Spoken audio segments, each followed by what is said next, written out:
Chapter 42, Interlude, God Game Night. The Crossroads. Such was the nickname of Audionovel across the cosmos, for Earth's twin was exactly that, a crossroads between various planes of existence. Heaven, hell, the elemental planes, each had at least one gate leading to that world, hidden somewhere. Ever since they had agreed not to make war on Audionovel directly, the 12 gods had each created a plane of their own and retreated there. Sometimes, they even shared one, such as Mithras and Leone's abode in heaven. Among the most feared deities of Audionovel were the Dread Three, the godly triad of death, crime, and war, the collective nemesis of the shining Mithras, whom they opposed as mortals. The trio ascended together and remained friends even after divinity. When they gathered, blood was shed, war started, plagues unleashed. Strike. It's a strike. But more often than not, they just played games. Camilla, goddess of death, vermin, darkness, and plagues, teleported into the game room to find other deities entertaining themselves without her.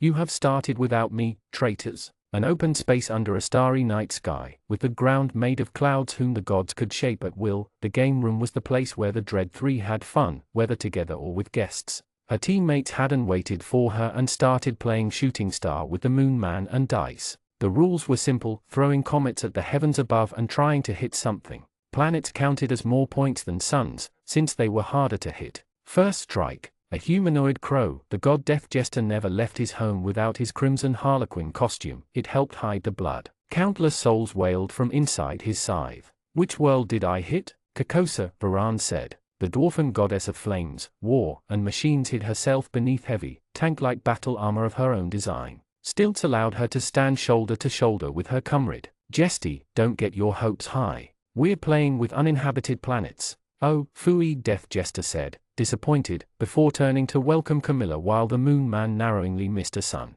Hey, Cam, you're finally here. The goddess crossed her arms and glared at her old teammate. A dark elf vampire with skin black as night in life, crimson eyes, and white wavy hair, Camilla dressed in a form-fitting black dress with a low backside, which enhanced her voluptuous figure. She always had fashionista tendencies while a mortal, making up for Death Jester and Varan's lack of style, and the trend continued as a deity. Come on, don't give me that face, we're just starting, Death Jester replied, before returning to the game. Why were you so late anyway? You finally introduced AIDS to Audionovel? For the 1000th time, I will not. Camilla rolled her eyes. She liked her mortal lovers too much for that, and she preferred supernatural diseases like vampirism. And that was private business. I've been thinking all day, Death Jester continued to vex her. If a vampire makes love to a living mortal, does it count as necrophilia? You're in an awfully disruptive mood today, Jesty, Varan replied, forming a meteor in her palm and throwing it at some solar system. Her comet missed the star by a huge margin, making Death Jester laugh. Damn you, son. Of course I feel happy, the Harlequin replied. There hasn't been this much chaos on Audionovel since the Century War. So many laughs. Indeed. The last guest, the goddess Shisha, made herself known by teleporting in the room. So many new opportunities. Everyone already knew what, and who would be the talk of the night. Shisha, good to see you. Have you finally considered sponsoring the undead labor trade? Camilla asked, ever the politician eager to advance the cause of undead rights. With the new policies of the VNV Empire, the undeathstrile revolution can no longer be stopped. I am still on the fence, considering the nefarious long-term side effects of necromancy, the greedy reptile replied. I decided that I will neither support nor condemn the trade. I leave to my worshippers to make the choice themselves. So each of your churches will decide on their own? Camilla pushed, knowing she could convince a few to work with her. I don't micromanage, Shisha confirmed. It decreases productivity. Work, work, work, Death Jester complained, as the game ended in a decisive victory for him. None of the other deities had an aim worth a damn. Especially Dice, who didn't have arms. Relax, it's game night. Are we waiting for someone else? Shisha asked. Nope, Death Jester replied. I sent Mithras an invitation card with Nightlands written on it. He didn't answer. Camilla laughed alongside her friend. As the deity of the sun, Mithras had never accepted that a vampire nation bordered his cherished Gardamak. It didn't help that the monarch, Orlok, had peculiar beliefs as far as the sun god was concerned. 7 or so chapters to wait, the Moon Man said, eyes turning towards him. What did I say? Death Jester shrugged, before crafting a table and chairs from the clouds. As the game master for the night, he invited the deities to sit. As usual, only half the pantheon attended the game. The more self-righteous gods, Mithras, Leone, Isengrim, and Cybele, preferred to play among themselves, and Mithras and the Dread Three couldn't stand being in the same room anyway. Seng, the goddess of the sea, freedom, dreams, and alcoholism, usually got drunk with mortals while incognito, and nobody in their right mind invited the destructive Sabla to that kind of game, ever. Camilla sat between Varan and Death Jester, while Shisha sat between Varan and the Moon Man. While the same height, the gods would have appeared as giants to any mortal walking into the room, ill sitting around a plateau. Only Dice had elected to ignore the chair and hop on the table itself. Camilla greatly enjoyed these opportunities to meet with her fellow deities. As the goddess of undeath, she did everything in her power so that her followers never passed on, allowing them to remain as ghosts, ghouls, or vampires. She thus had very little company in her realm, and usually resorted to hanging out with mortals in disguise. Okay, Death Jester began, summoning a vividly precise, animated board map of all of Outermundy on the table. The design on the board took a life of its own. Mountains of stone rose from the paper, the oceans of ink began to flow, and the names of the various cities of the world shone above key points. Tonight, folks, we play Outermundy Civilization. Wartime Edition? Varan pushed. Haven't had a good one since the Century War, and I was too late for the Murmur-in-Ishvania conflict. I want to test my new war golem on the field. It will be for the next game, the Moon Man said, before rambling. When the 4 are won. No prophesize. Varan shouted, but the ancient star abomination couldn't help himself. Steel boots will trample marble ground, as purple roses show their thorns. Blades in the night, shields of darkness, and blood-stained roots. Great, just great, Varan sighed. I guess I will figure out what you meant in a year or so. Or, my friend, trying to figure it out is half the fun, Death Jester replied, ever the optimist. The other half, screwing destiny over. No war, Shisha said. War is bad for global trade. A true warmonger, Varan insisted further, but there are still foamers all over the world. Just a crusade, to finish them off, or a border conflict. I can settle on one. Varan, don't be greedy, Camilla told her teammate. You introduced gunpowder and artillery through your claimed champions last campaign. I want to try new stuff, Dai said. You dominated the Century War campaign, Death Jester added. Learn to share, Smalley. But, you say that because you have a field day with all the bandits and political assassinations that followed the war. As Shisha usually says, Death Jester cackled, business is booming. Look, the foamers are dead set on exterminating the mortals, and they don't have souls to feel regrets. Varan stubbornly clung to her position. While a warlike deity, she wanted her worshippers to rule a populated world, and not a silent grave. I say we will never be safe until we wipe out every last one of them. That Mel Ogiers is the new King Barlaw, with teats. The best crowd control is death. She is protected by Sabla, Shisha pointed out. The foamers are in no position to try anything big for at least another century, and the nations of the world are exhausted. It would be better for mortals to use the respite to build. Yes, and Vainkyur Knight's Bane will probably confront her, Death Jester added, which my intuition tells me will be a very entertaining conflict. Who is up for a more peaceful campaign this time? Camilla raised her hand, everyone but Varan doing the same. Well, dice hopped, which still counted as a yes. Sorry my friend, you are outvoted. The dwarf crossed her arms while pouting. The rules of Outermundy Civilization were simple. Each god could affect that world through 3 methods, guiding their followers, from priests to inquisitors, summoning claimed champions or through their sphere of influence. While the gods could visit the mortal world, they held to a strict non-intervention policy after the last war between them, although everyone cheated when they could get away with it. During war editions, they usually set their worshippers against the others. The Century War had turned into one when the vile Sabla sponsored the foamers in their destructive rampage across Mistral, forcing the deities to settle on summoning and guiding champions to turn back the tide. Varan had had a field day using the war as an excuse to introduce new technology to the Mistral continent. Overall, though, it had been a tense, brutal campaign. The mortals of Mistral had had a real chance of being wiped out, and only streams of summoned claimed had turned the tide against King Barlaw. First, before we begin, I want to address the flying elephant in the room, Death Jester said. Dragons. As you all know, thanks to Vainkyur Knight's Bane, long may he live, dragons have started to take levels, which is awesome and spices the game up, but also opened a whole can of worms. I think I know everyone's opinion on it, but I got to ask, do we lift the ban on dragon reincarnation for this session? No, everyone said almost at once. Dragons are forbidden, Dice added. until the end of times. Yes, Death Jester shuddered, alongside the rest of the deities. Camilla knew the god of crime had violated every single divine rule at one point, except that one.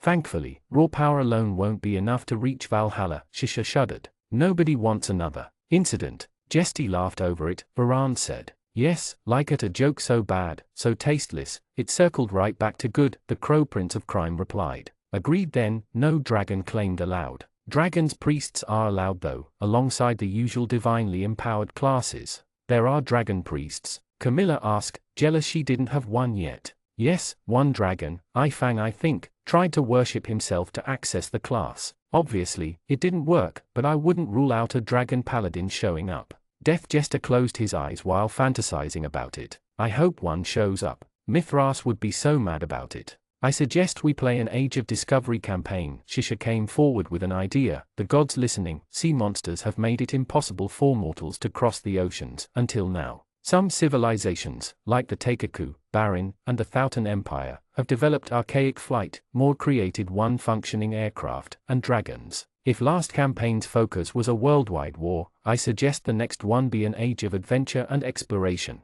Good idea. Death Jester nodded. I was getting sick of the Middle Ages. I thought we were already moving out after the Century War, Varan pointed out. With the introduction of artillery, undead labor, and the new classes the system created in their wake. Yes, but now we can enter the Magi Tech Renaissance, Shisha said. I trademarked the name. A new age of entrepreneurship, treasure hunting, and global trade. And then culture clash will lead to more conflicts down the line, Varan nodded. I'm sold. How much? Shisha asked. The Moon Man, who usually went along with everything when he didn't rant, nodded happily at the suggestion. I want to play Discovery. I agree too, Camilla said with a sly smile. As the Thouten were an undead empire worshipping her, she and her church had a considerable head start in the campaign. She could spread her cult and the joy of undeath across the globe in no time. Roll me, Dice insisted. Roll me 4 new additions. All right, democracy has spoken. This century's theme will be the Age of Discovery, Death Jester said. We start with the Mistral continent, and Dice will take the first turn. The dice hopped happily, while the other deities exchanged glances. As magic and luck incarnate, Dice's rolling sprees always drastically changed Audionovel. Death Jester had taken to letting him go first, so the other gods could plan around or after the fallout rather than before. Here is the state of the world. Death Jester cleared his throat, before taking a deep, narrator voice. He always had a gift for theatrics. The Century War has ended, leaving the Mistral continent forever changed. The Dread Foamers, under the protection of Sabla, retreated to Prydain and the Dark Forest to plot further destruction. The Harmonian League and the Megard Republic fell, absorbed by the almighty kingdom of Gardemag, the merchant empire of Barin, or the vampire theocracy of the Nightlands. To the north, the warlords of the Winter Kingdoms fight both dragons and each other for dominance. The Wyrm Emperor Vainkur Nightsbane has conquered the land of Ishvania, renaming it the V and the Empire. While the war has ended, chaos and confusion reign. What do you do? Roll 4 new magical weather conditions. For each country, Camilla winced in fear, as did Shisha. Both favored a specific country, the Nightlands, and Barin, respectively. Moon Man, since you have no favorite country, please roll the dice, Death Jester asked. The ancient moon beast grabbed dice with a tentacle and threw it on the map. Then the slaughter began. Barin, 1. Global warming, dry weather and fiery winds. Winter Kingdoms, 4. Cool weather and strong hail. With each roll, dice introduced new effects on the map. A fiery Sirocco moved towards Barin's dominions in the south, much to Shisha's frustration, while ice shards shredded the north of the map. Gardemag, 10 and 17. Nice summer to the south, acid rains to the north. Death Jester cackled at the result. Soon, clouds began to unleash green ink on some areas of Mithras' beloved kingdom. Nightlands, Camilla winced, as dice landed its 15th face. 15, Rains of Blood. The vampire goddess sighed in relief, as crimson rain drenched her beloved vampire country. Luck smiled on her,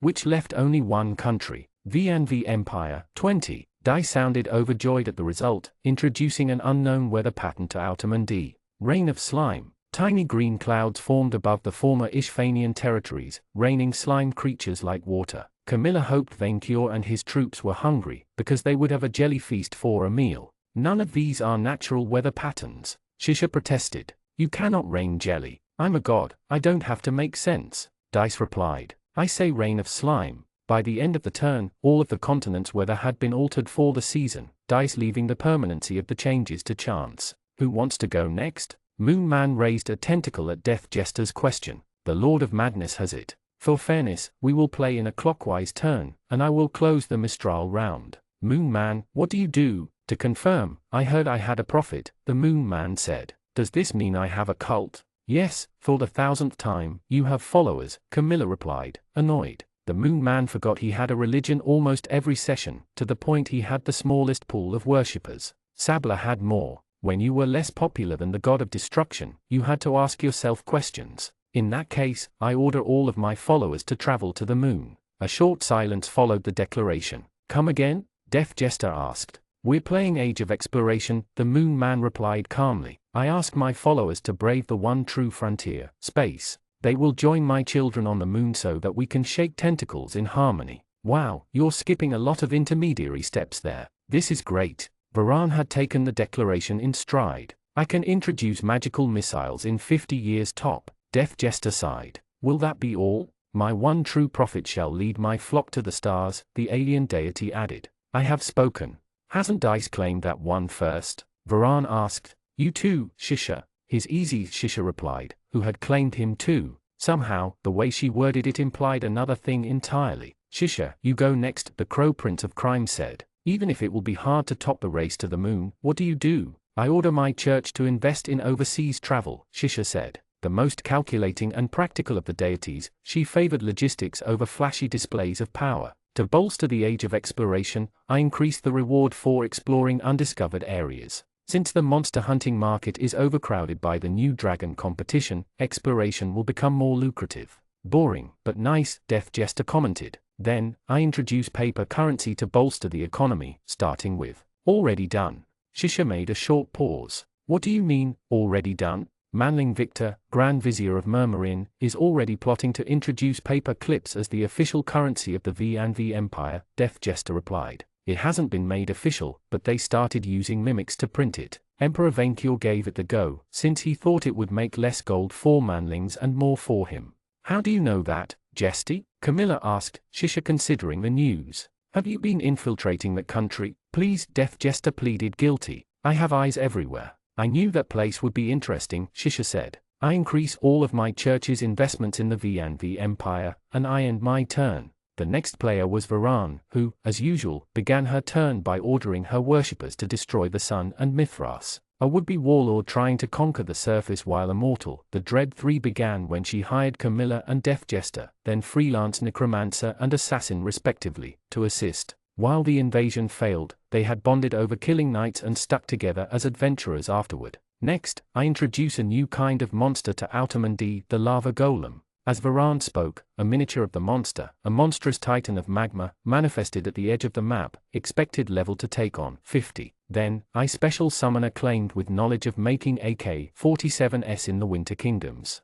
A small, dwarf-shaped wooden piece appeared on the north of the map. Why are you summoning a person who can create this weapon in the country with the least resources to build it? Shisha frowned. Because they are the most likely to use it, Death Jester replied. They have a big dragon problem. About that, since dragons are now getting stronger, I think it's unfair for everyone else, Varan added. So I create and distribute new dragon-slaying loot items all over the world, and I inspire my clergy with the knowledge of how to forge more. I end my turn. As if it will do them any good, Camilla said with a knowing smirk, as her own turn began. Cam, will you introduce new undead again? Death Jester asked, hopeful. I suggest the Dracolic. Please, take the Dracolic.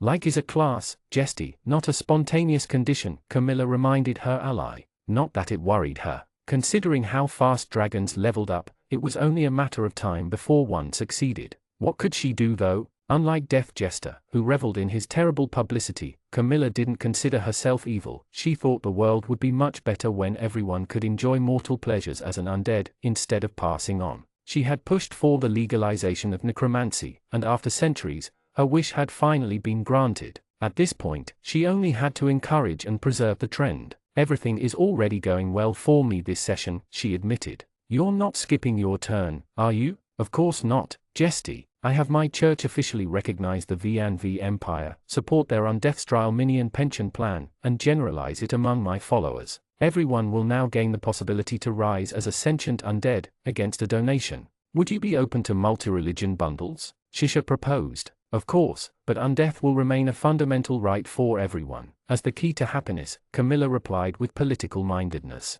I will not budge on this. Cam, you're mistaken, Death Jester said. The secret of happiness is to kill everyone who makes you unhappy, and then one day you will be dead for good too. Camilla smiled back at him. In spite of failing constantly, the assassin always maintained a positive attitude. He had never given up on his dream to kill Mithras, even after failing dozens of times. Believe what you want, Jesty. I end my turn. Which leaves me. Death Jester hung back in his chair. His friend knew that the cunning rogue had arranged to go last, so he could see the other's strategy first, which the trickster immediately moved to disrupt. I command the winds to redirect the brunt of the weather changes towards Gardamag, Death Jester said. Can't have my new favorite country suffer from slime depredation for too long. Then, for Karma's sake, I order my followers among the Nightblades to claim any dragon-slaying weapon they can and distribute them to bandits across the world. Finally, I activate my trap. Another piece of wood, this time human-shaped, appeared right next to Varan's own.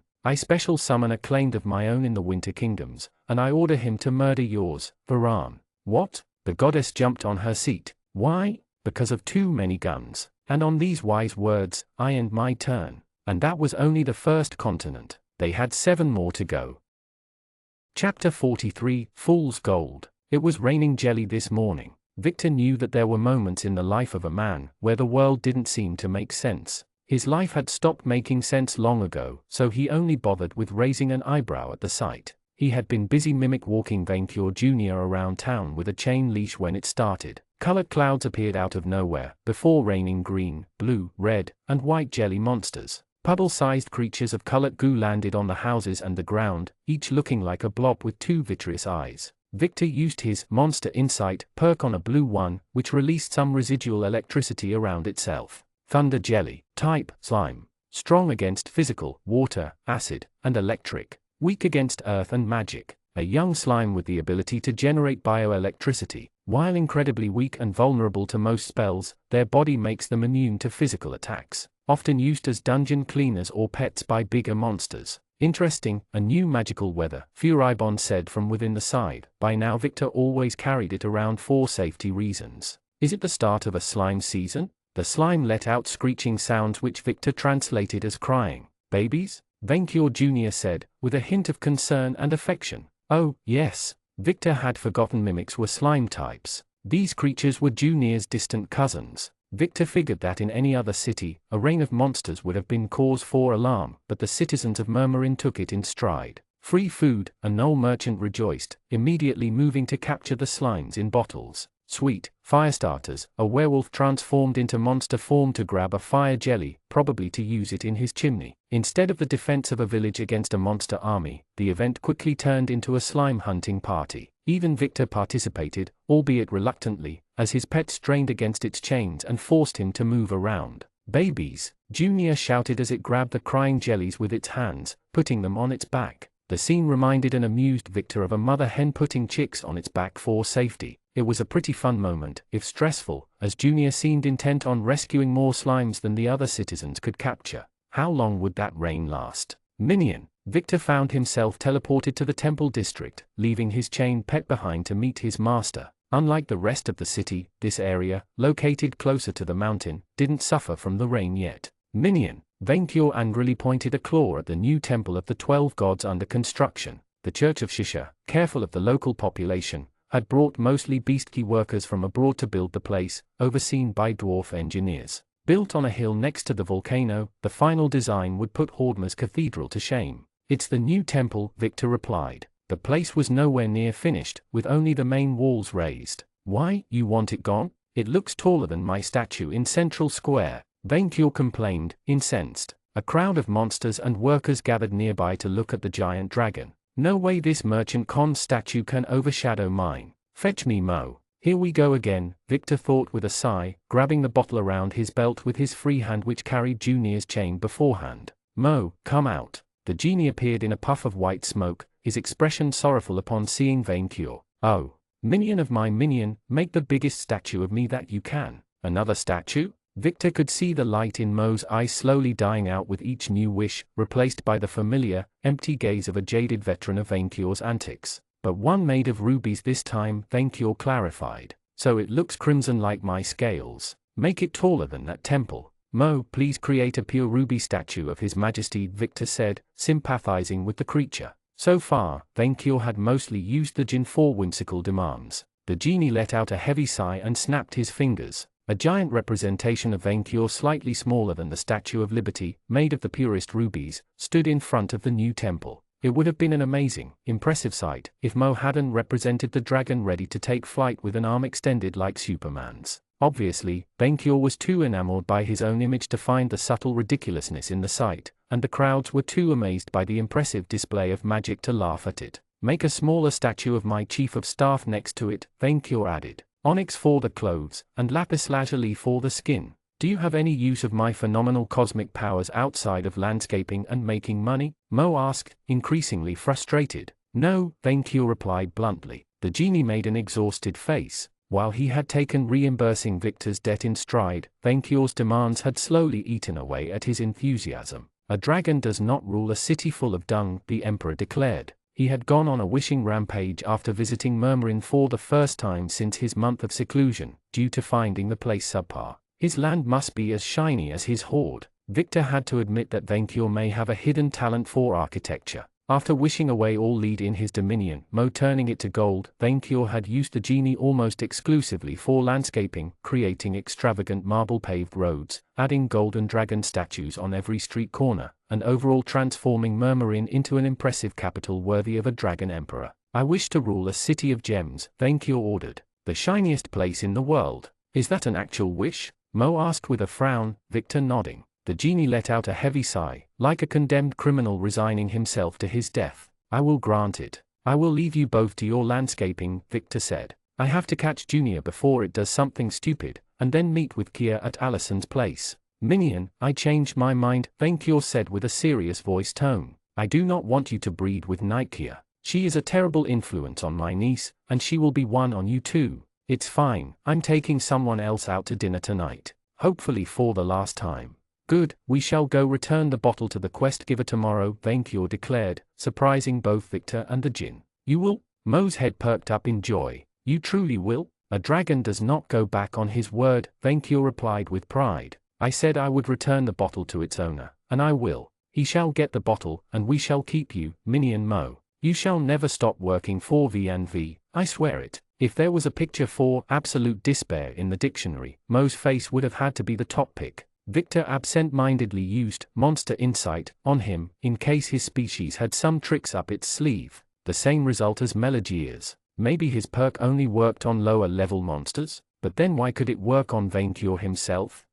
After returning Junior and its newly adopted slime litter to the castle, Victor flew to Alison's place. As Rollo's mechanic, she shared a house with the golem and recently agreed to let Barnabas settle in her workshop. From outside, their workshop looked like a mad scientist's haven, with robot parts littering the ground alongside gears, reservoirs of oil, and forging tools. He found Kia waiting for him in front of an open garage, Alison, and Barnabas the troll tinkering with Rollo's gears. Sorry I'm late, he told the knight. Got a few problems with the rain. I think we caught most of the slimes. I know, Kia nodded at a glass lamp above the garage entrance. A sleeping red slime provided the light. They are strangely cute 4 blobs of goo. Do you think we could produce an electric current with enough of them? Victor asked, unsure if other countries had tried to tame them. You would need a lot of them, and they remain wild monsters, Kia pointed out. A few alchemists tried to domesticate them, but most turned to Power Stone study after the initial failures. Then again, most civilized species lack perks useful for dealing with monsters, such as Victor's monster student.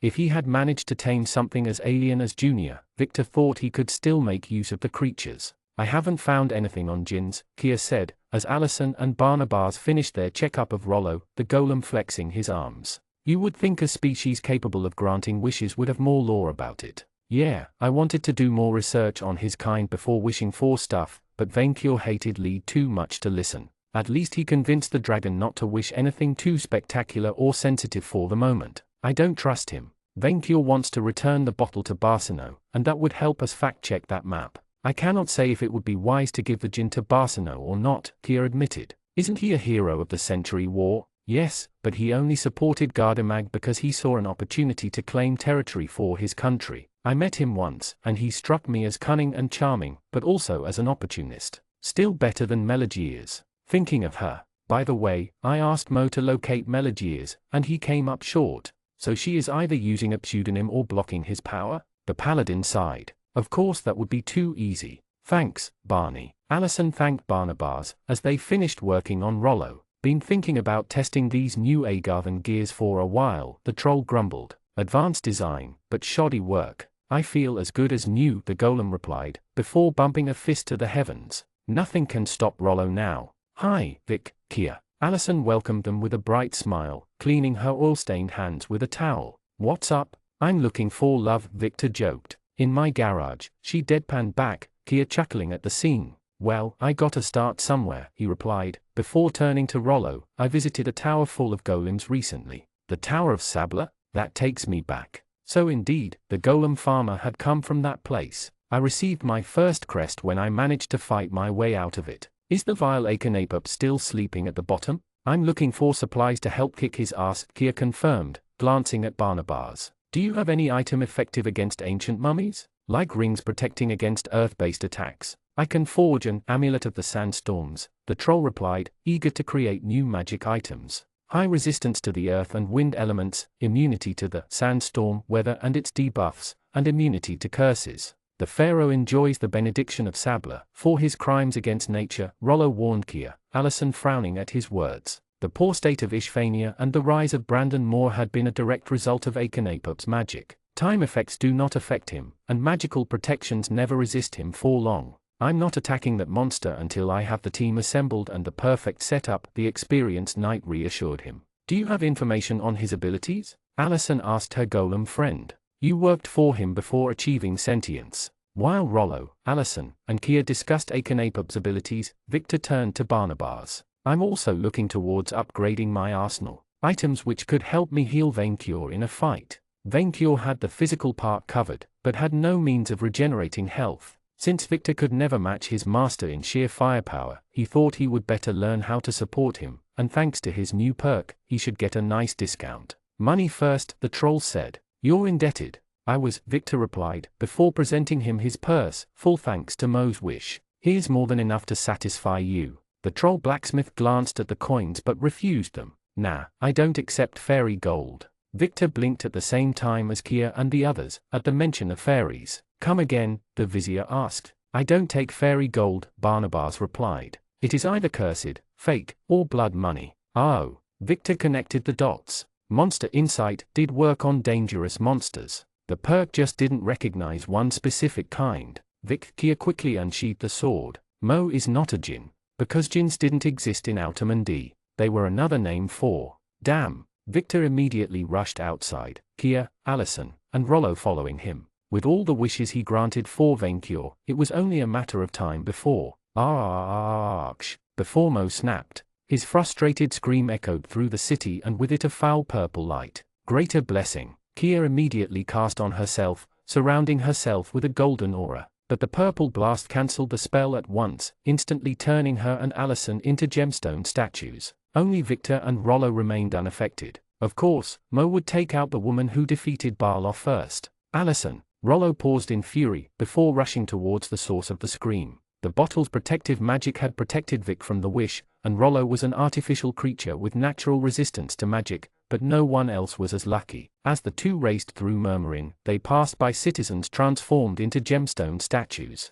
They found Mo in a devastated town square, busy materializing tons of gemstones atop Vaincure and burying him underneath. The genie had already pinned a great dragon under a large pile of them, his spell purge unable to counter the effect. You like gems? You like gems? Mo snarled, with a twisted, maddened look on his face. The great Wym would have easily crushed the Jinn in a fair fight, but he had been taken by surprise. Minion, stop, Vaincure shouted from under the enormous mountain of gems, more falling to drown his head. Even the almighty dragon didn't have the strength to lift so many precious stones at once. The tip of his tail waved outside the pile, showcasing the Emperor's fruitless struggle to escape. Mo glared at Victor and Rollo with contempt. Ah, my master and a traitorous golem. What a wonderful pair. Mo, what have you done? Victor glared at the goblin. Vainkur wanted a city of gems, Mo said, with cruel glee in his empty eyes. Now he has it. No more new statues. Can't believe you lasted only a few days, Victor taunted him. I maintained my sanity 4 months. Yes, when bound to that bottle, I may look like you, a lowly slave, but deep down in my frozen heart, I know who I am. His voice turned deeper, echoing with the sound of freezing winds. An eater of men, the Shaitan of legends. The goblin grew and changed until Mo wasn't little anymore. His enormous shape, bigger than a mighty troll, overshadowed his master. The creature seemed made of bones of ice, a skeletal eater of children with goat horns. The spine moved to attach itself to the bottle around Victor's belt as if only half the body was allowed out. 2 blue stars shining with malice replaced its eyes, as it glared at the vizier. A fairy lord of the foamers, the destroyer of the land, Rollo grumbled with a hint of terror. You're the creature on the tower's murals. Victor recognized it. The tower magnified my powers until Akhenaten could wish the land of the elves dry dead, Mo said with a vicious kind of pride. When you have wished for my freedom, when I can strangle the mortal children myself, I shall lay waste to the land and finish what Balor could not. Yeah, smart to tell me that. Never going to happen now, Victor deadpanned. You should have played the long game. I would have released you if you had been on good behavior.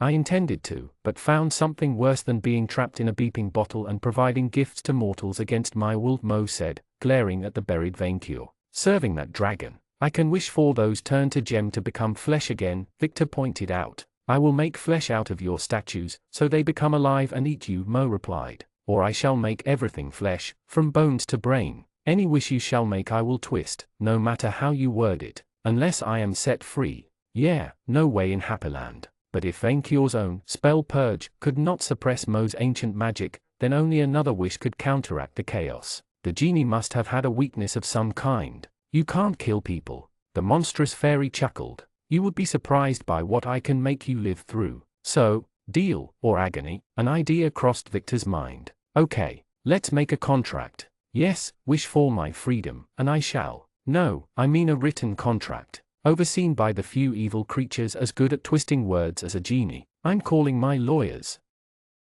Chapter 44, Lawful Fight. Good morning, Mr. Victor, Your Majesty. Malfi saluted the rulers of Murmurin, backed by 2 bug-like fiends in suits. The demon didn't seem perturbed by the people turned to gemstones all around them. Hi, Malfi. Victor waved back, inviting them to sit around a table Mo had conjured in the central square. The foamer glared at them with malice from the other end, his bottle in between them. Minion, I admit I have mixed feelings about the situation, Vainkur complained, his whole body buried under a mountain of precious stones next to the table. Only his head and waving tail jutting out of it. I hate fairy tricks, but my current situation is even comfier than my hoard. Why don't you escape? Victor asked. Since Mo couldn't kill, Vainkur could probably escape, if he tried to. Also he hoped. Considering the genie's malicious actions, the vizier had sent Rollo to attend to the trapped citizens around town, in case the wish had put them into threatening situations. That fairy being the greatest evil to grace my sight since Furibon, I cannot do so without melting or trampling the gems, Vainkur replied, knowing his priorities. This is the perfect trap for a dragon.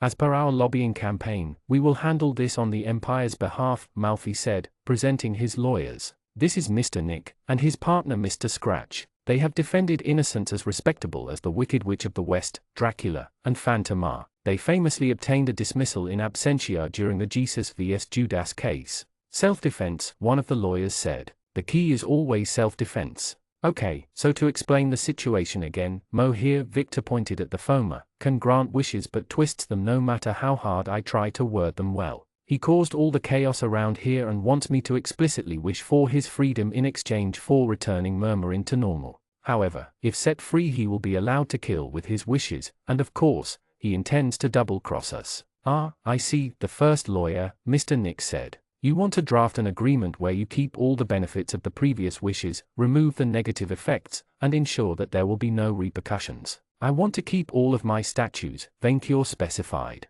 Standard Faustian case law, the other lawyer replied, Victor not understanding their jargon. The fiend opened a briefcase full of documents. We already prepared a first draft, according to your specifications. Can I trust you not to screw us over with the wording of the wish? Victor asked, just in case. He had already set up his strategy with Malfi before arranging the meeting, but they remained fiends. Mr. Victor, I take this unlawful fairy competition in our core business very seriously, Malfi replied. Mr. Mo also disrupted our plans and bottom line by petrifying Chocolatine. This is corporate war. Victor almost considered reneging on the deal to keep Chocolatine off his back but brushed off those thoughts. If I cannot take revenge on this country, I will settle for the death of every firstborn, Mo declared with mock kindness. First, we insist that you sign a non-disclosure agreement before beginning the negotiations. The demon handed a document to Mo. He turned everyone 4 miles into gems, and you want a secrecy agreement? Victor frowned.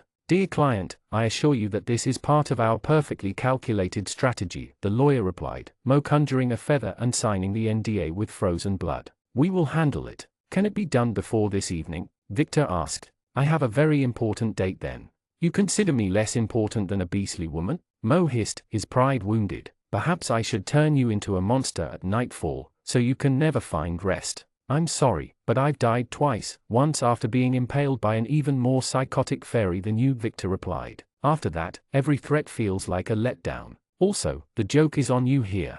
I will not raise friend Victor again, Vaincure repeated. I almost died from a stroke last time. The matter will be settled in time for your date with Lady Chocolatine, Malfi promised, ever obsequious. I specify that liberated from the bottle shall not be constructed as liberated from living, as clause 13.5 implies, Mo said, pointing a frozen finger at the second paragraph of page 87. I want an addendum saying that I shall not be transferred into another container right after I fulfill the wish. Minion, I do not understand, Vaincure complained, as the fiends edited the text in response. Are we winning? I dunno, Victor replied, but the lawyer's frustration didn't seem good to him. How are things going? His lawfu is powerful, the first lawyer admitted, speaking low so Mo wouldn't listen. Very powerful, but we can do better. I am about to do what mortals call a pro-lawyer move, his fiendish partner said, dramatically cutting off a word and writing another. I changed the introduction line from wish that you do by wish that you shall.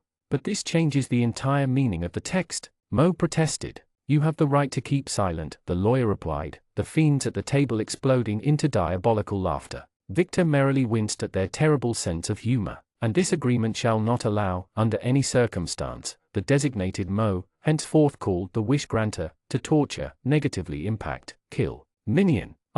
Victor's eye snapped open before he could fall asleep. Stop lazing around. Vaincure said. We are almost done. We are. The fierce battle of law, wits, editing, and contractual wordplay had lasted 4 hours until the sun had lowered in the sky. While Victor struggled to stay awake, the dragon had the willpower to follow the negotiations. We have agreed on a satisfactory 400 pages compromise, one of the lawyers said, presenting Victor with a massive pile of papers. Mo was reading a copy. We are currently reviewing its terms. The gist of it is this: the negative effects of the wishes will be removed, and the positives, such as your newfound full treasury and the Emperor's statues, will remain, Malfi explained. Mo shall be set free, but will not be allowed to do anything harmful to V and VS members, allies, and subjects for the next 50 years. You may live, but your kind will know death and suffering. But I can still kill the fairy? Vaincure asked, eager for payback. Doing so will void the agreement, the lawyer warned, while Vaincure and Mo hissed at one another. I would recommend that you make peace and forget this failed joint venture.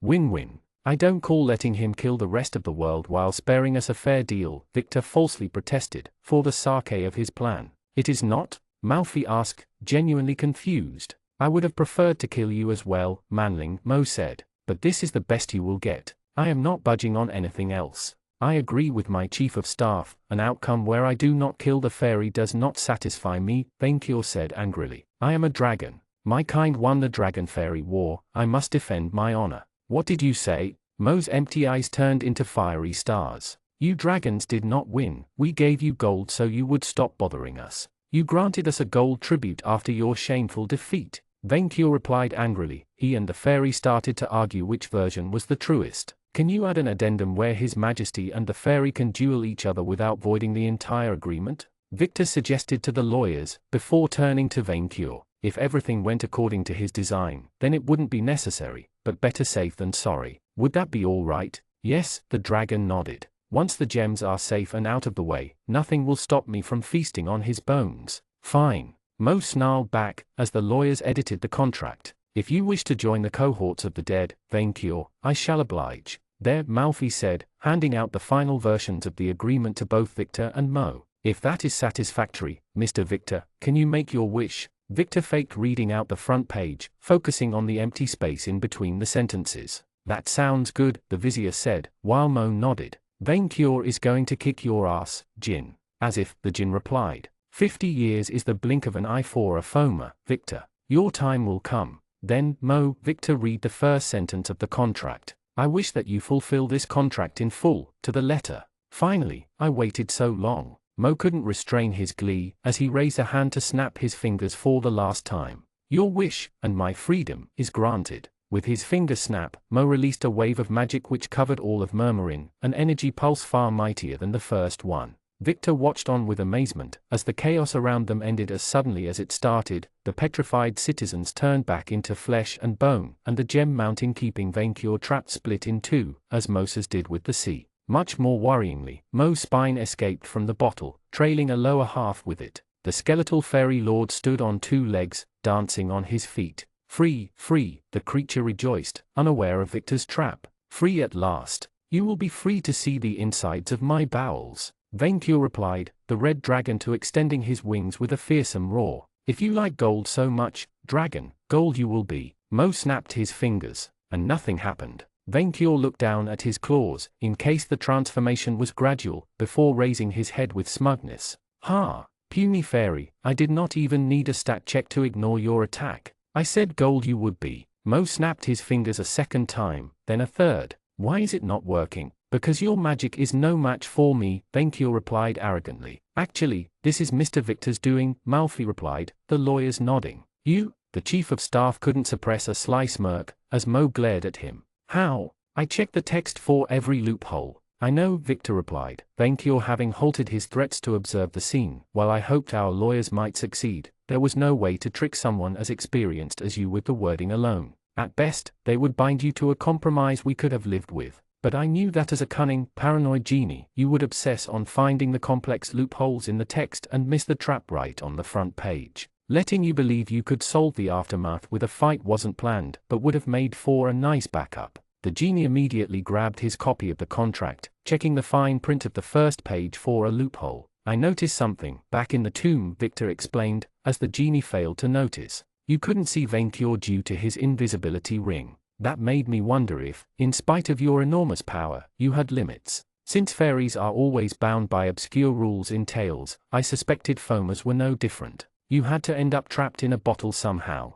Your point being? Mo asked, annoyed. You can't see the invisible words. To punctuate his declaration, Malfi cast a spell on the contract. Invisibility purge. Words appeared in between the sentences, a hidden wish addendum which the fairy had unwittingly fulfilled. After granting the wish detailed in this contract, the wish granter will lose all use of his powers, the genie read out loud, shaking with anger, unless invoking the penalty clauses. For a few delectable seconds, Mo remained mute in his shock and fury, and Vaincure began to laugh. But, the Foma let out a scream of frustration. Vizier Stratagem 54, Victor said. You will not double-cross a being stronger than you are. Instead, you will set up things so they screw themselves on their own. I did not consent to this. I wish that you fulfill the contract in full to the letter. It's not our fault if you didn't contest the invisible fine print. And as you said yourself, no take-backses. Oh, don't worry, we have been slipping fine print in our contract since Happyland achieved independence from heaven, one of the lawyers said with smug contempt. You lost to the very best. This is fraud. This is fraud. I guess we will have to ask the authorities to investigate your claim, Malfi gloated, as he turned to the chief of staff. Am I right, Mr. Victor? Case dismissed, the vizier shrugged. We're the government. It's not fraud if we do it. Tricked by my manling. Vaincure taunted the Foma, too amused to attack. As expected of my Vaincurized chief of staff. Mo screamed angrily, tossing the table aside and attempting to murder Victor with his bare hands. Vaincure, showing surprising speed, raised a hand to squash the fairy, but he didn't need to. Bound by his own magic's letter, Mo ended up sucked back into his bottle. He vanished inside before a second passed, for good this time. Oh, the hidden penalty clause, the first lawyer commented. I did not think he would invoke it so soon. He should have read the fine print, Victor said, as he picked up the bottle back, now he's never getting out again.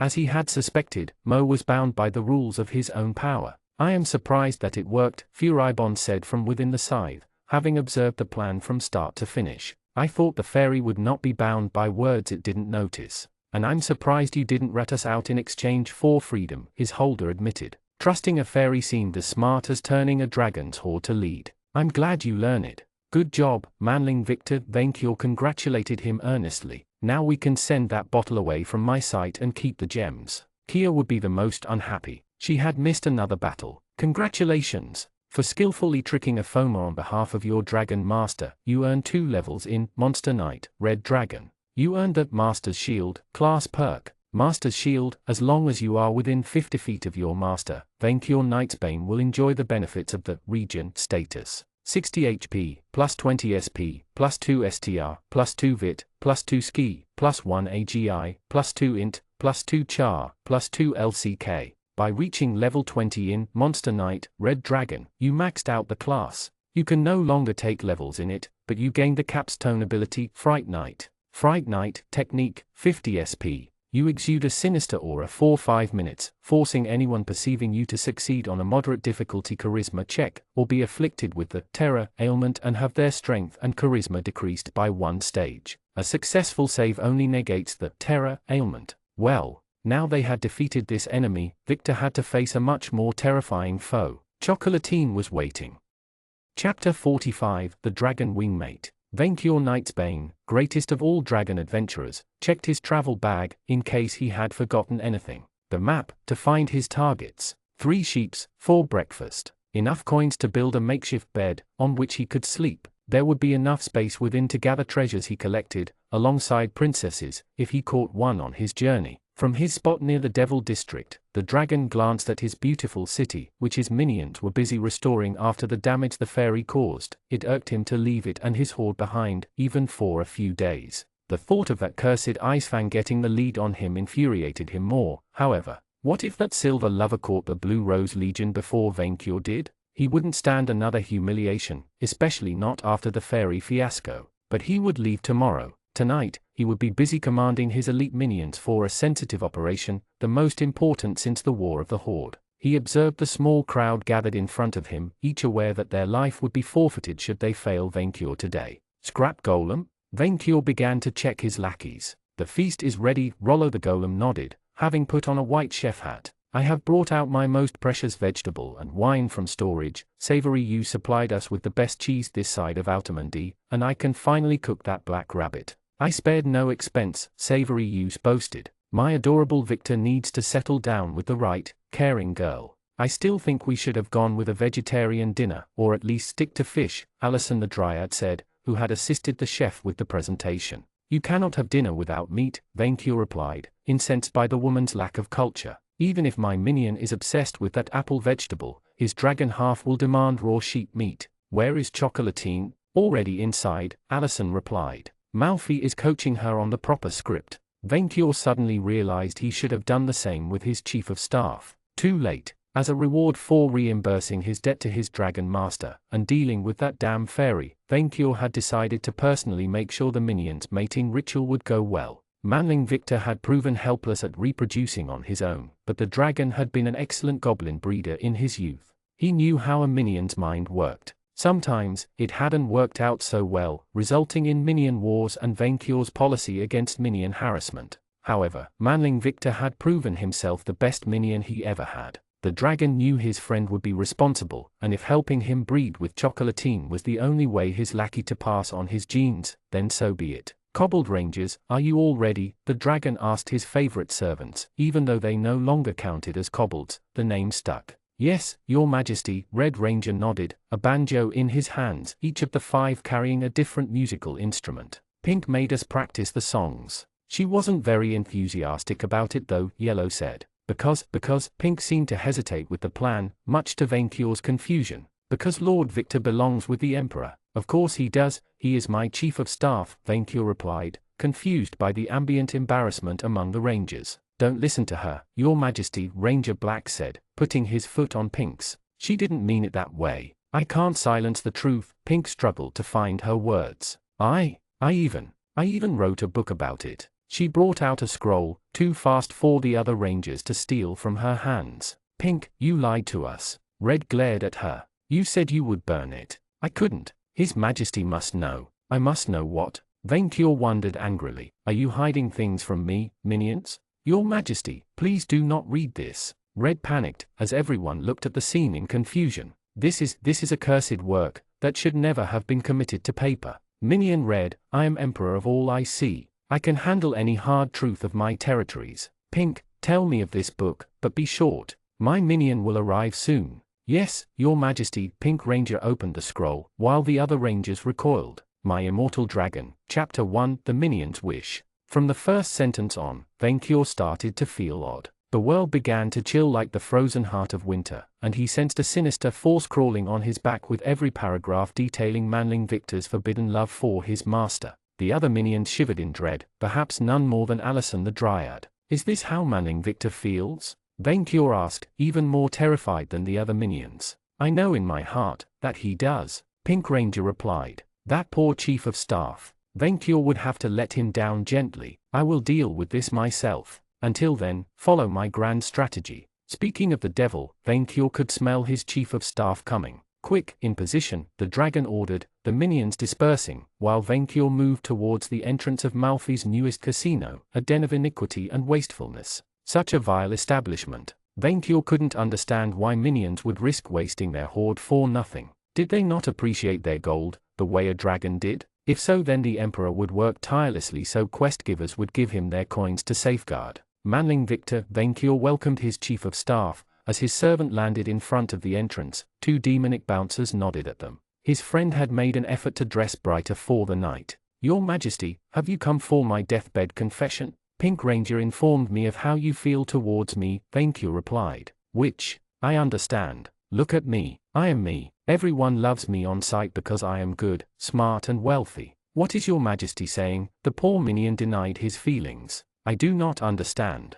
Minion, I cannot reciprocate your feelings for me. I know this hurts, but it is true. I owe this honesty instead of stringing you along. What the Happyland are you implying here? Manling Victor remained in denial. Yes, it broke Vainqueur's heart, but he had to. Minion, while you are my most valuable lackey and friend, but my one true love shall remain my hoard and myself. I am too important to share. Charisma check successful. Victor Dalton now suffers from the confused status. You have successfully friend-zoned Victor Dalton. But rejoice, tomorrow we go on an adventure together. Vainqueur cheered him up. We will finally clear my name. Yeah, I guess the next hour will suck, but it will be worth my peace of mind afterward. His chief of staff excused himself, walking into the casino with a heavy heart. Poor minion. Vainqueur activated his blink-blink ring and peeked at the summit of the casino, where the luxury lounge was located. The place had been emptied of everyone but Chocolatine, the staff, and the minions. Malfi had set a table where sweet Chocolatine waited, having traded her usual clothes for a cow-leather dress. The cobbled rangers had already started playing slow music, to put the minions in the mood. When Malfi guided Manling Victor to the roof, he almost didn't recognize the werewolf waiting for him. Choc, hi, Vic. She waved happily at him, before frowning at his lack of reaction. Is something the matter? Or, I never saw you in a dress, that's all. He sat at the table, as Malfi handed them the menu. Hidden from Manling Victor, the fiend slipped a detailed script in Chocolatine's card. You know, Vic. Chocolatine began by reading the script. It is so nice to have a date without background prejudiced comments. You've suffered from discrimination? Manling Victor frowned. Yes, because I am a half-breed. She kept reading. I'm half monster, and half monster. I didn't know. It hurt to watch, so the dragon decided to coach his minion. Peast. Vainqueur put his head over the roof and whispered to Manling Victor. Peast, minion. His lackey looked in his general direction. Your Majesty, he whispered back. Are you invisible? Show her your hoard, Vainqueur advised. Impress her with your hoard, show her your gold. She is poor, she will love it. Manling Victor's face turned red. Can your Majesty not watch my execution? This is embarrassing. Yes, of course. Vainqueur didn't stop watching, but he moved his head away to let them talk privately. Malfi the fiend, who could see the Emperor while invisible, joined him near the edge of the roof to watch. She's opening with the half-breed discrimination feint, the fiend said. I'm so proud. When savory youths and fiend servants arrived to serve the first dishes, Chocolatine had closed the menu, but much to tasty Malfi's horror didn't keep it at her side. In spite of the distance, Vainqueur's picky ears allowed him to listen still. I'm sorry if I'm embarrassing to be around, Chocolatine said with a sheepish smile. When I see someone I like, I lose my way. You've never dated before? Victor raised an eyebrow. Yes, but my brother always cut it short, she replied with a sigh. I guess I latched onto you because you were the only one he wouldn't chase away or eat. Besides your other qualities, of course. I'm not good at this either. To be honest, Victor admitted, I didn't have any close relationship back at home, outside of my family. Her exchange with Manling Victor clearly wasn't part of her coach's plan. She isn't following the script, Malfi muttered to his invisible emperor. Why isn't she following the script? It seems to work anyway, Vaincu replied, as Manling Victor's dreadful expression slowly morphed into kind interest, as he and Chocolatine exchanged childhood tales. She is actually being heartfelt. Tasty Malfi didn't understand the scene at all, or pulling a double-layer trap. I told her this was too risky. Savory Yu slipped towards him with a scowl. We have a problem. Kia is coming this way from the north. Heaven, Malfi guessed. They are trying to screw over my lobbying campaign by sending Kia Bekel to disrupt the closing. I will not allow her to lead my chief of staff astray the way she did with my niece, Vaincu replied, stealthily moving away to intercept the paladin. He didn't have to fly long. Much to his annoyance, Vaincu found her riding his niece towards the establishment. Jolie had even taken to wearing armor matching that of Nikeia over her perfect crimson scales. It took every ounce of his bottomless willpower not to go on a rant at the sight. Blink, Vaincu declared, revealing himself in his full glory. Uncle Vaincu. Jolie rejoiced at the sight of him, which was almost enough to ease his anger. Meal told me Vic was facing an emergency, Nikeia said, seemingly very eager to ruin everything. My minion is undergoing a pre-breeding ritual, and considering his poor track record, I shall not suffer interruptions, Vaincu said. It is handled. Pre-breeding? I thought he was the kind of guy to skip straight to the fun part. Kia, do you plan to breed someday? Jolie asked, making the knight wince. I can show you my cutest minions. I thank you, but I will pass. No, Vaincu shouted, unable to restrain himself. You are not keeping Nikeia as your minion. She is not chief of staff material. Uncle, I take whoever I want as a minion. I am right here, and I take issues with that discussion, Nikeia pointed out, but the dragons ignored her. She sighed in disappointment. Here I hoped for an emergency. Kia, you wanted to fight? Jolie looked up at her minion. I missed a big battle, Nikeia complained, disappointed. Manling Victor had given her the fairy bottle for safekeeping so she would hold up. How is it that I missed a big battle again? Because you are useless, and corrupt the youth, Vaincu snarled at the Manling, as he glared at his niece. Stop being mean to Kia, uncle. She's nice and kind. Vaincu couldn't believe that Jolie would talk back to her uncle. Clearly, he and Genia Lissime had spoiled her too much. Jolie, you leave me no choice but to use my parental authority, he declared. For letting a Manling ride on your back and refusing to listen to your uncle, you are grounded. I am confiscating your minions and all of your elf dolls. What? No. Jolie's eyes widened in horror since it was the first time Vaincu ever punished her. Uncle, you cannot ground me. I am 150. As long as you share my lair and haven't reached 200, you will do as I say. It wounded Vaincu deeply to discipline his niece, but this was for her own good. So long as you allow Nikeia to ride on your back, my punishment shall stand. Jolie began to cry, breaking Vaincu's heart, but he held true in face of her tantrum.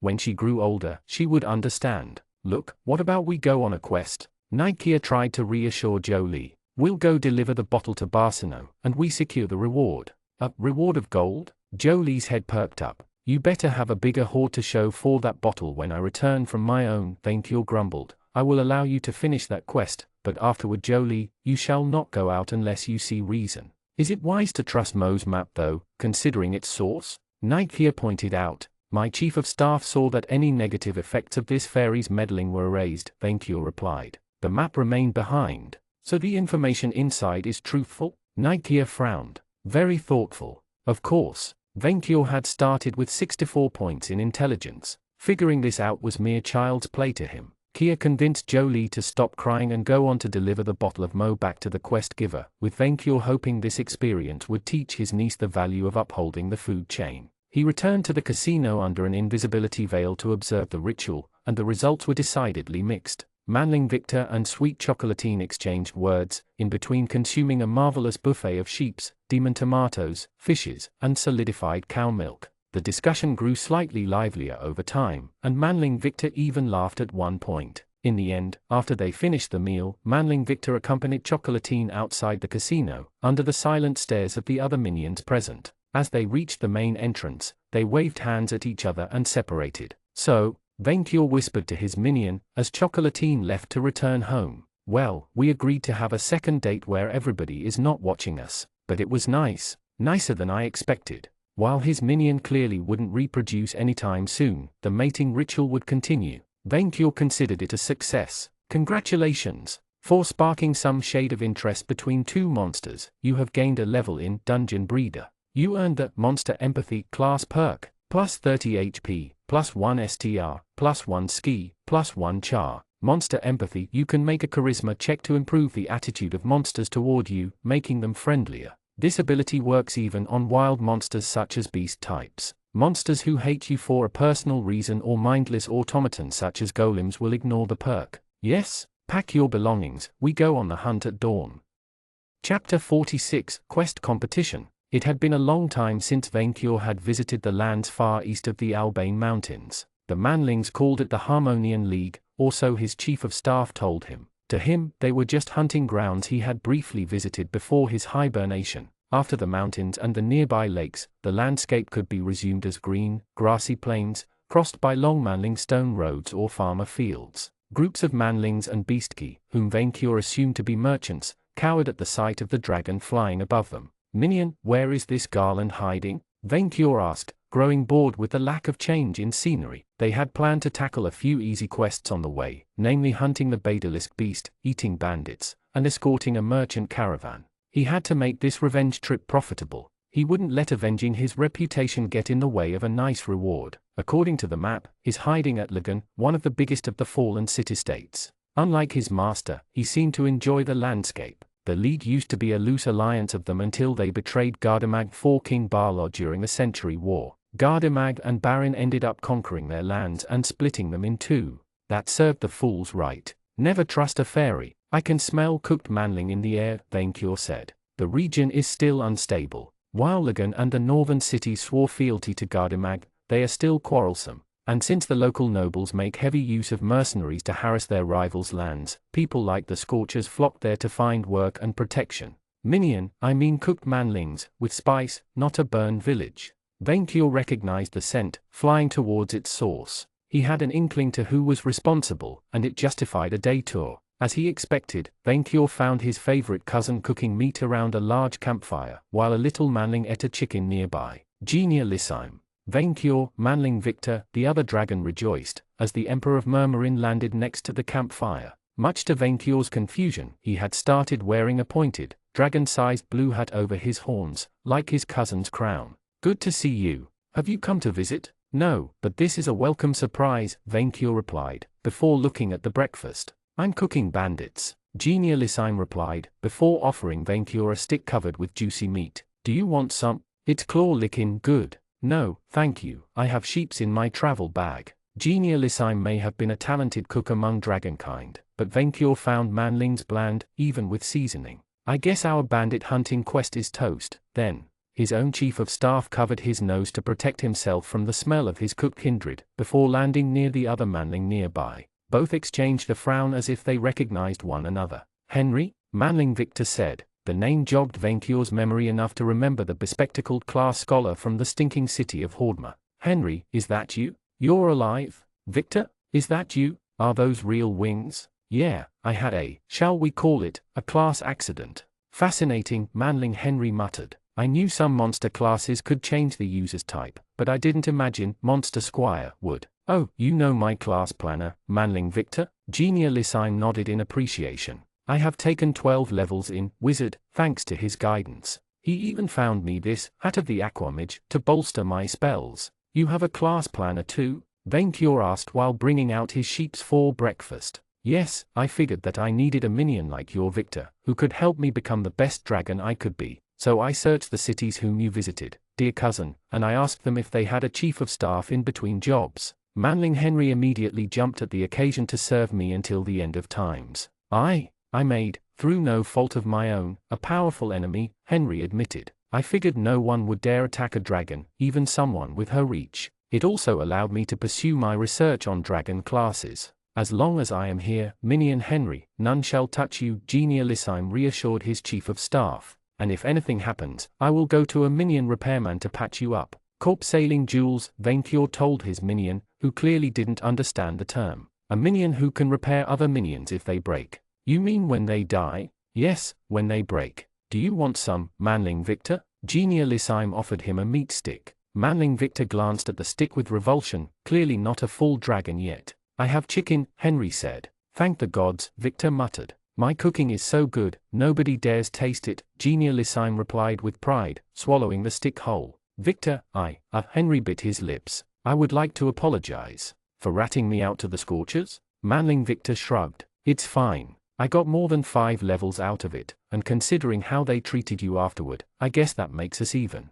Manling Henry did that. While the debacle with the Duchess remained clear in his mind, Vainqueur had long forgotten how they dealt with those scorchers. So, Genialissime, which classes have you progressed in? Vainqueur asked, eager to learn if one had made him richer. I have tried to take levels in Crusader, on minion Henry's suggestion, Genialissime said, so I could heal in battle. Since I am a dragon, and obviously unable to die, I brushed him off. Instead, my class planner ensured that I could progress as a wizard, increasing my intelligence. What was your starting score? Vainqueur prodded, brushing away the shameful secret of dragon mortality. Square root 49. Genialissime said proudly. Vainqueur breathed in relief. Lower than his own. I was actually considering your majesty's newest options, Manling Victor said, as he bit in a cooked chicken. Our last battle made me realize that your majesty is optimized for combat and authority, but may need more utility perks. I was thinking about a magical class like wizard. I would say Crusader or priest could supplement a dragon's natural abilities, Manling Henry suggested. But the person must worship a god. Vainqueur scoffed, before pondering the matter. Can I worship myself? He did intend to become a god one day, if only to get his money back, if he worked his way up with his own church. No, Manling Victor replied quickly, but I am worth it. Vainqueur complained. Oh, can we worship our horde? Genialissime asked cunningly, if they are shiny enough. Worshipping money? Manling Henry frowned. I do not think it will work. In fact, the ability to tap into divine classes is what proves the deity's divinity. If you cannot gain power by worshipping them, then they are not divine.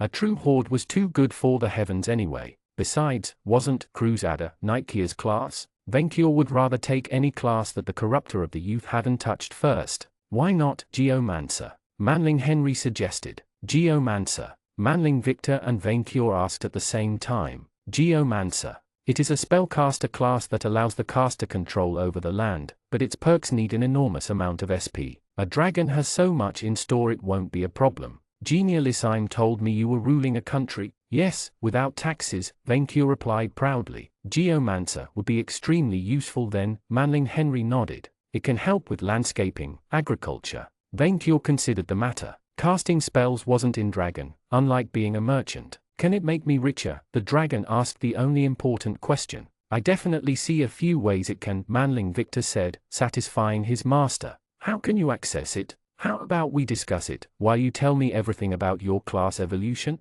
Deal, Manling Victor said. While their chiefs of staff exchanged class tips, Genialissime turned to his cousin. Vain, Jolie has set up lair with you, has she? Yes, but I have her grounded, Vainqueur replied. She is in a rebellious phase. Youngsters. Genialissime chuckled. There have been worrying incidents recently, and I'm worried about her. Incidents? A few younger dragons have gone missing while going on their first quests, Genialissime said, shaking his head at Vainqueur's frown. They probably had hidden disabilities, but Blightswamp won't let our kids out of her sight now. Did you imply my niece can die? Vainqueur replied. No, of course not. No corpses were found, so this may be something else. But with the number of disappearances, you have to wonder. I will keep an eye on Jolie. The Emperor shrugged, before worrying slightly. He had never imagined that his niece could die, and the thought suddenly filled him with dread. No, he was worrying too much. She could handle herself, and while he disliked her, Nightkere was powerful.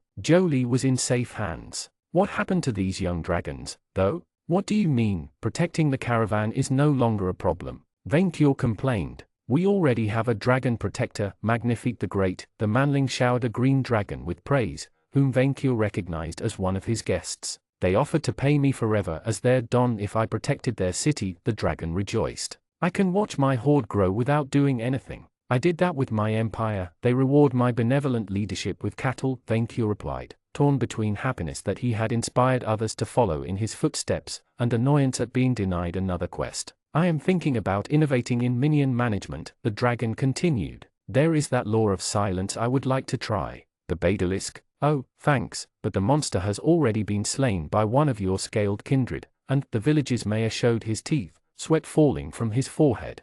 How to say it? You don't need more help? Manling Victor asked as Vainqueur noticed that some of the houses had been set ablaze. It reminded him of that time he had burnt a forest hunting trolls. Not that kind of help, minion, Vainqueur said, as they flew along the eastern coast. Informing my kindred of the class system may have had some unforeseen side effects. Unforeseen, Your Majesty? Manling Victor replied with a flat tone. I expected my kind to be competent, but not this much. Vainqueur complained. They had gone through 5 manling villages, only to find other dragons had solved every quest available there. Yeah, that's the thing with adventuring, it's an open market and it often dries up, Manling Victor shrugged. And by now, I think going on quests might actually be counterproductive.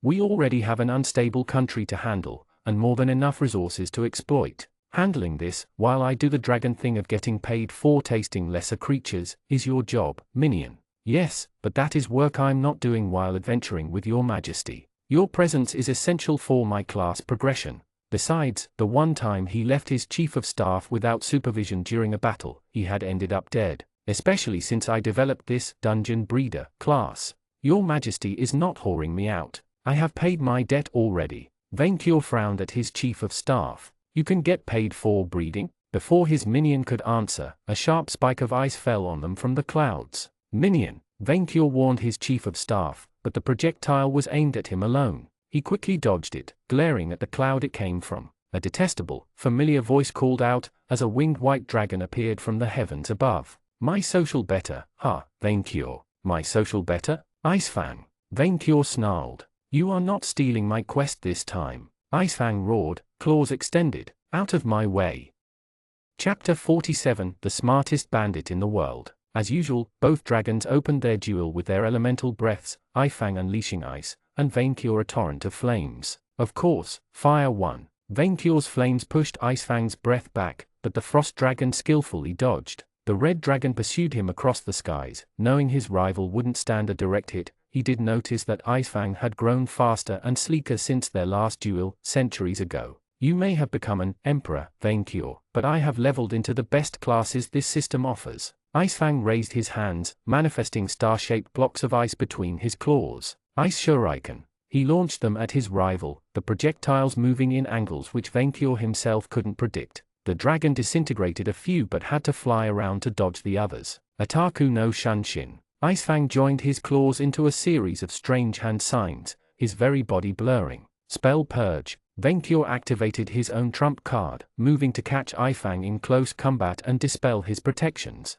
However, his attempts to claw at Icefang proved fruitless. The slippery ice dragon danced around his blows like an eel. No magic, Vainqueur. Icefang boasted. All talent. Stop. Manling Victor shouted. Please, stop. Vainqueur brushed off his chief of staff and prepared to blast Icefang from the skies with his breath, but his friend moved between the two rivals. Minion, get out of my firing line. Your chief of staff is wise to surrender, Icefang declared, interrupting his assault to gloat. I am the wrong party there. Even your minion can see that. Wrong party? Vainqueur sneered. What is my crime, being better than you? If so, I confess. Your taunts. You think I could forgive your insults to my social position? What insults? Manling Victor asked, constantly positioning himself so Vainqueur couldn't attack without hurting him, much to his annoyance. His messages. 5 times. 5 times this month I try to complete a quest, only to find you. Icefang pointed an accusing claw at his rival, stole the glory from me and taunted me about it. All of this because you couldn't handle the immense overnight success of my adventurer company. The admission was enough to make Vainqueur stop, if only to laugh. Success? Vainqueur couldn't believe the nerve of this poser. You named it after the second most precious metal. Silver is good enough to make up most of a hoard. That's impossible, Manling Victor interrupted. His Majesty has been resting on his hoard for a month, and he completed only 1 quest last week. Resting on your hoard for a month? How could any dragon waste that much time? Icefang sneered, proving to Vainkyur that he had absolutely no taste. That is a rich dragon thing, you cannot understand, the Emperor of Murmurin mocked his rival. Do you dare repeat this? Your Majesty, High King Icefang, if I may. It is High King President Icefang now, Manling, with a capital H, K, and P. The Frost Dragon interrupted Manling Victor. I can tell the difference.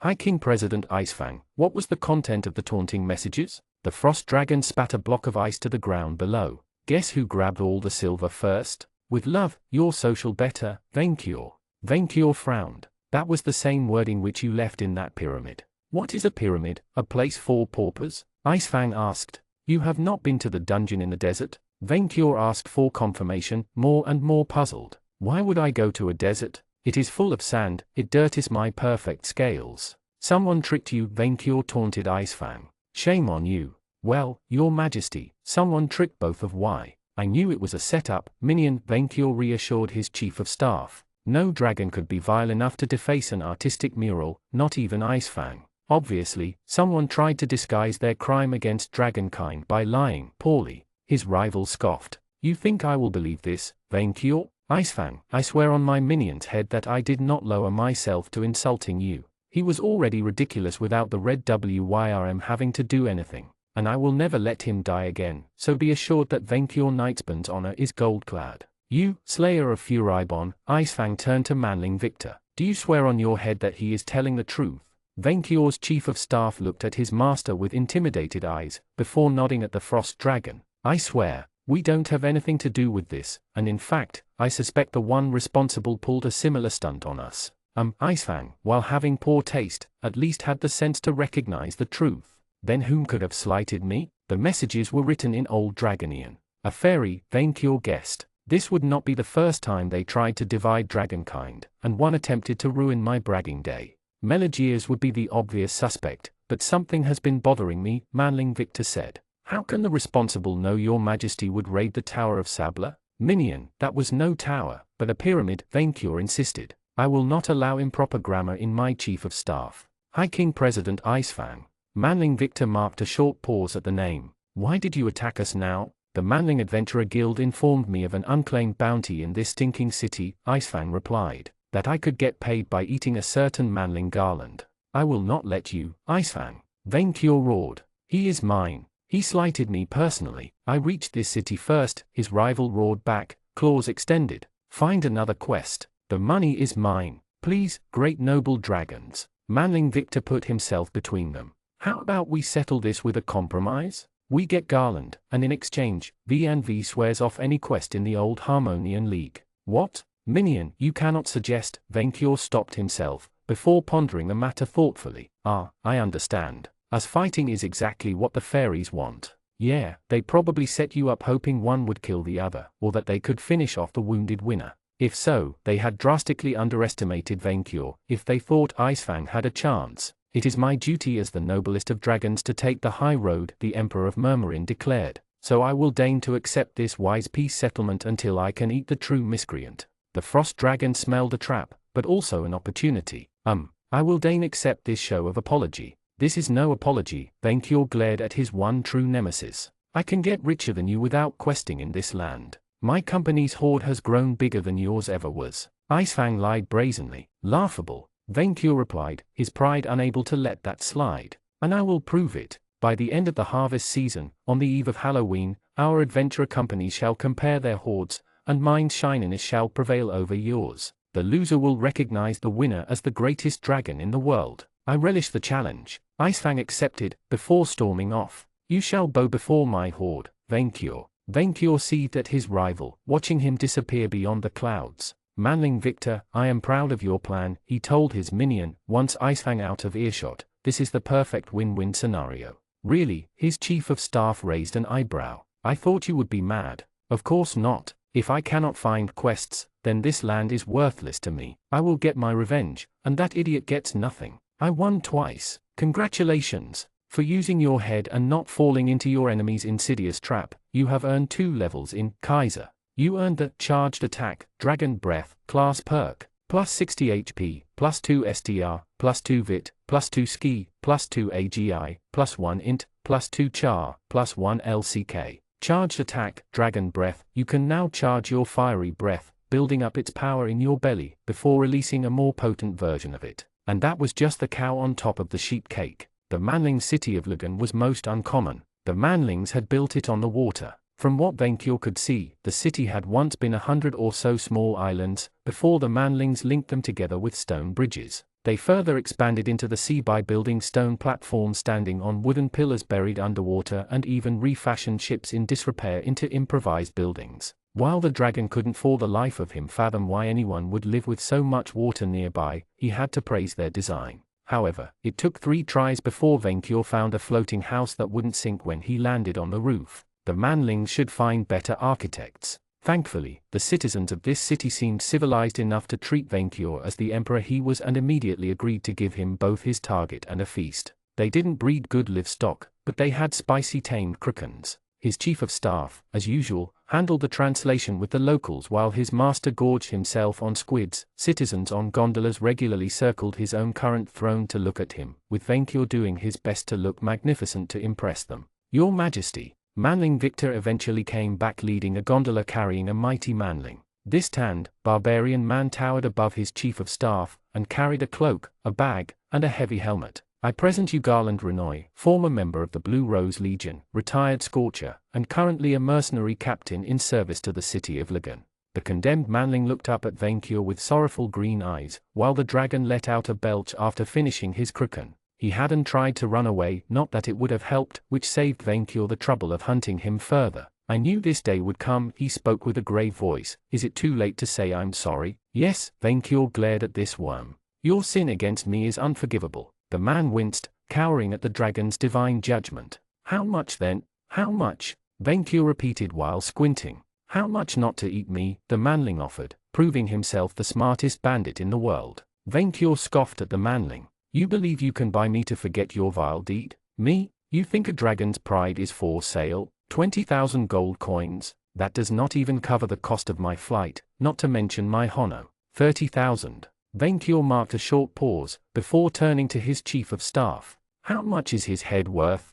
35,000, Manling Victor replied. Okay, what about 55,000, the criminal proposed. That covers my bounty and the money I got from my old lie. Pretty good deal, huh? The dragon pondered the question. His pride was second only to his lust for gold. 60,000, 20 cattle, and you will have to make a formal, public apology to me in front of witnesses, Venkyr replied. That is my first offer. The second is a trip to my bowels. Okay, Manling Garland immediately accepted. I'll take a bit of my company's reserve fund, but I can scrap the money. Your Majesty, he is a scorcher, Manling Victor pointed out. He's a wanted man before he murdered a baron and burned his castle. Just saying nobody will miss him if you decide to eat him anyway. Look, pal, you think I wanted to become a bandit? The other manling replied angrily. You think anyone wants to become a bandit? You think I went to some school and said to the teacher, when I grow up, I want to be the best thief there ever was? You don't have to be snappy about it, Manling Victor pouted. Times were hard, and my last employer didn't pay me after I risked my life killing monsters for him.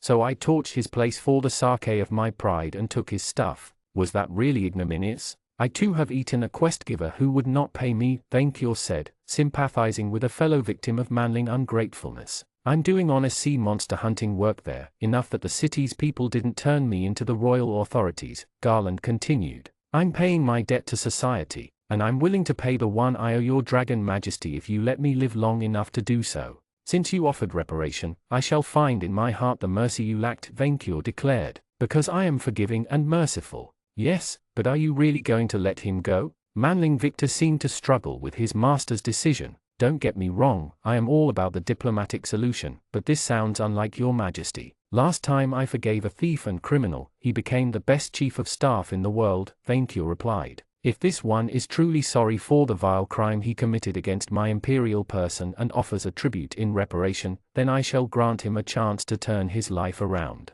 Killing would be the petty manling thing, and I am a noble dragon. I am forgiving and merciful. Oh, believe me, I've lived in fear since I heard you were back, the former bandit said. I feared that either you or my old employer would track me down for my lie. I know the Adventurer Guild can be ruthless towards those who try to con them, but that was 20 years ago, Manling Victor replied. They had completely forgotten about you until we researched your identity. Not the guild, Garland shook his head. We claimed the bounty they put on your majesty's head, but that wasn't why we went after you. Somebody hired us to first. This caught Vaincure's full attention. Explain, he ordered the manling. You want the full story? Guess I owe you that. Garland cleared his throat. 2 decades ago, I was an adventurer with my pals in Barin, one of the countries in the south. We were very good monster hunters. When our country Barsino joined Gardamag in the Century War, the army hired us to help out against the Foma's war beasts. The fairies and Brandon Moore fielded some nightmarish creatures, and they needed experts like us.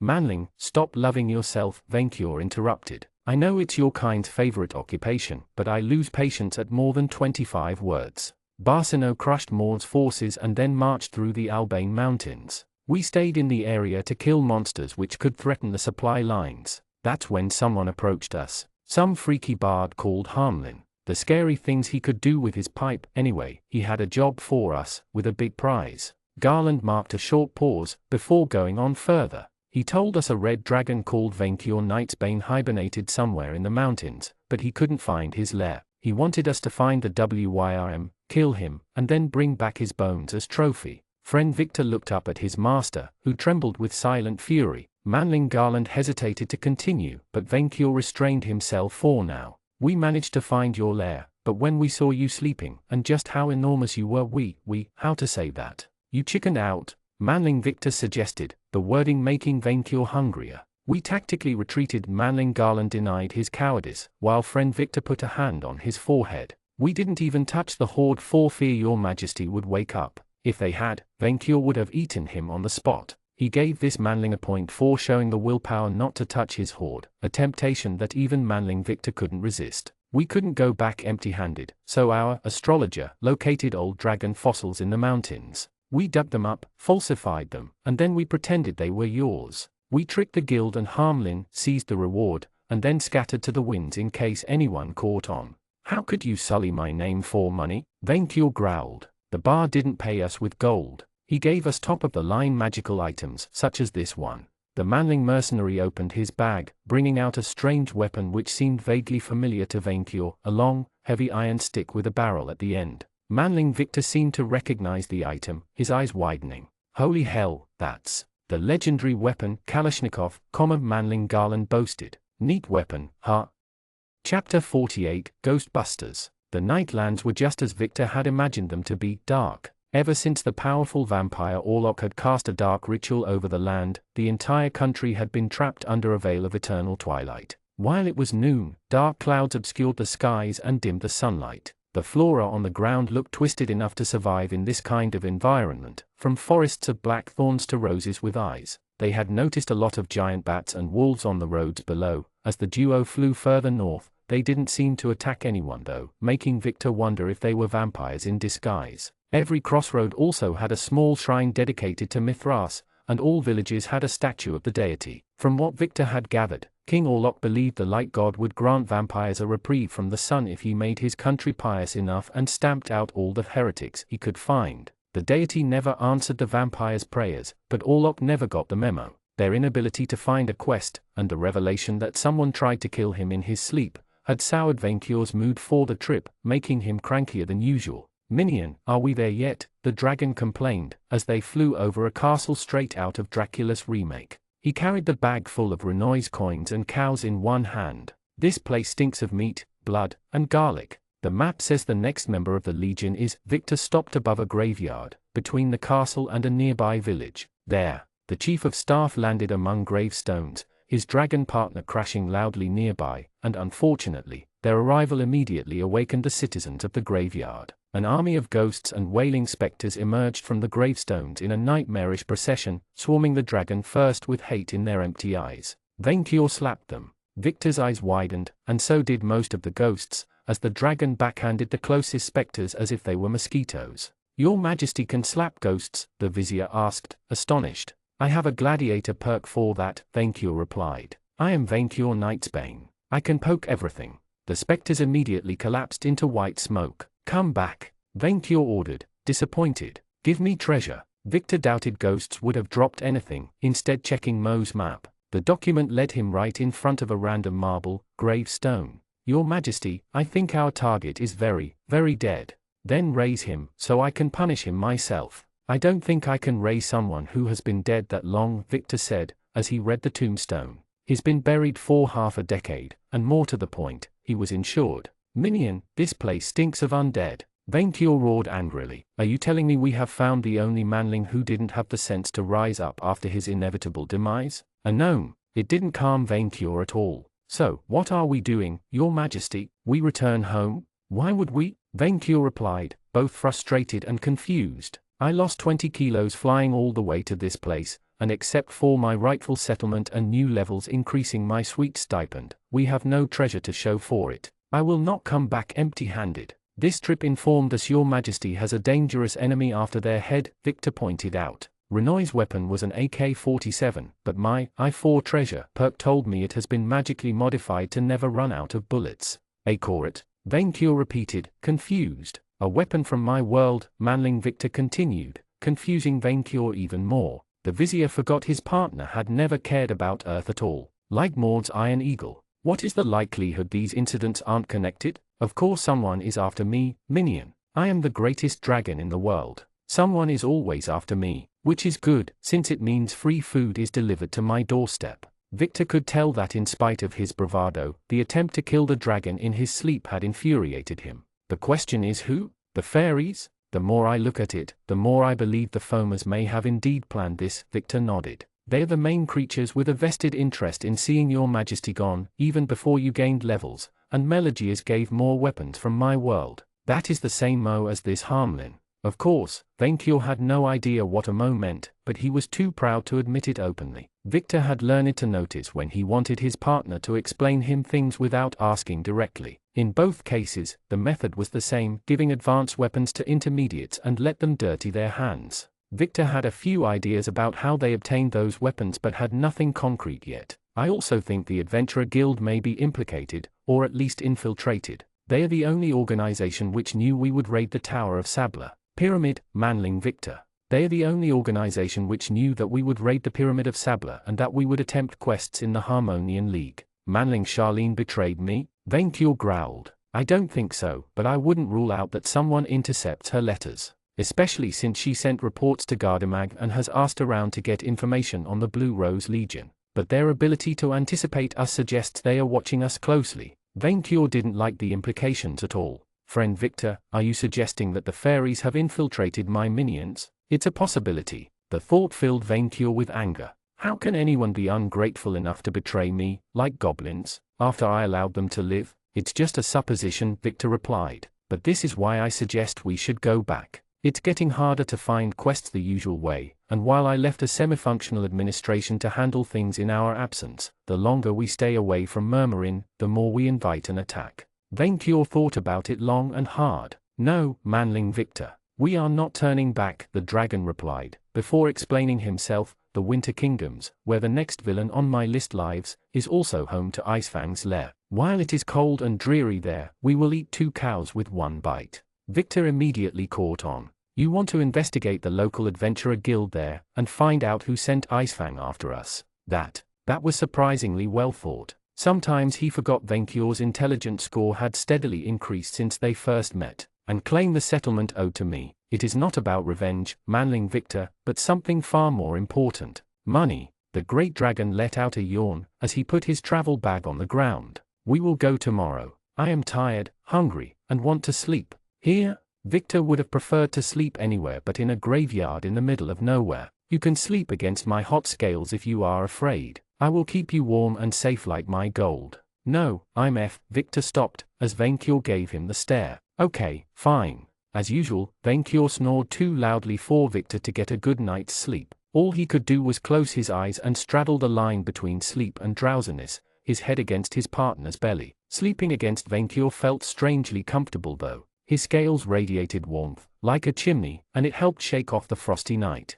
Victor had realized he had become more sensitive to cool temperatures since he leveled in the Monster Knight class, and taken to wear thicker blankets in his bed. Thankfully, no one was stupid enough to approach Vainkior, not even the dead. Hey, beast. Apparently not. Victor opened his eyes, finding a cowled, white-skinned man standing near him. The dragon's presence hadn't deterred him. Hey, the man repeated, showing his fangs. You got blood? Blood? Victor repeated, drowsy. I need my fix, quick. The gov got my supplier after he spliced his blood with fairy dust. You can't get away with nothing nowadays. Why did Victor always attract weirdos? It must have been the robes. I don't have blood, the vizier lied. You aren't a dealer. The vampire looked confused. Cause you look the part. Definitively the robes. I'm not a dealer. I just want to sleep. You sure? Cause I can pay good money for a sip. I can't sell my blood, it's against my religion, Victor deadpanned. Now scram please.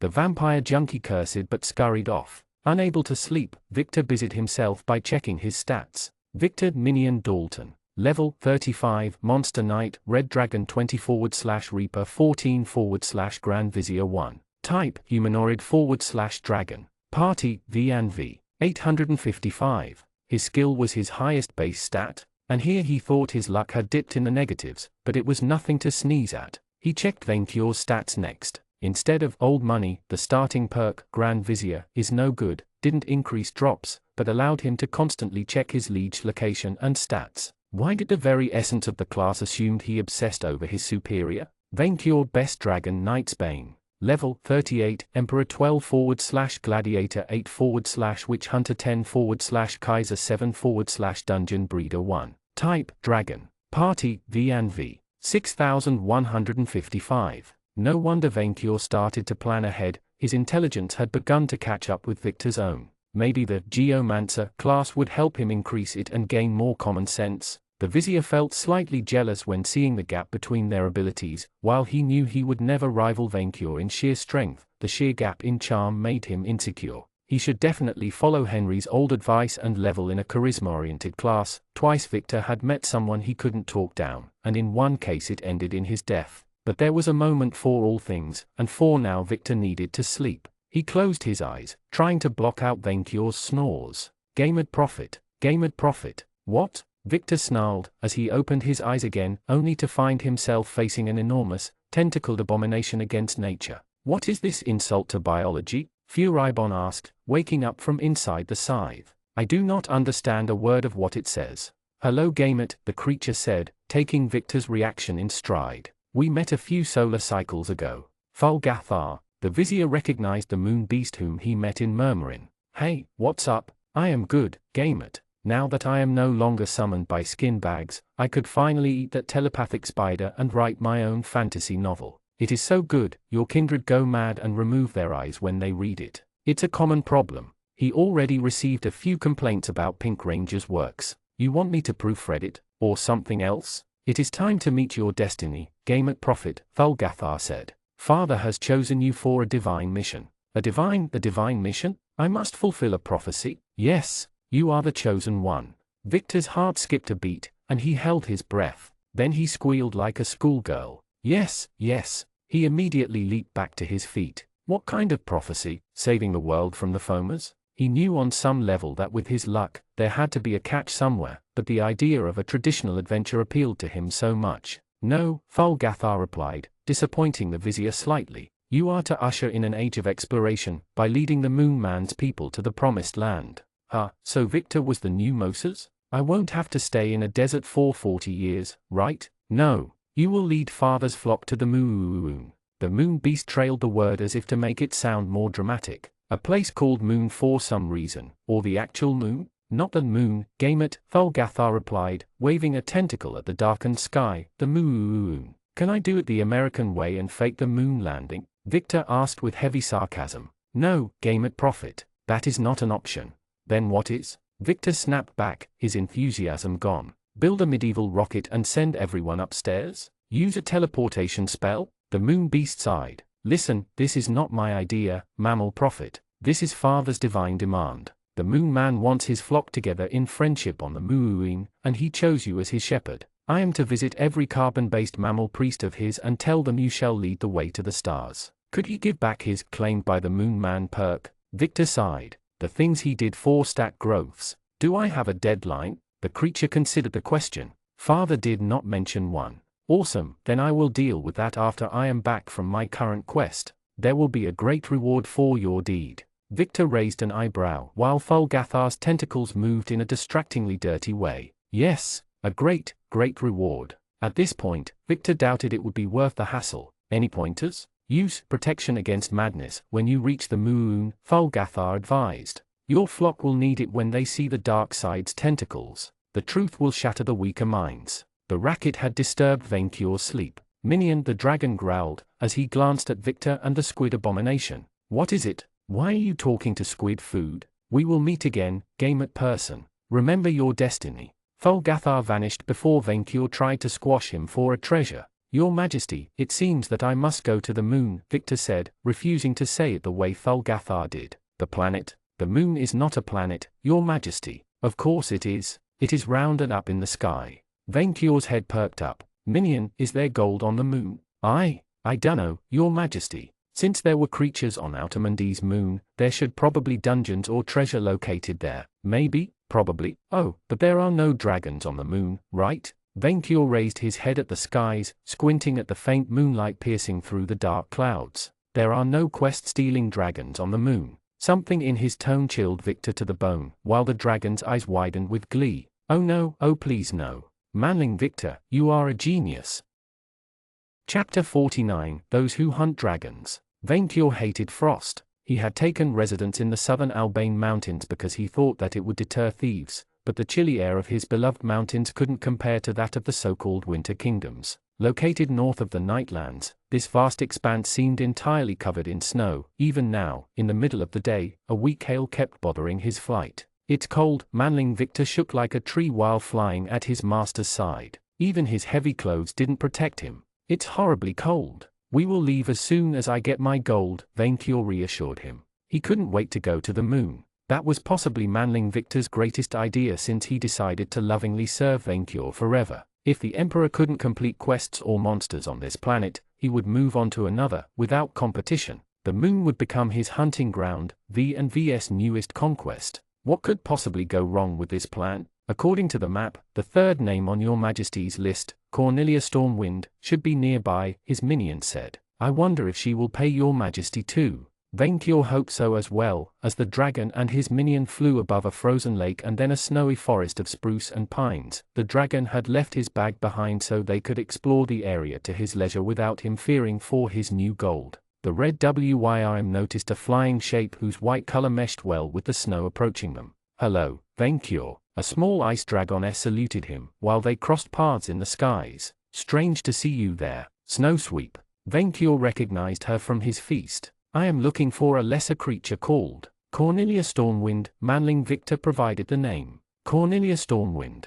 That good-for-nothing elf? The dragoness shrugged. She has taken control of this forest after I caught its ruling princess. I guess you will find her breeding with a pine tree nearby. Why are you looking for her? She is no princess material. She has insulted me, Vaincure replied. She owes me a tribute of gold and cattle. Good luck catching her then, the dragoness replied. But if you are snooping around, can you tell my little brother Windy to come home? He has not returned from his latest quest, and I am starting to worry for his safety. I will, Vaincure promised, nodding at the other dragon while she left to search further south. That's the fourth dragon we've met so far, Manling Victor said, as he and his master circled the forest from above. Most of my kind prefer the cold of the north than the south's warmth. Why frost dragons outnumbered their better cousins was beyond Vaincure, and that climate reminded him why he preferred heat. While his ring of elemental resistance may shield him from the discomfort of the cold, he still felt it. Vaincure sniffed the air, trying to locate the elf grasshopper.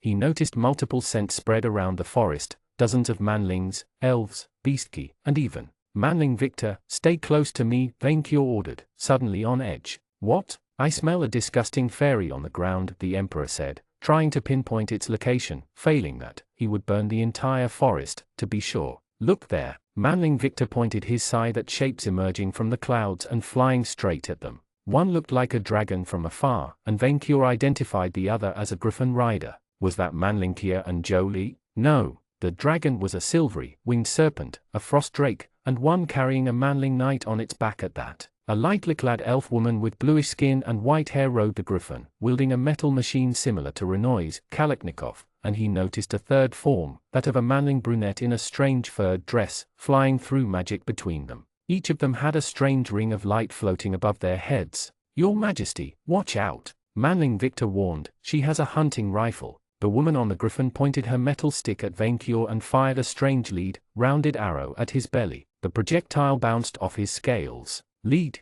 Vainqueur exclaimed with mock pain, a hand on the point of impact. My only weakness. Really? The woman on the griffin asked, as she and the others closed in. No, Vainqueur replied, retaliating with a fireball while she was distracted. Weaknesses are for manlings. The projectiles did make his scales itch a bit, but the dragon ignored the feeling. The trio dispersed to dodge the fireball, showing annoying quickness at it. While friend Victor almost cut the drake's head with his scythe, forcing the beast on the defensive, Vainqueur tried to eat the tasty griffin with one bite. Other projectiles flew at them from the forest itself, a massive lightning bolt and a shining arrow. His beautiful ring helped him shrug off the spell like the lead projectile, but the arrow. Vainqueur felt excruciating pain when it hit him in the belly, blowing up a scale. The red dragon snarled in anger, even as his scale immediately started growing back. Battlefield voice.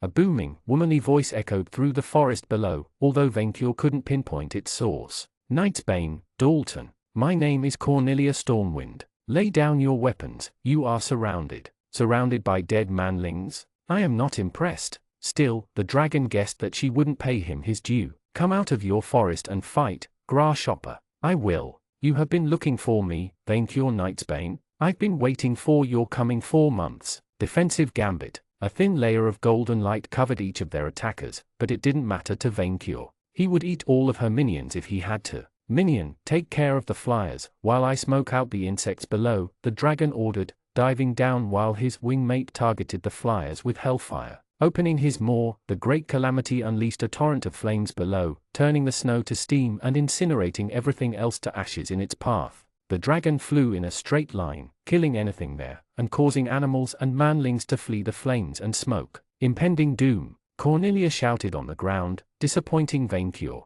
Vainqueur inhaled, deciding to create a circle of fire around the forest and trap his foes on the ground inside it. Ice shards, the Drake Rider shouted, as he broke past manling Victor's defense. He pointed his fingers at Vainqueur, firing icicles at him. The dragon didn't even bother dodging, the projectiles bouncing off his mighty body. The Drake Rider grunted, before turning to the flying manling in a dress. Krona, the dragon has protection against elemental attacks. Curse of Winter, the woman replied, blue dust trailing after her fingers. At which, manling Victor recognized the type of caster, busy keeping the Griffin Rider at bay with hellfire. Your Majesty, we must take her down first. She's a debuffer. A debuffer? Vainqueur growled back, distracted from burning the forest. She makes her enemies weaker and inflicts status effects. In short, she's distilled pain. Curse of Weakness, the witch replied, targeting Vainqueur with hand movements. Vitality check successful. You laughed at her puny power. My spells can't affect the dragon, the witch shouted.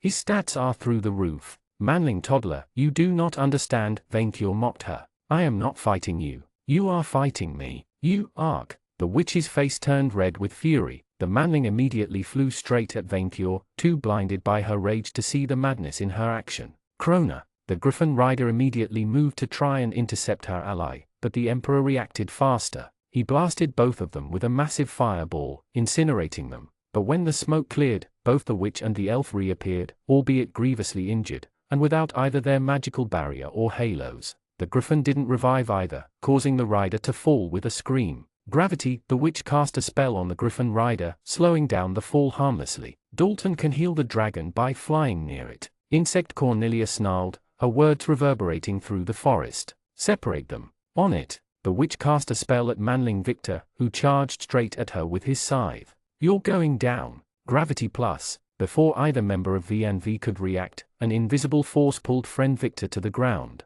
Minion. Vainqueur shouted in worry, as his minion landed in the forest. Ha! The witch gloated, before freezing as the furious emperor glared at her. Oh! As fast as lightning, Vainqueur punched her. The blow sent her flying and crashed as a bloody smear on the ground below. Krona, the Drake Rider shouted, while the vengeful Vainqueur turned to him next. Cornelia, Krona's dead. He tried to wound the dragon with ice shards, but Vainqueur retaliated with his dragon fire. His flames turned the ice to steam, but the annoying insect glided around the attack. Another projectile came at him from the forest, yet it missed by a wide distance and exploded above the clouds. Bring the fight to the ground, while we activate the golem and summon reinforcements, his master replied, before casting a spell. Predict bad weather. The Drake rider immediately flew back to the forest, while the hail grew in intensity, the ice turning hard as stone and itching Venkior's scales on contact. Cursing as the hail hammered his wings, Venkior flew towards the ground, but not to pursue the Drake.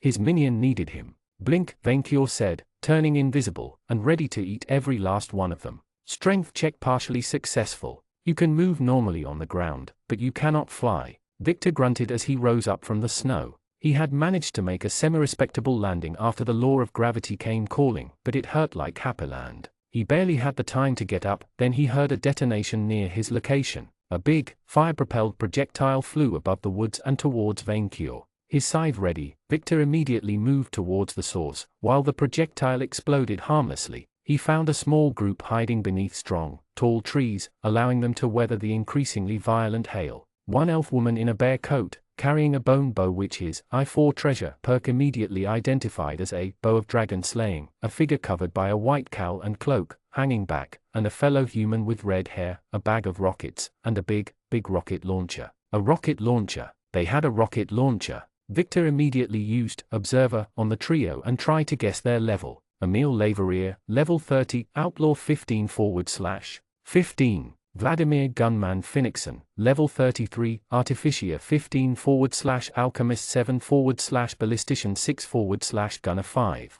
Judith Maisel, level 34, Archer 20/Huntress 8/Sniper 6. Laverier? Like the Nightblade's leader? Could it be? You missed, the elf archer mocked his ally. I missed, the human with the rocket launcher gasped. How could you miss, the elf archer reprimanded him. How could you miss a giant dragon with a bazooka? I don't know. Stop shaming me, and fire. Nightspan's getting closer. Each of them except the cowled one have the halo effect, in addition to their magical shield. Furibon noticed the white ring of light above their heads. They will revive with 1 HP once if killed. Not if he trapped their souls first. Victor noted that they must have had at least one healer, though, and a high-level one at that. The cowled fighters suddenly glanced in Victor's direction, revealing the lifeless white skin and crimson eyes beneath. The lackey's here, he whispered with a low, raspy voice. Okay, Victor really didn't want to go through with that part, but it was Venkior or them. The vizier threw his scythe at the gunner, his weapon hitting him in the back before he could pull the trigger.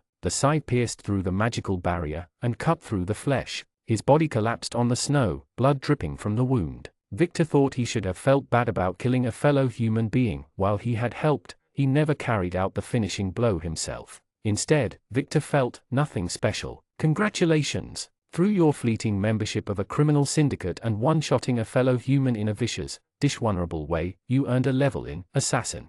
You earned the Lethal class perk. Plus 30 HP, plus 2 ski, plus 1 AGI, plus 1 int, plus 1 char, plus 1 LCK. Lethal, your armed attacks have a chance to inflict insta-death, luck divided by 2. The gunman's soul was drawn into Victor's scythe, the halo vanishing. His Helheim bypassed their protections. The archer hastily turned in his direction, while the cowled figure revealed 2 daggers dripping with poison. I hated Legolas, Victor shouted as a war cry, before blasting both of his foes with hellfire. The cowled fighter turned into white mist before the flames could hit him, furthering Victor's suspicions, but his teammate couldn't dodge. She took a blast of infernal flames to the face, stumbling back. She launched her arrow, the projectile hitting a pine tree's bark. Hilda, Dalton ambushed Emil's team, Cornelia's voice echoed from afar. Do your job and hit him hard. Damn. How did she know? Victor suddenly remembered that one of the Blue Rose members had levels in astrologer, the someone specialized in divination.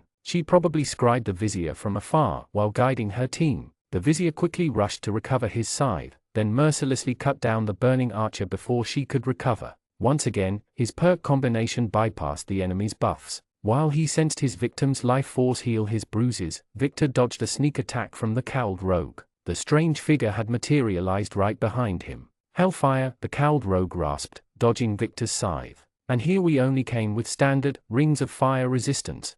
Smart, but not enough to stop Venkior's breath or the unholy effects of hellfire. Victor used Monster Insight to confirm his theory. Emil Laverier, alchemical vampire spawn, undead/humanoid. Strong against moon, darkness, unholy, blood, frost, drain, insta-death, disease, poison, fatigue, sleep, and beast. Weak against necromancy, holy, fire, life, berserk, manslayer, and dead slayer. a Nightblade infiltrator and vampire assassin sent to distribute Dragon Slayer weapons among disgruntled adventurers, also tricked Icefang by leaving messages in dungeons which others cleared first, uses a cloak and the weather to avoid death by sunlight, and never forgets his vampire mommy's birthday. A vampire. He was right. Hey, I know your boss. She has money stashed in our vaults. The undead assassin responded by trying to slice his neck with his daggers. Both engaged in a deadly dance of blades, unable to hit the other, while a rumbling noise began to echo through the trees.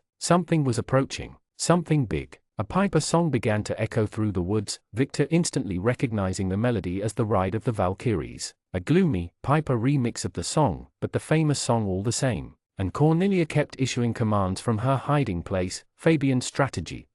Damn. The support members empowered the party from the cover of the forest, and according to the smoke rising in the sky, they had intercepted Vainkur before the two partners could rejoin. Victor had to finish off this rogue before reinforcements arrived, and go help his partner. A fiery rift through space opened to his left, dashing his hopes. Victor parried a blue spear with his scythe, as a cavalier in heavy armor emerged from the rift. He, or she, rode a massive black stallion, with a mane and hooves made of fire. The knight attempted to feint him with a second, crimson spear, forcing Victor to retreat to avoid impalement. His Eye for Treasure perk also identified the effects of his weapons. One spear inflicted frost damage, the other fire. Victor could ignore the latter, but the former would hit him really hard. While the vampire rogue tried to flank Victor, the nightmare horse let out a wail, a fiery portal opening right in front of the cavalier. The rider and his mount crossed it, the tear closing right behind him. Worse, he noticed three new shapes braving the hailstorm and rushing at his location.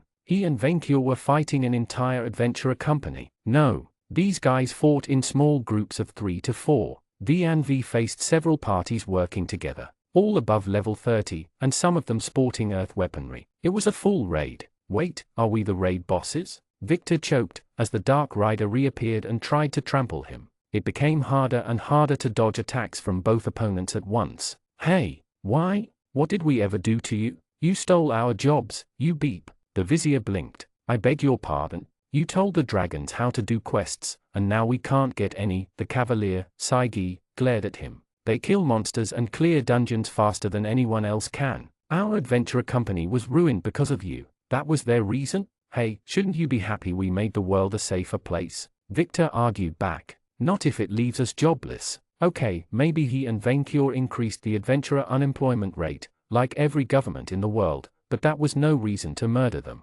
Unfortunately, the other three arrived and helped surround Victor. A tanned, strongly built woman with short blonde hair carrying an enormous warhammer on her back and a whip in hand, seemed to be the leader. She was backed up by a tiger-like humanoid wearing only crimson pants, and a two-handed swordsman in heavy plate armor. 5-on-1, Furibon noted. I guess this is the end for you. Again. Victor hated to agree with him, but his odds didn't look good. And meanwhile, the rumbling noise kept getting closer and stronger. If I die there, I have something to tell you. Oh, do tell. You're a giant, bitter pain, Victor declared bluntly, before softening the blow. But I'm going to miss you a bit. We had fun. Just go die already. Victor used Observer on the newcomers, trying to find the weak link in their formation. Hilda Brightside, level 36, Warmaster 20/Warrior 12/Reaver 3/Whipmaster 1. Tiger Hajing, level 39. Sven Ironguard, level 35, Crusader 30/Heavy Knight 5.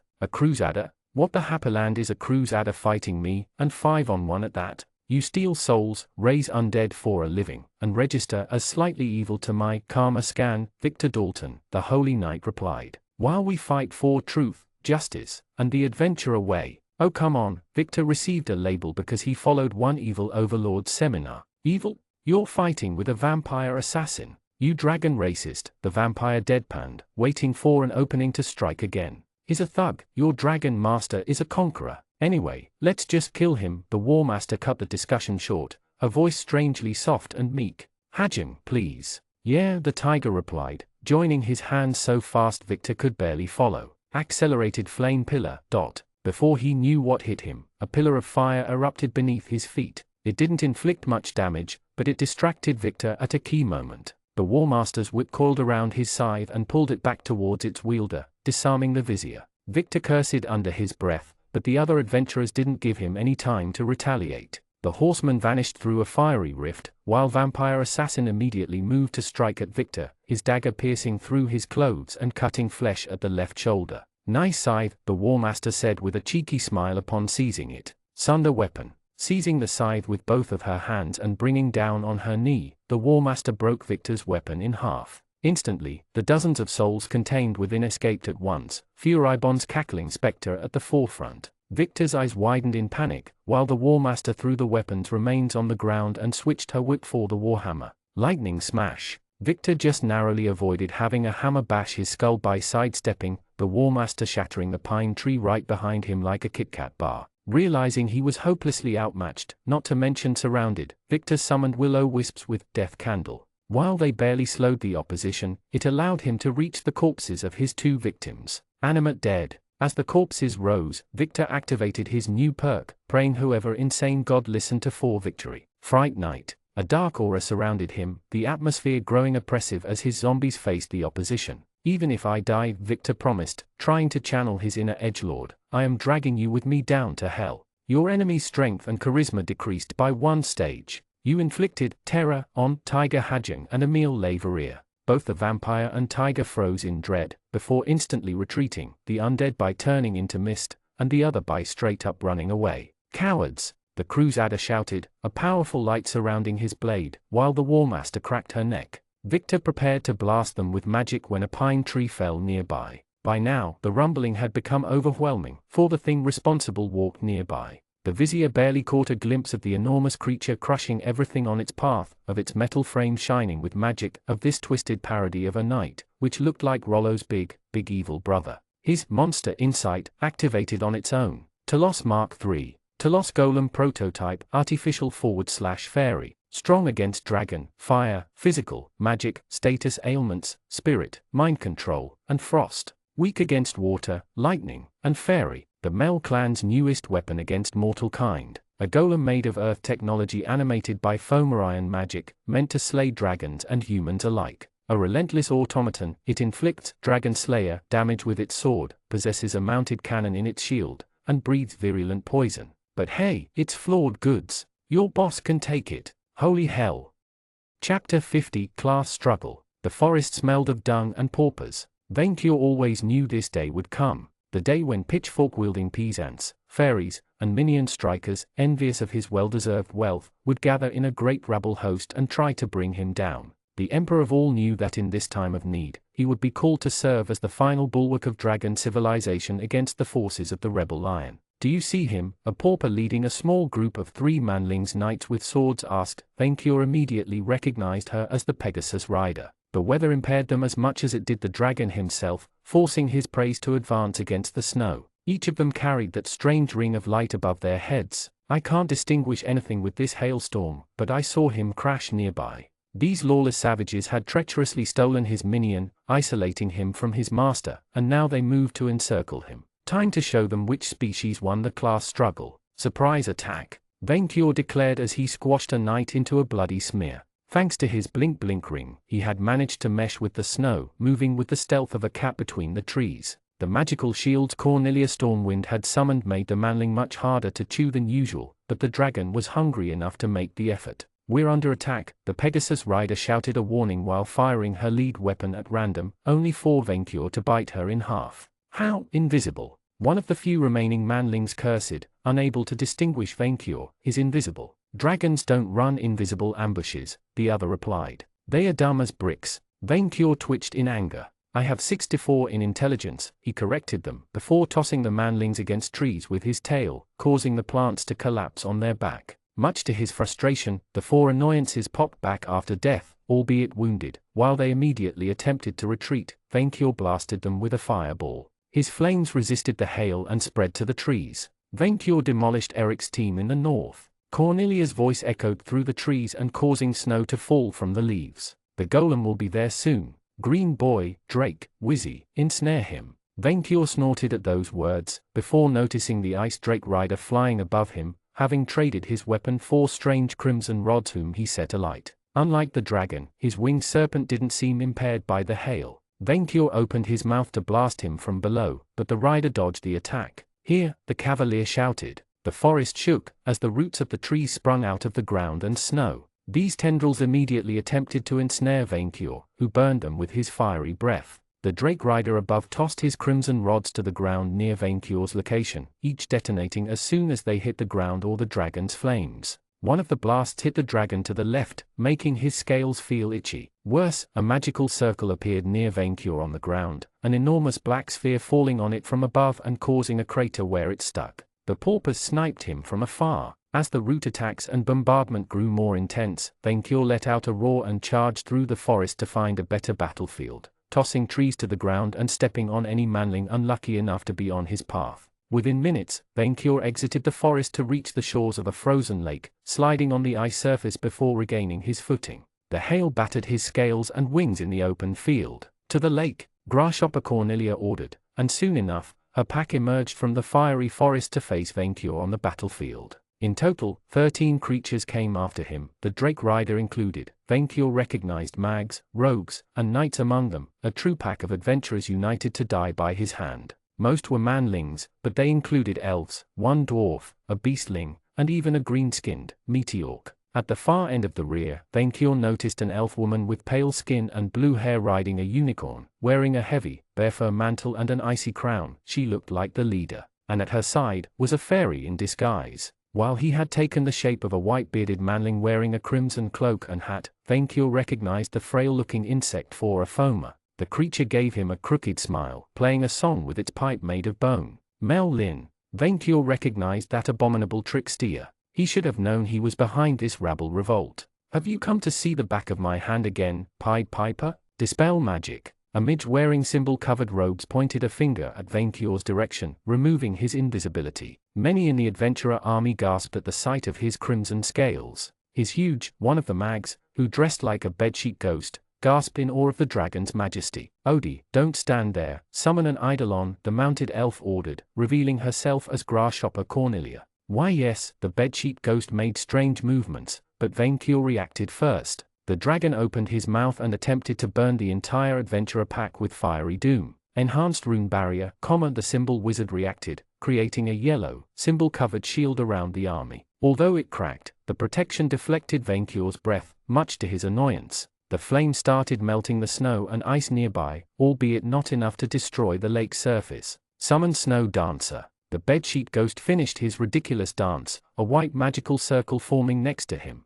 A live statue of ice with hair made of mist materialized within it. Superficially looking like an elf, the creature had blue crystal blades attached to her arms, and a white mask hiding her face. Thin strings linked her limbs to the bedsheet midge, like a puppet. "Minion," Vainqueur shouted, eager to be reunited with his chief of staff. If they summoned reinforcements, so would the Emperor. "Minion, get back here. He's calling Dalton." Cornelia warned as the barrier dispelled, allowing her warriors and the ice creature to charge at Vainqueur. Ninjutsu, Seal Perk. A manling whose every patch of skin was covered in a black bodysuit made hand signs, and the dragon instantly felt weakened. "Your Summon Herald, Victor Dalton, has been sealed by Ninja Weeb. You will not be able to use that perk as long as Ninja Weeb stays on the field." Her minions let out a shout of enthusiasm, while Vainqueur scoffed. He had crushed insect armies in the past, and he would do so again, even if he had to kill them twice. The adventurers divided into various groups to encircle Vainqueur. At the front, the dragon faced the Snow Dancer, a buff manling behemoth with a huge hammer, a knight whose bronze armor was covered with runes,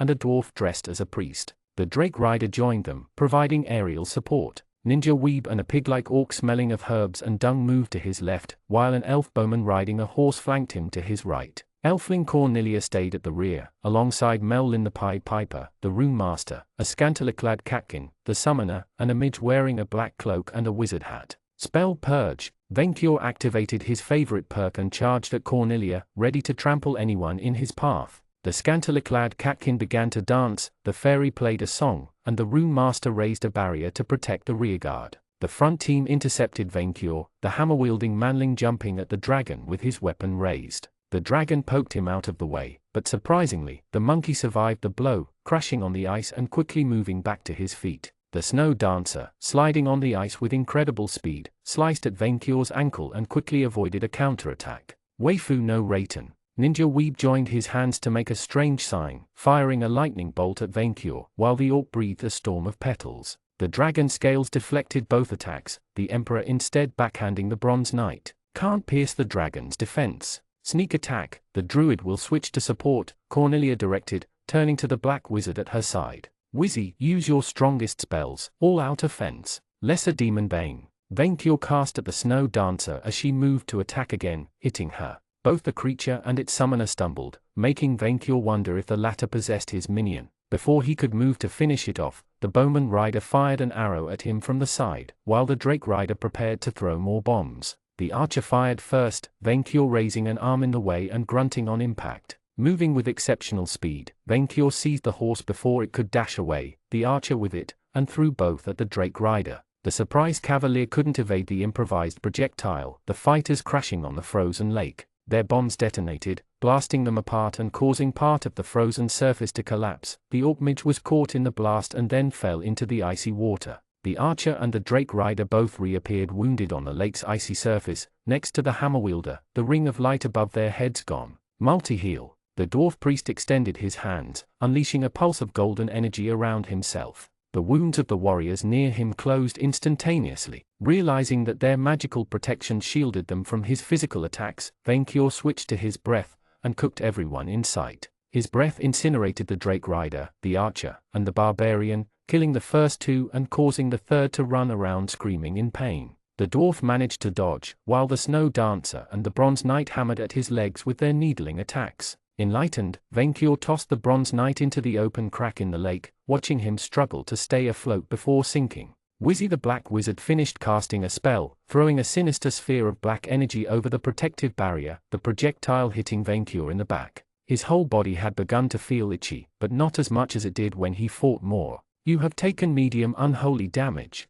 You have lost 25% of your HP. The Druid and the Rune Knight haven't resurfaced. Boss, the Catkin Dancer panicked. He's tearing us apart. We're down half the team, the summoner panicked, while Vaincure kept trying to incinerate his icy minion. And what is Hilda doing? She should have killed the lackey already. Knight's Bane has lost more than 1000 HP and cannot regenerate. Cornelia shouted, as if it was something to boast about. Only the fairy didn't panic, happily playing his pipe amidst the chaos. Keep whittling him down. It's life or death. Yours. Vaincure taunted them back, in between two fiery attacks. Ninja Weeb, who had slipped past his notice, reappeared to leap at the dragon, sword in hand. Sionora, reptile. The blade connected with Vaincure's head, and shattered. The manling barely had the time to choke at his incompetence, before Vaincure bit him in half. He reappeared a few feet away, but Vaincure didn't mind. He tasted like fish food, and couldn't wait to eat him again. Invincible, the dragon boasted, cheering himself up.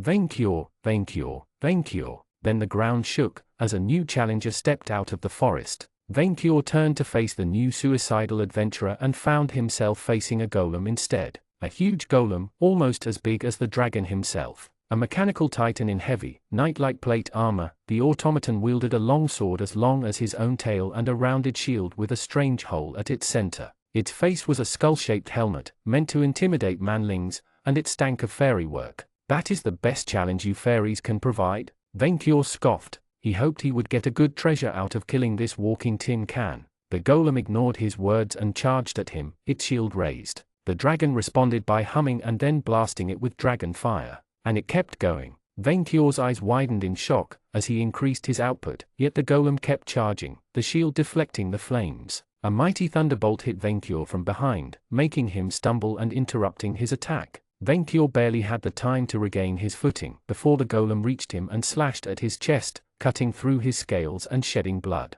How could it be? His flames burned brighter than the sun. Meanwhile, Victor was fighting for his life, against his foes and poison. You have taken passive, poison, damage. You have lost half your HP. The vizier ignored the message, focused on anticipating the furious strikes of the Warmaster. He dodged, but couldn't avoid the Crusader's weapon aiming for his chest. A sixth wound opened below his nipple, and he barely avoided the horseman's spear aiming for his head. The rider opened another rift before Victor could retaliate, vanishing once more. He had managed to kill the Crusader once with the help of the summoned undead, only for that Tinkan to return from death and heal. That warrior wasn't dangerous as much as resilient, flanking him to make the Warmaster's job at hitting his chest easier. and any of her hits would kill him. Only his Fright Night technique had saved his life, weakening his foes enough to allow him to resist so far. So far. Crit up, the War Master buffed herself up, each of her stray strikes smashing a tree. Victor summoned another Will-O-Wisp as a buffer, the cruise adder destroying it almost instantly. I know, Victor shouted, finally finding an opening in the Crusader's defense and blasting his face with hellfire. This time, the warrior cooked in his armor and fell dead on the back. Okay, that left only the War Master and the rider. He could do this. Victor unleashed another fireball at his foe, but the woman jumped out of the way. He prepared to fire a second and, out of mana, without any other chance at survival, Victor made a final dash to reach the corpses of the other adventurers he killed. Most precisely, the bazooka. Unfortunately, the atrocious sensation of an ice spear piercing his back dashed his hope, making him collapse in the snow. Super effective hit. Warning, critical health. You have fallen below 25% HP. Finally, the Nightmare Horseman declared, he and his beast standing in front of Victor with both spears raised. I thought he would never go down. He got Sven, the War Master replied sadly. We've got to kill him and help the others. I can still hear the battle from afar. Yeah, the horseman replied, preparing to trample down Victor with his horse. See you in Happyland, Arsh, Zawarudo. In a blink, the rider had been turned to dust, his twin spears falling on the snow, and his horse stopped in confusion. Victor's eyes widened, as a dark light had popped into existence between the War Master and her prey. Mine, the undead snarled, before casually killing the hammer warrior with a crimson ray of light. Mine. Furibon? Victor couldn't believe it. You saved me. Mine, the light replied, as he zapped the War Master and the horseman dead a second time when they returned from the dead. Unfortunately, he sounded more pissed rather than friendly, enhanced binding cold. As the light spoke, chains made of ice appeared around Victor, binding him like a ham on the snow. Now, I can kill you myself. Of course, he wouldn't save him. The vizier cursed under his breath, trying to melt the chains with hellfire. Damn it. The light repaired Victor's scythe with a spell, grabbed it, and then raised the weapon above its previous holder's head. It will be just like old times, except I will be the one to carry you around, making your eternal existence unbearable. Joke is on you, Victor pointed out. The soul trap only works if I carry out the final blow. Oh. The light sounded disappointed but quickly recovered. I guess I will settle on killing you the old-fashioned way, then. Wait, Victor insisted, don't I get a last request? Charisma check. Failed. Oh, come on. Furibon lowered the scythe and preparing to behead his former captor. Victor's awaited the end, but the blade stopped within an inch of his neck. You are not screaming, the undead asked. Oh, you know, it's my third time, Victor shrugged. It still sucks but you get used to it. Make an effort, Furibon ordered. I did not save you for our relationship to end like this. Why was the light dragging his demise? Unless he secretly didn't want to go through with it. You have Stockholm Syndrome, Victor realized. No, you have Stockholm Syndrome. Victor rejoiced, as the light couldn't go through with the execution. I knew it was contagious. Shut up, Furibon snarled, trembling but unable to go through with the kill. I do not care. I do not. I am not sick. I wanted to die too when I caught it, Victor reassured him. You get used to it after a while. That is it. The light cursed in an ancient language, well and truly furious at his inability to kill Victor for good. I am so done with you and that giant wyvern. I hope the foamers turn you both to lead. And with that final curse, Furibon teleported away in a flash of light, taking Victor's scythe with him. The chains binding Victor soon dispelled, leaving him disarmed in the snow, and facing the now riderless nightmare horse. The vizier glanced at the corpses of the adventurers, mostly their equipment, and then the beast. No, that would be ridiculous. He couldn't resist. Chapter 51, The Greatest Gladiator. For the first time since forever, Vainkur found himself on the defensive. Nothing worked. The golem brushed off his claws, fangs, spells, and dragonfire. Dragonfire, the mightiest, warmest gift of dragonkind, didn't work on a farming machine. The golem kept fighting him at close range, and every stab of its sword stung. When Vainkur attempted to put distance between them, the creature pointed its shield at him and fired lead spheres that hurt almost as much. The monkey's fighters also didn't stop hitting his ankles, especially that cursed snow creature and the hammer warrior. It didn't hurt much, but it made it harder to dodge the much more dangerous golem's strikes. Another sword slash hit him in the chest, right next to the previous one. You have taken heavy damage. You have fallen below half your HP. The golem, seeing it coming, pointed its shield at the dragon and fired a cannonball. Although Venkior dodged, the adventurers used the opportunity to target him with spells. Aura, the dwarf priest said, firing a beam of light at Venkior's wing and blowing a hole through it. The great Wym let out a grunt of pain before landing on the ice and crushing the dwarf priest underfoot while at it. The ice cracked beneath his and the golem's feet, although it didn't collapse. The piper's melody changed to a more oppressive tone, and the golem's behavior changed to match it. The machine exhaled a cloud of miasma from its skull face, and although it itched to breathe it, Venkior resisted the attack. My eyes! The hammer warrior cried like a cow, dropping his hammer to scratch his bleeding eyes. The revived dwarf priest reappeared in the middle of the poisonous cloud and soon dropped dead. Only Ninja Weeb avoided the attack by leaping away, while the snow dancer ignored the attack like Venkior did. Hey, one of the adventurers hiding at the rear turned to the fairy. You're hitting our own. The fairy responded by changing his melody from gloomy to violently aggressive, and the golem began to swing its blade with maniacal fury. Venkior barely had the time to leap to the side, the machine's claymore smashing the hammer manling into a bloody puddle. The adventurers understood the message and shut up. The snow dancer and Ninja Weeb put distance between the golem and them, giving breathing room to Venkior. Since the fairy obviously controlled his puppet with his pipe, the dragon turned to the dreadful musician's direction and shot a fireball at him. Once again, the rune master shielded him and the other annoyances with a barrier. He knew he should have become a wizard. That was it. That scrap creature had been built to fight dragons, so Venkior shouldn't fight it like a dragon. He should fight like a witch hunter emperor gladiator. The dragons had created this system to become stronger and richer. There lied the key to his victory. Energized, Venkior stopped walking on his four limbs and instead stood on his back legs, his claws tightened into fists. What the? Insect Cornelia was at a loss of words before Venkior's fabulous fighting pose. Is that a boxing stance? Victory fist, Venkior said, feeling the system's knowledge empower his body. The golem took a step, attempted to skewer the dragon. Venkior, acting entirely on instinct, dodged the sword, and punched the golem in a cross-counter. His fist bypassed the titan's defense and smashed it right in its metal face, the icy ground shaking under the power of the blow. The scrap pile stumbled back, just in time for Venkior to hit it again with a jab. The blow sent bolts flying, and the emperor felt his dragon blood rising up. He should pick a name for his technique, such as the poke. The scrap machine attempted to retaliate, but each time, Venkior wasted it with counterattacks. Deflecting the blade with his palm, moving his punches in hook-like motions, using his superior agility to run circles around his punching bag. Each blow tore off part of the machine's armor, revealing nuts, bolts, and shining symbols beneath the armor. His beating the tar out of the golem. His punching the golem to death. Insect Cornelia began to panic as Venkior punched the golem further back, while even the fairy began to look doubtful. Don't just stand there and watch. Stop him. Oh, right, the bedsheet ghost replied, sending the snow dancer after Venkior, while Wizzy the wizard began to cast another spell from behind the barrier.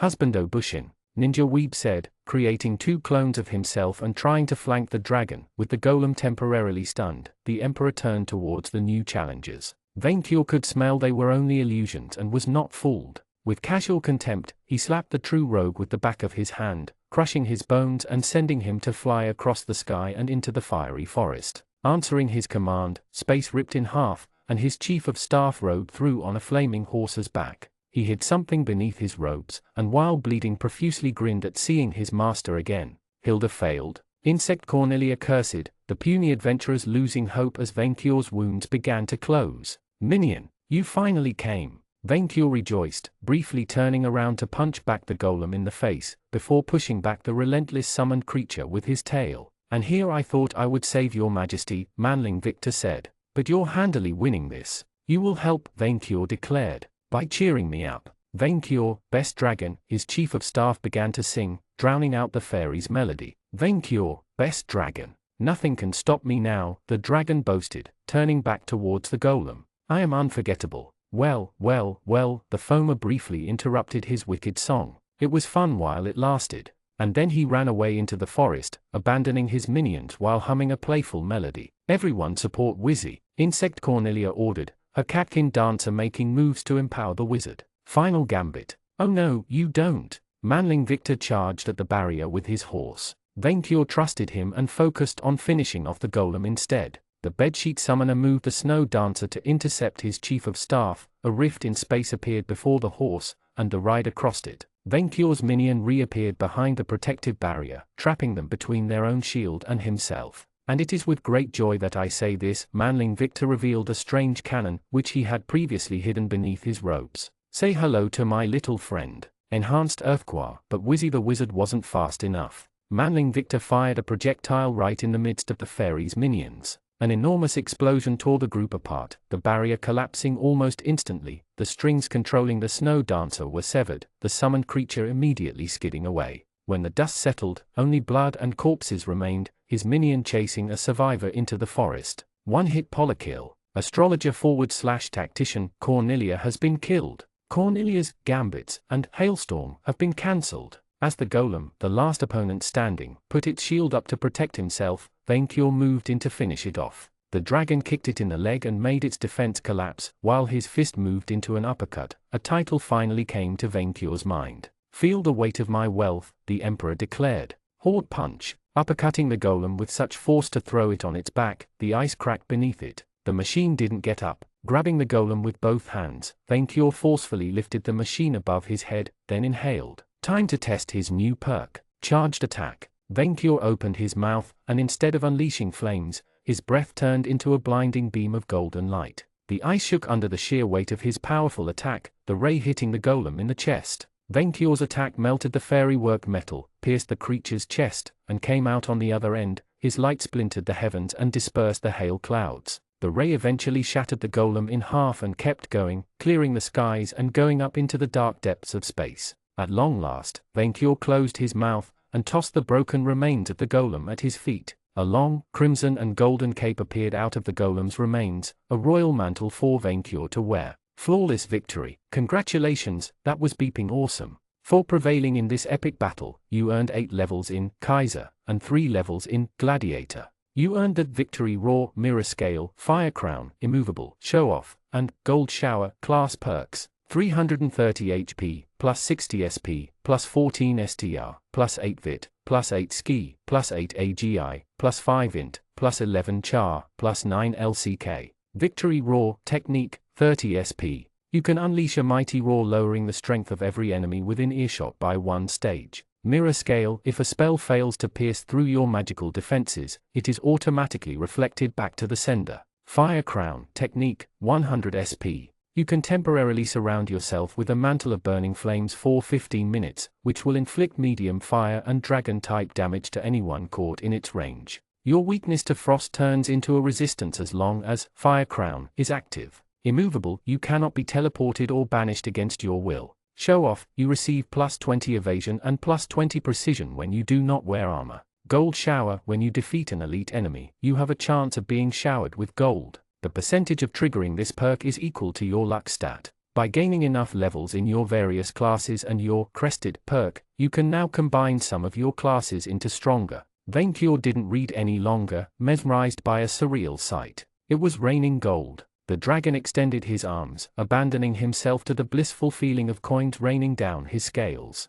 Riding the nightmare horse, Victor pursued the last adventurer through the woods. It was easy enough, he just had to follow the bloody footsteps in the snow. He eventually tracked the survivor to a hidden grotto under a small hillock, which must have served as a camp for the adventurers. They had mostly stocked a huge amount of weapons there, both old and modern, bows, spears, grenades. Also, dragons. Victor counted at least 7 small dragonlings no bigger than black bears, heavily chained in steel cages. They had found the missing dragons. Help! One of the small dragons, white as snow, rejoiced at the sight of Victor. We're saved. Manlings can't be saviors, another Wyomling replied. They don't have souls. Victor ignored the slur, pointing his weapon at the only other human in the cave. Wizzy the Wizard was bleeding profusely, desperately searching for an item among the stockpile of weapons, turning around when he heard Victor. He carried a crest painted black in his hands. You're awfully resilient for a midget, Victor said. His boss and compatriots died easily enough, but that guy survived the blast with his defenses down and had enough strength to keep running. Still, he was clearly clinging to life only by a narrow margin. Dark Magikians have S in HP growth, Wizzy replied, brandishing the blackened crest. Now back off, or I will use this. Victor's I-4 treasure instantly identified the item. I'm not bluffing. Sure, go ahead. What will be quicker? Your crest. Victor pointed his rocket launcher at the wizard, or my bazooka? You won't shoot in an enclosed space. Are you betting your life on it? The Mitch hesitated, his eyes moving between both items, and then succeeded on his intelligence check. He lowered the crest and put his hands behind his head. Wise choice, Victor replied, before turning to the dragonlings. It's okay, I'm here to help. When I am grown, I will make you my chief of staff, one of the female dragonlings said. I am already taken, but thank you, Victor replied, before glaring at the wizard. You caught and beat up children? I am 80, a dragonling protested. Have you looked at the adults? Wizzy grunted back. That coward Harmlin and that vampire just wanted blood samples from dragons with class levels. They gave us weapons in return, and promised they would take care of the dragon problem. And you believed them? What other choice did we have? Okay, they may have tricked some adult dragons into fighting each other, but what was your plan afterward? Blackmail the parents by threatening the kids? Dispose of them? How did you think kidnapping young dragons would end in anything but a disaster? Okay, after a point, we were making stuff as we went on. Victor narrowed his eyes. Hey, we didn't think we would actually catch any of them. Victor blinked, then sighed at the sheer stupidity. Congratulations! For your prowess in this battle, you earned 3 levels in Reaper and 2 levels in Assassin. Thanks to your chaotic alignments, Crested, and Monster Student, you have also taken a level in the Elite Chaos Rider Monster class. You earned the Had's Blast Necromancy 3 Blade Stinger and Black Horseman class perks. 60 HP, plus 20 SP, plus 3 STR, plus 2 VIT, plus 8 Ski, plus 6 AGI, plus 6 Int, plus 6 Char, plus 4 LCK. Had's Blast, spell effect, HP cost. You sacrifice part of your life force to unleash a powerful blast of spirit energy at your foe. The more HP you sacrifice, the stronger the blast. Alternatively, you can force an ally within 20 feet to pay the price for you on a successful charisma check. Necromancy 3, you can now learn and use necromancy spells up to tier 3. This replaces necromancy 2. Blade Stinger, you can apply the poisoned quality to your blade weapons. This poison will inflict weak passive damage, but the victim has a chance of curing themselves on a successful vitality check every minute. Black Horseman, you gain perfect proficiency in riding, but only with monstrous mounts. At will, you can mark a willing monster as your steed, which you can then summon to you at any time. You can only have one steed marked at once. Do you have gold, manling? One of the Wyomlings asked. Yes, why? Give it to me, give me your money. His amazing cape floating to the howling wind, Vaincure glanced at the skies, his manling at his side. His kindred had been set free, the last adventurer chained for trial, and the enemy routed. Yet, he couldn't rejoice. Overall, while this isn't a perfect victory, I say your majesty came out of this adventure with more good than harm, Manling Victor said, always seeing the positive even in the darkest of times. We got a huge amount of loot, more than if we had fulfilled a quest. You call this a victory, minion? Vaincure couldn't shake his overwhelming sense of dread filling the air. A dark cloud, once banished, had swept back onto the land, bringing an end to his happy days. The enemy is out there. It's true that the Foma escaped, but we have a prisoner and the golem's remains. Who cares about the fairy? Vaincure turned to his manling, fire in his eyes. How could his chief of staff not understand the gravity of the situation? The sinister consequences of this day for dragonkind? No, the world at large? I am talking about the true enemy of dragonkind. No, life itself. A great darkness, once barely kept at bay, had returned. The seal was broken. Minion, the vile Furibon has escaped. Manling Victor fell silent, crushed by his shame. Finally, he understood that in failing to keep the monstrous-like imprisoned, all the countless atrocities the Gold Slayer would commit shall be on his head. Nothing would be the same anymore. There shall be a new war of the Horde, Vaincure said with the grimness of an old warrior, glancing at the horizon as if he could glimpse the pitch blackness of the era ahead, and the world will know the terror of Lead, once again.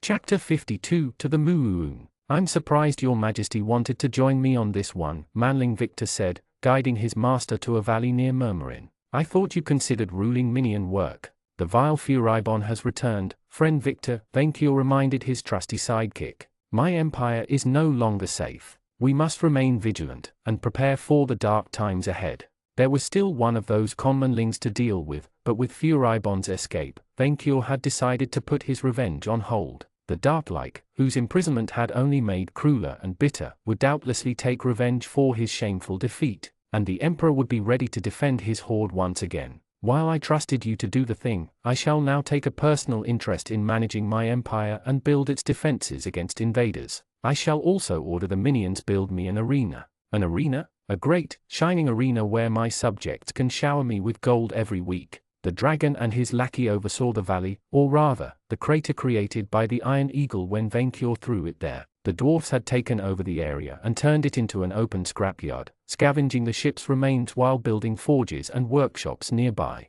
They had also created strange metallic constructs that the dragon couldn't identify. More surprising, his eccentric guests had started rebuilding the eagle itself, pulling back its wings and polishing its cannons. Marbra, the dwarf's leader, waited for them next to it alongside 2 bodyguards. Emperor Venkior, Grand Vizier Victor, he saluted them as they landed on his side. "Welcome. You come back to us triumphant." "Hi, Marbra," Victor replied on both his and his master's behalf. "First, let me congratulate you on exporting the revolution across borders," the dwarf said, Venkior puffing his chest. "Twice, you have killed an elf imperialist, and crushed a Pharaoh-sponsored counter-revolution." Yes, you are too kind," Venkior replied. "But now is not the time for praise. Now is the time for action. We are at war." "Have you given a look to the golem's head?" Manling Victor asked, annoying his master by underestimating the threat of Furibon in favor of that tin can. Manling Victor had insisted that they bring back the golem for the dwarfs to oversee, but carrying it and the looting bag had proven too tiresome for Venkior.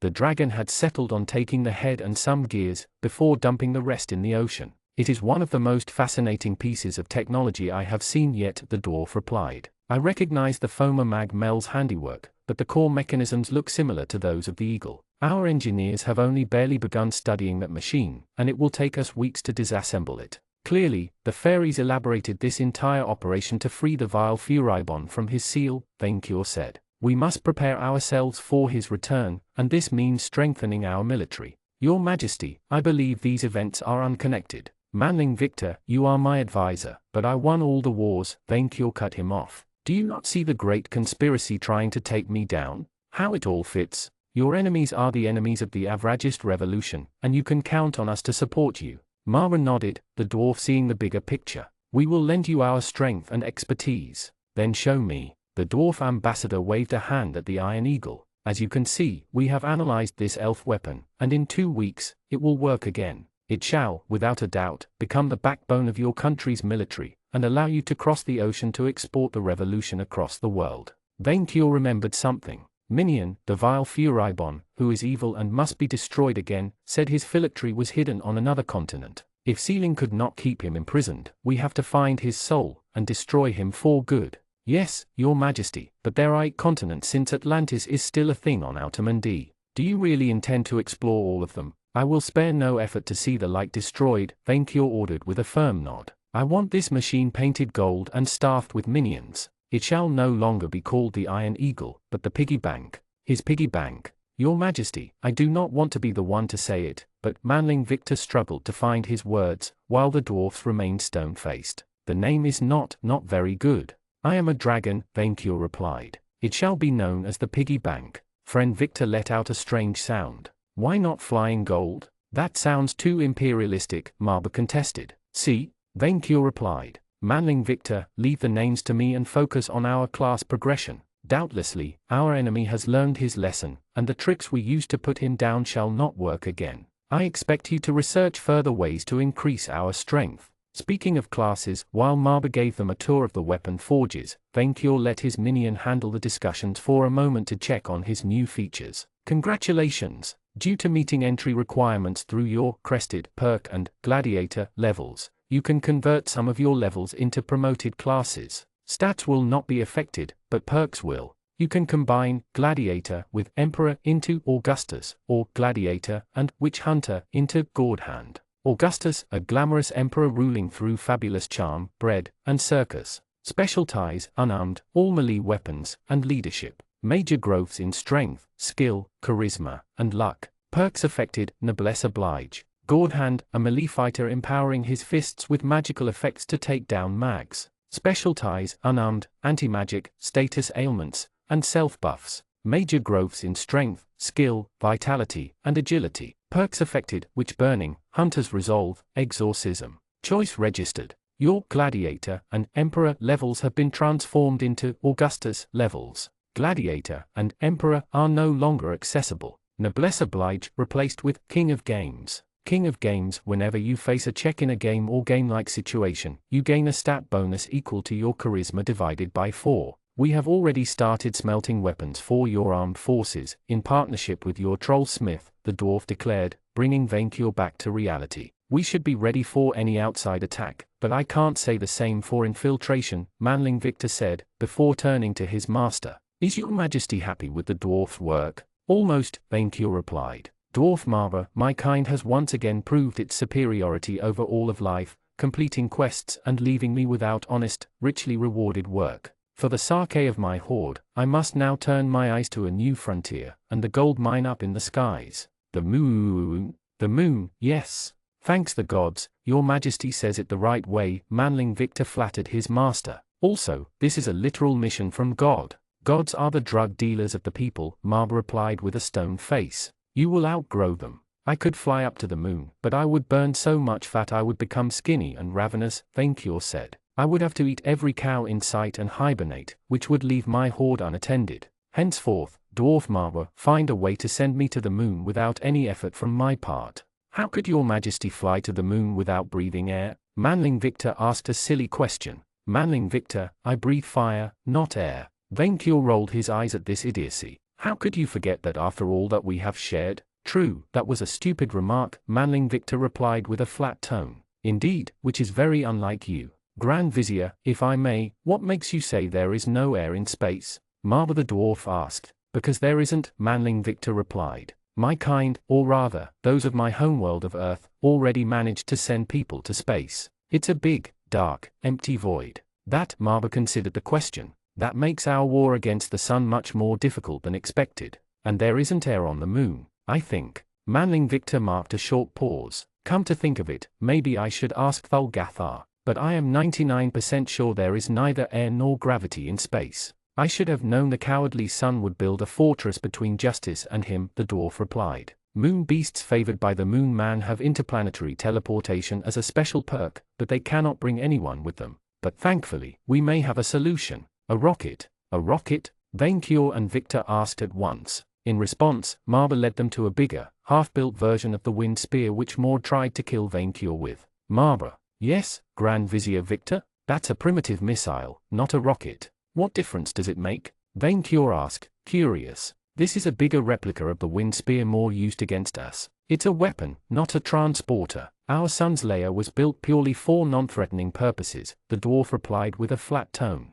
We have absolutely no intention of attacking anyone with it. There are bombs on this thing. Manling Victor protested. I can smell the gunpowder from there. Bombs are people too, Lord Victor. They react to imperialist aggression by blowing themselves up. True, but who is to say they should be barred from boarding a rocket? A missile. Certainly travel should be allowed to everyone, even bombs. And I can assure you that our rocket never exploded in the past. Wait. I received complaints of quakes while we were away, Manling Victor said. That was your doing? Our rocket never blew up. It was sabotaged by elf bourgeois infiltrators before the flight because they feared the revolution. Furibon, Vaincure guessed. He is already at work among us. Right, Manling Victor said with a strange tone. And as you pointed out, if we manage to send someone up, it must survive in a vacuum, Marva insisted. Bombs are small and do not breathe. What does size have to do with this? Vaincure asked with a worried frown. Our device needs gravity power stones, which are extremely rare, to propel itself past the clouds, Marva replied.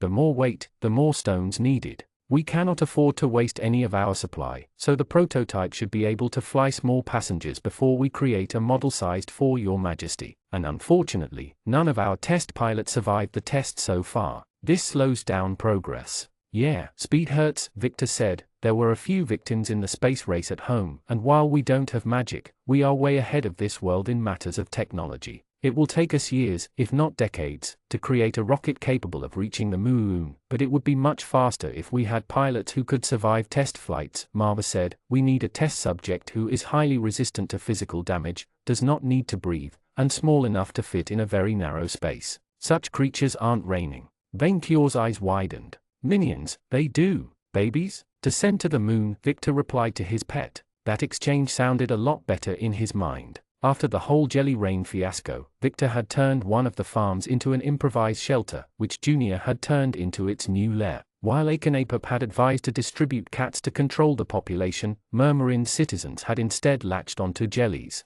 Slimes had become popular pets, and those eager to adopt one had to first gain Junior's trust before they could return home with it. Victor counted thousands of the tiny creatures looking at Vainqueur in awe from behind a fence. Mooned sky? Junior pointed a finger at the clouds. Yes, the planet. Vainqueur invited himself in the conversation. No, Junior hissed in response, moving between Vainqueur and the fence. Children. Okay, I will not lie, the dwarf's device looks shoddy, Victor admitted. But I will have Barnabar's help. We will make sure our tester is as safe as possible. Minion, stop arguing with your pet, this is ridiculous, Vainqueur cut in, the dragon turning to Junior. I understand that you wish to protect your progeny, but this is for my own good. Strangely, Junior seemed to hesitate at Vainqueur's words, but still didn't budge. Danger. While Vainqueur glanced down at the mimic with annoyance, Victor's mind furiously worked on finding a peaceful solution before the dragon ate his own pet for the defiance. Fortunately, the sound of a large crowd stepping towards them interrupted the argument. The second he recognized the newcomers, Victor suppressed a sigh of agony. Prophet, we have heard of your divine mission, and have come to offer our help. The cult of the Moon Man had gathered, from its squid priest to its lowest member. Worse, they had grown in numbers, followers of the deity from all across the Mistral continent having traveled to Murmurin to follow in their prophet's footsteps. We shall all give our hands for the creation of the glorious ark. Guys, thanks, but this is a very delicate matter, Victor said, trying to let them down gently. They had become relatively harmless since he laid down rules for them to follow, but their zealousness frightened him a bit. We are just figuring out a way to. I offer my child. A squid-like humanoid presented Victor with a viscous tadpole. He is moist and ready for the sacrifice. Sacrifices are forbidden. Another cultist replied. Learn the proper doctrine. I will gladly offer my jelly pet Finky as the chosen slime. A werewolf presented Victor with a pink slime, slipping through his fingers. Please, bless him. Take my life if needed. A werewolf all but threw herself at his feet. I am ready to be martyred, so my children can reach the promised land. Me first. The cultists all but began to shove one another out of the way. Friend Victor, how great that you have found such zealous minions, Vainqueur spoke up with appreciation. I am so proud. Victor closed his eyes and sighed. He was starting to wonder if he should go Old Testament on them. A lot of prophets didn't show as much patience as he did with this insanity. No, seriously, how could this madness end well? Moon. A cute, kitten-like voice made itself heard. Victor glancing at its source, the cultists fell silent to imitate him. A blue jelly with two big, yellow eyes, had jumped on the fence. Moon, it said, before hopping at Victor's feet. Moon. Danger. Junior shouted back at the jelly with a disapproving voice. Adventure. Young. Stars. Dream. Family. Victor watched Junior and the jelly have a heated one-word argument, unable to fully understand the gist of it. From afar, it did look like the discussion he once had with his parents about abandoning his stupid dreams about becoming a professional YouTuber to go to university. Moon. The slime was a lot better at arguing back than Victor ever was though. Sword rocket. This argument took Junior aback, the chest turning to Victor. Sword rocket? What? What did he miss? It's pointy, yes. Wait, how did it know? Did the slime watch the tests? Sword rocket. Junior turned back towards its adopted child. Moon, the jelly replied with steely determination in its cute, tiny eyes. Back, Junior pleaded. Alive. Sword live, the jelly replied with a kind, affectionate tone. Junior patted it on the head, the creature turning to Victor next. Moon? At this point, Victor had abandoned all hope of making sense out of it. Yes, you will go to the moon. One day. Maybe. It would probably take years, if not decades, for their space program to reach it even with magic, but with Vainqueur and a deity dead set on the idea, they had to succeed eventually. Moon. The chosen jelly will lead us to the moon. The cultists cheered the jelly and began to utter prayers to their god. La Moon Man Cfiak Vulcan, Vuglag Vulcan. Moon. The blue slime gazed at the skies with longing. Chapter 53 Interlude. The Fairy Lords. The Foma Harmlin loved human weapons. This is the legendary weapon, Magnum, he told the manling while presenting him the silver-plated gun. It was used by knightly Oswald to kill King Lincoln at the Battle of Pearl Harbor. It is like a bow that can pierce even the toughest hide. The manling, some self-righteous bounty hunter, looked at the weapon with fascination. King Lincoln, the king of America, the world beyond the sea, Harmlin lied. It is a land of weapons, where dragons called dinosaurs existed. Existed? Harmlin responded with a crooked grin. One of his rats made noise while jumping on one of the back alley's trash piles. The manling turned around, trying to see in the darkness of the night. He had been on edge since the meeting started, wary of Baron's watch interrupting them. Don't worry, Harmlin reassured the animal. His rat surveyed the area, keeping watch of the perimeter from the roofs. He continued the presentation as if nothing happened, although the manling remained uneasy. Point, and pull the trigger. So easy, even children can use it. The piper approached his lips to the manling's ears. They did. That was why he adored firearms. They were deadly and so easy to use, that an untrained peasant could kill a trained knight with it. The perfect spark for wars, revolts, and slaughters. The more the manling listened, the more he looked like a bear having found a honeypot. He feared the bees, but the price tasted so sweet. Can it kill dragons? Only the younger ones, and the eggs. It will hurt the bigger ones, but not kill. The eggs? The best way to deal with dragons is to smash their eggs and kill their young before they grow big and unmanageable. Just put magnum in between their eyes, and pull the trigger. Kill their young? The manling recoiled at his words. Why did the mortals always turn self-righteous when children were mentioned? Still, the piper sensed this one just needed a little push to come around his way of thinking. They don't have feelings, my friend. They are predators and thieves the moment they are born. Have you seen any dragon hesitate about burning houses with screaming innocents inside? Of course not. That's why we have got to kill them, every last one of them. It's a knightly duty. That line always worked. No matter how hard they tried to portray themselves as mercenaries, adventurers always wanted to be looked up to deep down. Yeah, Harmlin said nothing, letting the manling convince himself. Yeah, you're right. They are literally monsters. Greedy monsters. Once they just stole gold, now they even take jobs. They don't care about you. It's a tough world, and you have to defend your livelihood, right? But what about the adults? We have the weapons to kill adults too, and we will handle them, Harmlin reassured the manling, but everyone has to do their part. Will you do yours? Will you rise up and seize the day? The bounty hunter nodded, taking the weapon. You said you had others? Plenty. Although his stockpile shrank a lot faster than he thought. I keep the best for myself and my friends. Maybe you will become part of the inner circle too, one day. How much do you want? I'm doing it for the cause, Harmlin replied, giving him a letter. But if you want more and better stuff, you have to prove your dedication. Capture young dragons with class levels, alive, and give them to our care. The manling took the paper, read it, then incinerated the contents with a spell to leave no trace. It's as good as done.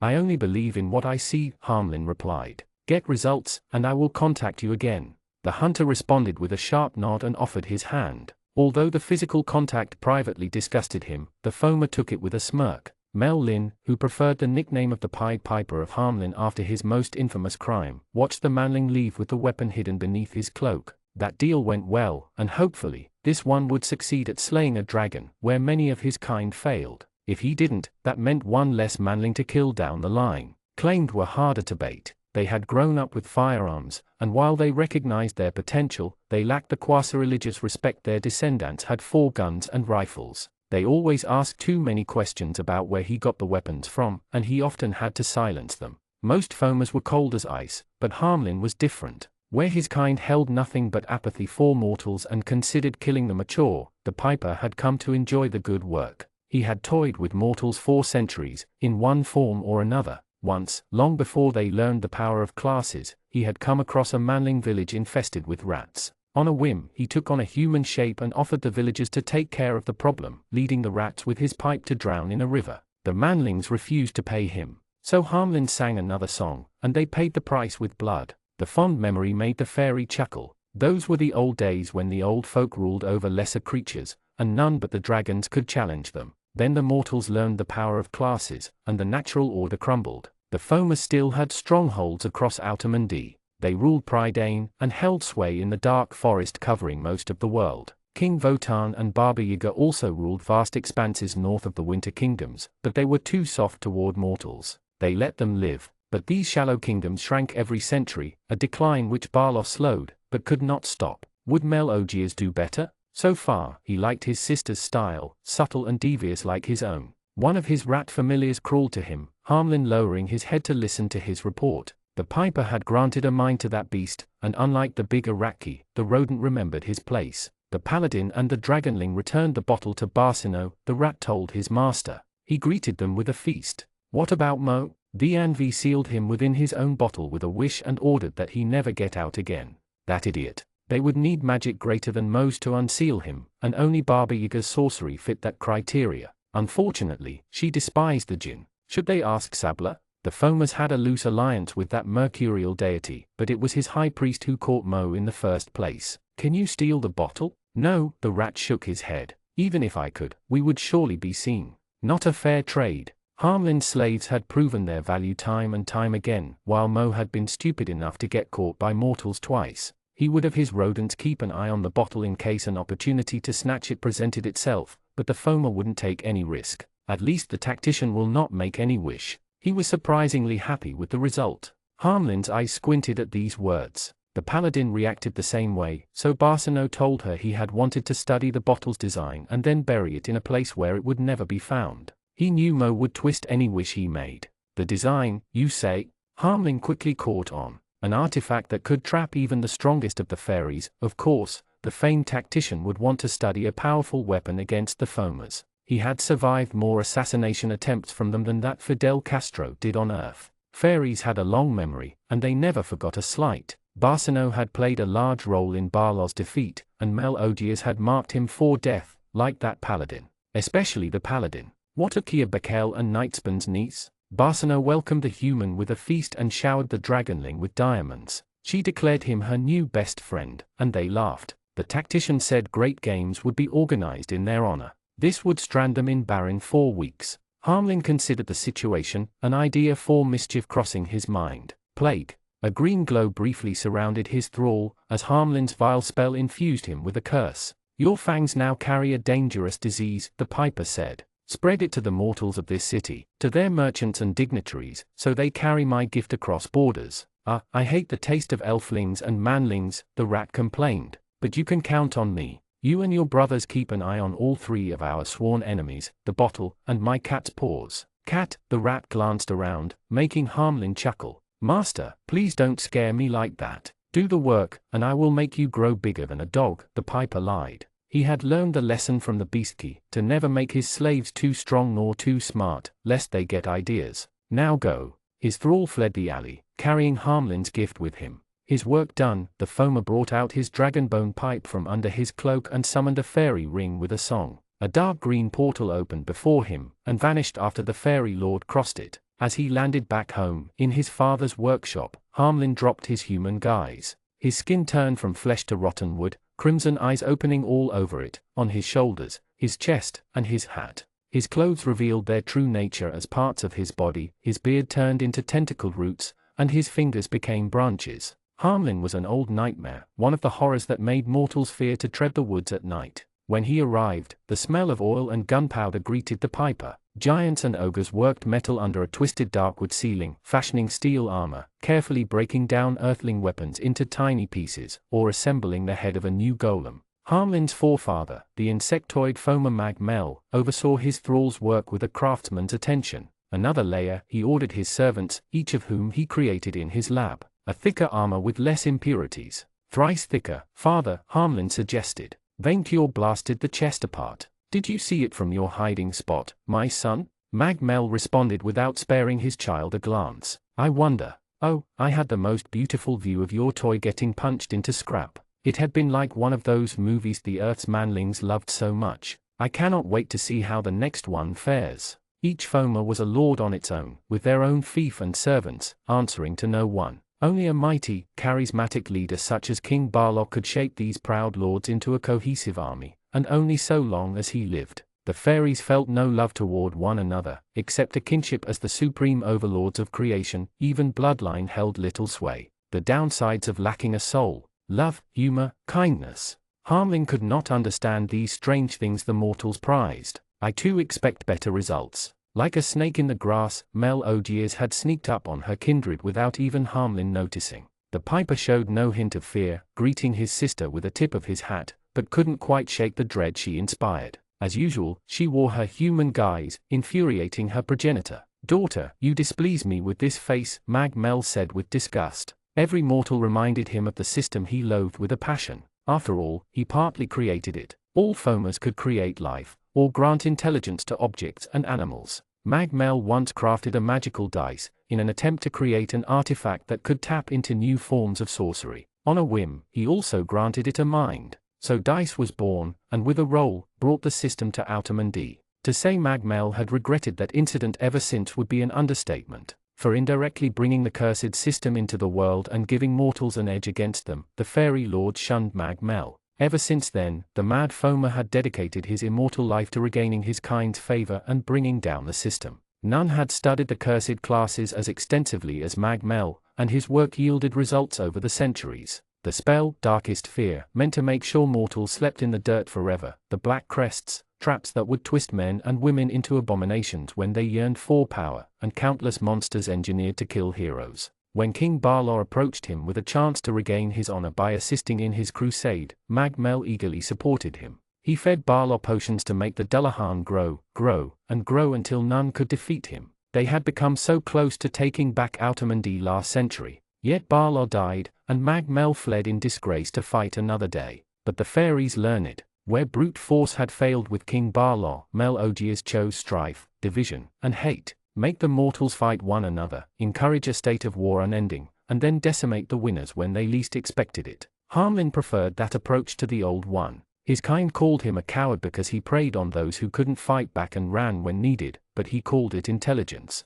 Good old Harmlin had bested many heroes in the past centuries, and he was still around. Harmlin knew nothing awaited him after death. Having no soul, his body would dissolve into the soil from which it sprang, and all would go dark. That fear had motivated the Piper for centuries, drove him to kill others before they could do the same to him. Melodias ignored her father and cut straight to business. Lynn, report. I distributed the weapons as you asked, Harmlin replied. Pulled a small prank on Barin too, but Mo is out for good. Melodia's frown deepened as he gave her more details, while Mag let out a bitter hiss when he mentioned Kia Beckel. What next, my sister? Harmlin asked once he finished. Do you need more weapons? I will open the doors again on Samhain when my powers reach their peak, the Dark Witch confirmed. It took a lot of mana to open the Earthgate, and so the foamers only used it for short trips, not to mention the magical problems on the other side. But you will fetch me more than guns this time. Your obsession with the Earthlings' technology will be your undoing, my daughter, said Mag Mel, who feared it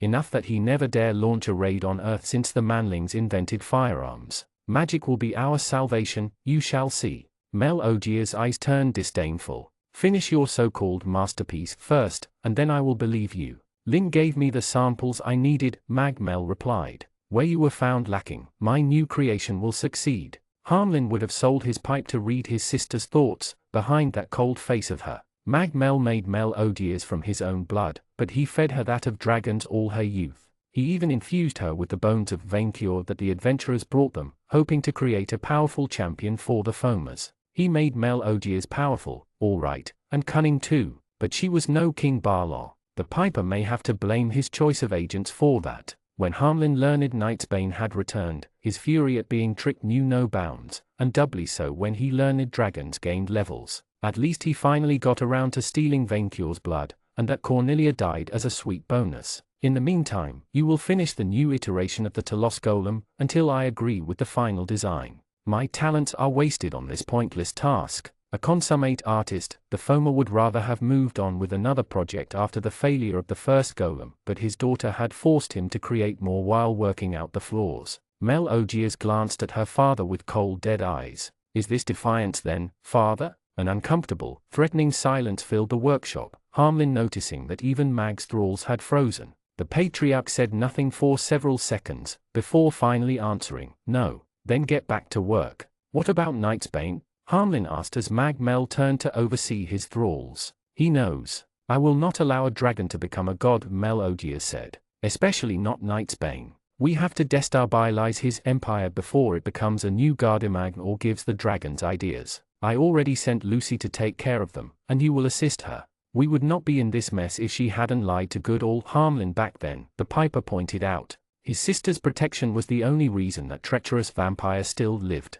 So long as she is of use, you shall wait, his sister replied, although Harmlin caught the not-so-subtle message. If the vampire failed. Until then, you shall follow my strategy. The Piper was nothing if not patient. His time for revenge would come. Harmlin summoned another fairy ring, this time to the Nightblade's stronghold of Noblecoya, briefly glancing at his father chafing at his task. Mag-Mel feared the Earthlings and their weapons, but his daughter loved them even more than Harmlin. He thought his sister had the right idea, to combine their sorcery and the technology from Earth to gain an edge. In time, when they had retaken Autamundi, they would cleanse that mortal nest, cut their supply of heroes at the source. No more saviors from another world. Lin-Mel Odiers interrupted her brother before he could cross the portal. Yes? You said Barsino wanted to study the bottle to trap us? I do not see another reason, he replied. Why? I have an idea, the fairy replied ominously, a heartless, cruel smile forming on her face. Even for a hardened killer, the sight chilled Harmlin to the core. Chapter 54, Dark Side of the Gold. What do you mean, my karma credit score is in the red? Due to chaotic behavior, dishonorable combat maneuvers and remorseless killing of thine own kind, your karma has moved towards a weak shade of chaotic evil. Mel read him a report with a frown on her face. Your new classes also do not inspire confidence. That's ridiculous. I earned them saving baby dragons from raiders, adventurers whose job loss is indirectly your doing, and most of these dragons being dangerously destructive themselves. Opposing a FOMA plot gave you a bonus, but not enough to offset the downward spiral. We will have to increase your subscription rate if you want to keep the benefits of your current insurance. Victor slammed his head against his mansion's table. These thieves already took half of his SP at the end of each month. I'm sorry, Mel tried to reassure him. I am defending your case the best I can, but I have a lot of pressure from my higher-ups. They are blaming my score downgrade on you? Mel sighed, apparently as annoyed as him. It is a hard job, regulations are strict, and my higher-ups want to avoid too many people undeserving of heaven dodging their due karmic retribution. I would like the rules to relax a bit, but I do not make them. Why don't you strike on your own? Victor suggested, massaging his forehead. Free enterprise and all. Like an infernal corporation? Mel shivered. That is not how heaven works, and I would certainly fall. While he contested the evil part of his alignments, the more Victor heard, the more he thought chaos fit him a lot better than the alternative. Heaven sounds like a huge, sticky bureaucracy. It is. Mel let out a sigh. I wish I would spend more time relaxing than managing celestial red tape. Maybe I could help you with the relaxing part. Maybe we can have a drink? Dear client, are you making a pass at me? I'm just saying, I'm high level, rich. As he said that, the ground shook, probably due to another one of Marlborough's rockets blowing up. The jelly tester had survived 2 of them so far, and available. Charisma check. Partial success. Finally. Vencure was right, that rich line worked. This would be very unprofessional, Mel replied, although she did sound like she was considering the offer. Besides, you are already dating someone, are you not? I haven't committed to anything outside of a second date yet, Victor pointed out. I must warn you that harems have a negative effect on your karma score, albeit not as much as a committed monogamous relationship with Chocolatine. My projections say your karma will take a hard dive downward if you go there. I cannot stress how much I discourage this course of action. What can I get away with? If you somehow convince Chocolatine to turn around towards good, you will get what we call the Rhythm Finder bonus, which is very appreciated up there. However, I highly suggest that you marry someone with a more positive alignment, such as Miss Beckel. Okay, I'm drawing a line in the sand there. I'm not letting insurance dictate my love life, Victor replied. I already risk my life as it is. The angel let out a sigh. For your offer, I would consider it if your karma moved to good.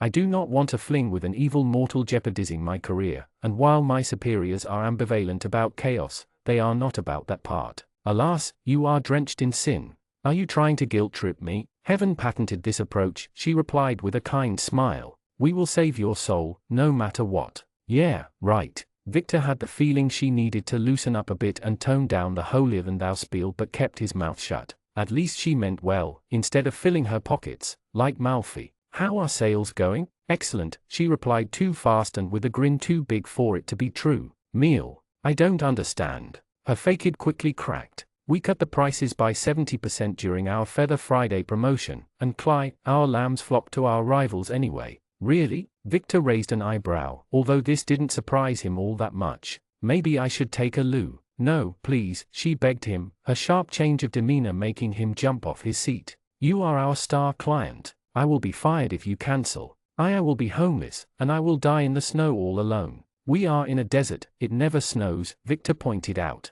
Mel responded by looking at him with big, tearful eyes. Another guilt-tripping attempt, but it worked. The things he did. 4 pretty faces. Look, I don't promise anything, the vizier said, but I can look into it later. Maybe you just need to revise your marketing. After 5 minutes of reassuring the angel until her face dried up, Victor sent her on her way to focus on other matters. A gal walked in to replace her. "Hi, Jules," the vizier greeted the necromancer, who had now grown into a friend. "Good morning, Victor," the necromancer replied before taking a seat. "I hope you recovered from your last fight." "Don't tell me." Overall though, the adventure had ended much better than it could have. The survivor was kept in the castle's dungeon and interrogated, but had little to say. Most of the items found at the adventurer's base, including the Black Crest, had been confiscated and sealed in the vault. While Furibond's escape was a mess, they had gained excellent loot out of the adventure, and even a new mount. "I was actually looking forward to discussing class progression with you. I like to talk my way out, but I have a recurring charisma problem."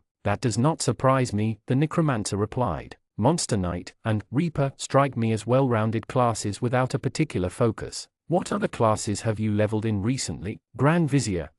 Oh, then you should be fine. The Vizier variant of Noble has a strong growth in charisma." Victor raised an eyebrow. "Really? You need a lot of charm to convince rulers to keep you employed in spite of obvious treacherous tendencies." "Fair point. I heard they have very useful perks, but Viziers are rare and poorly researched. I know for sure that they can hide most of their abilities and karma at a certain level, but otherwise, users of the class keep their cards close to the chest." "Huh? Hiding your karma? Food for thought. I also have levels in Chaos Rider, and I'm not proud of saying it, Assassin. Chaos Rider is a combat class with strong physical stats, but poor charisma. However, Assassin usually combines with the Noble line class at some point, usually into rare combinations such as Caligula or Kingmaker. It is not guaranteed, however. Not good enough for Victor. Any class specialized in diplomacy? If you do not mind more negative karma, I would suggest Politician. Mine is already in the red, and I have my dignity. Well, at least he now knew rulers had stat bonuses toward lying to the population. That explained a lot. "Summoning classes then," Jules said, "most possess an S-rank growth in charisma, and considering your current deals with the Outer Planes, you should meet most requirements. But otherwise, I simply suggest focusing on leveling your Grand Vizier. If a class can lie its way out of trouble, it would be that one." "Yes, but would I have to betray Vaincure for it? Because that will never happen." "I do not think so. You should be fine if you stick to managing government affairs and listen to your natural deviousness." Did he really have such a terrible reputation? However, if I may ask, what is your current total level? 42, and Vaincure is 1 level short of 50. This is unfortunate, because you both have reached the 40-level experience plateau. I doubt you will gain more levels except through yearly practice of a class like Rollo did, or rare exploits. While you have a gift for putting yourself in dangerous situations and coming out of them alive, I would not count on gaining new levels to solve your problem in the short term. So that leaves what? Equipment boosting my charisma, alongside spells and buffs, Jules suggested. "What is your current necromancy tier?" 3. The gal rejoiced at the news. "Excellent. You should be able to learn useful buffs for both yourself and His Majesty. I will gladly assist you in the path of the necromancer." Maybe it is time for Victor and Vaincure to explore the abilities they already had, instead of counting on gaining new ones. Charlene walked into the room without knocking. "We have a problem," Victor's secretary announced with a stressed face, a pile of paper in hands and her skin white as snow. "A big problem. We are under attack," the vizier frowned. Yes, we are," Charlene replied, throwing the paper pile. "Our economy is under assault." "What? Gardamag is closing its borders?" "Worse. According to my bookkeeping, we have a huge inflation rate. The prices are rising very fast due to the constant influx of gold." Victor blinked. "Vaincure's stipend? Mo's creations? That, and the magical items, foreign investments, and dirty money keep coming in constantly. Noble classes are heavily restricted to avoid that kind of scenario," Jules said. "How much inflation do we expect for the year?" Victor asked, Charlene providing him with a single sheet of paper sheet. He started reading and, oh gods, he felt his heart skip a beat for a second at the dreadful sight. "Your space program is also putting our already small public budget in the red," Charlene continued. "At this rate, we will have to borrow money from Gardamag, call the Church of Shisha, or establish new sources of income." "You mean taxes?" Victor guessed. "Yes, there's so much money coming in from abroad, and we don't get any shares. which Vainkyur would never allow. How do you manage an economy when your leader thought taxes were evil, and that coins going inside the treasury could never leave it?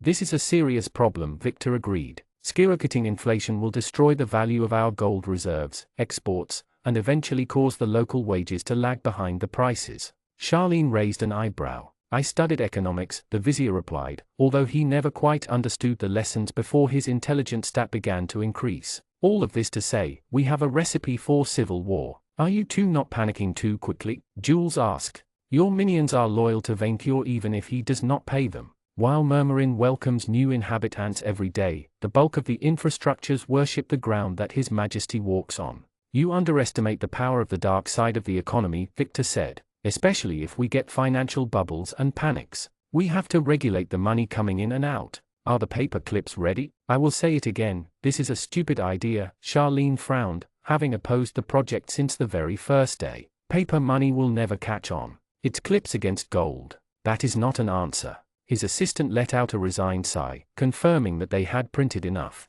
Good. We will introduce this new exchange money, the Vainkyur dollar, and create the National Bank of Murmurin by the same occasion. By encouraging citizens to put their gold safely in Vainkyur's castle as reserves, and use the paper clips instead, this should allow Victor to control the money going in and out. And where will we find the money for our budget and this initiative? Charlene pointed out. We have near limitless labor forces, but little resources which we can avoid importing. VNV owns the mines, the undead workers, and the land, Jules said. Most of the latter is not exploited. The Treasury can easily generate money by redirecting the workforce there. Of course we cannot exploit the lands, we are in the middle of a desert, Charlene replied. And from what I gathered, the only reason there is even a patch of land to exploit there is because one golem farmer worked on it day and night for centuries. We do not have enough casters such as astrologers or meteomancers who could help with that. I have perhaps one solution, Victor said. A dragon one.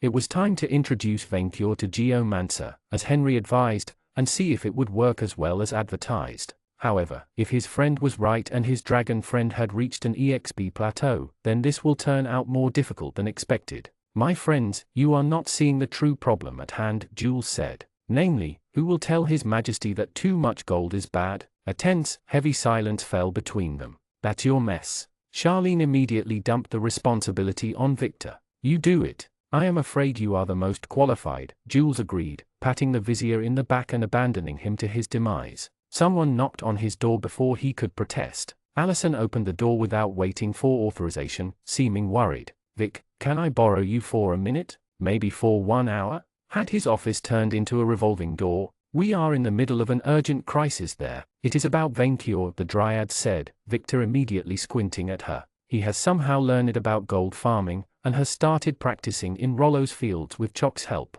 Of course, it would happen now, of all times. Wonderful. Has he called monsters or summoned demons again? No, he is literally farming gold, planting coins in the ground.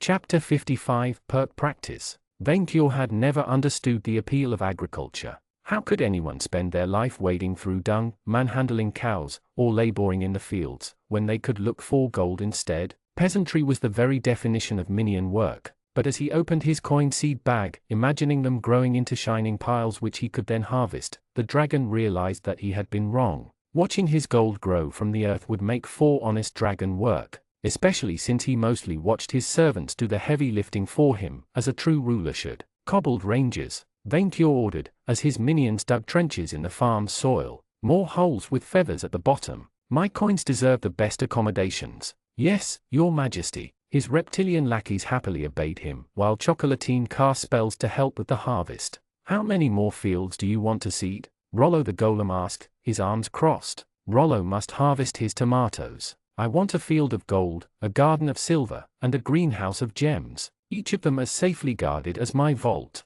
Vainkyur opened his bag, carefully taking a sweet little coin, and then put it in a hole. That was the most important part of the process, the one he would not delegate. Like the sheep on top of the cow cake, his chief of staff ran straight to the field, followed by tasty Allison, corpse-sailing Jules, and manling Charlene. Hi, Vic. Sweet Chocolatine waved at her fellow minion. Hi, Chocolatine. His favored minion greeted her back, before turning to Vainkyur. Your Majesty, we need to talk. Choc, what did I tell you about the fields? Tasty, Allison told Sweet Chocolatine with a frown. No more experiments. But the tomatoes grow faster since I fed the soil with demon blood. I'm sure coins will become alive too, which will allow them to defend themselves against the vile Furibon when he inevitably returns, Vaincure told his minion. A dragon must think ahead.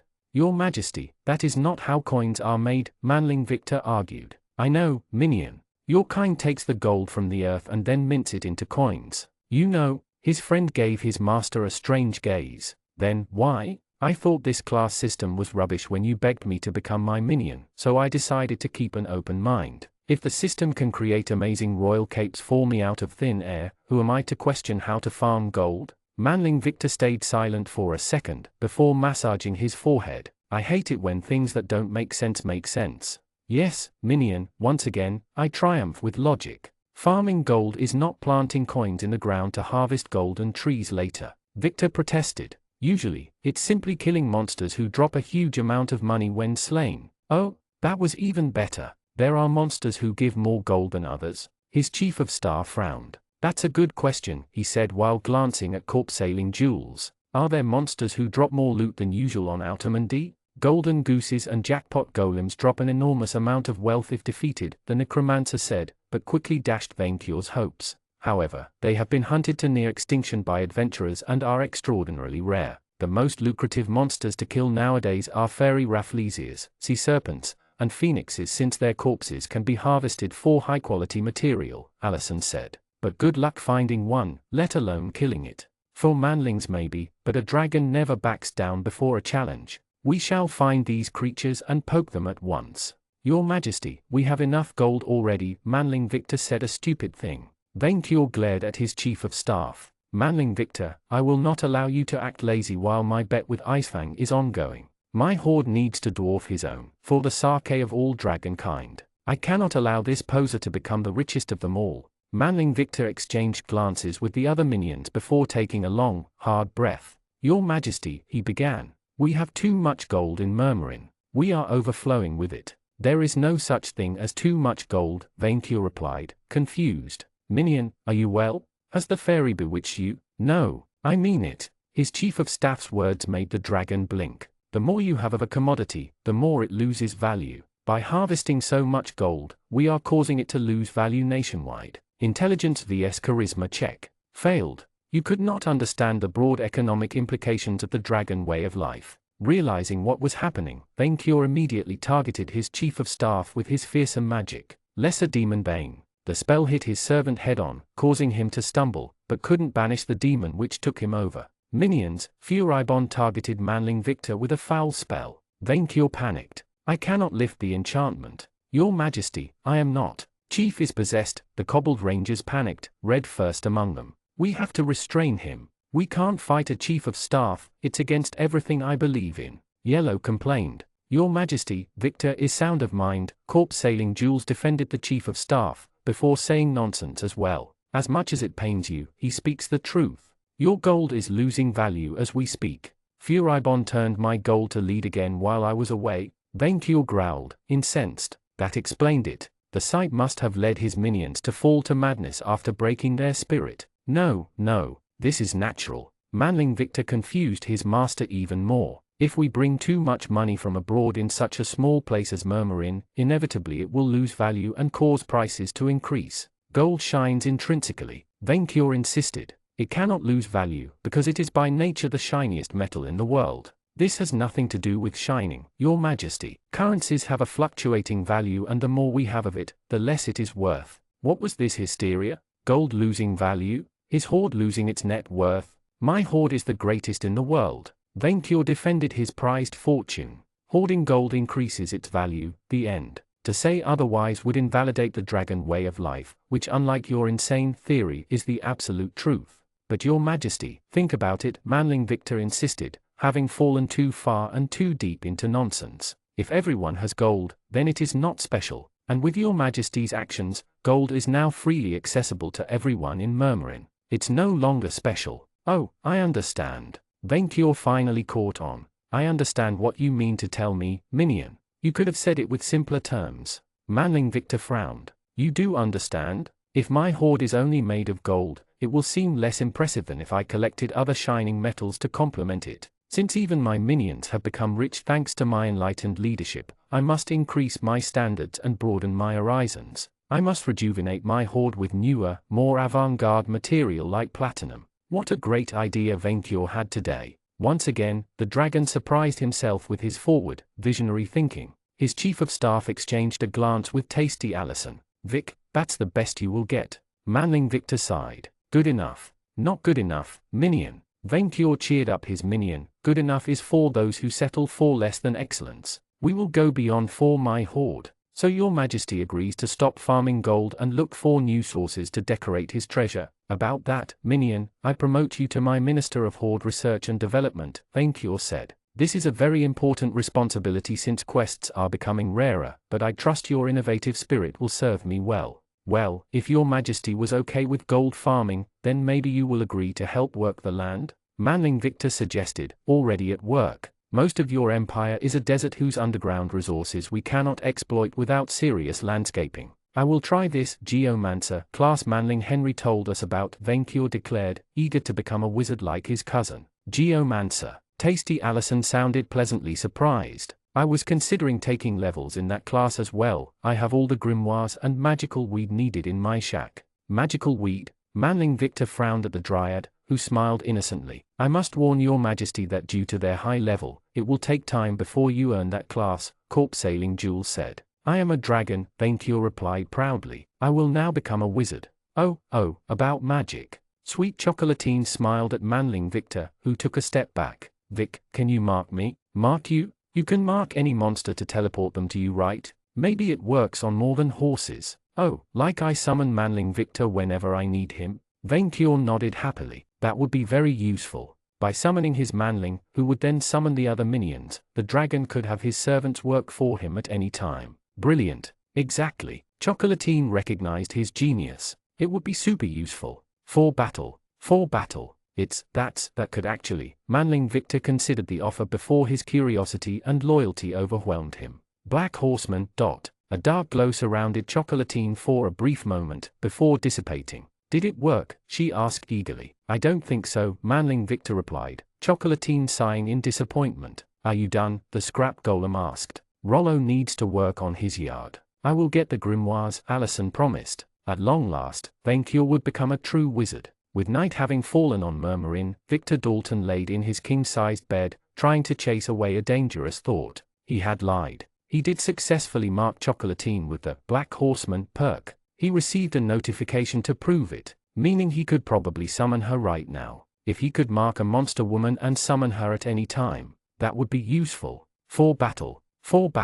He could summon reinforcements if ambushed in his bedroom. Especially if he could mark more than one if he leveled further in that class. No, Vic, that would be a gross misuse of the elite Chaos Rider class, a gross misuse of the power granted to you by the heavens to fight off against the foamers. For all you know, you won't summon Chocolatine in your bedroom even if you try, and if you do, nothing would happen. Nothing at all. Vic, don't do it. Remember what your shoulder angel meal said. Think about your karma. Think about the angels. Think about living with moderation and morality so you can safely retire in red tape-ridden heaven and do nothing exciting for your entire afterlife. No, that didn't work at strengthening his resolve. That reasoning didn't work at all. Victor jumped out of bed, making circles in the room while trying to convince himself not to make a huge mistake. He had to think about mankind, to think about his vow, to not beat that except to save the human race. If he failed that test of mental fortitude, Victor condemned his entire species to destruction.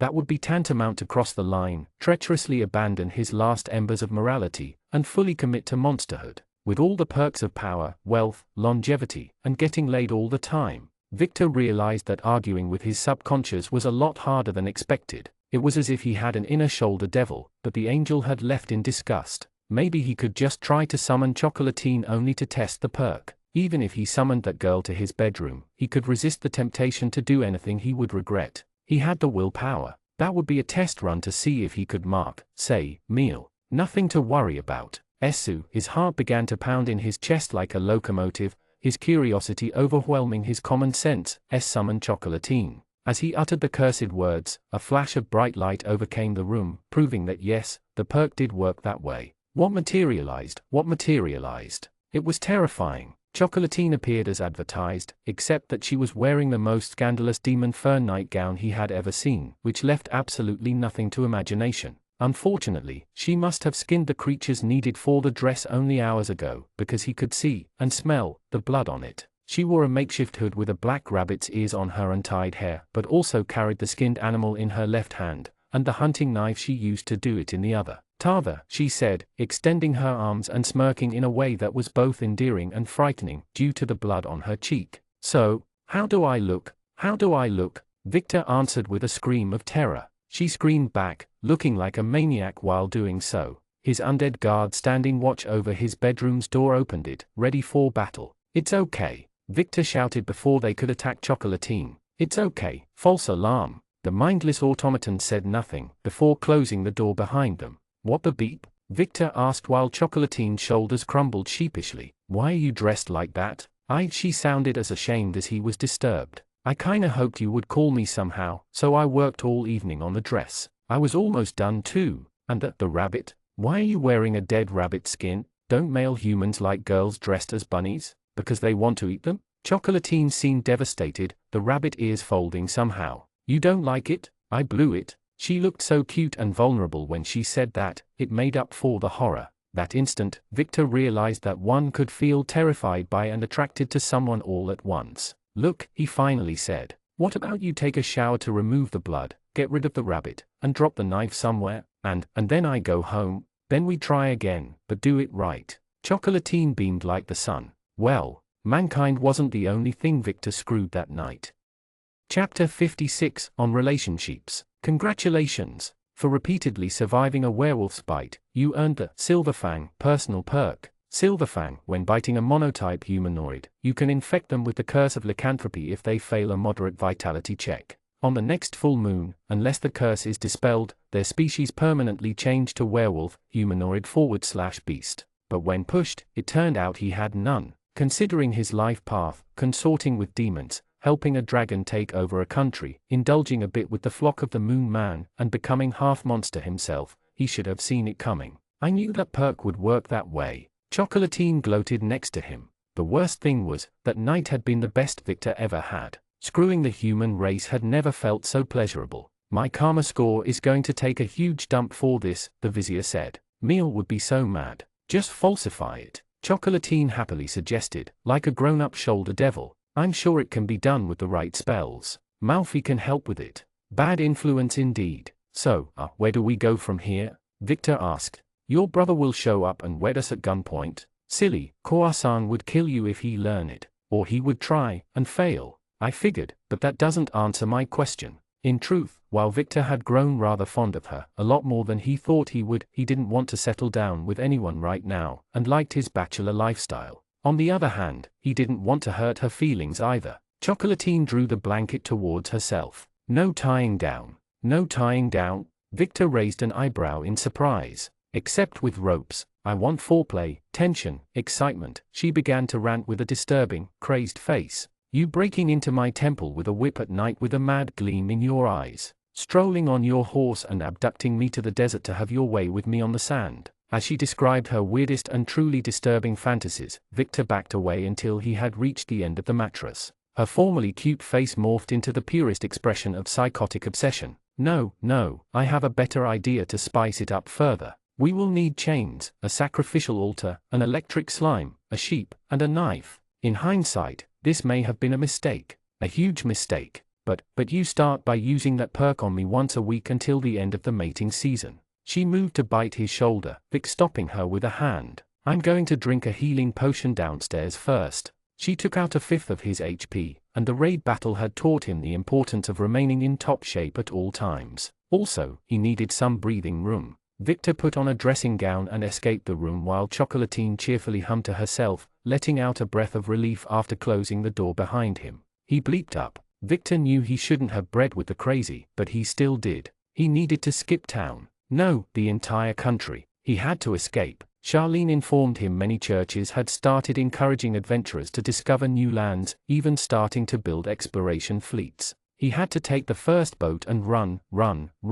America? Antarctica? Anywhere. No, no, Vainkyur would summon him if he vanished without warning. He was trapped. Think, Victor, think. Buy time. Drink a potion, satisfy the wolf fiend's appetite, and then find a way to get out of this mess alive. The fearful Grand Vizier moved downstairs to his dining room, where his undead servants always kept a stockpile of healing potions on the table. He found Alison waiting for him there, alongside a cadre of skeleton butlers. Ow! Victor raised an eyebrow. What are you doing in my house in the middle of the night? I was done helping Vainkyur with his geomancer training and came to visit, the Dryad replied. He grew angry when I told him he had to make seeds grow with magic instead of something more brag-worthy. He called it minion work, but he still did it. He tried, but I had to promise he would unearth a precious metal mine with this new class first, Alison replied. Since Ishvania is an alternate Iberia, I'm sure we can unearth some in the south. There was more money to make from developing a country than going quest hunting.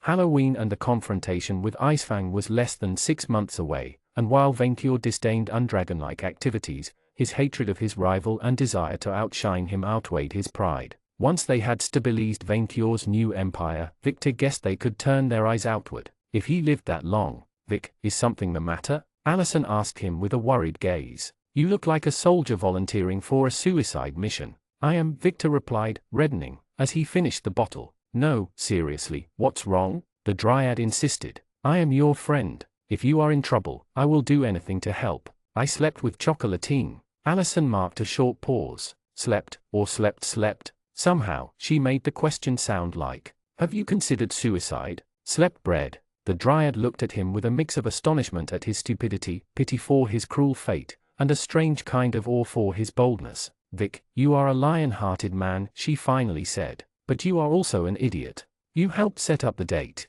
Yes, a friendly date, so she would stop pestering you and move on. I didn't think you would actually cross the point of no return. Alison shook her head, biting her lip. You know it's mating season for werewolves until the end of the month. A chill went down his spine. She said she was on the pill. Not to transform into a werewolf during the full moon, but not for that part. Victor's eyes turned empty, as a hellish frost seized his heart, and crushed his hopeful spirit. Thankfully for you, I don't think a half-dragon and a werewolf can have children, Alison tried to reassure him. But to be sure, don't do it again until June. She's upstairs, right? You have to save me, Victor begged her. You're her best friend and a priestess of the goddess of love. Relationship advice is your job. Alison joined her hands, furiously considering the matter as if her friend's life depended on it. Because it did. Maybe you can learn to live with it, she suggested sheepishly. She's kind and loyal when you get to know her. You learn it to live with a dragon, you can survive her eccentricities and learn to enjoy them.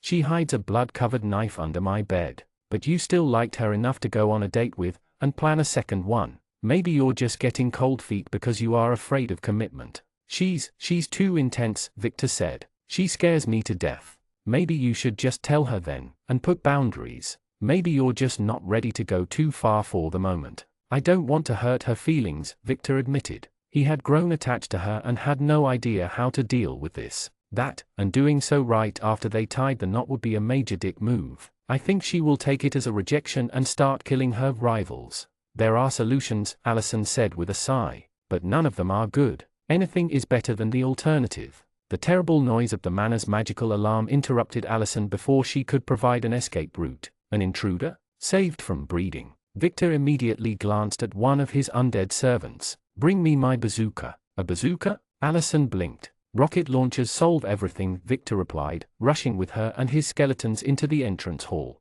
They discovered a giant wolf in the middle of the room, surrounded by undead soldiers and trampling the gates beneath his claws. Where is she? Kouasang growled in his monstrous form. Where is she? My sister suddenly vanished from our house, and I followed her smell there. Oh, Kouasang, tears of relief began to run down Victor's cheeks. You have come to save me? You think you can blackmail me? Kouasang snarled back. I don't know how you caught onto me, but taking my sister hostage? I'm going to kill you for this. Nobody is killing anyone, Alison said, putting her hands on her hips. Kouasang, Chocolatine is fine. She's probably the only happy person about the current situation.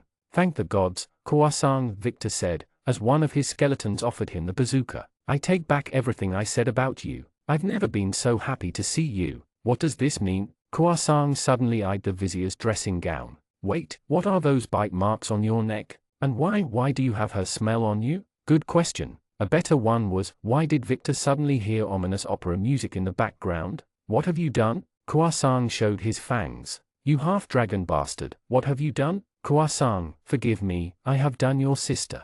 The background music suddenly ended, replaced with a tense silence. Kouasang stood there, astonished, before glaring at the vizier with cold fury. Enjoy the herpes then. What? Victor blinked. Enjoy the herpes, Kouasang repeated with a smug smile. You're lying, the vizier said. You're lying. You're toying with me. You don't know where she has been, Kouasang taunted him, clearly delighting at one-upping his rival for once. Alison tried to reassure him. Vic, if this is true, I can still cue you both. That is not the point, the Grand Vizier sighed. Even if it was true, he was immune to disease, but the very thought, Kouasang, she is upstairs. You can take her back home. Much to his frustration, Kouasang seemed torn between his brotherly overprotectiveness and the sheer spite he felt towards Victor. I dunno, he said. You know what they say, what is done cannot be undone. Victor grabbed the bazooka and pointing it at the werewolf. Kouasang, you will do your brotherly duty and take her back home, to defend her honor.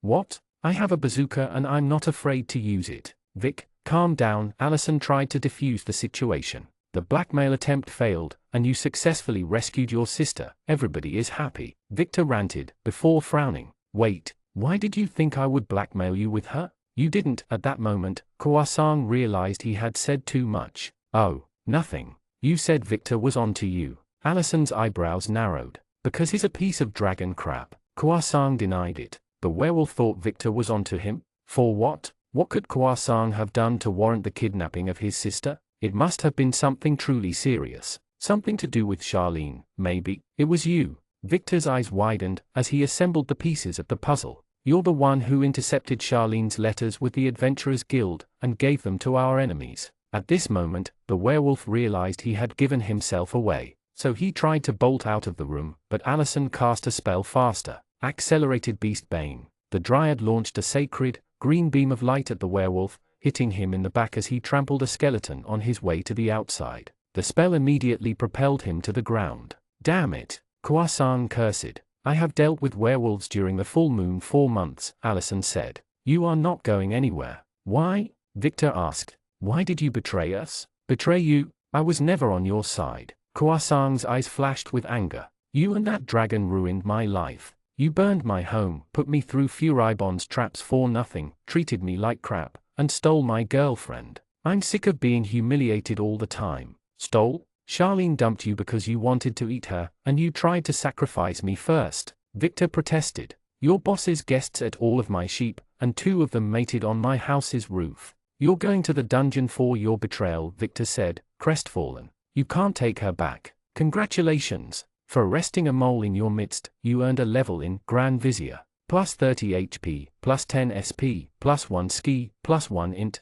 plus 2 char, plus 1 LCK. Do you have accomplices? Victor asked. Doesn't matter, the werewolf replied. You're too late. I'm taking solace in the fact that you and the dragon are already bleeped. We survived Brandon Moore, Alison said, firmly on the government side. Whatever your friends have in store, we can beat it. You idiot, they are already in the city. You let them in. Chapter 57, The Dragon Speech Check. With his head held fashionably high, so all could see his crown shine under the sun, Vainqueur paraded through the streets of his capital like a lion among sheeps. His cobbled minions formed 2 columns at his sides, driving a wedge through the thousands of monsters singing his name. Vainqueur, Vainqueur, Vainqueur. As a good emperor, Vainqueur smugly pretended not to hear them. Secretly though, he relished the attention. After spending so long holed up in his vault, hunting down his foes, and practicing wizardry, it was good to be reminded of how important and loved he was. Once they reached the central square, Vainqueur sat in the middle of the area, the cobbled rangers ordering his other minions to create a circle around him. A crowd of gnolls, goblins, fiends, trolls, undead, and countless new creatures had gathered to see him. Ghoul minstrels played drums and kobolds trumpets. Oi, brave minions and citizens of the VNV Empire, Pink Ranger announced. Bow before our great and beloved ruler, His Majesty Vainqueur Knightsbane, first of his name, great calamity of the age, defender of the horde, emperor of Murmurin, Ishvania, and the Albane Mountains, greatest gladiator in the world.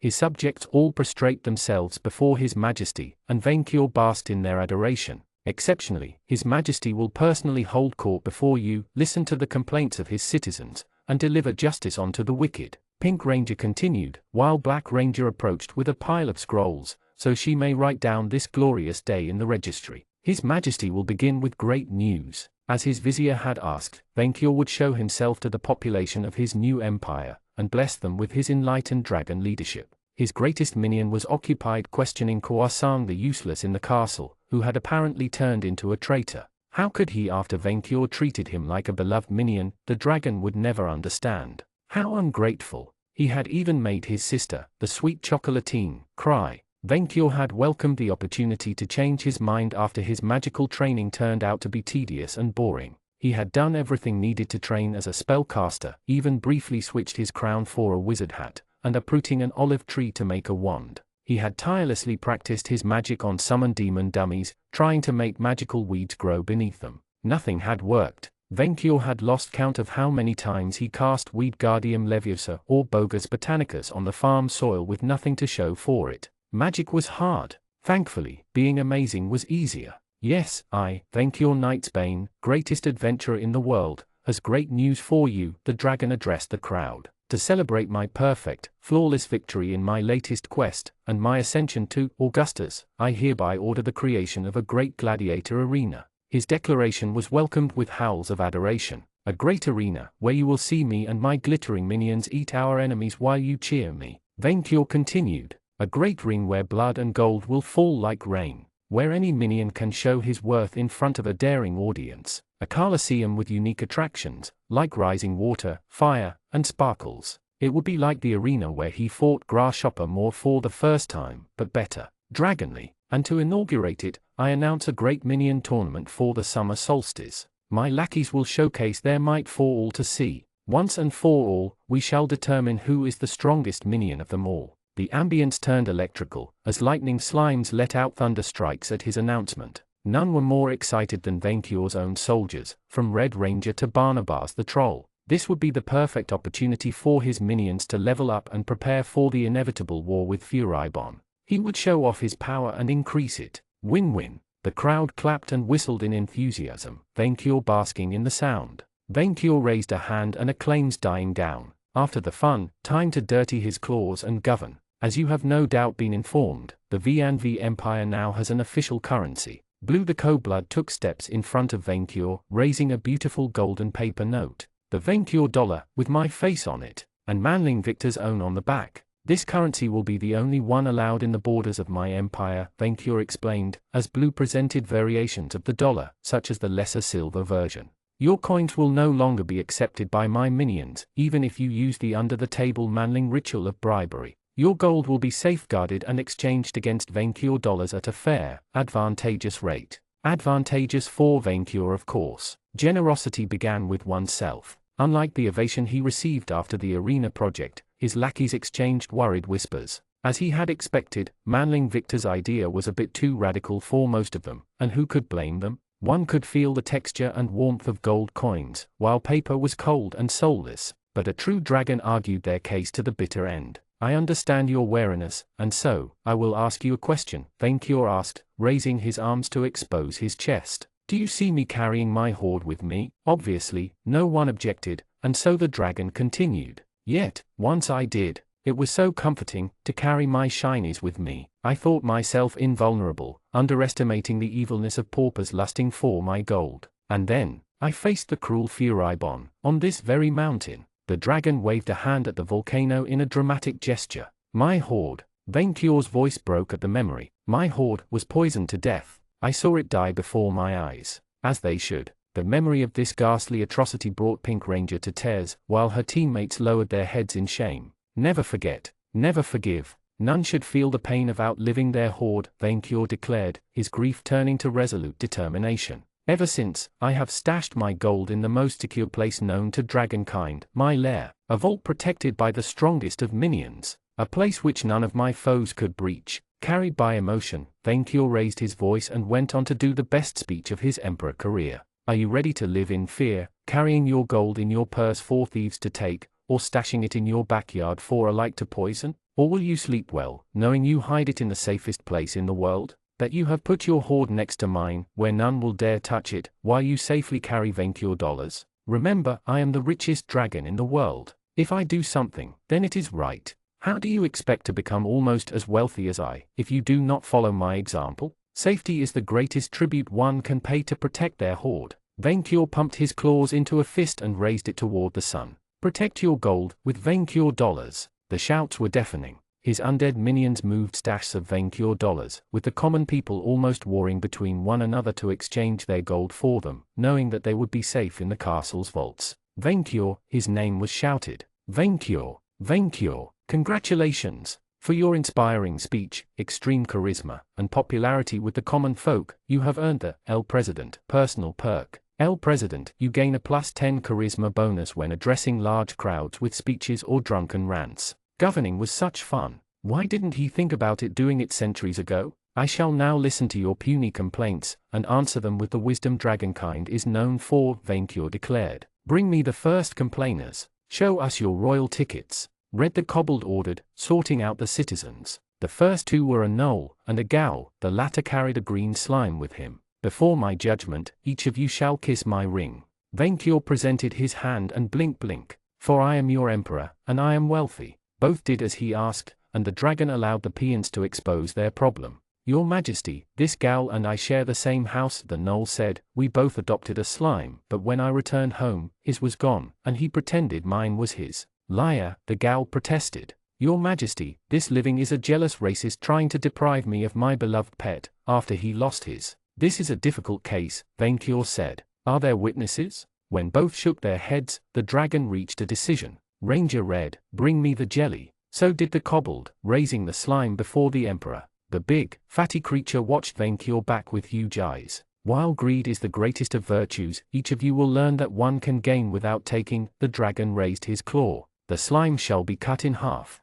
And with a swipe of his claw, he did so. Within the blink of an eye, Kobold Red now carried two smaller jellies, each in one hand. Each of you shall now have their slime, and cherish it as they would their gold, Vainqueur ordered, each of the citizens getting their pet. I shall tolerate no discrimination among my citizens, for you are all equally below me. The Emperor has spoken, Pink Ranger said, having wiped away her tears. Bring the next citizen. A cadre of undead guards brought him the two new claymans, a dirty-looking werewolf, and a walking cactus wearing a scarf and a straw hat. The Emperor shall settle the matter of Farmer Greenspike versus Pierre the Wolf, Pink Ranger announced after both kissed Vainqueur's ring. You may now expose your problem to imperial justice.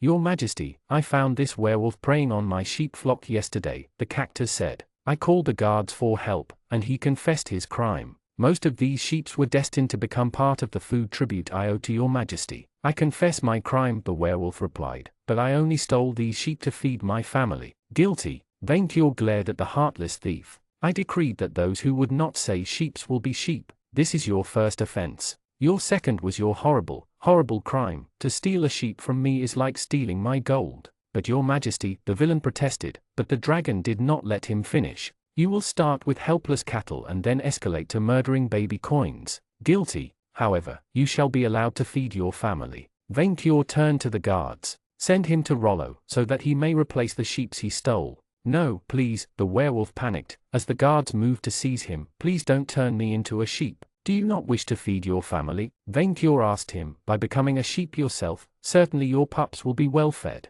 I am a family of one, the werewolf admitted to his lie. As the dragon had known all along, he had tricked him into revealing himself. Vainqueur was many things, but a savage was not one of them. Then you have lied to your emperor, making you a forsworn and a thief, the dragon said. You are unfit to be food, so you will be sent to work in the mines. Take him away. The guards dragged the screaming werewolf out of Vainqueur's sight, the farmer bowing before following. Your Majesty tricked him into revealing his lie so easily, Pink Ranger muttered in admiration. Of course he did. He had heard almost every thieving excuse under the sun from those foolish enough to try stealing from his hoard. The dragon took no pleasure in the decision, but it had to be done. A ruler could be merciful, but he also had to show a strong hand to a crime against his belly. Farmers are the ones keeping your emperor fed with their tribute of meat. Vainqueur decided to explain the way things were to the population. You shall honor farmers, the way you do your parents. This shall be henceforth known as my fourth commandment. The fifth shall be, do not steal, for there is no greater crime than thieving from one's hoard. Pink Ranger scribbled the orders on paper, so that she may update the laws of the realm accordingly. Venkior cleared his throat to order the next one to come forth, but a shout interrupted him. Murderer! The word was said with such a strident voice, that it echoed through the square. Venkior's eye squared firmly on the cause, one of the demonic lawyers who defended his rightful case against Mo the Foamer. He and a cadre of fiends pushed away the crowd, trying to get past the guards and approach the Emperor. Get in line with your ticket, like the others. Red Ranger replied, unimpressed. Your Majesty, Malfi has been poisoned. The fiend ignored the Ranger. He's on his deathbed. Venkior's head perked up. There could only be one culprit. It is the work of Furibon, who is evil and at work among us. We shall stop him henceforth. But the fiend did not listen to his wisdom, blaming someone else. No, Your Majesty, it's the angel. She poisoned Malfi with holy water.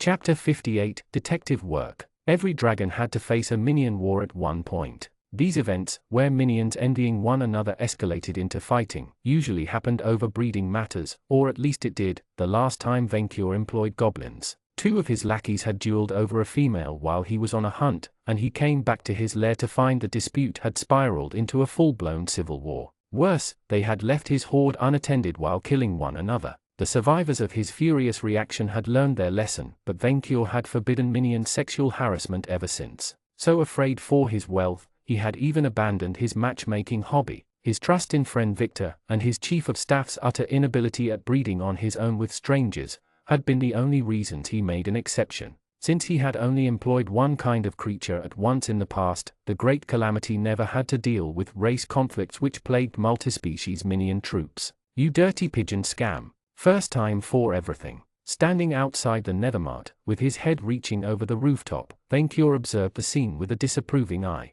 Feathered Meal had been brought by Venkior's guards, mostly for her own protection. She kept her arms and wings closed, fearing for her life, while a crowd of fiends led by Malfi's lawyers surrounded her threateningly. Tasty Malfi himself had grown sick and feeble, crumpled in a wheelchair and spitting green blood. A succubus nurse tended to him, while he sent glares to Feathered Meal. See, the lawyer said. Our client recognized his attacker. I did nothing to him. Meal protested. This is a misunderstanding. You monopolistic heaven lovers could not survive in a competitive market, so you tried to murder your competition, the fiend lawyer accused Feathered Meal. Infercorp patented this method. This is a violation of our intellectual property. I am an angel. I do not poison people, even fiends. Liar. One of the demons, a fiendish gargoyle, showed his fangs, as if ready to jump at their rival. Venkior interrupted them by shaking the whole building with his claw. I will not allow minions to kill one another without my approval unless my chief of staff does it. But Your Majesty, fiend minion, you are starting to sound like dragon food. Are you dragon food? The demon, once reminded of the food chain, wisely shut up. Explain to me what happened, Venkior ordered. We will deal with this matter the dragon way, by eating the guilty party. I can testify, the demon lawyer said. Malfeasant, my fellow attorney and I were on our way to see Your Majesty's grand speech when the angel interrupted us. Malfeasant, aware of her deceitful nature, told her to scram. But then she said she wanted to join the winning side, the other lawyer said. Since Infercorp offers a sizable bonus for fallen angel head hunting, and she oversaw Mr. Victor's insurance file, we decided to humor her on neutral ground. Angels are too cowardly to poison the competition, so we did not use tasters when she offered us a drink. Or so we thought. She served us holy water, and Malfeasant could not spit it out quickly enough. She ran away while we were tending to our poor manager. Even now, he cannot speak to condemn this treacherous attack. Feathered Meal, what do you have to say for your defense? Venkior asked. Look at me, the angel replied, widening her eyes in a way reminding the dragon of cat kittens. The fiends booed Feathered Meal in response. Gaze into the face of a poor innocent lamb, sent to the slaughter. Venkior did not understand her point. You look like a mammal manling, which means ugly by default. Your Majesty, I was obviously impersonated. Then where were you when this happened? One of the demon lawyers snarled. I was working on Mr. Victor's insurance file in my office, the angel protested. His karma credit score is so terrible, I had to rework it from scratch. That is why you attacked our manager, the lawyer accused her. You knew our Grand Vizier would choose the superior after health care, and so you tried to kill the better extraplanar entrepreneur in your jealousy. Typical crime of passion, his fellow added. Your Majesty, she is obviously the Mother Teresa of crime. Mr. Victor is devoted to the safety of his soul, Meal protested, joining her hands. I know his heart is true. The fiends exploded into a strange kind of laughter before one of the lawyers cleared his throat. If your heart is true, then certainly someone can provide you with an alibi. The angel bit her lip. I spent the entire time alone in my office. So you have no witnesses, the lawyer accused her. Your defense does not hold. Vainqueur put his peerless, brilliant deductive mind to work on the case. While on the surface, the angel was clearly the culprit, a lifetime of hearing excuses had made the dragon attuned to noticing lies, and the feathered snack sounded truthful. Could a deceitful villain impersonate her? If so, why? To exploit an existing rivalry and set his minions against one another? This sounded familiar. Too familiar. Minions, this is the same method which our foes used to send Icefang after me, Vainqueur said. The true enemy is trying to divide us. Feathered Meal breathed in relief. Thank heaven, your majesties, I see true. The true enemy, your majesty, the lawyer asked, confused. It was obviously Furibon in drag and false wings, Vainqueur said. Your majesty, I do not understand, one of the fiends said, unable to see the brilliance of the dragon's logic. He probably had 50 in intelligence, or maybe even less. In the absence of evidence, we must assume the responsible party is the most likely suspect, Vainqueur enlightened them, who is the vile Furibon, who must be destroyed, and those who treacherously released him. The lawyers exchanged glances. But your majesty, the most likely explanation is that she did it. She shall be jailed until the treacherous like has been stopped, Vainqueur decided, ending the debate. I trust my instincts, and I have spoken. The fiends fell into a heavy silence, unable to understand his genius. Such was the burden of a 64 stat in intelligence. So, Victor asked. Jules closed the metal door of Croissant's jail behind them, deep in the dungeons below the castle. He isn't speaking. His accomplices put him under a magical protection against truth detection, and the caster's level is higher than mine. Vainqueur should be able to break it, Victor pointed out. He can cancel any spell short of Melegears nowadays. That's not the problem, the gal replied. I don't think he knows, but they also put a death curse, dead man switch should this protection be dispelled. The one responsible is probably an experienced necromancer, from what I could gather. I would put their spellcaster level at more than 50, maybe 60. Furibon? He had the power and the motive, but Victor doubted he was involved. From what he had gathered, the like had learned the lesson and wouldn't try to mess with them again. Which other necromancer had a bone to pick with Vainqueur, or worked with someone who did? Victor had a likely suspect in mind. Will the curse activate if he speaks? I do not think so, but he seems to hate you more than he fears his majesty. Victor sighed. Between this and Meal being under arrest, this was looking more and more like a giant mess. Amazingly, Vainqueur had made the right call and not jumped to conclusions. The angel was many things, but a poisoner wasn't one of them. He heard steps coming towards them, turning around to see Allison, Chocolatine, and Barnabas. The troll carried a huge crate in his hands, while the werewolf had brought a casket full of food for her brother. Her eyes were red from the tears. You've tortured my brother, she asked, worried. What? Of course not, torture never works. Also, it was inhuman. Unfortunately, she misinterpreted him. You're going to trap his soul in your scythe, or send him to Happyland? Who did she take him for, Soren? We're not going to do anything to his soul, Victor said. But he isn't going to get out of that jail anytime soon. But you're the government, Chocolatine protested. Can't you make a little exception for your girlfriend's family? Come on, the fact they were a greedy dictatorship sponsored by Happyland did not mean they were corrupt. Please don't kill him, Chocolatine begged him, a far cry from her usual quirky and confident self. I know he made a mistake, but I'm sure I can set him straight. I can set him straight. I swear I'm not going to execute him, Victor promised. Frankly, if it had been almost anyone else, the vizier would have threatened to feed him to Junior already. Can I talk to him? Victor didn't see any reason to disagree. Maybe she could even get him to speak. I'm here if you need it. She nodded in gratitude, but didn't answer. He let her open the door to Croissant's cell, and closed behind him to give them privacy. Girlfriend? Jules asked, the Grand Vizier sighing. Victor, you are the bravest man I know. Yeah, right. Seeing Chocolatine mortified after her brother's arrest had made Victor rethink about his reaction. After getting used to her quirky usual self, he hated to see her sad. It awakened protective instincts he didn't know he had. How is the situation? Victor asked the newcomers. The fiends still want Meal's head, although Vainqueur cowed them into obedience for now, Allison said. The situation in town is tense, but there's more. Someone attacked the farms tonight. Victor narrowed his eyes. Continue. Rollo noticed the guards protecting the livestock's hens had been hypnotized into sleep, while wolves massacred the cattle, the dryad explained. What's wrong is that, when Rollo arrived to chase them, they transformed into mist before he could get close. I have yet to meet a wolf breed capable of mist form, Jules said.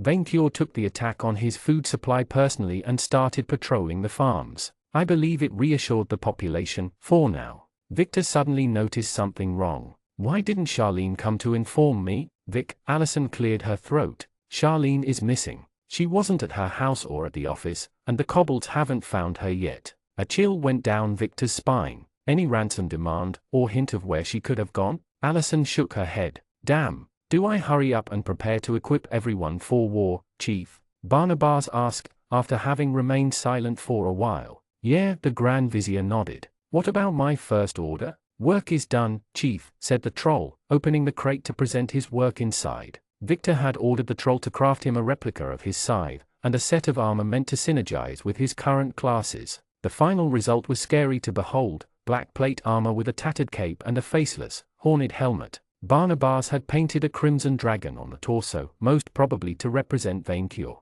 Hell Knight armor, quality B+, material, soul steel, endurance, 50/50, protection, physical +16/magical +8, weight, 16 kgs, bonus, +3 STR/+3 VIT/+10% critical damage /auto regen /unholy, fire, darkness and curse resistance /cursed, if wearer has good karma. A customized set of heavy armor once worn by the defunct Order of the Hell Knights, now rebranded as the politically correct Friends of Happiness. Its steel has been infused with the boundless malice of 100 deck collectors. Perfect for a dragon's enforcer. Speaking of Soren, he wouldn't have disdained such armor. Here died Victor's hopes of looking like a shining knight on a horse. The scythe would be especially helpful against their enemy, for the Vizier had a pretty good idea who they were. Foes turning into mist in the dead of the night, fond of misdirection, surprise attacks meant to maximize terror, and hypnotism. Vampires. Croissant was right. Victor did let them in, invited these snakes to operate within their borders. The Nightblades had come to murmur in.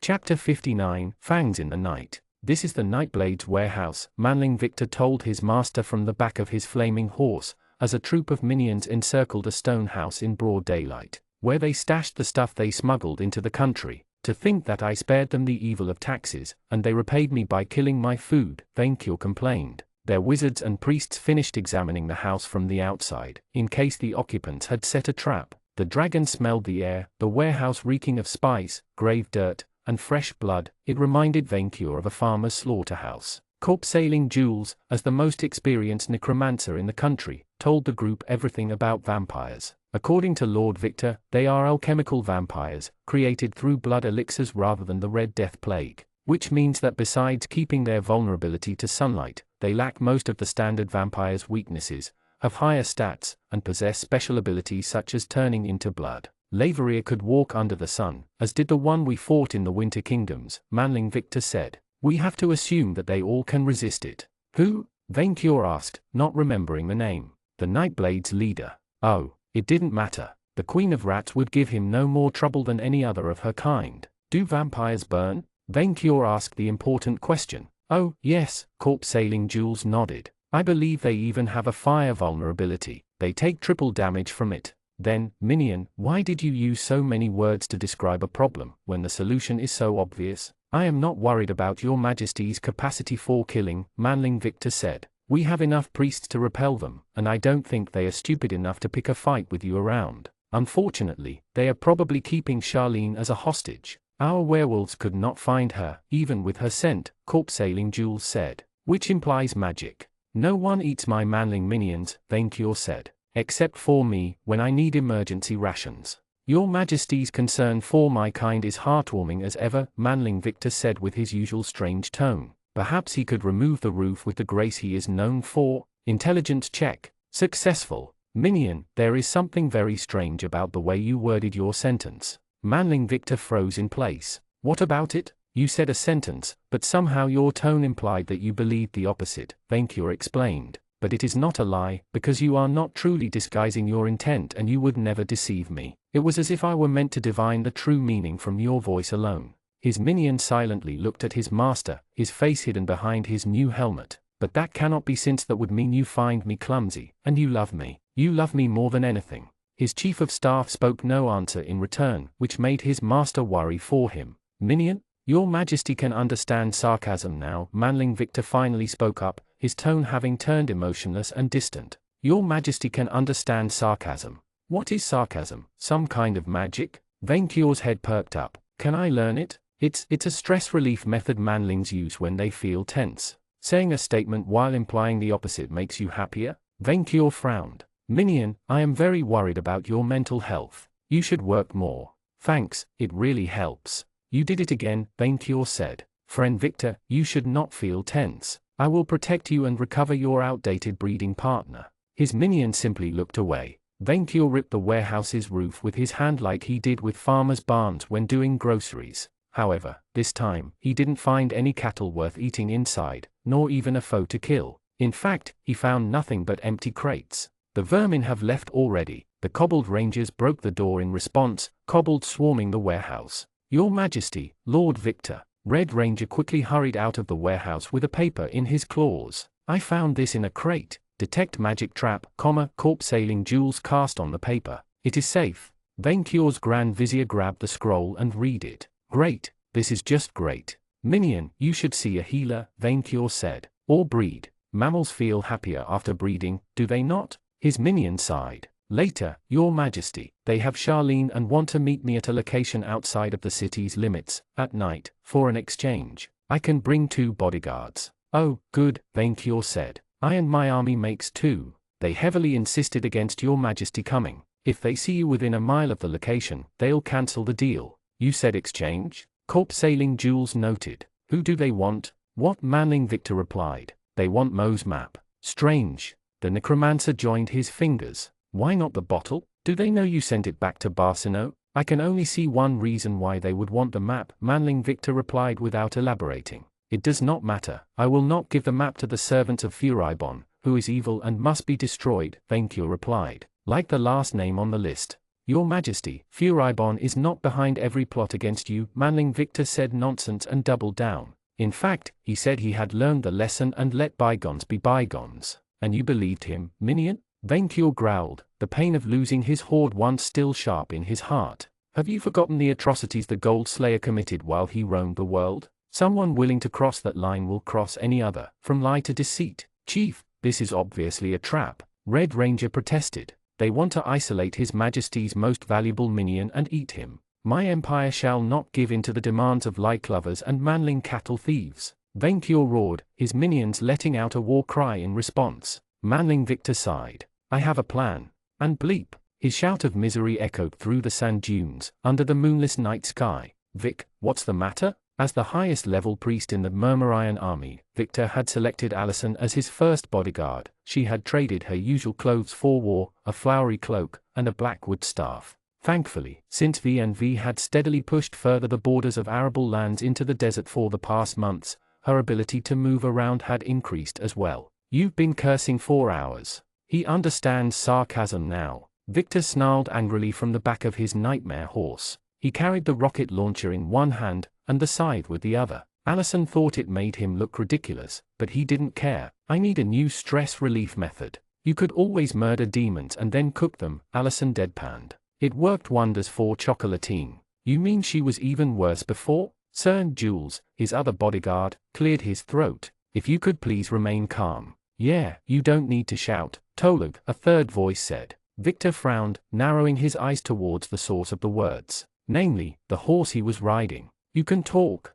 Yeah, I can. The horse, apparently a mare according to the voice, replied. And from what I heard so far, I'm probably smarter than you. Not impressed, Victor snorted. My previous mount could eat you. Vic, are you talking to your horse? Allison asked, apparently not hearing what the creature had to say. Victor assumed he only did so because his mount counted as a monster. Hey, you're not the one carrying a winged dragon/mammal crybaby on your back. The horse glared at her rider. You can fly, you lazy reptile. Yeah, sucks to be you. The name's Noi, sir, you pile of horseshit, the beast snorted. Since I like intelligent conversation, we're not going to talk very often. Just talk to yourself then. Victor let out a deep sigh, ignoring the gazes Allison and Jules sent him. I'm not crazy, Vic, I can't believe I'm saying this, his dryad friend said. But you should get laid more. Victor noticed shapes silently moving behind a dune nearby, their scent hidden by the wind. They are here, the Grand Vizier warned. His allies immediately began to cast protective wards, while Victor used the new necromancy buffs he learned from Jules.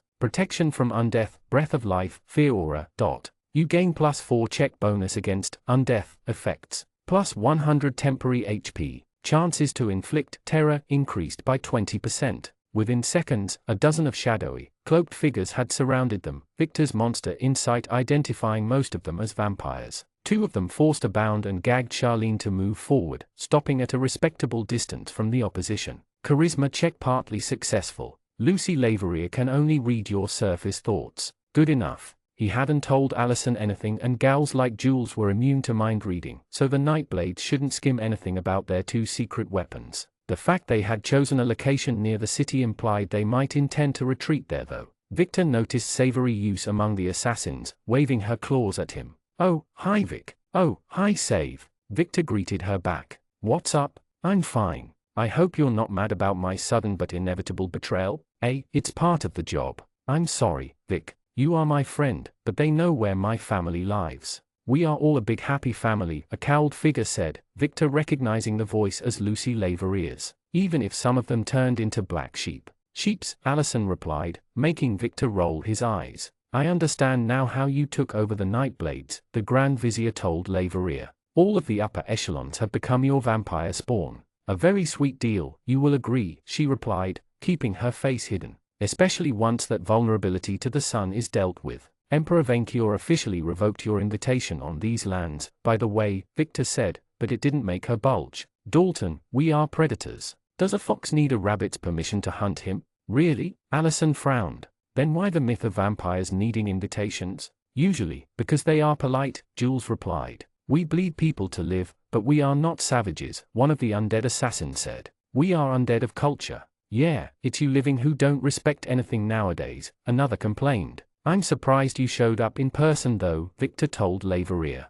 There must be a very good reason why you took the risk to face Vainqueur. You have something that I want, Lucy confirmed, offering them her hand. Give me Mo's map, and I will release your assistant. Afraid your name is on it? Victor taunted her, her cold silence confirming his thoughts. You're Distra, the fourth member of the party. That was your name while alive. I thought you said fighting dragons was stupid? It is, and I'm the one who convinced my team not to wake Vainqueur up, or touch his hoard, the vampire confirmed, the irony of the situation not lost on Victor. It worked very well for me. Immortality, knowledge, power. That explained why she had Savory Use establish a chapter in Murmurin. She didn't care about the region but wanted to keep tabs on Vainqueur in case he chose to hunt her down. Now that he had tracked down her teammates, she had moved into action. But you can't be a good criminal mastermind when anyone can locate you with that map, Allison guessed. And I doubt the Foamers were happy that you lied to them, Victor added. He remembered their last discussion when the vampire explained she could walk under the sun thanks to fairy flowers.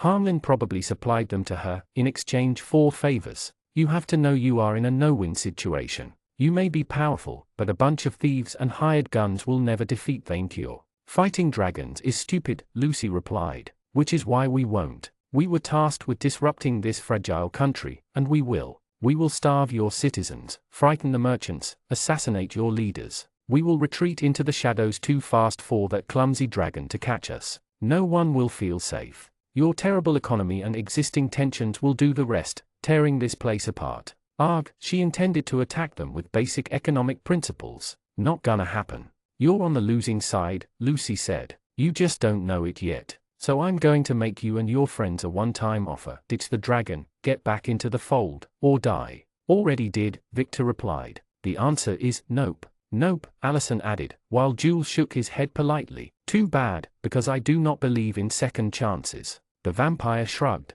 but we don't have to fight tonight. The map, against the girl. Sure, after Victor checked Charlene with monster insight. First, Shadowman, doppelganger invader, fairy /humanoid. Strong against fairy, mind control, poison, illusions, paralysis, sleep, and truth detection. Weak against manslayer, cold iron, and silver. A fairy working as a spy, assassin, and occasional actor. A master infiltrator capable of shapeshifting, mind-reading, and truth-hiding, very pissed that your monster insight could detect his true nature in spite of all its natural immunities to SCRY magic and perks. You wounded its feelings. Also, it was a trap. Well tried. That perk of yours is so annoying, Lucy Laverier said, before instantly casting a spell. Accelerated Nocturne. She unleashed a wave of impenetrable darkness around herself before anyone could react. The terrain has been temporarily changed to Dark Underworld. Nocturnal creatures, fiends, and undeads on the field have their stats increased, and will be harder to turn. All non-nocturnal creatures will suffer from the blind ailment. Monotype, non-undead creatures will be animated as undead if killed on the field. Summon Victor began. The darkness dissipated before he could finish his sentence, revealing the minions alone in the desert, with only a small crater for company. True to their word, the Nightblades had vanished back into the shadows, rather than to fight. Well, Victor would keep his door locked at night. Chapter 60 Interlude, A Like's Tale. Far, far east of Gardamang sprawled the lands of Serica, the eastern continent. Among the countries fighting to control it, few could rival the Jade Empire. This enormous, fertile landmass was famous for its culture, military power, riches, and the wise dragon philosopher advising the imperial family. Sometimes, it even granted audiences to outsiders looking for answers and wisdom. Waiting in front of the golden gates of the dragon's temple, the sorcerer mused at the irony. He would seek advice from a dragon on how to escape the shadow of another. After hours of waiting, a bald monk in golden robes came to announce him. The Jade Dragon, great Sifu, and guru of our beloved emperor, will grant you an audience, the man said. You are to respect the protocol. Do not contest the Sifu's logic, do not question the Sifu, do not insult the Sifu. Most of his face hidden beneath a hood and illusions, the undead bowed in agreement, hoping the creature would not recognize him. The Jade Empire may have been half a world away from Ishvania, but Venkyur had spread his humiliating story to anyone who would listen to him. The doors opened dramatically, the undead warlock floating after the monk while they moved through them. The Jade Dragon welcomed the like in a great hall supported by golden pillars, with 20 other monks bowing to him. The beast was a much different creature than its western cousin, a dignified, jade-scaled snake with a lion's mane, deer horns, and lizard legs. The creature rested comfortably on an enormous cushion, which the sorcerer could tell the dragon filled with golden coins instead of feathers. Approach, disciple, the reptile spoke. The undead nodded, bowing before the creature. Oh, great Jade Dragon. The rumors of your great wisdom have reached even my ears. I traveled far and wide to find you. You are a skeleton, you do not have ears. The dragon missed the point. The like shuddered at being reminded of Venkyur's stupidity. What is your name, undead? Furibon stopped himself before he committed suicide by dragon again. Flubby. The name came out on impulse, and he immediately hated it. He had spent too much time with V. Bony Flubby, you should be very wary when presenting yourself before my kind, the Jade Dragon said. I heard that the cursed Gold Slayer Furibon, the most evil like to have ever existed, has been set loose. The seal was broken by fairies. A shame, Furibon lied. Most of my cousins would react badly to an undead seeking audience with them, but I am wise and wealthy. Welcome to my free, and I say, free, introduction to cultivation. The monks let out a chant, giving the dragon the air of a divine teacher. 100 times your power, 100 times your magic, 100 times your life, the Jade Dragon shouted with passion. I, Master Jade, will teach my secret shortcut to cultivation mastery, so you can earn more wisdom than you could ever imagine. Furibon politely listened without saying a word, as he had been asked. I have been in your place, working hard, not getting what I deserve, the dragon ranted, clearly more interested in hearing himself talk than listening to the liker's demand. But I invested in myself, in my knowledge, until I reached power you mortals can only dream of. Who here wants to cultivate immortality? This smelled like a scam of some kind, and Furibon didn't have a nose anymore. Yet the monk who introduced him knelt before the dragon, in awe of his presentation. If your thoughts are holding you back, then have faith. The dragon extended his tiny arms at the golden pillars. For I am rich. Do you want to be rich and immortal too? I already achieved immortality, the like pointed out. Undeath is not true immortality. Can you enjoy the taste of cattle now? The warmth of gold on your skin? It is true that likedom has weaknesses, Furibon admitted, having balked at the loss of certain fleshy bits before undergoing the procedure. But I made peace with them. Only because you have a poor manling's mindset, the dragon lambasted him. You must invest in yourself. I usually charge 50,000 gold coins to teach my secret cultivation techniques. If Furibon wasn't dead already, he would have had a stroke. That's theft, he couldn't help but complain. But today, I will exceptionally show you the way to enlightenment for 25,000 gold coins, which was still theft. Would you expect me, the inventor of cultivation, to teach the secrets of ultimate power for anything less? Would you? Furibon suddenly realized that the differences between Eastern and Western dragons were purely cosmetic. This snake oil pitcher advised the imperial family. How had this nation not collapsed already? The light turned to the monks, who whispered among themselves about the opportunity of 10 lifetimes. Clearly he wouldn't get any help from them. Oh, great dragon. Super Sifu Guru Jade, or SSGJ, the dragon replied, with capital letters for each. I can tell the difference. If you wish to progress on the path of cultivation, you will have to learn proper etiquette first. Super Sifu Guru Jade, Furibon loathed saying every word. I suffer from a disease called Stockholm Syndrome, which can affect even the undead. I began my quest to cure it weeks ago, visiting villages, fetching items for wizards, until a chain of deals led me to your doorstep. There is no disease which cultivation cannot cure, with hard work, gold, and money. Great SSGJ, I have no interest in cultivation. As an undead, he would not get any of its benefits, if this meditation mumbo-jumbo was even real. I came to you looking for a cure, and only because his own magical research failed to get results. And when you have this cure, what will you do? Well, Furibon would cure himself of his irrational fondness for Victor Dalton, and then what? Ishvania had fallen, and he would never, ever work with Vaincure in any shape or form. Furibon firmly intended to avoid the dragon until he died of old age or of his own greed. Managing a dungeon and creating monsters had grown stale after a century of holding watch over the castle of Murmurin. He also had no hobby. What would the light do after curing himself? He had no idea. Exactly. You have yet to find your passion, the Jade Dragon said, sensing his doubt. Which you will find if you pay for the higher levels of initiation. First things first, Furibon replied. My passion can wait for when my health begins to improve. If you wish to cure your disease, you have to commit to your spiritual growth, the Jade Dragon said. Buy my initiation package first or scram. Furibon sighed, but being as desperate as he was to free himself from his past, he accepted. I brought gifts outside your palace. The dragon lowered his head, the monk who introduced Furibon whispering to him. Good, good. The beast nodded to himself, before turning back to the like. Congratulations on reaching your first cultivation level. As a reward for investing in yourself, I will gladly provide you with the shortest path to a miracle cure. This better be worth it. Powerful spellcaster or not, Furibon didn't have unlimited funds. On the northern plains of what you mortals call the New World, in the Orc lands, there is a great, flying casino dungeon run by the powerful Warkif Manitou, the Jade Dragon said. One of the prizes he offers in his tournaments is the legendary artifact, Panacea, which can cure all diseases, even imaginary ones.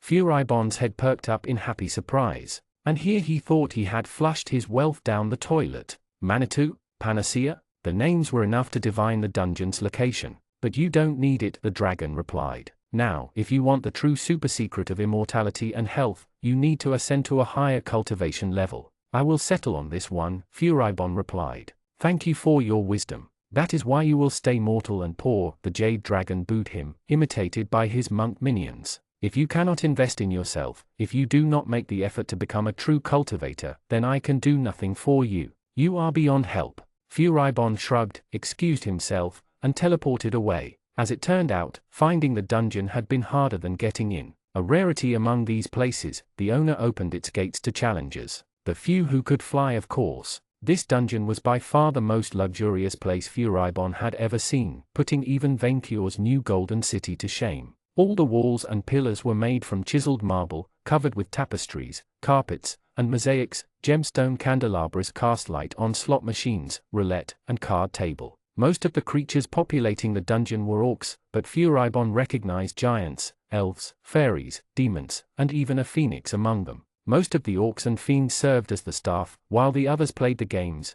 and the devils present seemed familiar to the like. On a closer look, the undead warlock realized that most of the slot machines were actually stylized steel golems, with hands and feet, jackpot golems. Here he thought these EXP bags extinct, hunted to death by adventurers. The like also noticed a familiar face, barking orders to succubi waitresses, a dignified, insectoid woman, whose eerie beauty matched her ruthlessness. Lady Moore? Furibon recognized the delicate creature as Isabel Moore, his late master's archdevil mother. "You are alive, Furibon, long time no see," the fiend replied, entertained by his presence. "What a pleasure to see you out of that scythe. Why would I be dead? I heard reports of your demise when the dragon stormed Happy Land. Hell, hell, I did not agree to that shameful brand-washing." The archdevil calmed herself. "My corporation went bankrupt after my son's demise, but I escaped with my life. The mess with Vaincure Knightsbane has been a fiasco from start to finish." She didn't say.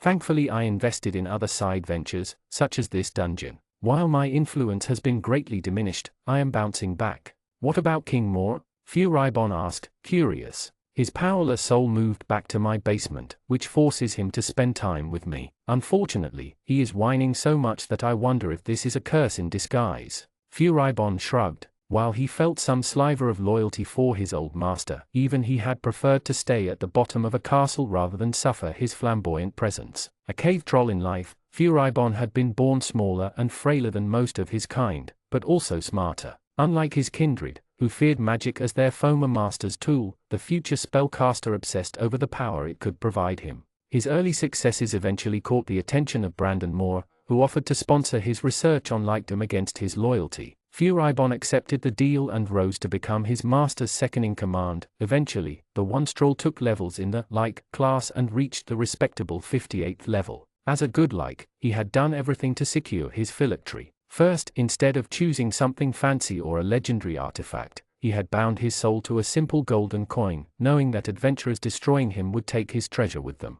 Then, he hid it in the New World, far, far away from the Mistral continent. All in all, his life had turned out well until the lead fiasco. "I tell you, one day we shall reclaim my son's market." The archdevil pumped her fist. "I shall have my revenge against Infercorp and their representative, Victor Dalton, by guile or force. There will be a place for you at my side, in the great corporate army I will raise against." "No thanks," Furibon cut her off. The archdevil looked at him in surprise. "You do not seek revenge? I learned my lesson. Even without Stockholm Syndrome, fighting that dragon and his sidekick was just stupid." Furibon had dodged karmic justice so far by avoiding heroes, and he would deal with Vaincure the same. "Revenge is a sucker game, and I will not be trapped in a weapon again. Coward, after all that my son did for you, if you wish to confront them, and you will have my sympathy if you try, do not cry over the resulting disaster." Isabel snorted arrogantly. "If you are not here to pledge allegiance, then what do you want?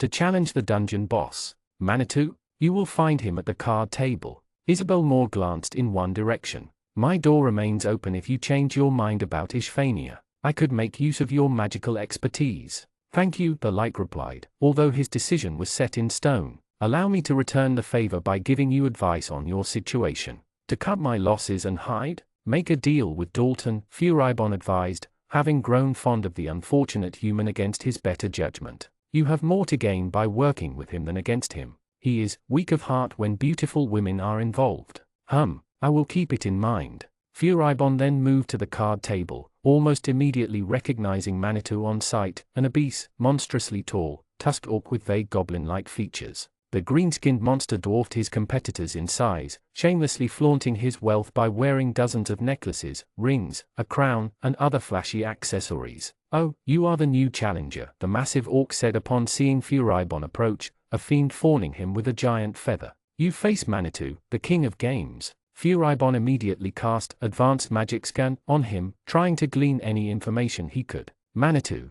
HP 4600/4600, SP Infinite, Artifact, Type Half-Goblin Orc Champion, Beast/Humanoid, Weak to Manslayer, Beast Slayer, Lightning, Game Addiction, Approximative Level Unknown, Classes Identified, Gambler, Pro Gamer, Cartomancer, Beastmaster, Warkiff, Unknown, Perks could not be identified, hidden by Card Trick, the boss of the Sky Casino, a nerd/weeb hybrid and one of the richest monsters in the world, owns an enormous collection of magical items and powerful artifacts. Manitou is obsessed with alien games from the world of Earth, which he makes real with powerful magic. "I have come for the panacea," Furibon said. "Give it to me. I do not give nor do I trade, but I can wager," the Orc Lord replied, amused. "My panacea is a priceless item. I have a wealth of magic items to compensate you." but none of them as priceless to alike as their phylactery. The orc immediately zeroed in on the undead's weakness.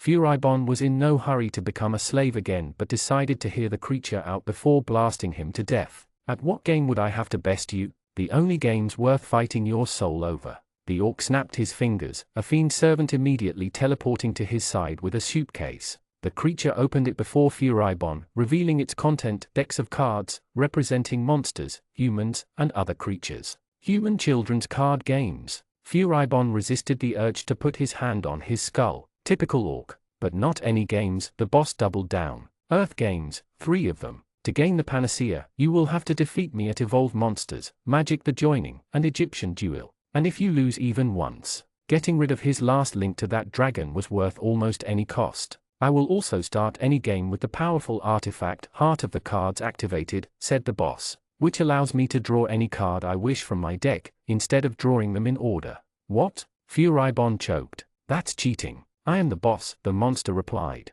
You did not expect the fight to be fair? Furibon suddenly wondered why bothering to play that game, when he could simply take the gift by force. With his magical might and immortality, he should crush that orc in no time. No, too many times, the like had rushed into battle or committed stupid deeds on impulse. Turning the dragon's horde to lead had been one, and antagonizing Victor when he had nothing to gain had been another. He had to think tactically. Overpowered or not, a card was a card. Sound strategy would always prevail over cheating. I will consider it, Furibon replied, but I ask for time to learn the rules, and resources to build powerful decks first. I grant you 3 days. The orc grinned. You shall have access to my entire card collection, except my Heart of the Cards. The fight may not be fair, but you shall have a chance to win. Do you have a monster theme in mind? Dragons and undead. And traps. Lots of traps. That was it, the final battle, and it wasn't going well for him. Furibon's card points, 600.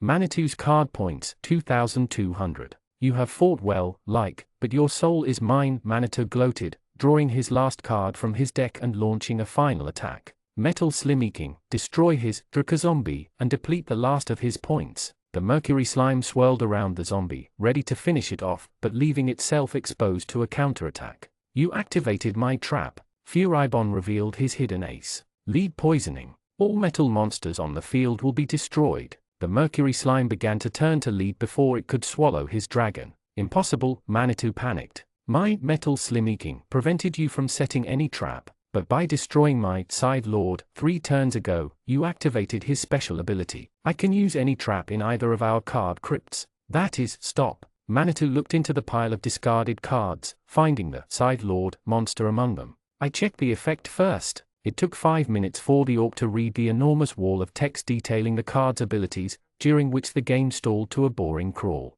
Furibon sung to himself while waiting for his inevitable victory. You are not pulling a fast one, the boss said. I missed that line between the 20th and the 20th one, as I knew you would. Now, your time is up. I can still change the issue, the orc replied, furiously looking at his hand. I can find a solution. You fool, all this duel, you have executed flashy strategies, none of them would have worked unless you drew the one card you needed, Furibon gloated, but since you set the trap on your turn, you will not have the chance to draw any miracle card. But when did you? Manitou gasped. Wait, back then, on the first turn, that was the card you discarded. You planned this all along? Yes, he did. His magic finished its good work, destroying that infernal goo and leaving Manitou exposed. Now that your Metal Slimeking has been destroyed, I attack you directly with my Dracozombie. Furibon pointed a finger at Manitou and then declared with boundless joy, this is the end. The illusory dragon opened its mouth and finished the duel by blasting the casino's boss with a tiny blast of purple fire. As the illusory monster vanished, Furibon let out a blissful cackle. Congratulations! By defeating Manitou through judicious use of destroyed creatures, returning from the dead in the middle of the duel, and developing a new undead lockdown strategy, you have earned 2 levels in, You earned the Undead Crown class perk, 120 HP, plus 40 SP, plus 4 Vit, plus 1 AGI, plus 1 Int. Undead Crown immediately enthralls other undead, and inflicts terror on other types, with a successful char check. Impressive, Manitou said, sounding genuinely astonished. The spectators began to clap with respect for their performance. First your mid-game maneuver, now this, you shall now be known in the gaming world, as Furibon of the counterattack. You fought well, the Light replied, the final battle having been a very close call. I admit, I enjoy playing these games. A deal is a deal, the orc snapped his fingers, a demon butler handing Furibon a strange, magnificent golden cup full of a strange purple liquid and a crest. Yet, this one differed from the one that the Light had used to break past level 30. This one seemed to be made not of gold, but solid, multicolored light, like a coalesced rainbow. Is that? Furibon trailed, astonished to see one. A heroic crest, necessary to break past the 60-level ceiling, Manitou confirmed. Take it. I cannot. These particular crests were so incredibly rare and difficult to obtain, that even Brandon Moore himself could never obtain one. Yet this monster gave one away so casually. This is too much. It has been a very long time since I tasted defeat, Manitou said. I had grown too confident in the power of the heart of the cards over luck, when card games are all about tension, risk, intelligence. Your undead lockdown strategy was brilliant, and rekindled my love for the sport. Rekindled his love. The battle had awakened something in the Liker's heart too. For the first time in decades, he had genuine fun, traveling the world in search for a fabled artifact, discovering new places, putting his own life on the line. Furibon hated to admit it, but his time in Victor's Scythe had given him a new appreciation of the adventurer lifestyle. That was it. That was what he had missed all along. The Light grabbed the cup, and lacking any throat, splattered the liquid on his skull. Much to Furibon's surprise, the cup seemed to magically refill itself. Truly an artifact worthy of its reputation. At long last, he was free from the last chain holding him back to Ishvania. The Light now had a new life ahead of himself. He knew what he had to do. Next, Furibon's head perked up, as he presented himself in front of a wood desk. A receptionist from Baron's Adventurer Guild, some petite-turned woman, welcomed him with a smile. It was a nice change from the horrified glances the rest of the staff kept sending him. I would like to register as an adventurer, Furibon said. I thought so, she chirped. Although we never had an intelligent skeleton before, a troll-like. To his amazement, she didn't even blink. You are not surprised? Oh, you know, we had dragons, vampires, orcs, slimes. I must warn you that newcomers have overcrowded the market. Finding work as an adventurer nowadays is tougher than ever. I know, but I relish the challenge. I would like to sign with the exploration fleet I heard about. Good. Without skipping a beat, she handed him over a pile of documents, and an adventurer plate. Please fill your file, take your plate, and welcome into the adventurer family. The Light glanced at the plate, and the metal it was forged from. Lead. It had to be lead. I am level 60, Furibon pointed out. Should I not skip to gold? 60, same, the receptionist replied with a cheeky smile. Everyone starts with lead here. Call it karma. Chapter 61, Casa Levanaya. They fled. Vainkior glared at his chief of staff. What do you mean by they fled? Fu did not flee. Manling Victor sighed sheepishly, as more than a dozen monstrous priests imitated Vainkior. All of them stood outside the Temple of Murmurin, which had been taken over by Gal soldiers. Laveria shows up elsewhere on the map. She must have teleported away when we moved in. You interrupted our morning rituals for nothing, a priestess of Shisha complained. You dare question our prophet, the one who will lead the chosen people to the promised land, the priest of the Moon Man replied. Don't force us to start a religious war. We have the old ones on our side. Everyone calm down. Manling Victor tried to appease his angry minions, while Vainkior confiscated the map from him to continue the hunt himself. Go, go, go. Blue Ranger ordered as an elite group of kobolds swarmed the Nether Mart, arresting the clients and testing them with silver to identify any doppelgangers. Vainkior himself glanced through the windows, searching for the vampires. After a whole hour of storming the building, inspecting every floor, Vainkior ended up with nothing. Blue Ranger crumpled in shame. It's a bust, Your Majesty. Vainkior took a long, deep breath, and then roared in frustration. Open the barn's doors. Pink Ranger shouted. Hands on your back. You are surrounded. Vainkior twitched in annoyance, as he watched the barn being surrounded by 40 kobolds armed with garlic steak shooting, dwarf-made rifles. The dragon was starting to get impressions of deja vu. Your Majesty, their silence speaks volumes, Red Ranger, the operations organizer, said. Of course, because they are afraid. The dragon lost patience as he moved towards the barn, his wings casting a dark shadow in the broad daylight. He ripped off the barn's roof with his hands, peeking inside. Unlike the warehouse, the invaders had left a trace of their passage, slaughtered pigs, innocent cattle whose throats they cut open, and defeathered chickens. Each of them had their blood drained, so anyone could see who did it, and why. These savages spoiled his food. Empty again, Vainkyur complained. Minion, Minion. His servant teleported inside the barn, his iron boots immediately drenched in pig blood.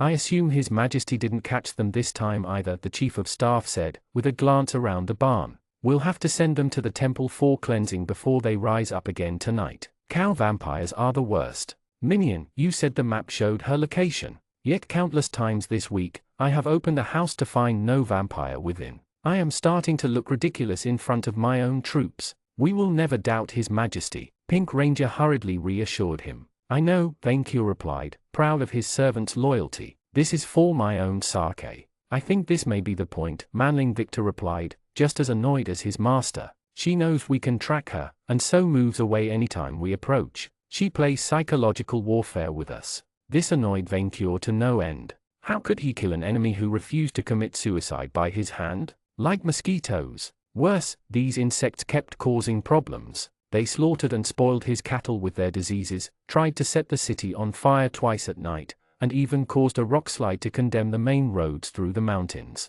His minions would start to run low on food, and his lackeys had grown as weary of this fruitless hunt as him. At least now we know they have doppelgangers, and probably impersonated meal. I managed to defuse the situation between Heaven and Happyland, Manling Victor said, having spent the last few days handling that matter. For now. Unfortunately, the cult of Shisha, the Agarthans and other guests are pushing us to find a solution. Between our economic crisis and these attacks, Murmurin no longer looks like a safe investment. They even encouraged me to compromise. Never. Vainkyur snarled, his voice making the ground tremble and his minions shiver. I will not give away anything, and especially not to a fairy lover who sullied my reputation. I will offer her naught but flames. Like this barn. Understanding that his master wanted to unleash his pent-up frustration, Manling Victor immediately exited the barn by flying outside it. The second he did, Vainkyur set it on fire with a roar of rage, cooking the dead cows while at it. I doubt Lazyhero will stop even if we give her the map, Manling Victor said, while the other minions had been cowed by Vainkyur's display of fury. Unfortunately, she is a powerful sorceress, and she undoes any ward Jules and Allison try to set up. Another witch causing him trouble? Minion, forget becoming a wizard, the dragon said, after calming down. I must become a witch vampire hunter. Fetch me more garlic. Your Majesty, could we slow down on that front? I can smell it everywhere. We are exhausting our stockpile, and Jules said it doesn't work against this breed of vampire. Speaking of smells, Vainkyur began to notice a disgustingly familiar one, even before he noticed her winged shadow on the ground.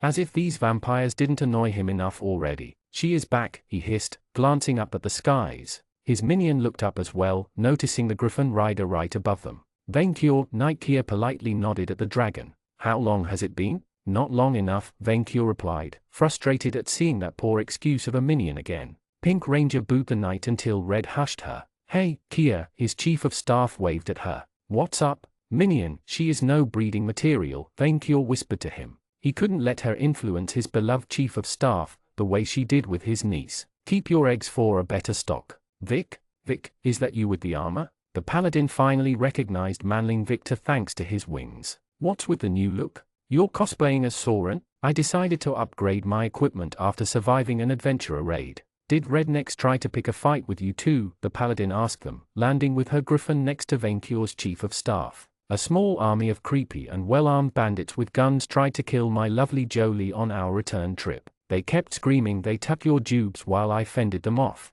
It was unexpected but fun. Your Jolie? Smoke came out of Vainkyur's nostrils. He knew she would be a bad influence on his flesh and blood. Does my niece belong to you now, instead of the opposite? You forget your way, minion. How did you know where to find us? Manling Victor asked. Nightkeer pointed a finger at the barn on fire, and the column of smoke going up from it. The chief of staff responded with a shrug. Where is Jolie? The dragon asked, his concern for his flesh and blood stronger than his contempt for her poor choice in minionship. Safe? Oh yes, she returned to Moria to deal with her new minions. She's fine.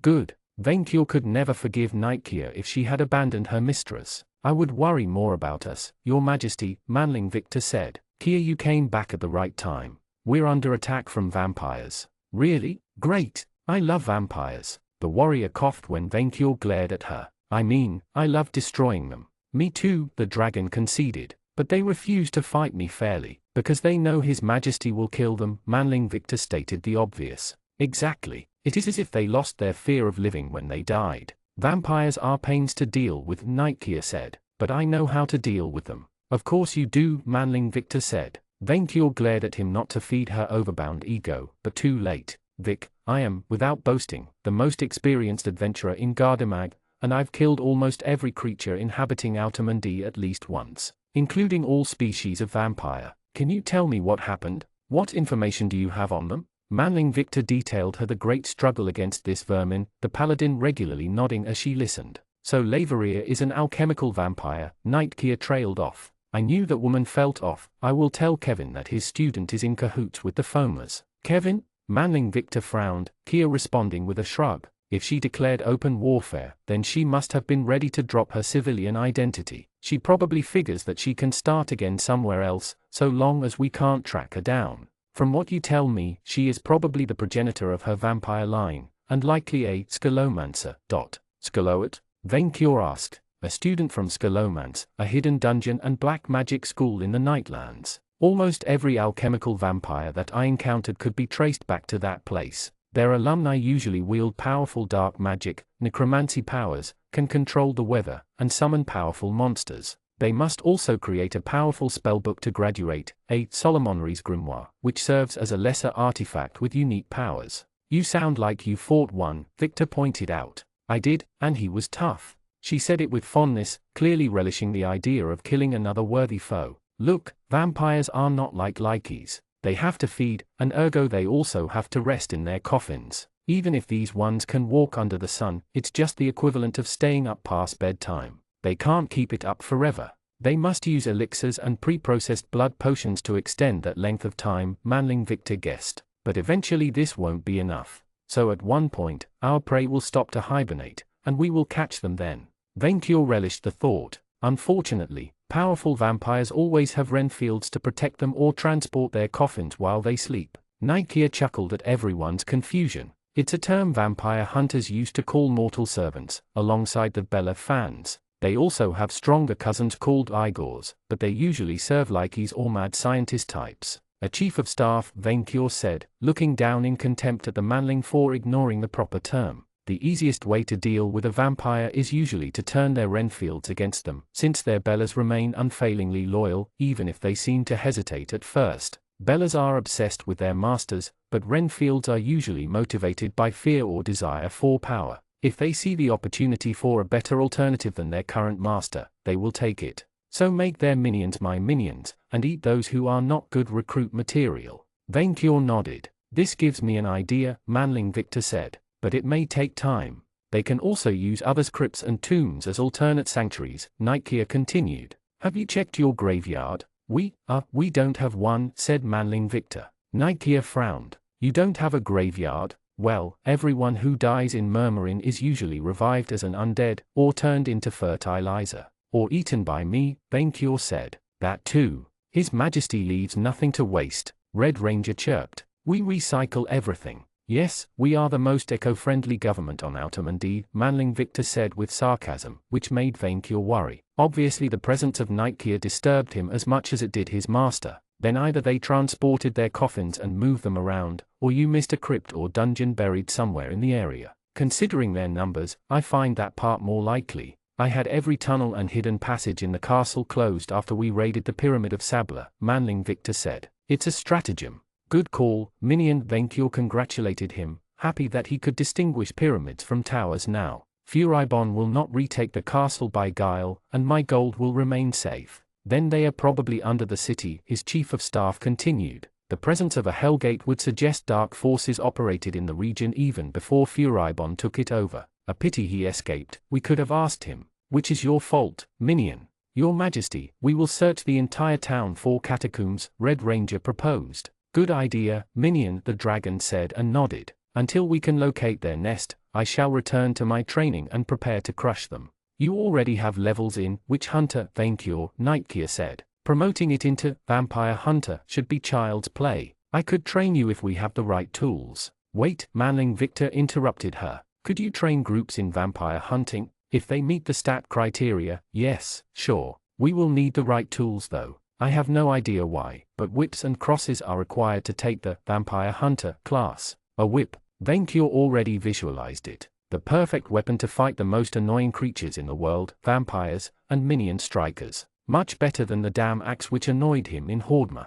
I thought we should train our minions in the ways of new classes, friend Victor explained himself. Since my monster insight can identify their infiltrators, I thought I should try to get more monster squires, and if you can contribute, all the better. You would teach us to become dragonly like you, Chief? Red's eyes widened in envy. Teaching kobolds how to become vampire hunters? The idea seemed to entertain Nikeya. Can it even work? It's worth a try, Vainqueur's chief of staff replied. Vainqueur may not gain a new level in that class, but learning the skills of one will help. All of V&V must remain in top shape against this new threat, the dragon declared. I shall lead by example. Nikeya, to prove yourself worthy of my niece, I shall allow you to serve me in that capacity. So, you want me to teach you, but you do not want to word it so simply? You shall learn to serve me, Vainqueur clarified, before turning to his most prized lackey. You too, manling Victor. You have yet to learn more monster perks since we fought Furibon. Because it involves me surviving the attack first, and it hurts.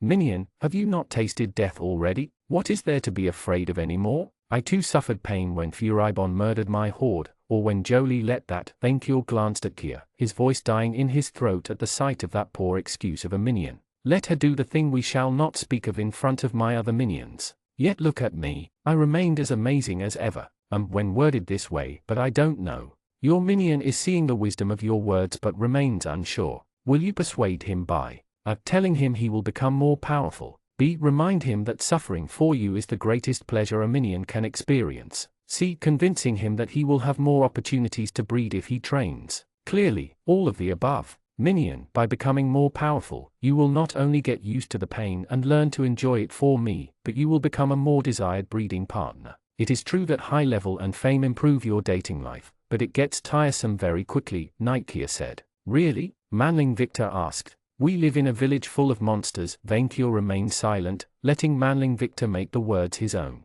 And since it's getting harder to level up more, we should explore our existing abilities. For battle. We will gladly teach you our attacks, Chief, Pink Ranger said. So you can show us how to do them better. You can learn the perks of monsters? Nikeya whistled. Nice. How many? I dunno. I never tried to push this ability to its logical extremes. You are my chief of staff, Vainqueur cheered him up. You can do anything. I know I will regret saying that, but can your majesty? Manling Victor struggled to spit out his demand. Almost kill me? Ah, finally. Time to teach him the masterful art of fire breathing then. Say no more, minion. Vainqueur inhaled and held his breath. We will begin with the easiest technique, the Wyoming fireball. Wait, your majesty, I didn't mean it right now. Too late. Vainqueur unleashed the weakest fireball he could on his minion, creating a small crater while at it. Chapter 62, Basement Dwellers. Hit? Junior asked him, its blue jelly protege resting on its sword lure. With one of your natural perks, Victor explained, resting on an armchair in his manners hall, next to the fireplace. He kept his new scythe, and the bazooka, on each side. Nothing too painful, after I prepare myself mentally. The blue jelly nodded at each of his words. Then it jumped and hit him in the eye through his helmet's chinks. Victor let out a scream of surprise and pain, as the critter bounced off his face and landed again on Junior's back. Troll regeneration, activated. You gained the regen status. Congratulations. You learned the Slime Slam personal perk. Slime Slam technique. You can jump up to 10 times your size and launch yourself at an opponent, inflicting weak physical damage. Hurt? Junior asked, sounding concerned. Over time, the mimic had grown almost as loyal as a cat to its food source. What the bleep does it look like? Victor replied, although his eye had already recovered thanks to his regeneration. Petting Junior's back with one hand, the mimic purring in response, Victor glanced through the windows, where the sun had slowly vanished beyond the mountains. Night would fall soon, the perfect time for another attack. His priests had set wards around the mansion, to prevent new undead, outside of the staff and some members of the Raptor Rangers, from getting in. While Laveria might disable them, she would have to activate an alarm. The cult of the Moon Man had taken upon itself to protect his house, forming a formidable defense. Finally, he had an army of cultists worthy of his spooky mansion. Speaking of armies, Kia chose this time to walk into the hall with company. Tadara, the paladin said, as she presented him the new and improved Raptor Rangers, each of them now wore light, dwarf-made armor, swords, and whips. "Here's your new vampire hunter squad. Only the dead can know the true power of doom," Yellow said with his guttural voice. "With the Monster Squire level we received from the chief, we finally found our Taku theme," Red said, gleeful. "Vampire Knights. The Knights of Vaincure." Pink added tears of joy in her eyes. "Good, but give me just a sec," Victor said while rising out of his chair, before using Monster Insight on Kia. Kia Beckel. Angel blessed humanoid / angel. Weak against alcohol, depression, boredom. Strong against everything else, epic level, duh. The most dangerous game in the world, a two-legged predator from the alien, unforgiving world of Earth. What this fearsome mammal lacks in strength, it more than makes up in fiendish intelligence, ruthlessness, and numbers, and their body is made of carbon. Carbon, like diamonds. Left to themselves, these bloodthirsty primates can conquer entire worlds with the power of science, devastate ecosystems, and kill anything that crosses their path. You don't bleep them, they bleep you. Then they make wallets out of your skin. In short, it's a human woman. Also, angel blessed. No doppelgangers. Good. He checked every member of the Cobbled Rangers, sighing in relief. "Wait, have you just used your scanning perk on us?" Kia said, putting her armored hands on her hips. "That's racial profiling. You did it the first time we met." Victor complained back. "The Nightblades have doppelgangers, they could slip in assassins among you. I stopped karma scanning people after you pointed out its implications," Kia replied. "And I have the Eye of Mithras perk. While it won't detect any physical change, I can see through invisibility and illusions. Like the invisible bat over here." As she said these words, Victor heard a sound in a corner of the room. Kia pointed a finger, firing a small dagger of light from it, which impaled an invisible creature and nailed it to the wall. The vizier watched, amazed, as a monstrous bat materialized before his eyes, impaled like a hunting trophy. "How long was it in the room?" he asked, Junior growling at the beast. "Too long," Kia replied. "It's a vampire familiar. Nothing on its own, but it can slip into almost everywhere." The fact the Nightblades had slipped a spy in his home didn't surprise Victor, but it certainly disturbed him. "If you could check the rest of the mansion afterward, that would be great. Have you sent the message I asked for?" "Of course, and Kevin is already working on it."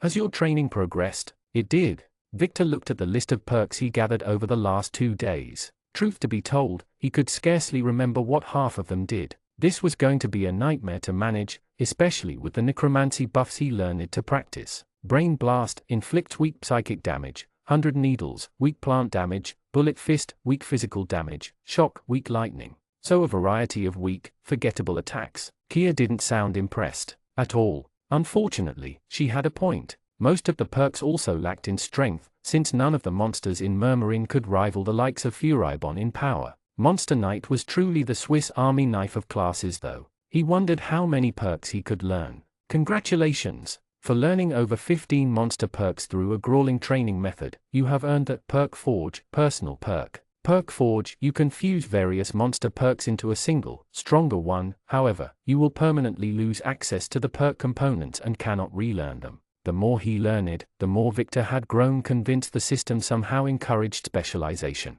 "Hey, I can fuse monster perks now. How many of them at once?" Kia asked, curious, while Junior moved to chew the bat in a corner. "I dunno, it isn't mentioned." "Why not all of them then?" Kia proposed. "You could end up with either the most overpowered ability ever, or a fusion accident." Since he lost the components permanently, Victor couldn't risk sacrificing highly powerful abilities like Black Curse. He could try Kia's idea, but he would first test this perk by using components with good synergy. Well then, Victor decided to combine Channel Hellfire Minor with Dragonfire Wyrmling, since he had absolutely no intention of going through Vaincure's breath again. Dragonfire hurt a lot more than normal flames, and even Victor had his limits. Choice registered. You combined Channel Hellfire Minor and Dragon Breath Wyrmling into Blackfire. Blackfire technique, 1 SP per second. You can unleash a shadowy, infernal fire from your hands, feet, or mouth. Half of the damage is dragon type, and the other unholy. This technique will thus bypass fire resistance.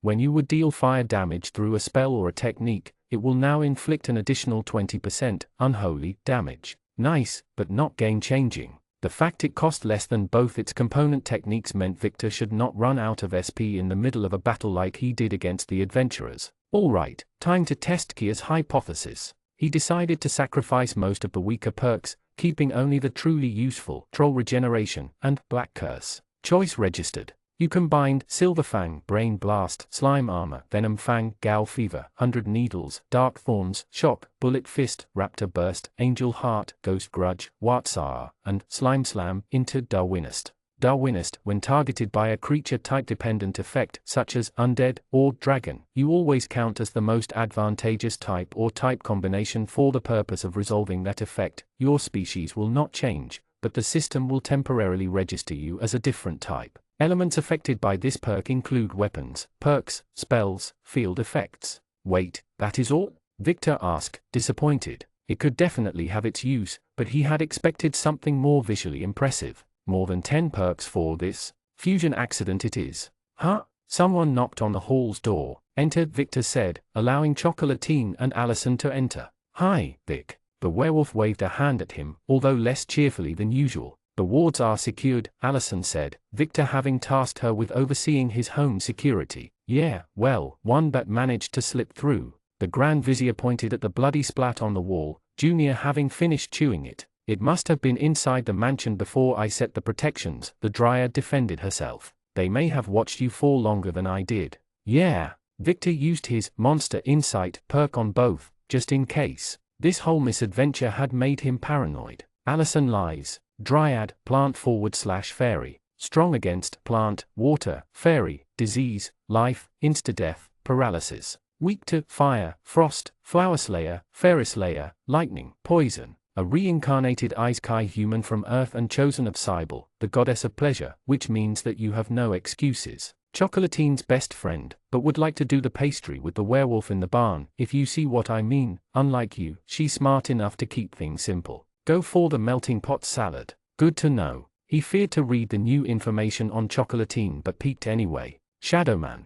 Doppelganger Invader, fairy/humanoid. Strong against fairy, mind control, poison, illusions, paralysis, sleep, and truth detection. Weak against manslayer, cold iron, and silver. Just your natural-born killer. Victor immediately grabbed his scythe. Doppelganger. Allison, behind me. What? Both the Dryad and the werewolf said at the same time. Did the doppelganger hope to mislead him by feigning confusion? If so, it didn't deceive his perk nor his allies. Kia instantly drew her sword and moved with such swiftness, Victor didn't even see her pull her blade on Chocolatine's throat. The werewolf let out a squeal of surprise. Where is the real one? Kia threatened. What is all the racket? A familiar voice called out of the room, a second Chocolatine stepping through the door. She looked up at her double, exchanged a glance with her, then turned to Victor himself. Vic, you replaced me? Victor and every person in the room blinked. The Vizier immediately used his perk on her next. Shadowman. Doppelganger Invader, fairy/humanoid. Strong against fairy, mind control, poison, illusions, paralysis, sleep, and truth detection.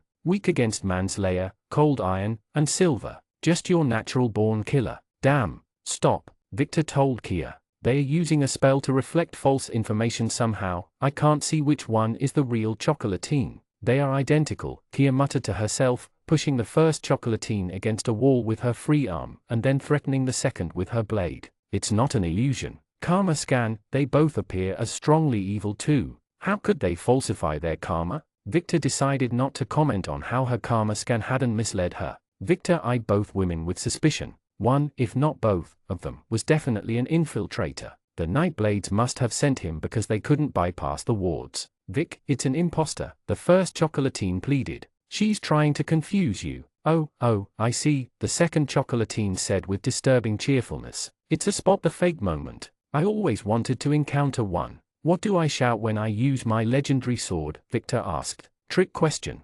Excalibur, both shouted at once. Victor face-palmed. The doppelganger may not be able to detect his own thoughts, it could probably read the minds of others, including Chocolatine herself. Oh, I know a way, Ranger Pink said. We summon 2 fiends. Good idea, Blue nodded. The one who murders it in the most painful way is obviously the real one. You all think I'm crazy, the first one asked, dejected. Chocolatine may kill, she never does it sadistically, Allison pointed out. Only to feed. It's pretty much in her god's tenets. I knew you would stand by me, Allison, the second one chirped. Eat both, Junior said hungrily. Sure, the jelly on its back agreed. Vic, Kia trailed off. You make the call. The Grand Vizier examined both women, trying to figure out personal information that could tell the true one apart. If he hadn't switched mount in preparation for the fight with Lazyhero, then he could have summoned the real one, but now. Think, Victor. How did they get around his perk, after it managed to pierce through all their natural immunities?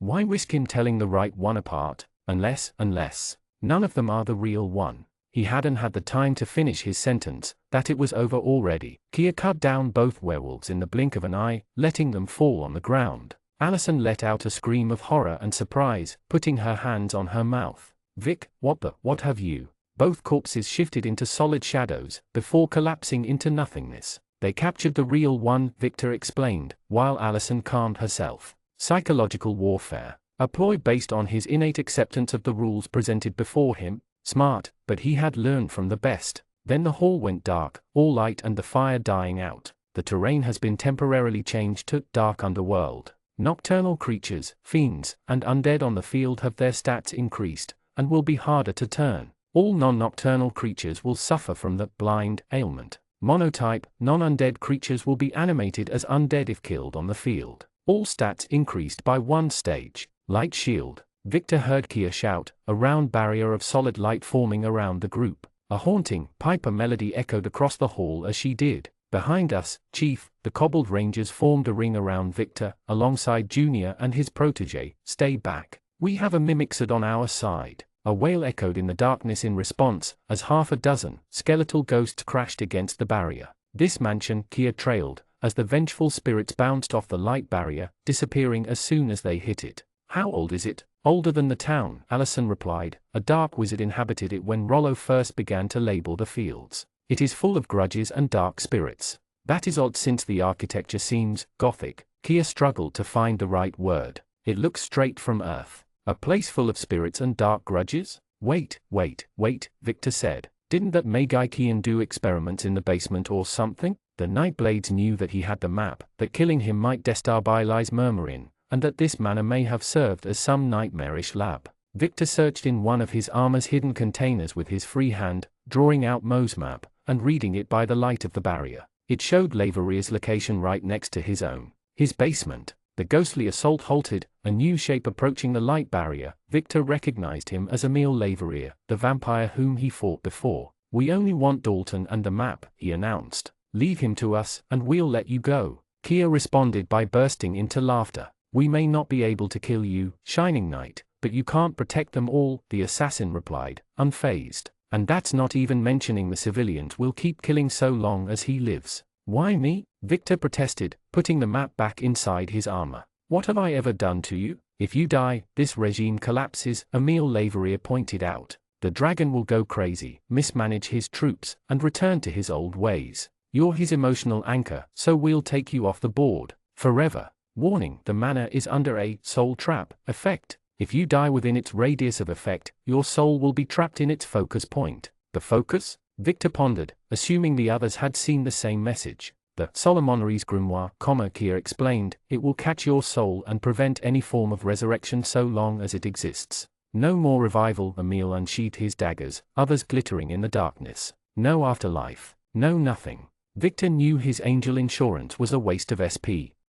Chapter 63, Bottomless Fear. Victor thought they would just have to wait for dawn, protected by Kia's shield. He was wrong. Emil whistled, giving the signal for his group to attack. A cowled figure with a scythe, a vampiric Grim Reaper, walked through the shield as if it wasn't even there. Of course vampires' assassins would have a perk which bypassed supernatural wards. Kia immediately moved to intercept the intruder, but he grabbed some kind of pendant and uttered magical words. The shield of light collapsed, and everything became dark again. Due to the thick darkness, Victor could barely see more than a few feet away, at least before Kia formed a miniature sun in her free hand. The aster partially illuminated their surroundings, revealing dozens of vampiric assassins charging at them with sharp blades. He could see Allison near him but not the rest of his troops, although he could hear them fight in the darkness. Of course, Kia didn't let the enemy through, cutting down 1, then 2, then 3 rogues without breaking a sweat. She didn't even bother to dodge the strikes, even though they used poisoned weapons. Their blades bounced off her armor without inflicting damage. Meanwhile, it took but 1 slash from the Shining Knight to reduce a vampire to dust. It was like watching babies trying to take down Muhammad Ali, a hilariously one-sided slaughter, but it distracted her, allowing other rogues to dash at their true target, Victor himself. His sharp reflexes allowed him to dodge a vampire's blade and retaliate with his scythe, cutting the attacker in half. His weapon absorbed the vampire's soul, which told the vizier that either his Helheim overwhelmed the soul trap effect, or that it spared the enemy thieves. It also gave him enough time to activate his buffs. You gain +4 check bonus against undead effects, +100 temporary HP, chances to inflict terror increased by 20%. Your scythe will now inflict the poisoned ailment. You gained the Regent status. He briefly considered summoning his trump card with Black Horseman, but that would undoubtedly cause the mansion to collapse on everyone inside. Emil Leverrier, the assassin he fought in the Winter Kingdoms, emerged from the darkness to flank him with a silver rapier. He narrowly missed his chest, but pierced his armor through a chink. Undead, the vampire snarled, angry at his attack being countered. How can you count as undead? Victor retaliated by blasting the killer with a dark fireball, but he dodged out of the way. The projectile exploded somewhere, making the mansion shake. The vizier prayed that it didn't hit the cobbled rangers or Junior by accident, forsaking this attack so long as he lacked visibility. The enemy Reaper soon joined Emil, trying to behead Victor from behind while he fended off the vampire assassin. Turn undead. Allison rushed to help him, blasting the enemy Reaper against a wall, and keeping Emil at bay. Vic, get behind me. All right, I'm taking Marinette, Victor declared, his free hand fumbling in the dark while Allison shielded him. Marinette? Allison asked before a bunch of ghosts forced her to focus back on the fight. Turn undead. Turn undead. My bazooka, Victor replied, grabbing the rocket launcher with his free hand, and swinging his scythe with the other. You named it? Constantly repelling undead didn't prevent Allison from complaining. Vic, you can't solve all your problems with a bazooka. Why not? Truth to be told, he couldn't use it in the dark without risking friendly fire, but it helped with the intimidation factor. Flee before Marinette. Fright Night. As he spoke those words, the Reaper glanced at the weapon with dread, before slithering back in the shadows. The ghosts harassing Allison ignored him though. Your enemy's strength and charisma decreased by 1 stage. Reaper Death Scythe now suffers from terror. Terror failed to affect Dark Spirits and Emil Leverrier. Not running away this time, the Grand Vizier taunted the assassin, who adopted a dueling stance with his rapier. I fear Mama Lucy more than you, he replied, before casting a spell on himself. Bolstering dead. Allison attempted to turn him again, but this time, the assassin ignored her. He charged at Victor with murder on his mind. The Vizier raised his scythe to kill the vampire, but the bastard moved around Allison, putting her in Victor's way. The Chief of Staff stopped his attack before his blade could cut his own friend, but this gave Emil an opening. The assassin raised his rapier, aiming for the throat. Then a blue jelly jumped out of the darkness and hit him in the eye. My eye, the vampire assassin screamed in both pain and surprise, the jelly hopping around happily. Aye, Buzz Jelly chirped as if it found the word funny. I treasure. I can't see. Having put a hand on his wounded eye, Emil missed the glittering fangs on his left. I can't see. Chomp. Junior's jaws closed on Emil's torso, the mimic chewing the vampire around like a cat with a rat. Oh, right. It was a team fight. They think we fear the dark, but they are wrong, Victor shouted while Junior swallowed the vampire whole, only for Emil to escape its jaws in mist form. They use the cover of darkness to hide from us, for we are the Horde. We are fear. Fear, the jelly repeated. Fear. Victor's declaration was answered with the sound of windows breaking. It occurred to him that the cultists guarding his home must have engaged other attackers. Chief, Victor heard read somewhere to his left. After concentrating, he distinguished the shape of his ally, alongside that of Pink, in the dark. This way, through the windows. Monster insight, Victor replied. He sliced both of them without warning with his scythe, their bodies dissolving into shadows, much to his annoyance. How many doppelgangers do they have? What kind of doppelganger? The Vizier turned to find Kia rushing to his side, having slaughtered anyone foolish enough to attack her. Inveigler, the Shining Knight cursed. That's the worst kind. They can create 1 health point duplicates at will. Unless we slay the original, more will keep coming. Leverrier is in my basement. We have to kill her or these attacks will never end. I'll take care of her, said the paladin, after we evacuate you. Victor guessed that she, like everyone, hated escort missions. Sorry to have dragged you into this, he apologized, as she guided him, Allison summoning thorns to protect their rear. He barely avoided a poisoned arrow aiming for his head and deflected a second with his scythe. You're kidding? I'm so happy. There is a big battle, she said while blocking a projectile with her blade, a blissful smile on her face. And I haven't missed it. Sensing something to his left, Victor leaped backward as shadowy claws emerged from a wall to try and seize him. A monstrous, ghoulish undead halfway emerged from the wall, snarling at him. Murdifer. Wall ghoul, artificial/undead. Strong against physical attacks, all status ailments, necromancy, earth, and unholy. Weak against artislayer, dead slayer, holy. A malevolent basement dweller moving through the walls of a haunted mansion, yours, to ambush its prey, you. It can drag the people it catches to another part of the mansion. Beneath its thuggish exterior, it's a very shy creature looking for love. Did they turn his entire house into a death trap? The monster attempted to grab Victor with a dreadful shriek, but whips caught its claws. The cobbled rangers emerged from the darkness, forcefully dragging the monster out of the wall so Red could pummel it. We have your back, Chief. Vic, here. The windows, Kia called him. She raised her blade to parry a strike from the enemy Reaper, who had returned for a second round, locking her into place. Victor rushed to help her, but then sensed cold dead hands grabbing his ankles. He suddenly realized the Nightblades had brought more than one wall monster. Before he could react, another ghoulish creature dragged him through the flooring as if it was water. In the blink of an eye, he landed into some kind of underground catacomb, the wall monster hanging above him. Victor raised his bazooka and pulled the trigger. The resulting explosion blasted the monster into tiny pieces, parts of the ceiling with it, and repelled Victor by a good 5 meters. The vizier quickly got back on his feet, facing a pile of rubble. This thing is amazing, the adventurer muttered to himself, caressing his bazooka with religious awe. But it only had one projectile, so he tossed it away, keeping only the scythe and running as fast as he could through dark, underground corridors. As he did, Victor heard a piper's melody echoing across them. While he knew he should run as far away from its source as possible, the vizier decided to finish Laveria before she could launch another attack. The corridors eventually led him to a much larger underground crypt, which, unlike the manor above, had a few sources of magical light. Bright lanterns kept the darkness at bay, casting light on dozens of coffins belonging to the Nightblades, and a table at the center. He quickly distinguished shapes in the dark, sitting around it. Savory Use, a strange human piper, and Chocolatine. Vic's eyes widened upon seeing them more closely. Oh hi, Vic. Savory Use greeted him. Victor noticed a pile of cookies and cheese on the table, alongside some fine, half-emptied wine. Oh, hi, Vic, the werewolf repeated and waved at him. What's up with all the racket above? Is there a party? Victor glanced at her, then at Savory Use, who shrugged, then back at Chocolatine. No, it had to be the doppelganger. He used monster insight on her to be sure. Chocolatine, werewolf, humanoid /beast. Strong against moon, beast, madness and fairy effects. Weak against silver, manslayer, and beast slayer effects.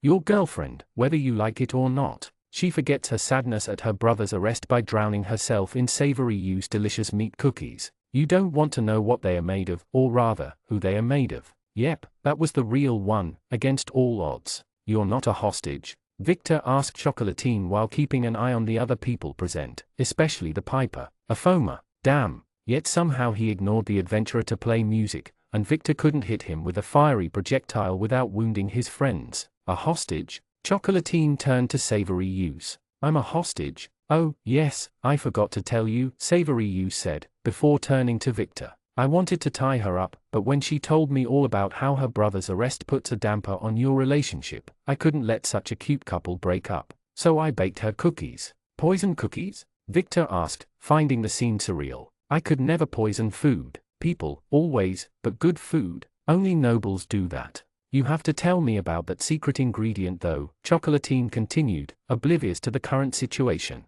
Is it goblin? No. It's a secret, sweetie, Savory Use replied with a cheeky smile. I don't want to fight you, Vic. Him neither, against his better judgment. We don't have to. Indeed. Darkest fear.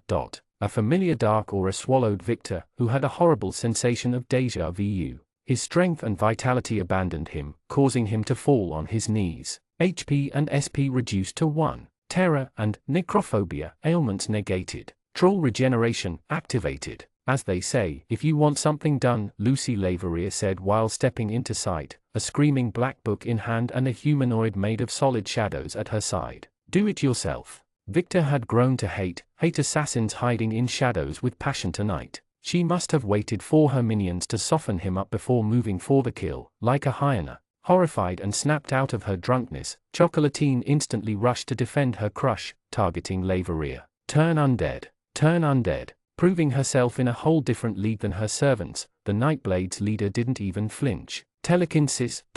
She absent-mindedly raised her free hand, throwing Chocolatine against a coffin with the mere force of her mind, knocking her out. While Savory Use watched the scene with terror in her eyes, the Foamer briefly stopped playing his pipe, a crooked smirk flaring on his face. You should have checked your mansion for tunnels, Laveria taunted Victor, in a good enough mood to banter with her prey. I did, the Grand Vizier protested, managing to get back on his feet. I was going to bring architects to check for hidden pathways after my seminar, but I didn't have the time between Mo and the economic crisis. Annoying, Laveria said, quickly casting another spell on Victor. Accelerated anti-teleport. Realizing she could diminish his HP to 1 at any time, Victor decided he could sacrifice some. Had's Blast. He unleashed a mighty blast of purple energy at the vampire, sacrificing his very life force to empower it. The book in Laveria's hand let out a wail, the cover morphing into a ghoulish face. A shield of dark energy sprung around the vampire and her doppelganger ally, shielding them. Victor exploited her brief distraction to charge at her, scythe raised, as the shield dispelled. The doppelganger shielded his mistress with his body, but she didn't need any help. Blood fountain. The second the words left her mouth, Victor's body racked in pain, as wounds opened beneath his armor. His very blood floated out of him, drained by Laveria's vile spell. Warning, critical health. Your vitality dropped by 3 stages. Congratulations! You learned the Blood Fountain personal perk. Blood Fountain technique, 50 SP. You can expel blood from every target within 30 feet of yourself as if you used the Vampire Kiss perk, recovering half of the damage inflicted in HP and reducing the victim's vitality. Creatures without blood are immune. Finally, I taste dragon blood. The Nightblade's leader sucked the floating blood like one would with champagne, and immediately spit it out. Your blood tastes like shit, Laveria cursed, her fake veneer of sophistication replaced with disgust. Half human blood, and half chili pepper. Victor would have happily shoved more down her throat, had he not been forced to use his scythe not to fall on the ground. That perk hurt. Finish him off, the piper said with sadistic glee, Savory Use glancing away not to watch what would follow. It appears you can change type at will, Laveria observed while spellcasting. I wonder if you will rise as a zombie due to my field's effects, or just die. Let's check. Does that offer of necromancy lessons still hold? Victor deadpanned. No, Laveria replied, being careful to stay at a respectable distance, in case he had a last trick up his sleeve. Crush heart. She opened her free hand, a phantom, spectral heart forming inside her palm. Don't worry, I'll take up your role, the doppelganger said, before duplicating. The shadowy blob divided into 2, one taking the shape of Chocolatine, and the other of Victor himself, and more and more. No way around it then. He didn't wish to do it in an enclosed space, but Black Horseman, Victor activated his trump card. The vampire may prevent him from teleporting away, it wouldn't stop a call for help. Calling your horse? Laveria mused, closing her fingers to crush the fake heart in her palm. With her foe at her mercy, she allowed herself a moment of smugness, a fatal mistake. Fighting me is foolish. Yep, but fighting was for gladiators. A Vizier Reaper assassin used cheap tricks. Summon Vain Cure. And then the entire crypt shook, as the legendary dragon teleported right on top of Laveria herself and her bodyguard, in a sitting position. His crown hit the ceiling above, causing the ceiling to crack. The teleportation effect blew dust in all directions, upturning the table and the coffins. Minion, the dragon grumbled, the artificial darkness summoned by the vampire already dissipating.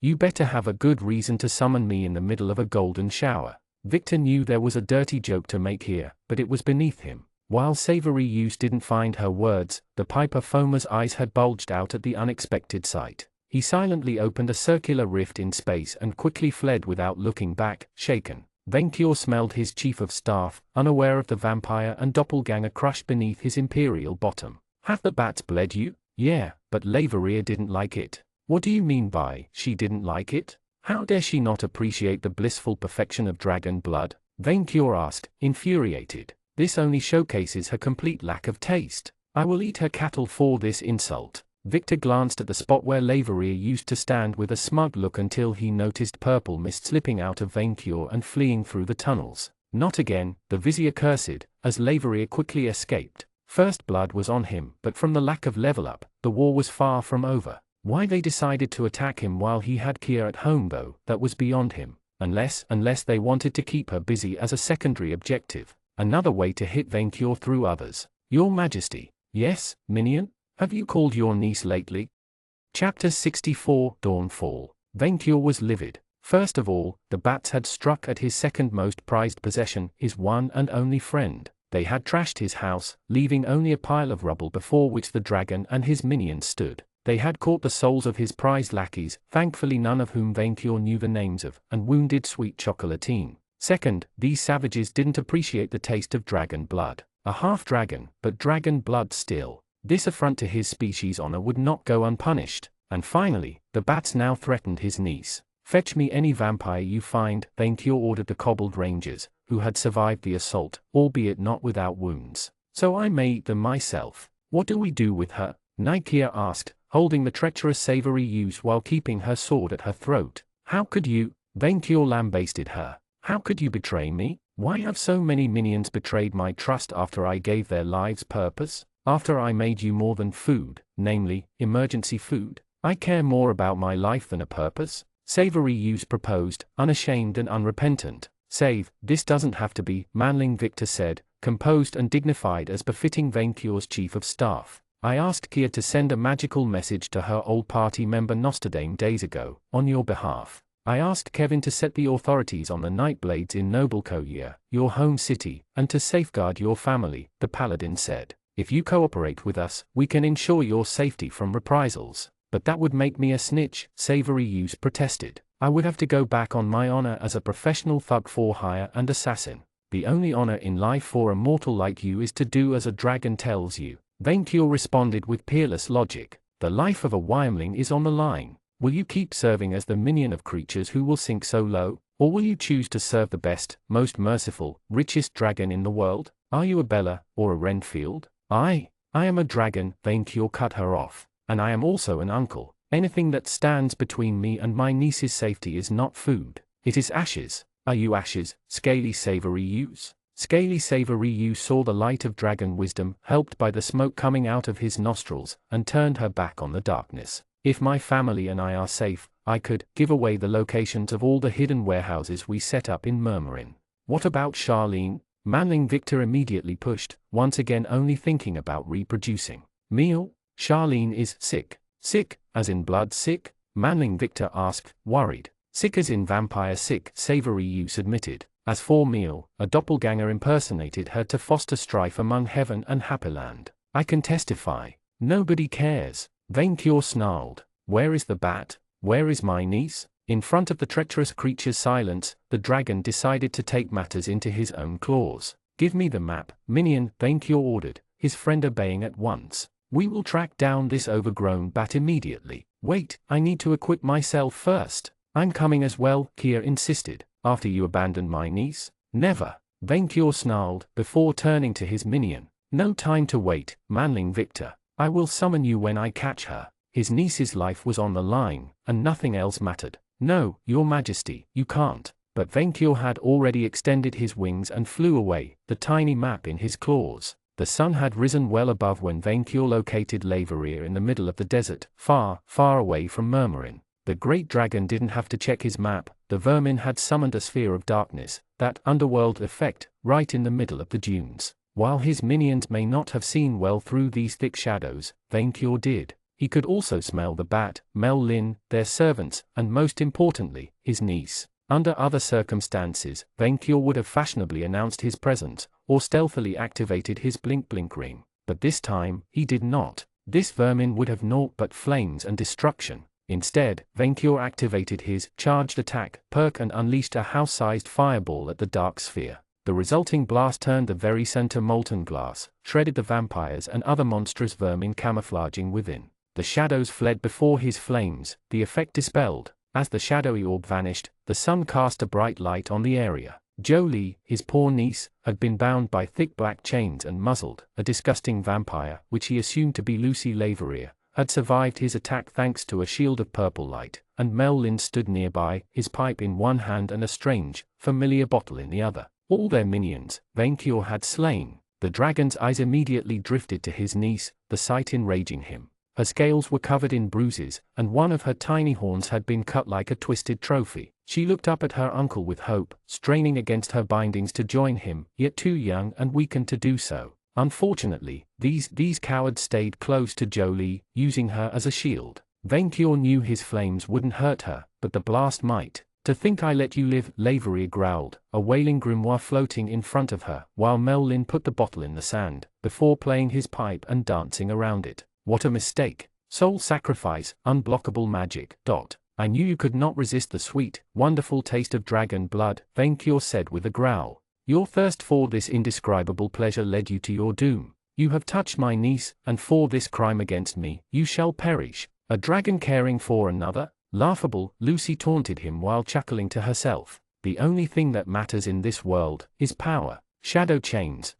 Black chains identical to those holding Jolie manifested around Vainqueur, trying to ensnare him. He easily broke them, his royal mantle shining as he did. "I promise you this, battling," Vainqueur warned, well and truly furious. "I will hold nothing back." "Then let's finish this," she replied with smug arrogance. "For I won't let you, or anyone, interfere with my ambitions." Vainqueur answered by lunging towards her like a hawk diving at a mouse, claws extended. He activated Fire Crown, his body exuding a mighty shroud of flames and burning Mo's map in his hand. The great dragon had become a meteor falling on insects. But as he closed the gap between his foes and himself, Mellin's bottle began to open on its own. Vainqueur finally recognized it as the one keeping that fairy Mo trapped. Did these fools think the djinn could save them? It only meant more experience for the dragon to claim. But instead of unleashing another foamer to die at his hands, the bottle began to suck air and sand. Warning: bottle of dragon binding activated by. If you are dragged inside, you will be banished to a pocket dimension. Before Vainqueur knew what hit him, the bottle turned into a mighty vortex dragging him toward itself. The great dragon suddenly found himself forced to try and fly back, not to be trapped by it. He immediately activated Spell Purge, trusting it to defeat this witchery. It reduced the vortex's power, yet couldn't negate it. "The pieces are falling into place," Laveria gloated, skipping pages from her book while Melin focused on singing. Double cast.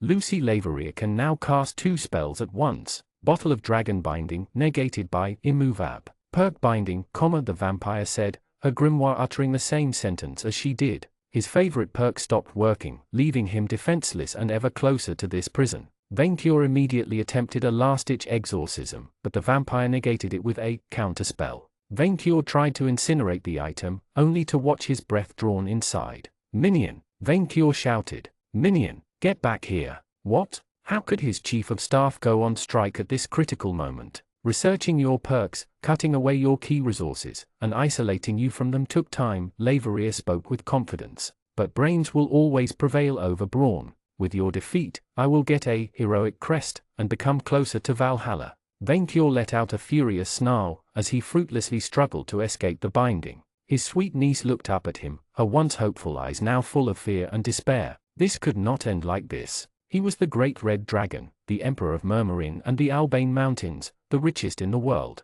And yet, the wealthy always won, because the truly rich have friends. A rift in space opened right behind Vainqueur's enemies, a black, winged rider rushing through. But Laveria and Melin barely had the time to turn at the new threat, than Manling Victor was already onto them, carrying his scythe in one hand and his strange cannon in the other. He pointed his weapon at the bottle and fired a projectile. While ridiculously weak in comparison with Vainqueur's own fireball, the explosion shattered the bottle, threw Melin backward, and blew dust in all directions. "Minion!" Vainqueur rejoiced, as the vortex collapsed and died down, allowing him to land safely on the sand. "Laveria, there's a thing you don't get," Manling Victor taunted the bat, swinging his empowered scythe with moxie before trying to cut her down. "You can't break a winning team." The vampire moved to dodge the attack, only to realize, too late, that she had been tricked. At the very last second, Manling Victor's scythe deviated from her neck to her book and sliced it clean in half. The grimoire immediately let out a final wail, hundreds, thousands of screaming souls escaping its strange pages, only to move back into Manling Victor's scythe.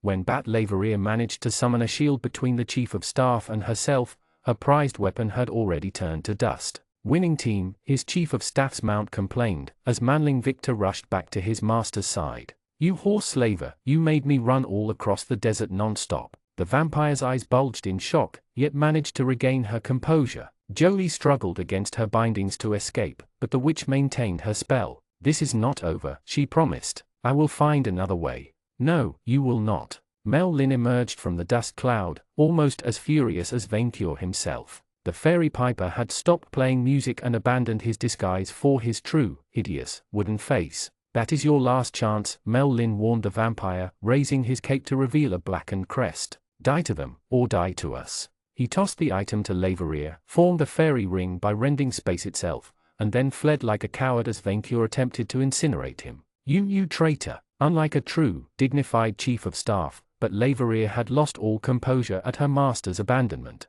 "Guess you've chosen the wrong crowd," Manling Victor said. "It's over. I will just return to the dark," Lazyhero replied, her ugly mammalian face twisted into a snarl, her eyes having turned crimson. "I can change my identity. Without the map, you have no way to track me down. Our minions are already stamping out your hideouts in both Gardamag and Murmurin as we speak," Friend Victor taunted her. "You're not going to run far, and you heard your forgiving master. Face it, either you kill us here, which you won't, or they will finish you off for us. You're cornered." The vampire glanced at the black crest, clearly fearing to use it for some reason, and then turned to Vainqueur. The Emperor could see the emotions in her eyes changing from anger to fear, and then despair. "Good." The dragon let out a furious roar and unleashed a torrent of furious flames at her. Lazyhero raised the black crest in response, the item crumbling into black dust, and unleashing its power. A blast of purple, fairy energy surrounded her, repelling even Vainqueur's fire. The vampire underwent a metamorphosis,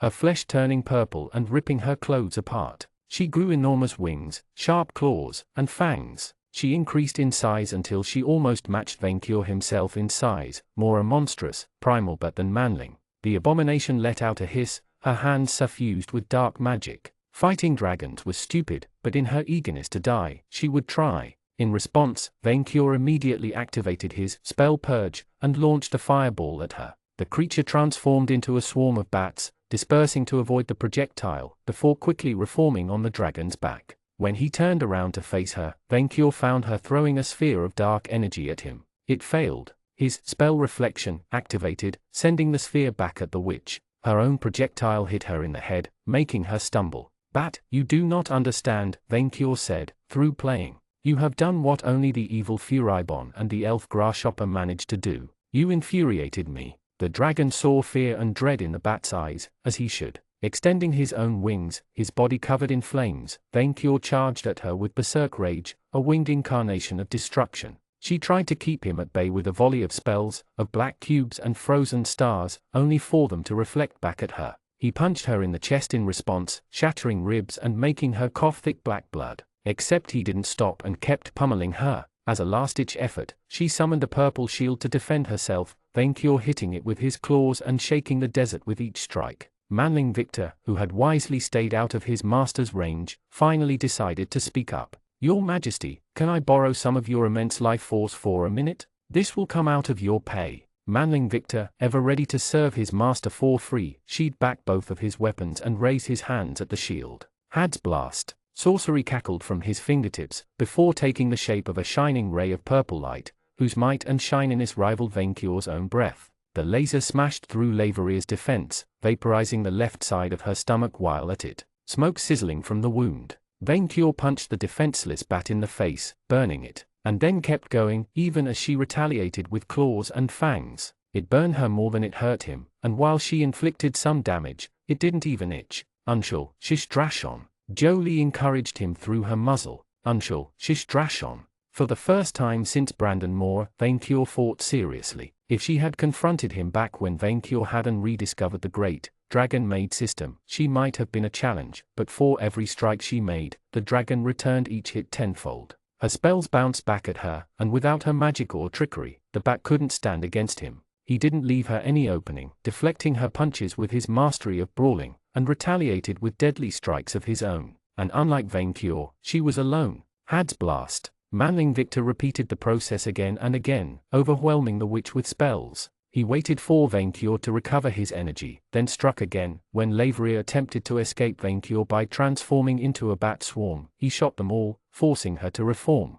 He cost the emperor more health than the creature's claws, yet for once, the dragon let him play. For it wasn't a fight, it was an execution. Stop, please, the monster rasped, her wings broken, her flesh burnt to the bone. I yield, I will pay you, I will pay, the apple, gold, anything. Vainqueur was good and merciful. He had accepted tribute for insults to his person, but by threatening his family, she had committed a crime of lèse majesté. For this, there was no forgiveness. Instead of granting her mercy, he seized the bat by the shoulders, kept her in place, and opening his mouth, charged attack, dragon breath. Within seconds, his almighty flames turned the sand to glass, and her body to dust. As he had promised, by threatening his niece, but Lazyhero had become ashes. She didn't even drop a crest, nor loot. Congratulations! By cornering and demolishing the Nightblade's leader, you earned 4 levels in Augustus. You earned the Shining Majesty and Golden Road class perks. Your Witch Hunter can be promoted into either Helsing or Witchfinder General. Plus 120 HP, plus 10 SP, plus 8 STR, plus 1 VIT, plus 4 Ski, plus 4 AGI, plus 2 Int, plus 8 Char. Shining Majesty, Technique, 120 SP. Your scales can unleash a mighty, searing flash of light, bombarding peons with a glorious vision of your horde. This inflicts heavy, light damage, and the target suffers from the blind ailment on a failed vitality check and / or enthrall ailments on a failed charisma check. Golden Road, Technique, 30 SP per 5 seconds. You can create a portal as per the spell, but only to open a spatial doorway leading to your horde. With Lazyhero's demise, the chains holding Jolie turned to shadowy dust, finally freeing her. Uncle, his adorable niece cried. It is over, Jolie, Vainqueur promised, rushing to her side and cradling his niece in his arms. The evil bat is gone. Am I? She looked up at him with her cute eyes. Am I still grounded? Of course not, Vainqueur reassured her. You are not grounded anymore. Thanks, Uncle, Jolie replied, the tears in her eyes gone, before hopping out of his arms. Vainqueur remained speechless, with the feeling he had been tricked somehow. Yet, as a shower of gold fell from the heavens to reward his good work, the dragon abandoned himself to the blissful feeling of absolute victory. Is it raining gold? Manling Victor's mount asked, in awe of Vainqueur's ever-growing fortune. It's a golden shower, the chief of staff replied with a sarcastic tone. It's a president thing. Chapter 65, Don't Wake the Dragon. In the safety of his vault, Vainqueur Nightsbane took a handful of coins from his hoard and showered his niece with them. He had allowed his niece to rest on his hoard, until its warmth helped her forget her captivity at the hands of the bat beast. Yet, in spite of his best efforts, she remained quiet and slightly scared of the outside. Uncle, Jolie finally asked him, do I have a birth defect? Of course not, Vainqueur reassured her. You are almost as perfect as me, but Dad died, and they hurt me. Unfortunately for her uncle, Jolie may be young, she was also smart for her age. Her lost horn would constantly reminded her of her imprisonment. You always told me pain was a birth defect, because you were too young for the truth, Vainqueur said, having himself only learned about this shameful secret of dragonkind recently. He could no longer spare her feelings. Pain and death, Vainqueur struggled to find the right words, to deliver the terrible truth. Pain and death are not birth defects. Every dragon suffers from them. Jolie's eyes morphed into the purest expression of dread and horror. While she understood the truth deep down, to hear it from her beloved uncle must have shaken her to the core. Even you? Even, Vainqueur's voice broke. Even I. The revelation scared her even more of the outside. Jolie, through my journeys, I learned that true confidence is not being ignorant of death, Vainqueur told her, trying to cheer his niece up. True awesomeness is being me, fighting to the bitter end because I know that despite the risks, I will always prevail. Because I am me, even death bows before my strength, wealth, and peerless genius. So if I grow strong and big and rich like you, I can overcome death. Jolie's head perked up. Exactly, Vainqueur encouraged her. But you cannot become as amazing as me if you stay at home all day. You have to grow fat on cattle, cultivate the best minions, destroy your enemies, and get rewarded for it with wealth. That is the dragon way to happiness. His words lit up the fires of enthusiasm in his niece's eyes. His vault's doorbell echoed through its walls, Vainqueur grumbling as he opened the large door. He found Nightkia waiting in front. Is Jolie? Vainqueur began to close the door before she could finish, intent on keeping her out. But unfortunately, his niece had heard the voice. Kia. She immediately rose up to welcome her perverse excuse of a minion, forcing her uncle to keep the gates open. I'm so sorry, the knight apologized while hugging the dragonling, as if it would make up for her sin of minion incompetence. I should have stayed with you all the time. Did they cut off your horn? Yes, and they took my blood too. They tried to seal Uncle in a bottle. The knight scratched Jolie behind the ear, the way Vainqueur often did. The sight made him envious, although he was too good to show it. This is just the beginning, Nightkeer said. Once a foamer has its mind on something, it never stops. You're not leaving again? Jolie asked her minion. No, this time I will stay with you constantly, Keir said, at least, until you have enough levels to defend yourself. I will train you until you become a paladin so unstoppable that you will eat vampires for dinner. Good, because if I find out if anyone hurt my niece again on your watch, there will be nothing left of you to breed, Vainqueur warned the manling, and he meant it. As for the fairies, the dragon could no longer ignore their schemes. Now was the time for action. Sitting on the back of his horse, backed by a legion of clerics, kobolds, and ghouls, Victor glanced at the barricaded house in front of him. It had taken most of the day and last night, but this was the last warehouse to raid. Sir, what do we do? Jules asked, glancing at the shut windows. If she's not out in 5 minutes, break the door and kill them all, Victor told his troops. No quarter. Fortunately, the door opened and Savory Youth walked out. A dozen vampires followed her, their hands on the back of their heads. Charlene closed the procession. As Savory Youth told them, the Nightblades had already turned her into a vampire. Her skin had turned dead white, her eyes crimson, and her body had slimmed considerably. She looked more attractive and confident, in a predatory kind of way. We'll find a way to cure you, Victor promised her, climbing down from his horse while carrying his bazooka. Cure what? Charlene replied. My newfound immortality? You're not mad about your current situation? No, being a vampire is marvelous. She put her hands on her hips, flaunting her new figure. I feel so much healthier and stronger.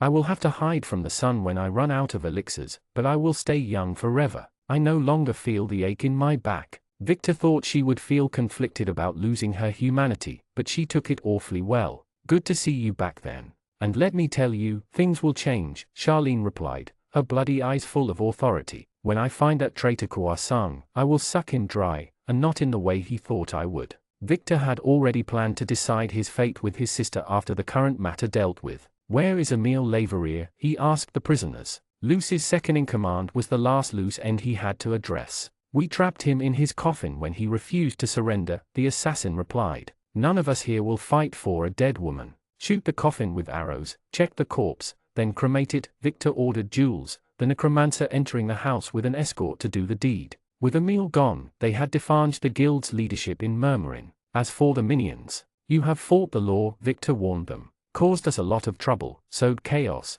and threatened the Emperor's subjects. What do you have to say for yourself? We surrendered, a rogue said. Shouldn't you be a tiny bit merciful? I mean, Save got away with it. Not really, Savory Youth sighed. I condemned her to 5 years of community service, Victor said, and by that, he meant cook duties. And unlike you, she fully cooperated. Then we are sorry, and we won't do it again, one of the vampires responded bashfully. Yeah, you're scary, sir, another rogue replied. And also very handsome. Phooey, and here I thought you needed a backbone to become an assassin. These days, a new, mocking voice taunted the cowardly killers. I stand corrected. Victor raised his eyes, noticing someone on the roof. A humanoid crow with feathers as black as the darkest night, and eyes shining like stars in the dark. He wore a ridiculously extravagant crimson harlequin costume and swung a scythe full of wailing souls. The way he hopped on the roof, he clearly delighted in his coyness, and somehow, watching him felt wrong. How did he manage to sneak up on everyone?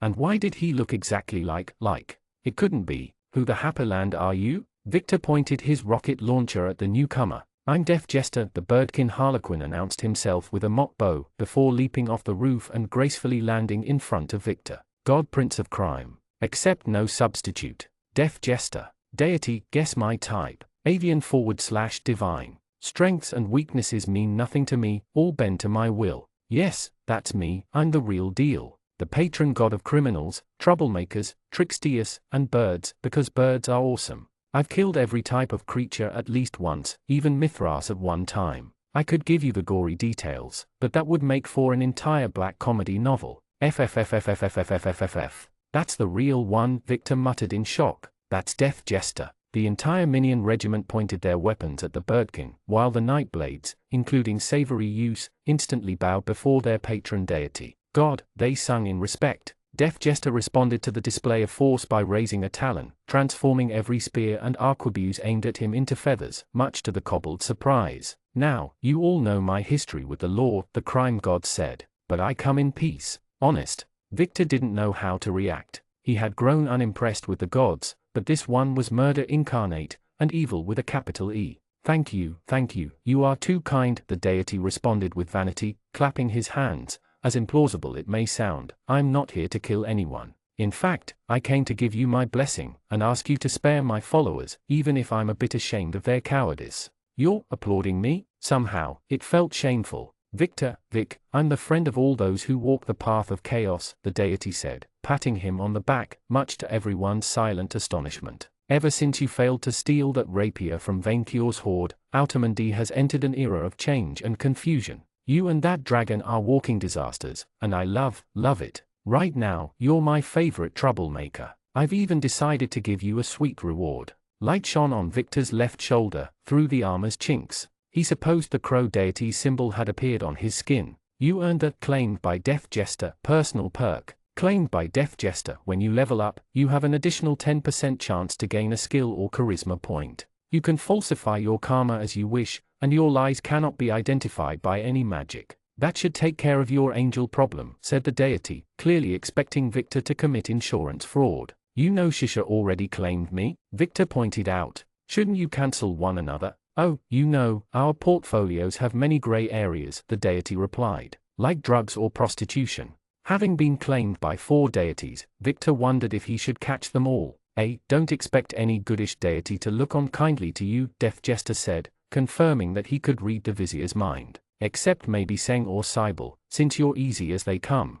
"Hey, what does that mean? Did they consider him a man-whore upstairs?" "Not just upstairs," Deaf Jester shrugged. "Now, I have an offer for you. An offer you can't refuse, or an offer?" Victor asked, doubtful. "I had something fresh with the Nightblades, and with Lil Lucy gone, the organization will fall into disarray," the Harlequin replied while ignoring the question. "And while I'm all for eras of strife, it will make law-loving Mithras happy, and his pleasure is my unhappiness. I also believe you have great potential as a villain, and not only because you followed one seminar. You want me to take over the Nightblades?" the Grand Vizier guessed. "Yes, but only if you spare my lovely assassins," the deity confirmed. "Someone has to care for the dregs and outcasts of the world. So, do you want to become the Napoleon of crime, Vic?" Frankly, if he had asked months ago when Savory Use offered him control of a chapter, he would have refused. But now, Victor wasn't sure what to make of it. Controlling the Nightblades would help repurpose their vast resources to serve his and Vaincure's interests, instead of the Foamers. He could reform the organization to make it something more productive than terrorists for hire. On the other hand, his karma would take another hit. "I don't really feel like a villain, or someone walking the path of chaos, as you say," the Vizier argued. "If anything, I'm the main reason why this country is semi-functional. You're in league with Happerland, you lead a nation of monsters, made necromancy a state-sponsored trade, you've ruthlessly hunted your own kind to protect a greedy, destructive dragon." Should I go on? "I did most of that for Vaincure. I owe him my life. You didn't resist very hard even though he listens to you, and keyword is most. You're the one who allowed fiends to operate there, without Vaincure's input. You're not evil, because only angels believe in absolutes, but you're not hero material either. Face it, Vic, deep down, you're a hoodlum, if the kind with vision and virtues." "That's a nice sales pitch," Victor deadpanned. "What next? Join the dark side and get cookies?" "That's the thing you don't get yet, there are no sides. Just whatever you want," Deaf Jester shrugged.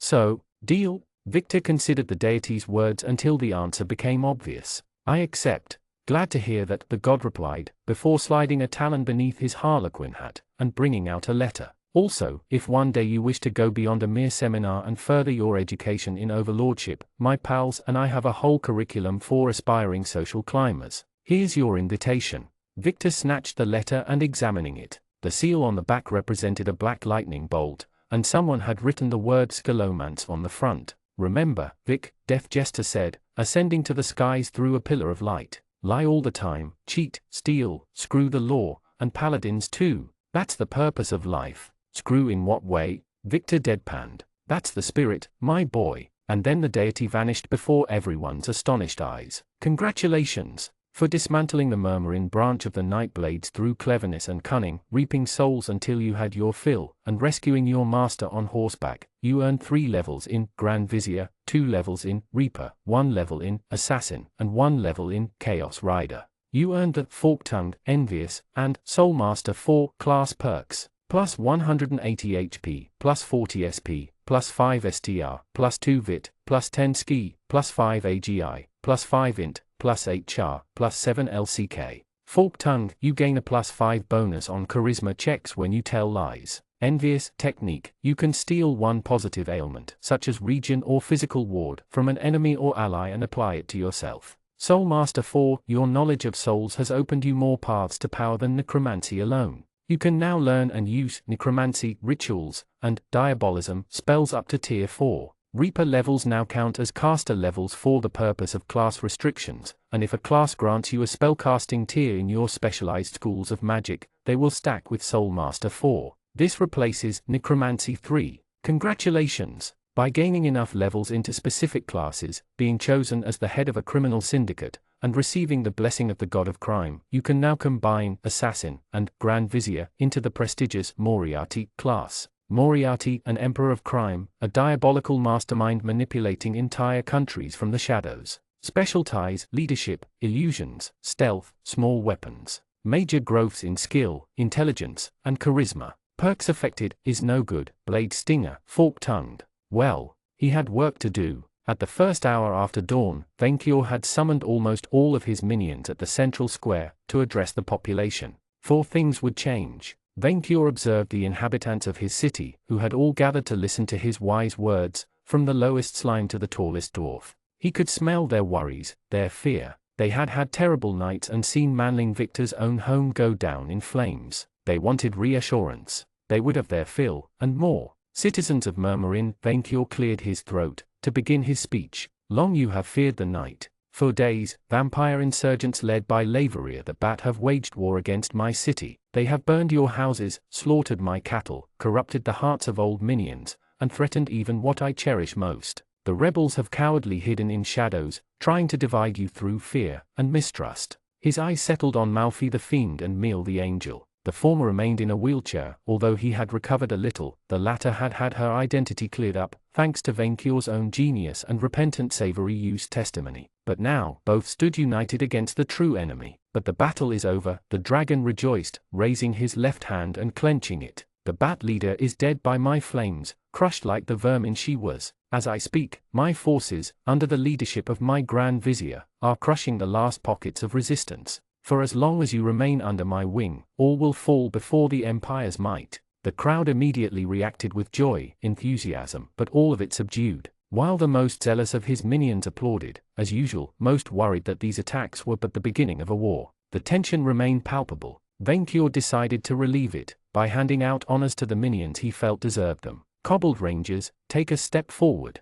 His oldest, most prized minions after Manling Victor gathered before him, bowing in line. They had covered themselves with glory in the darkest night, and today, he would reward them. When I found you, you were but kobolds, Venkior said. Yet I immediately saw the seeds of true minionship slumbering within you, ready to be unleashed. Now, you have grown in power, becoming the elite of my lackeys. You are everything a master could want from his servants. His minions shivered at his praise, bowing so deep that the dragon worried that they may break their backs. As a reward for your long and dutiful service, I promote you to Knights of Venkior, and Defenders of the Niece, Venkior declared. Thou shalt protect and guard one of my 3 greatest joys, my beautiful niece, Jolie. You shall defend her as you defended my gold, and prevail where Nightkia proved herself lacking.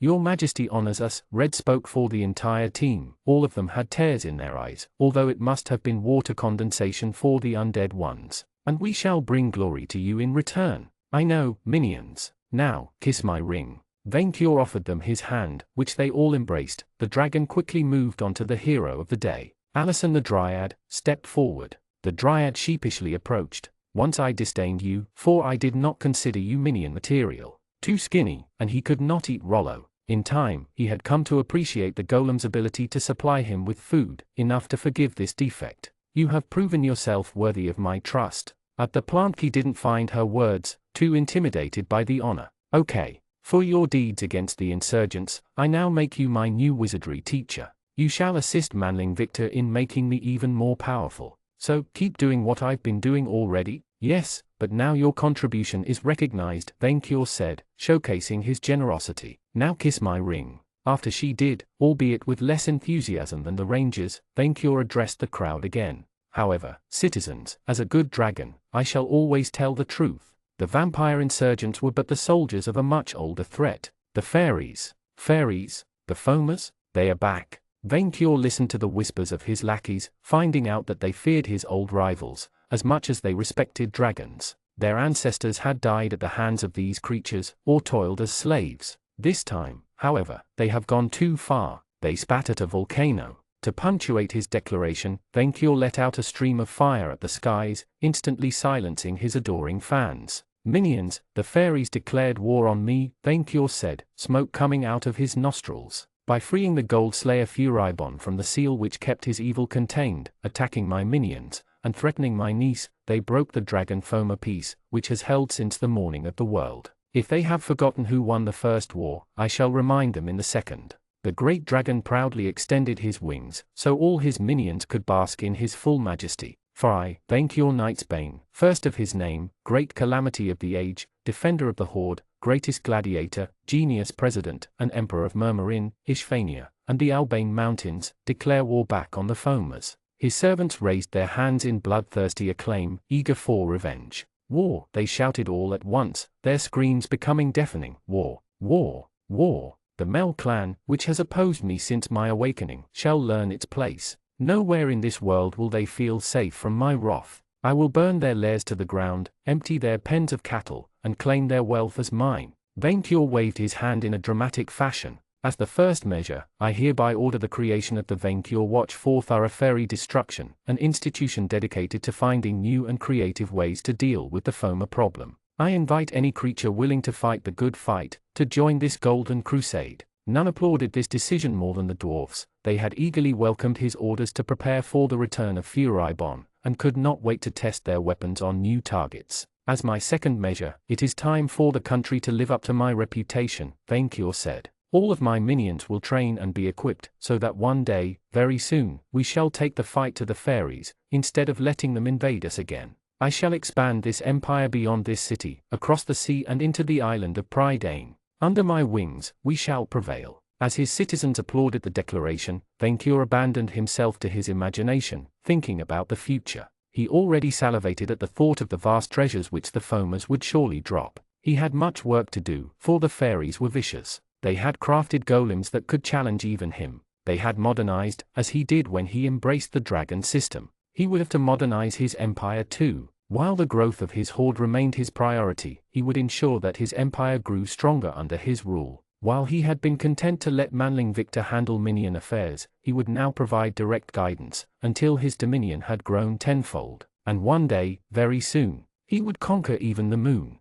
Chapter 66, Buzz's Jelly Adventures. This is a tempestuous time for the V&V Empire. The good Emperor Vainkyur, wealthy may he grow, triumphed over the legions of thieves who would threaten his horde. The path to the stars is open. Among the scraps of destroyed arrows of metal, the courageous Buzzjelly prepares to board a ship to the moon. Its mission, to claim the new planet in the name of the Empire and greed. Much gold awaits in the far reaches of space, but so do dangers. Before a crowd of Moonman cultists, Buzzjelly received the blessings and buffs of their prophet, and the Emperor's secret true love, Lord Victor, first among the minions. His Majesty Vainkyur himself wished the young slime luck, as it hopped aboard the sword rocket. But none could foresee the tragedy that would become forever known as the moon disaster. The moon. Buzzjelly looked up at the night sky, where the object of its dreams glittered true. A mighty sword of metal, the biggest Buzz had ever seen, pointed at the Aster, ready to pierce the planet with its sharp pointiness. Enormous dwarfs had opened its belly, into which Buzz would hop, with its adoptive spawner ready to give the stuntman a last hug.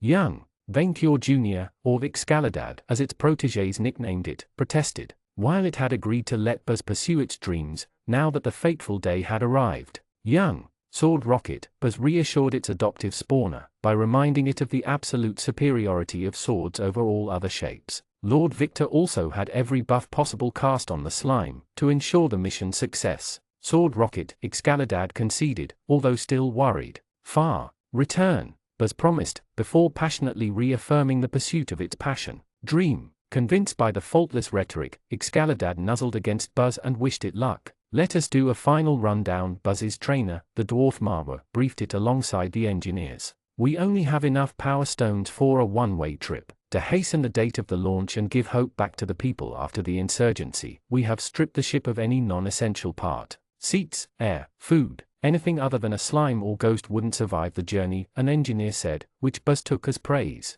You alone can survive the acceleration, the vacuum of space, and the lack of coating. I remind you that your craft is safe, for you have a chance to survive it, Marba added. You, slime, are a true soldier of the Avragist revolution. You can make it. You can export the revolution to the stars. Stars, Buzz agreed, although it privately didn't agree with the cause. All that mattered to the slime was to fulfill its dream and serve its country. Your role is twofold. First, you must survive all the way to the crash. Second, you must push the red button in your cabin, so our warp projector can open a gate between our two worlds. We will immediately move to reinforce the portal and ensure a permanent gateway between Murmurin and the moon. Push, Buzz repeated. Button. Remember your training, the immense dwarf told the jelly, reminding him of the countless times invisible vampiro-capitalist insurgents tried to sabotage the mission by blowing up prototypes. Survive, and push the button. The jelly hopped in response, before turning one last time to see the crowd of legged creatures who would witness the launch. It recognized the giant among giants, the great Vainkur Knightsbane, and the Grand Vizier Victor, who had always believed in the slime. Its heroes. Believe. Buzz, fueled by passion, delivered the most verbose speech known to slime kind. Dream. True. Work. Fly. Moon, sword. Heavens. The speech led to much controversy amongst the audience, however. Did the chosen jelly say heavens? Is it a political statement? It's an angel product placement. Moon. Buzz turned back and hopped inside the sword rocket. The metal door closed behind it, sealing the jelly inside a cabin full of steel gears, tin pipes, and other machine stuff. The big, rounded red button awaited its touch on a wall. Only a glass window allowed the stunt slime to see the outside world. The dwarfs, as eager as Buzz to pierce the heavens themselves, immediately initiated the launch. The slime shook in trepidation, awaiting the fateful moment. And then, kaboom! Pushed by a mix of fire and gravity power stones, the sword rocket flew straight to the skies at extreme speed. The sheer, overwhelming pressure flattened Buzz like a puddle on the ground. Almost immediately, as the craft reached past the clouds, one of the pipes broke, shoddy bolts erupting in all directions. Steam entered the cabin, threatening to heat up the entire craft. Having grown used to botched dwarf work, Buzz instantly moved to action. The slime twisted its body into the shape of a pipe and replaced the metal one. The steam burnt it, making its sliminess boil. The heat hurt, but Buzz endured the pain. It had the HP, it had the will. For long, painful minutes, the slime held onto the ship, even as it shook and threatened to shatter like all the others before. At long last, when the blue outside started turning black, the steam lessened, the fire power stones exhausted. Buzz quickly caught the metal pipe flying in the cabin, hopped it back in place, and did the same with the screws. It did well even without hands, thanks to its sliminess, but a tiny bit of steam still escaped into the cabin. But it gave Buzz enough respite to slam its body against the window, so it could fully see. Beautiful. The giant blue slime, which the legged called the ocean, covered almost the entire world. It must have eaten the other continents. Murmurin had become a large speck of sand surrounded by seas, and the jelly marveled at the perfect roundedness of the world. The slime could see the mythical island of Atlantis between its home and the edge of another massive continent. It noticed other wonders, islands floating in the skies, anchored by beams to the earth, a tree taller than mountains, a giant sleeping under the ocean, even a smaller, black moon orbiting around the world, hidden from view by dark clouds. After a quick ascent, the craft slowed down, entering space. Buzz could finally gaze at the stars, these shining, maddening lights floating in the dark. Congratulations! By being the first slime to reach into space, you earned 10 levels in the ultra-prestigious Cosmonaut class. You earned the Star-Shotted, Blue Ozone, Space Z, V-Galactic, and Eldritch Probe class perks, plus 600 HP, plus 50 SP, plus 8 STR, plus 10 VIT, plus 7 Ski, plus 6 AGI, plus 10 Int, plus 1 Char, plus 8 LCK. Star-Shotted, you take only half damage from physical effects. This reduction applies before factoring your natural or magical resistances.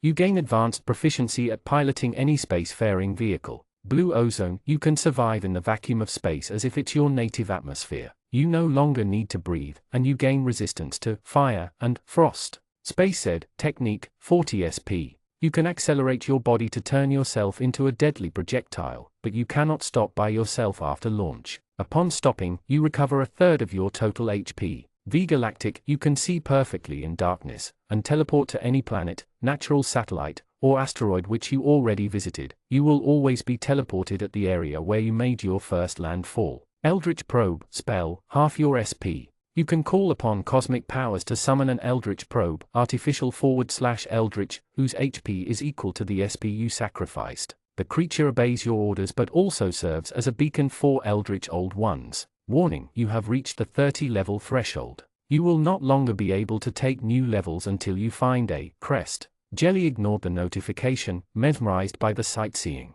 Then the sword rocket shook, having hit something. Buzz's eyes peeked at the edge of the window, where a monster came into view. The creature was unlike anything Buzz had seen on the rounded world, a pinkish, fungo-crustacean anomaly with a head covered with antennae. While it had bat-like wings, it mostly hung to the craft's surface thanks to countless paired appendages wriggling beneath its body. It then watched through the windows, its alien mind making telepathic contact with the young Buzz. Look at that, the creature thought spoke in Arlehan, the language Buzz had learned to speak with the Moonlanders. An immigrant. Moon sword rocket, Buzz mentally argued while hopping back into the cabin, surprising itself by its ability to make 3-word sentences. It then remembered that its intelligence had grown by 10 points. Empire peace money. Don't lie to me, I know your kind. You're a dirty carbon-based foreigner intruding in our space. You play innocent, but the second I stop watching, you will molest our squids and play trumpets on our asteroids. Air no sound. Buzz pointed out that there couldn't be any music in space since it lacked an atmosphere.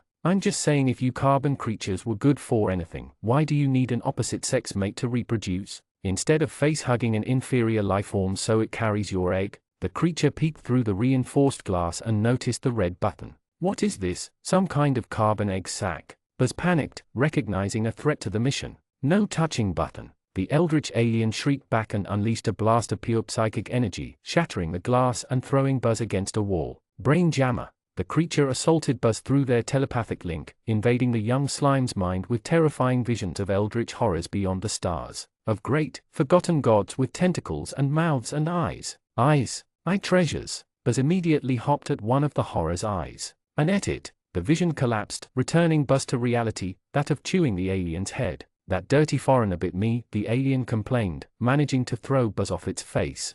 What little oxygen remained inside the cabin had left, alongside gravity. The slime managed to land on a wall, before exploiting the momentum to throw itself back at the invader. I treasure tasty, Buzz roared like a lion, before attempting to slim-slam the enemy again. But the alien beast, being bigger, simply swept Buzz aside, before trying to invade the cabin. The enemy approached the button with one of its appendages, threatening to end the mission. The thought of failing its country spurned the young slime's warrior spirit. Buzz hopped the damaged pipe, and knocked it out, then, shaping its slimy body, it redirected the focus steam at the alien. The beast screamed in pain, as the jelly sprayed the heated gas at its antennae. Buzz then closed the pipe with its body, letting pressure build up and reach a boiling point. For Empire, an explosion of steam threw the young slime at his foe like a cannonball, forcefully ejecting it from the cabin with a brutal collision. Buzz repeatedly bounced back into the cabin, shattering some gears, while the invader flew across space, distanced by the sword rocket. Managing to glue itself to the craft's wall, even without gravity, the young cosmonaut glanced through the destroyed window, to see the moon with its own eyes.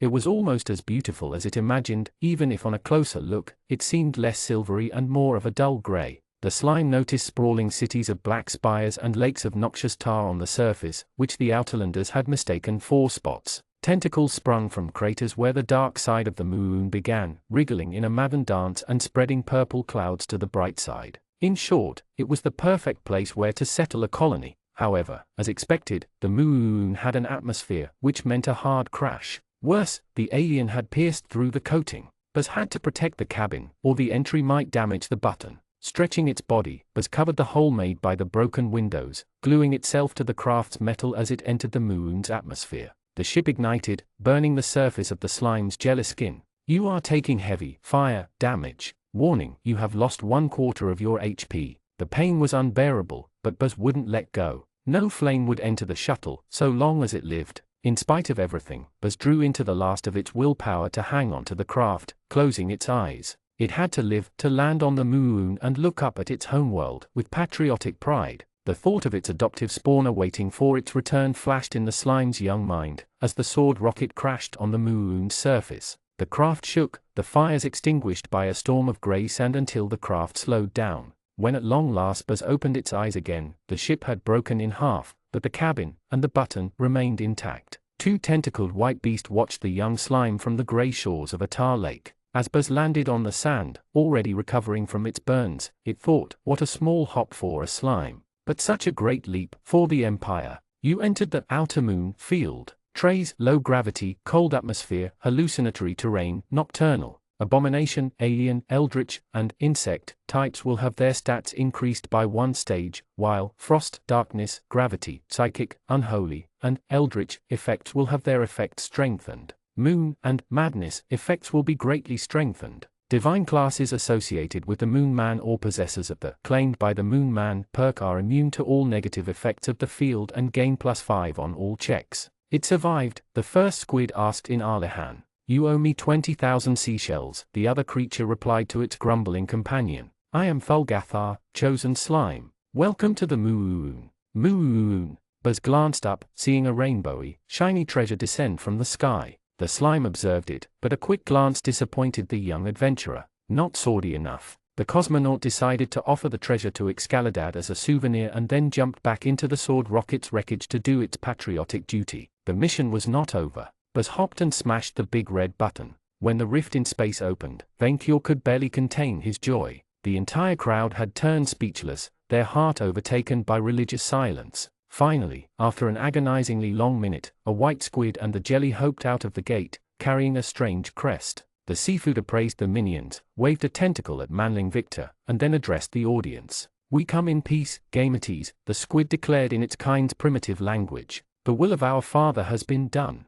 Manling Victor's zealous minions let out a shout of joy and relief, although they probably didn't understand the language. Suck my tentacle, the squid added, the cultist shouting as happily as before. The creature let out a sound which Venkior took for a sigh. Love thy flock, they said. Is there air on your moon? Manling Victor asked, more excited than Venkior had ever seen him. There isn't any on mine. Ah, it is true that you Gametes need oxygen to live, the squid said. We have an atmosphere where your kind can survive. Do not eat the food though, unless you want a third leg. Then me first. Manling Victor immediately crossed the gate. Finally, a new world free of dragons, but full of quests and adventures. Venkior rejoiced, taking steps to cross the portal himself, only for his lackey to step out, his skin drained of all colors, his expression torn between panic and shock. Your Majesty, no, he pleaded to his master. Don't cross it. What? Why? I wish to see the planet Moon with my own eyes, minion. Your Majesty, if you see what's beyond, you will never come back from it.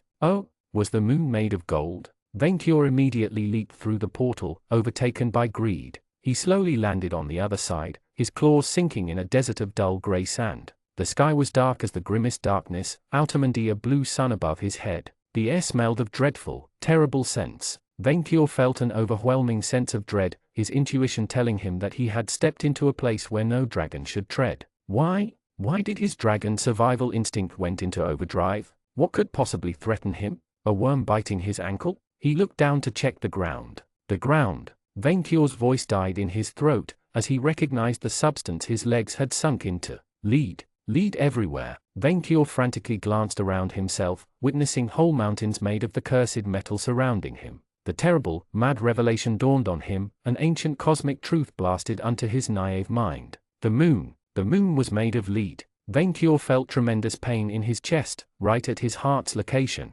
For the first time in his long life, the dragon struggled to breathe. Minion, he managed to sputter before his limbs gave out. The Emperor collapsed onto the lead, on the verge of death. Murmurin almost lost its beloved ruler that black day. The good Emperor Venkior, who had triumphed over countless foes, was brought low by a stroke, his kind heart broken by the terrible cosmic truth. Only the good thinking of Grand Vizier Victor, and the efforts of the loyal minions, saved the Emperor from death. They carried the great dragon to the one place that could save his life, his hoard. For hours they showered him with gold and gems until at long last, the great dragon's heart beat again. 1 minute too late, and Murmurin would have lost its beloved master. Minion, were the good emperor's first words, upon awakening. Yes, your majesty? Handsome Victor asked his beloved master, his voice full of concern. The planet Moon cannot sustain dragon life, the good emperor lamented. His dream to fulfill quests in space had ended, shattered forever. For we often look up to the skies, hoping for gold,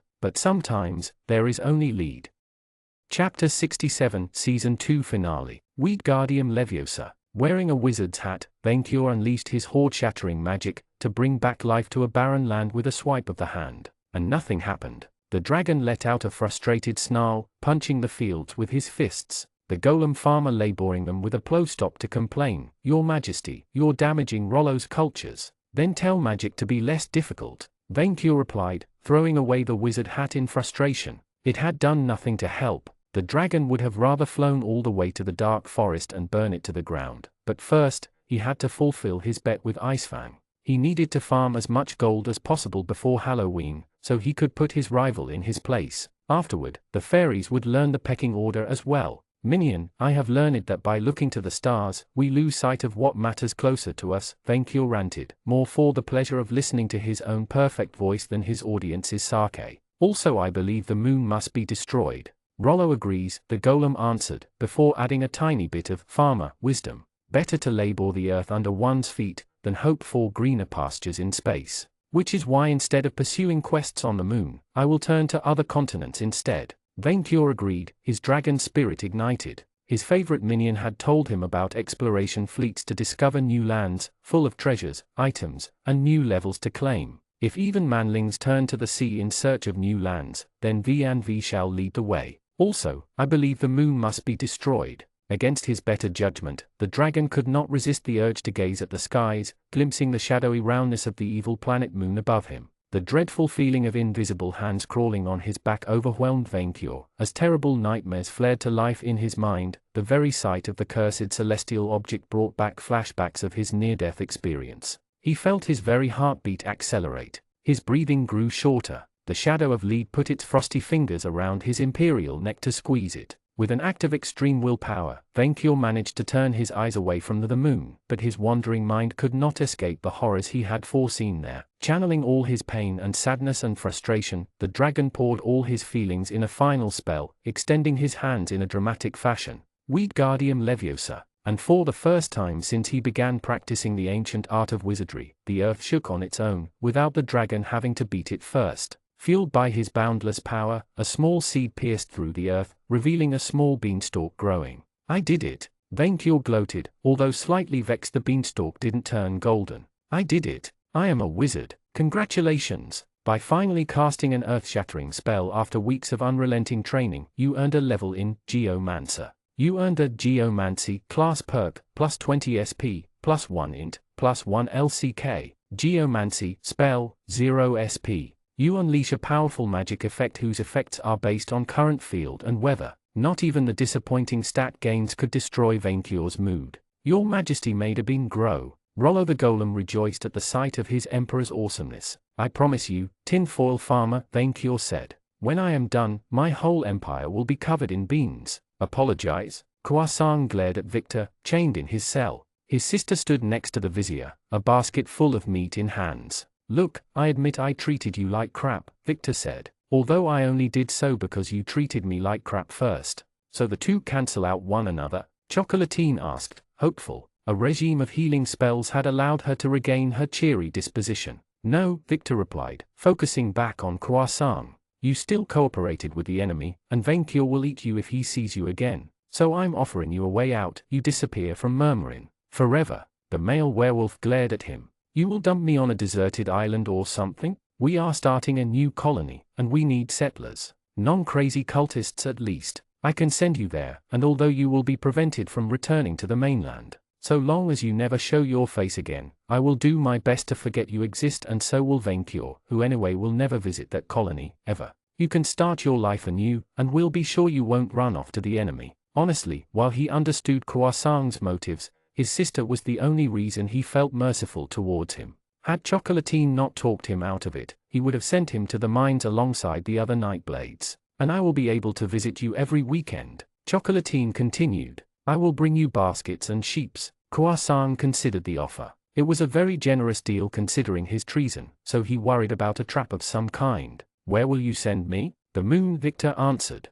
Khoisan chuckled, albeit without mirth. Good one. The moon, Chocolatine confirmed. We have a portal to it. Poor Khoisan remained in denial about his terrible fate. No, seriously, where? You leave tomorrow, Khoisan, Victor replied, leaving the cell alongside Chocolatine. Considering he would spend years alongside moon men cultists and their tentacled patrons, the vizier briefly wondered if killing Khoisan would have been a kinder fate. Thanks for sparing him, Vic, Chocolatine told him after he closed the door behind them before giving him a cute wink. I know my brother can be frustrating sometimes, but he has a good side too. I'm sure he will learn. The vizier doubted it, although he kept his true thoughts quiet. You're holding up? Victor asked her, concerned for her health, especially since she suffered from her wounds trying to defend him. Allison patched me good, the she-wolf replied, but I wouldn't mind a thorough examination. She approached to kiss him, but the courageous vizier took a quick step back. About that, Victor struggled to find his words without ending up tied in a corner, while she looked at him with puzzled eyes. You are rather extreme. You mean I have an overactive imagination? And I actually like my bachelor lifestyle, even if I like you a lot more than I thought I would. I don't want to settle down with anybody yet, maybe one day, but not yet. There, he said it. Oh, me too. So please, don't murder any. Victor froze. What did you say? I'm young and beautiful. Chocolatine replied with a smile. Why would I want to settle with my first crush? What I want is passion, torment, excitement, explosions. She began to take her crazy face again, which weirded Victor out. He simply could not figure her out. If you didn't want to settle for life with me, why were you so implacable then? Because you never stopped looking past our friendship, Chocolatine replied, having naively misinterpreted things. I was sexually starved because my brother wouldn't let any boy near me, and when I saw you brimming with authority, I could not resist. There are so many things I want to try, like the whip-knife combo. I would rather avoid that part, Victor said, mindful of his health and sanity. But I get very jealous and clingy if I am frustrated, Chocolatine complained. So either he submitted to her insane appetite and she wouldn't get jealous, or he didn't, but the obsession cycle would repeat all over again. Victor had parked his car in the forbidden lot, and now he had to live with the fine. Remembering what Allison had said about the lack of a good solution, Victor realized that love and lust always involved a compromise of some kind. Truth to be told, he had grown to like the she-wolf, even if he didn't want to marry her or anything. Okay, so, let me offer a way out, the vizier began. If I hypothetically agree to fulfill your creative fantasies on a semi-regular basis, you would agree to not being in a committed relationship for the moment, without brutally murdering anyone else and baking them into cakes. I'm sorry, Vic, but I can't. Even for you. I mean, without murdering potential or perceived romantic rivals. Oh, you should have said it first. Chocolatine considered the matter thoughtfully. So, like above friends, but below boyfriends and girlfriends. Yes. She pondered the question for a while, before settling it with one word. Okay. He didn't expect it. Really? You spared my brother, Vic, Chocolatine said, sounding a lot more mature, and you have been so nice to me. If you need some time to figure yourself out, it would be very mean of me not to give you space. That was an extraordinarily mature response from her. Thanks, he said, not knowing what else to add. Hey, a male voice came from behind a cell's closed door. When am I getting a trial? I've been there forever. Victor exchanged a glance with Chocolatine, who seemed as puzzled as him. Who are you again? The vizier asked. Wizzy. Yes? The prisoner let out a very heavy sigh. The Magikian, during the raid. Ah, that guy. Victor smiled sheepishly, unable to find a nice way to word it. I had a great deal of trouble to deal with recently. I kinda forgot you. Why you forgot a prisoner of war? The Magikian choked. You monster. All right, I'll just send you to the mines for the next 30 years, Victor decided. While Khoisan had cooperated with the enemy, that one tried to abduct and kill defenseless wyrmlings. After leaving the prisoner to his angry screams and separating from Chocolatine, Victor moved to another chamber in the castle, which Meal the Angel had transformed into a temporary office. Ah, dear Mr. Victor. She was in an awfully good mood today, finishing arranging papers on her desk with a cheery smile. Good to see you. As well, Meal. With savory use testimony, I hope the tensions between your employers and Happyland lessened? Malfi at least, while struggling to recover, had taken his assassination attempt very personally. While Heaven and Happyland will never cooperate, we agreed that a third party trying to exploit our divisions complicates our distinguished market rivalry, Meal replied. The Foamers have also been historical enemies to mortals, so my superiors agreed to offer summoned creature support. They found this dragon watch a very positive direction for your country. I dunno when we will act on Vaincure's speech though. We're a long time away from launching an invasion of Prydain or other Foamer lands, and we need to train our army first.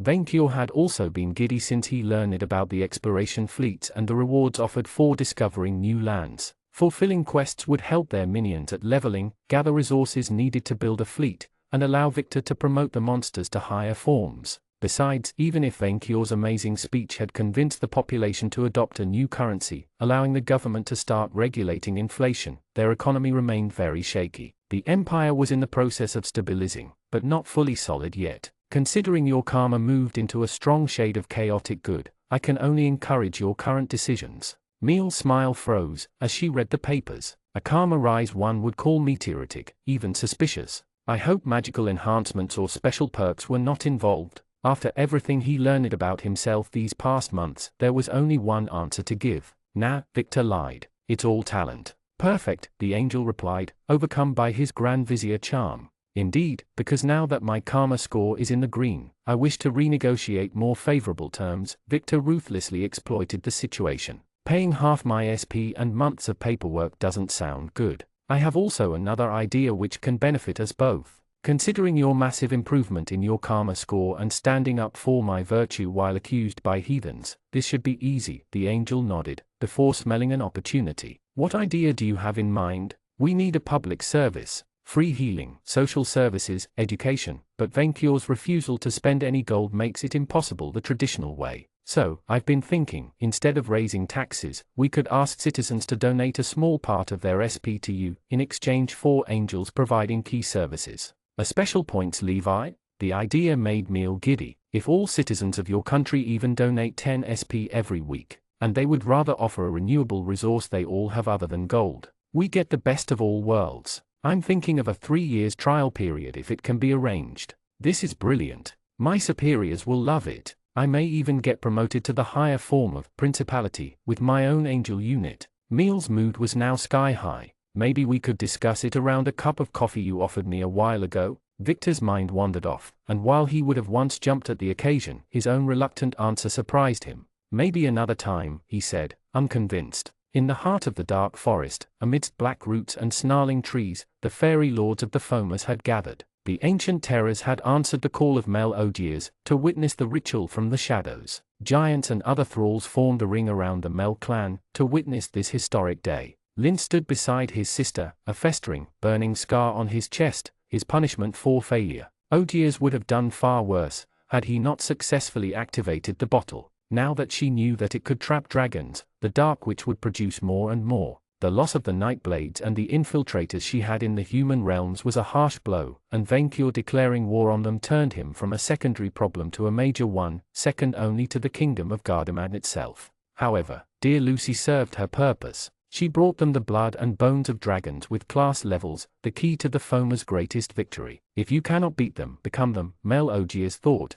as her father presented his newest creation, a shield of dragon bones, coalesced blood, and solid darkness, whose power eclipsed anything the witch had ever seen. The wicked fairy could sense its vile energies saturate the air. Behold the greatest of artifacts, the perfect blend of fairy work and dragoncraft. Mel congratulated himself, festering in his pride. The soul crest. Mel-Odiers raised an eyebrow in doubt but claimed the item as her own anyway. Her fingers touched its cold surface, letting its power activate. She felt something slip inside her flesh, a strange light fill her icy heart. An artificial, black soul born of dragon blood, taking root in her empty shell of a body. She felt whole, in a way she could not properly describe. Did it work? Mel asked his daughter. Mayhaps. Mel-Odiers glanced at her mortal thralls in silence, before counting them. Ina, Mina, Mina, the witch's eye settled on a cyclop. Mo, I won, the giant asked. What did I win? Instead of answering with words, Mel-Odiers cast a spell and impaled him through his heart with a spike.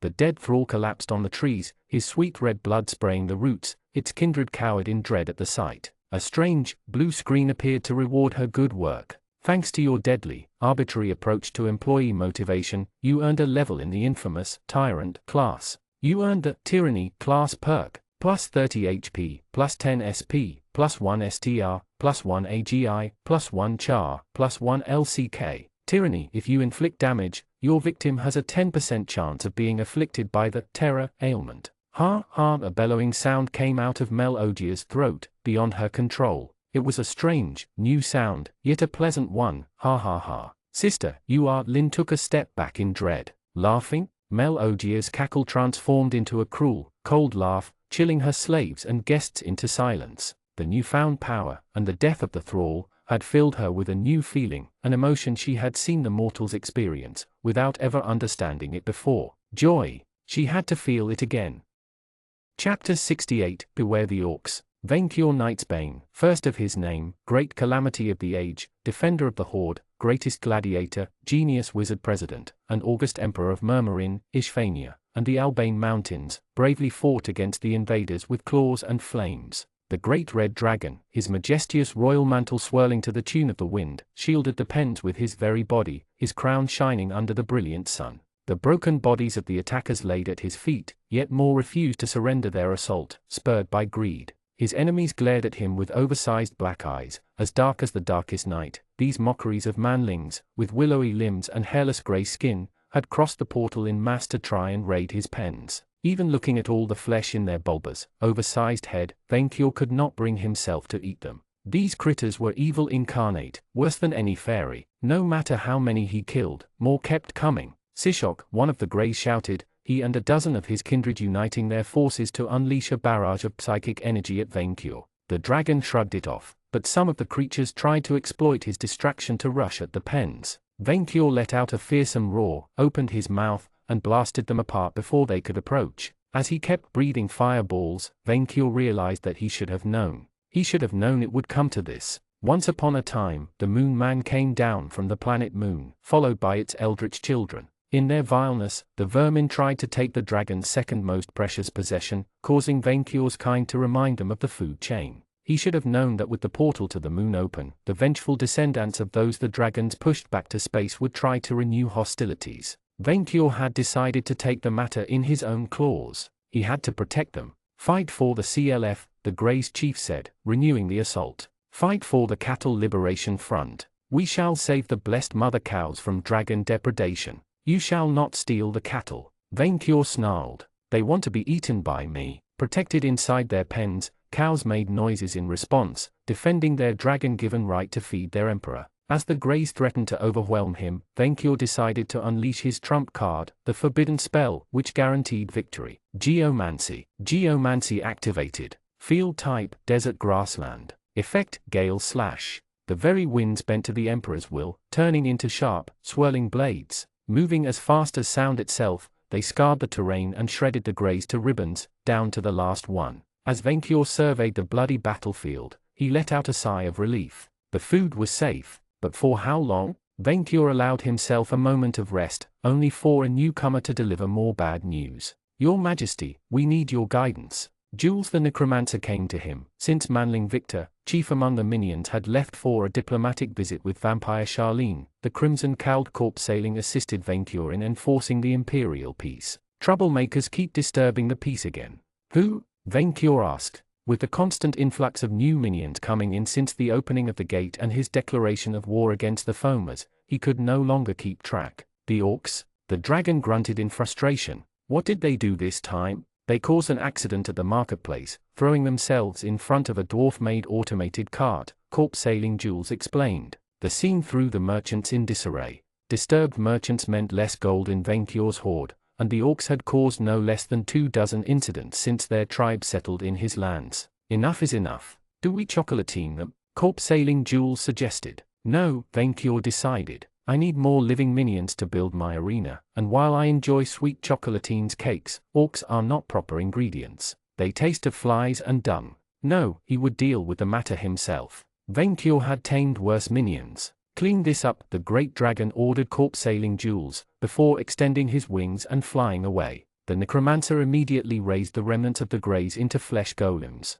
As he flew towards the marketplace, Vainkyur oversaw his territory with a keen eye. The portal to the planet Moon had grown wider, to allow more madmen to travel to this dragon hell, and help others escape it. Out of pure sympathy for the poor creatures trapped there, the dragon had welcomed all refugees from the terrible, cursed place. Most of them, while squidly, tentacled, or many-legged, had proved themselves to be excellent minions, making nests in the formerly inhospitable desert, turning the desert purple by seeding it with new plants, and even built a strangely angled district called Little Arlia. Thanks to Venkior's own geomancer prowesses and these newcomers, the desert was being pushed back farther and farther with each day. New mines opened every day, bringing silver and gems to his hoard to complement his gold, and as he had ordered, his minions were steadily building a great arena for the summer solstice, where the crowds would shower the dragon with gold. Life was good, even without quests, yet Venkior's heart yearned for more action. With 4 months away from Halloween, the dragon needed to accumulate enough gold to win his bet with his rival Icefang, and show him his place, and his minions steadily trained to fight the cursed fairies who had harassed the emperor since his awakening.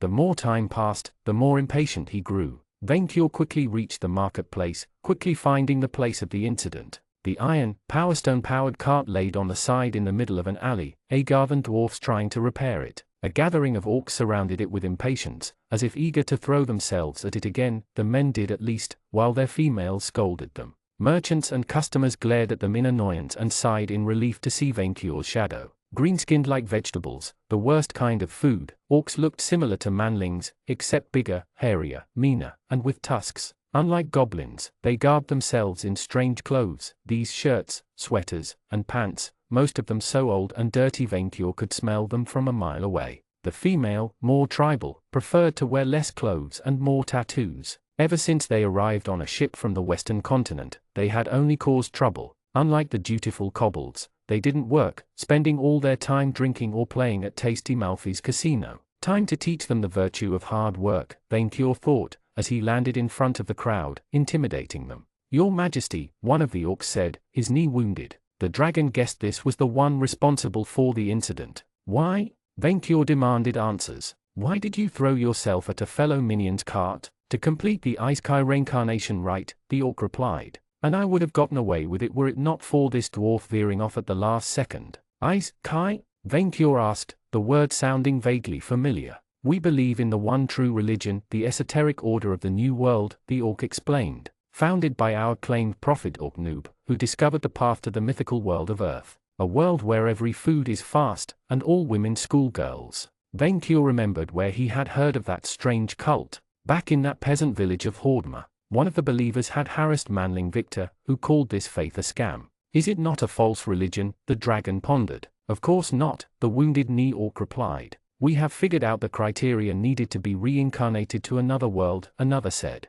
First, be a student. One of their kindred immediately began to complete their demonstration, having learned the knowledge by heart. Second, be unemployed. Third, be amazing at games. Fourth, be a virgin, or build a harem. There's no middle ground. And finally, die by being hit by a car cart. It's not faith, the first orc said, it's science. We're still unsure if guys and girls can both reincarnate to the mythical island of Japan, however. Not enough studies and the prophet's scriptures are unclear. Japan, a nearby Georga merchant asked his customer, an alien creature from the planet Moon. I heard the local manlings do offensive things to squids they capture. As part of their education, the moon beast shuddered. Never send your squid spawn there, carbon creature.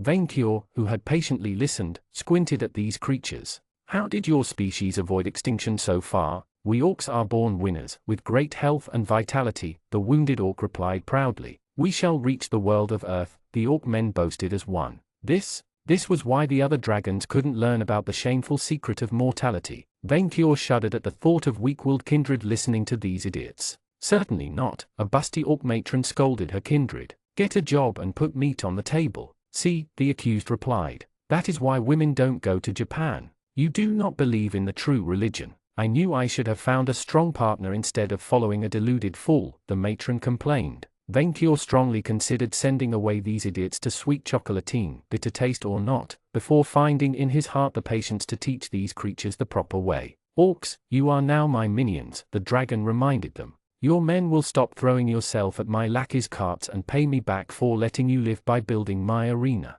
You will breed with smarter minions, like manling Victor, so my new generation of lackeys does not inherit your stupidity, or else you will be food. The wounded knee orc looked up at Vainkyur, suddenly realizing how small he was compared to his emperor. This is a very authoritative statement. But a true orc only accepts one authority, a male orc replied, searching in his pocket and bringing out a deck of cards. That of the duel. You challenge me to a card game? Vainkyur asked. While he would never admit it out loud, the idea made him curious. A human children's card game, the orc corrected. If you win, I shall do as you say, but if I do, then you shall throw the cart yourself. Vainkyur scoffed. How laughable that you would believe a dragon capable of losing. Very well, I will teach you a lesson and destroy you at your own game. Duel, the male orcs chanted, much to their women's exasperation, one of them tossing a card deck at Vainkyur's feet. Vainkyur raised a claw, prepared to draw, only for him to struggle to grab the tiny deck with his great claws. Minion, Vainkyur called, before remembering his trusty sidekick had left for the time being. He turned to the orc matron. You are now my official card holder. Draw my cards with your small hands. The woman nodded and drew 5 cards, seemingly eager to assist the dragon in putting this overmighty minion in his place. Awesome no turn, his orc adversary declared upon drawing a card in his deck, bringing his total hand to 6. I summon Beast King. I win. Vainkyur cut him off, upon seeing his hand. Not yet, his arrogant foe replied. My perfect strategy has not even begun. That is what the cards say, Vainkyur pointed out, the matron revealing his hand to his enemy, Ewine. Each of the 5 cards had one part of the message printed on them. As his foe watched the hand, so did the colors of his face leave. The 5 automatic win card combo. On a first draw, one of his kindred froze, his fellows gasping in shock. The chances are 1 in millions. That's beginner's luck, the one with the wounded knee said, taking over for his fallen friend. Give him another deck. I shall be his next opponent. I win again. Vainkyur boasted, the 10th orc to rise and challenge him. I love this game. I always win. By now, many more citizens had gathered to watch their emperor destroy his opposition, whistling to encourage their master. The great dragon had filled his side of the field with powerful minions, which he had fused, revived, enhanced, ritual tribute, Z-powered, and cross-summoned into a formidable army. So many ways to crush his puny rivals. This is cheating, one of the orcs accused Vainkyur. You cheat. Vainkyur saw red, hitting the ground with his hand and making houses shake. You dare accuse a fair and noble dragon of cheating? The crowd booed the orcs in support. He is using his perks, but so do you, one of the orc women pointed out, relishing in the humiliation of their arrogant mates. Step up your game instead of whining like goblins. If you did not want to lose, you should have been born dragons. Vainkyur lambasted these cowards. We need to change the game, the 11th challenger said. I challenge you to blackjack. Bring it, minions. Royal Flush House. Vainkyur gloated, as his assistant revealed another winning hand. The dragon grabbed the pile of money. Not only did he show these minions their place, he had grown even richer by winning all of their money. He keeps top-decking instant win cards. One of the orc gambler's stares wandered off in the distance, his spirit crushed by Vainkyur's invincibility. How does he keep top-decking the best cards? On his first draws, that dragon is grossly overpowered, another of his kindred complained, having himself been thoroughly bested at blackjack before. As it should be, Vainkyur stated the absolute truth. His winning streak had pumped him for more. Bring me more money. You have defeated the entire tribe, the wounded knee orc said. We all lost. Is this victor meaty enough? One of the orc matrons asked. Does he have tusks? No, but he has dragon wings, which makes him superior to all non-dragon life forms, Vainkyur said. Who else would challenge me next? I thirst for the taste of victory. You are the strongest player I have seen since, the orc gasped, before uttering cursed words. Since that like Furibon. Vainkyur's good mood instantly soured. The orc cowered, as the dragon's burning eyes set on him. Did you say Furibon? Does your majesty knows him? Where? Vainkyur roared, the very ground shaking before his wrath. Where is he? What is he plotting? The orc fell on his ass, scrambling to flee his rightful emperor, but prevented from doing so by the very cart he tried to die to El Dorado, Eldoret, the lost city of gold, beyond the Thousand Empire. I heard he led an expedition there. The very picture of Dragon Heaven appeared in Vainkyur's mind.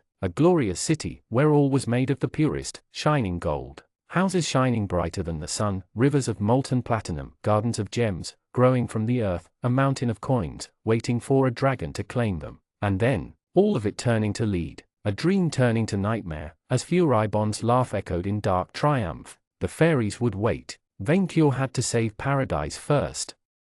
Chapter 69, Criminal Games. Noble Courier hadn't changed at all. One of Gardemang's greatest cities, located near the Eastern Mountains and the fallen Harmonian Republic, Noble Courier had been spared from the horrors of the Century War, making it a refugee center. Those fleeing the advance of the vicious foamers, from beastly to northern elves, established themselves there, built new districts, brought their culture. To an outsider, Noble Courier looked like a motley of various architectures cobbled together, fortified beastly camps bordering elegant manors, yet somehow, the final result looked harmonious. Victor Dalton, Grand Vizier of Murmurin, greatest of Vainqueur's minions, hadn't visited the Nightblade's headquarters in years, yet he felt some kind of kinship to this place. This old manor, whose basement led to tunnels sprawling through the city, had a classy charm which he couldn't fully describe. When the god Dice reincarnated him, in the war-torn countryside of Gardemag, only thieves took him in, and at the cost of joining them. They taught him about classes, turned him into an outlaw, and then introducing them to their larger, more nefarious parent organization, the Nightblade Crime Syndicate. While mostly focused on assassination, the group had fingers in every illegal pie, and through corruption, blackmail, and threats, they made the very city of Noble Courier their fortress. Upon realizing that staying with the organization meant falling in further with a very bad crowd, the Claim backed out and reconverted into an adventurer. Lucy Leverrier hadn't taken over the syndicate back then, or at least not that Victor knew. The vampire had transformed the politically neutral cartel into weapons of the foamers, first against Gardemag, then against Murmurin itself. Leverrier and most of her followers died in the struggle, leaving the winners to clean the mess she left behind. To think he would end up, by a twist of fate, take over the organization he left, or rather, that was what he thought would happen. So let me get this straight, the vizier began. You decided to create a union? Sitting around a large table, he and his assistant, the vampire Charlene, faced a dozen cowled assassins armed to the teeth. Most of them were Raki, rat and human hybrids, humans, or vampires. Only one very young lizardkin, with brownish scales and claws sharper than razors, stood out from the rest. With the night outside and the candles providing little light, the meeting resembled a shadowy cult's gathering, which it was. Due to the fall of the previous administration, and the huge amount of turnover that followed, a cowled woman said, a crossbow within arm's reach, we decided to organize in order to preserve our livelihoods against a layoff. By turnover, you mean the fact our army killed all the assassins you sent after us? Victor asked for an explanation. We have renounced the previous administration, the assassin replied with a tone that reminded the chief of staff of PR speakers. We turned our coat in the right direction. However, to defend ourselves, and to promote gender equality, we have created a mixed-gender commission to represent our professions. We will not disband until our demands are met. Now that she said it, Victor noted that they had an equal amount of women and men holding knives at him. Not that they had the levels to threaten him, since he wore full armor, carried a deadly scythe and bazooka, and was around 20 levels higher than the second strongest person in the room. Which are, we want higher wages, security of employment, a retirement plan instead of a river retirement plan, and a severance package instead of the current body severance package. Security of employment, Victor repeated. You're criminals. You're by definition outside the law's protection, which doesn't preclude a charter. Theft is a very dangerous activity and we want shortened working days, and a better pension for old assassins who cannot kill as well in their old age as they did in their youth. If our demands are not met, we are ready to go on a nationwide strike. A strike? Like what? You won't kill people anymore? Yes, the representative replied, leaving Victor speechless. We will no longer kill nor steal, nor run prostitution rings or distribute drugs to minors until we have improved the criminal class working conditions. How did Leverrier run things before me? Victor asked with a dry tone. She singled out the stupidest of us, and then murdered them to set an example, Araki replied. I am starting to understand why, the vizier thought. Charlene must have read his mind. To be fair, you and your majesty killed, jailed, or sent to the moon all the competent people during Leverrier's attack, she said, leaving only them. To the moon, one of the assassins whistled.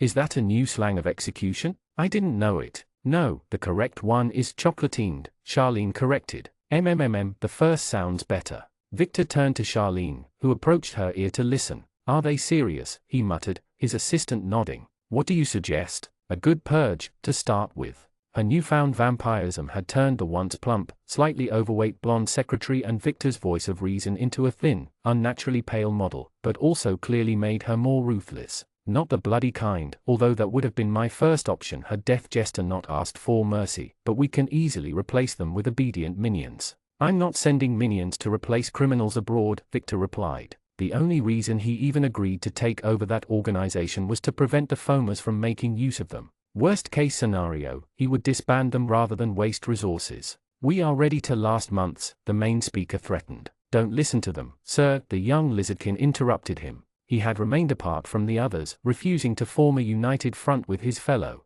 They are just lazy and never did anything worthwhile. I can still work. Why, you really need blood money? Victor asked. Oh, no, I just love killing, he replied with cheerfulness, the other assassins booing him for his eagerness to impress the authority. I was doing it for free before Aunt Savory Use told me I could make it a career. The vizier sank in his chair, finding the teen's cheeky smile far more disturbing than the army of thugs asking for higher wages. You're Potian, right? Victor asked, remembering Savory Use mentioning her nephew a few months ago. The young lizardkin looked up at Victor with adorable eyes, in stark contrast with his next words. Your boss is an absolute dictator, right? Do you have political rivals to silence? Or maybe newspapers who need a friendly visit? Or do you want to reduce poverty by eradicating the homeless? I'm trying to expand my CV, so as long as it's not people I know, I'm looking forward to any opportunity to improve. Was this Hellion for real? He sounded very serious.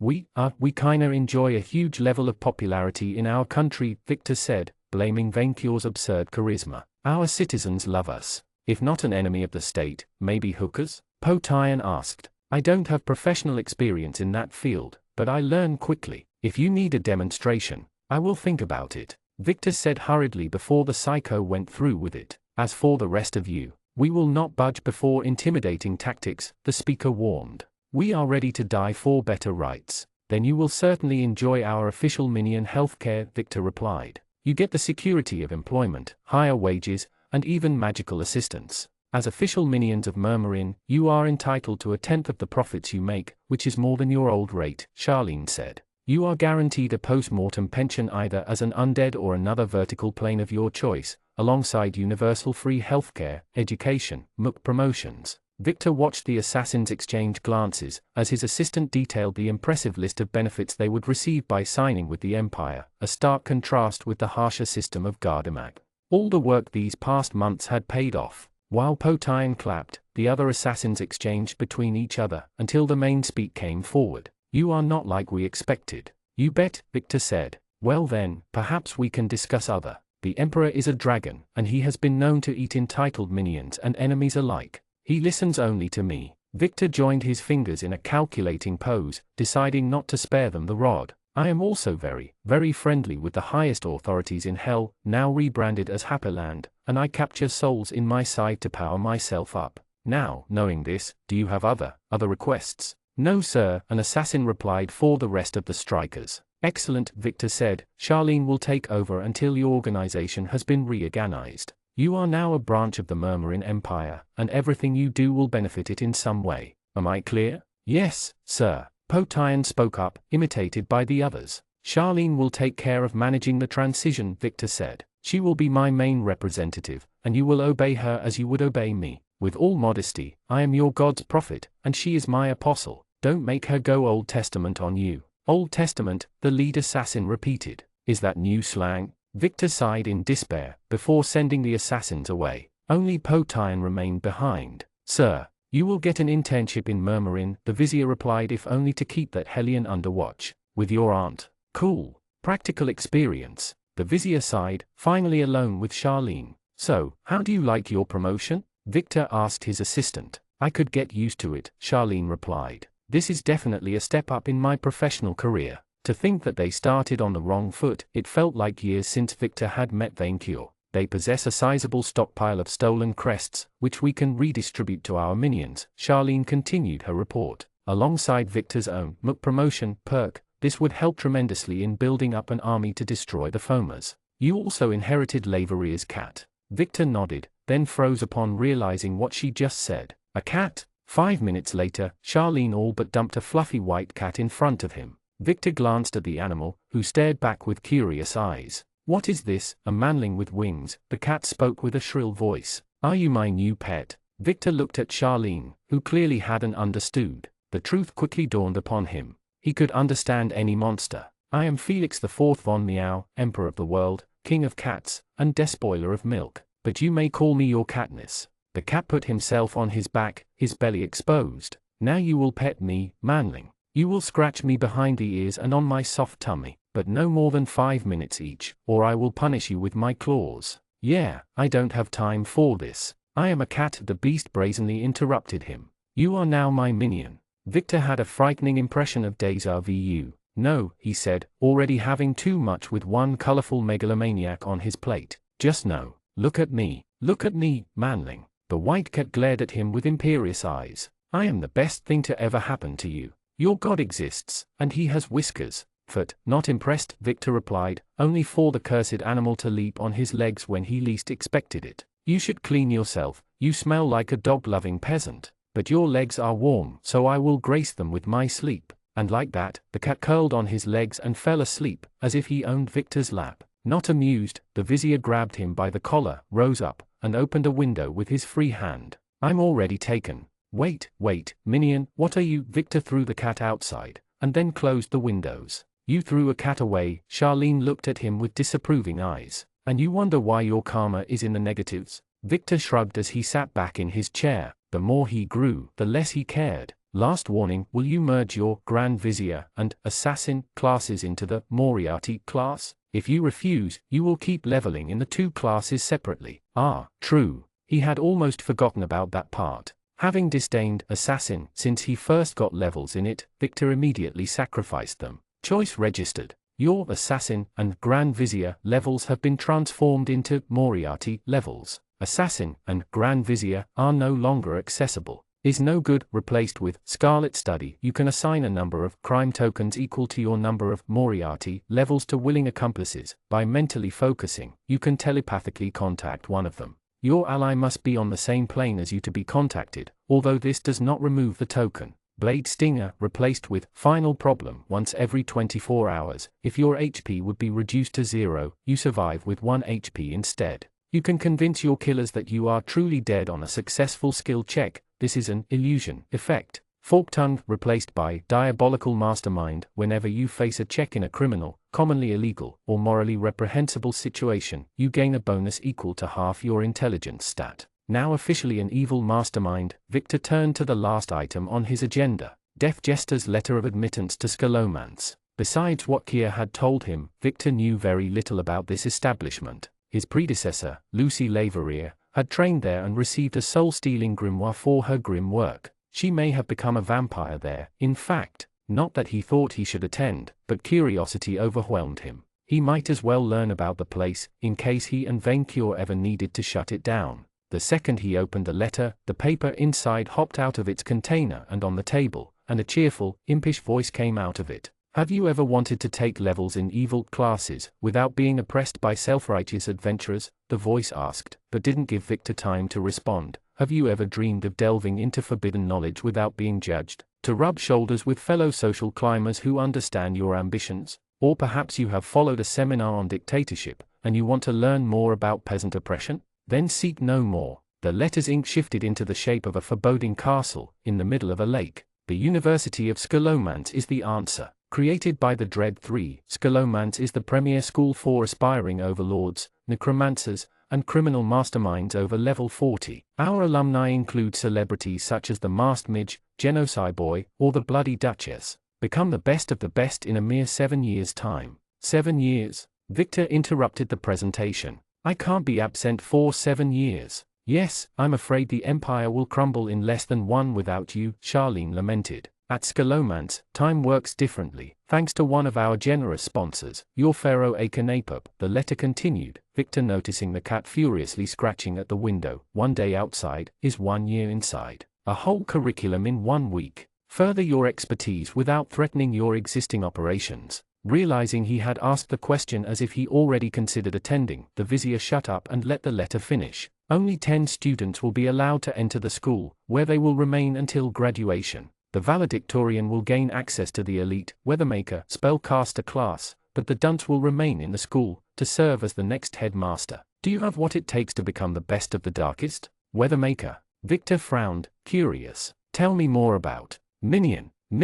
Victor felt the pull of Venkior's perk teleport him across the world, and onto Murmurin's marketplace. Minion, we have to save El Dorado. Venkior shouted at Victor with crazed eyes. The vizier fell on his tail and crawled back in surprise, only to be stopped by a cart. We must. What's happening? Victor panicked, his dragon friend overshadowing him with a terrified expression on his face. The foamers? Laveria rose up. Akenapup. We must save El Dorado from Furibon. The dragon kept spouting paranoid nonsense. The moon, it was him. He is behind everything. Everything.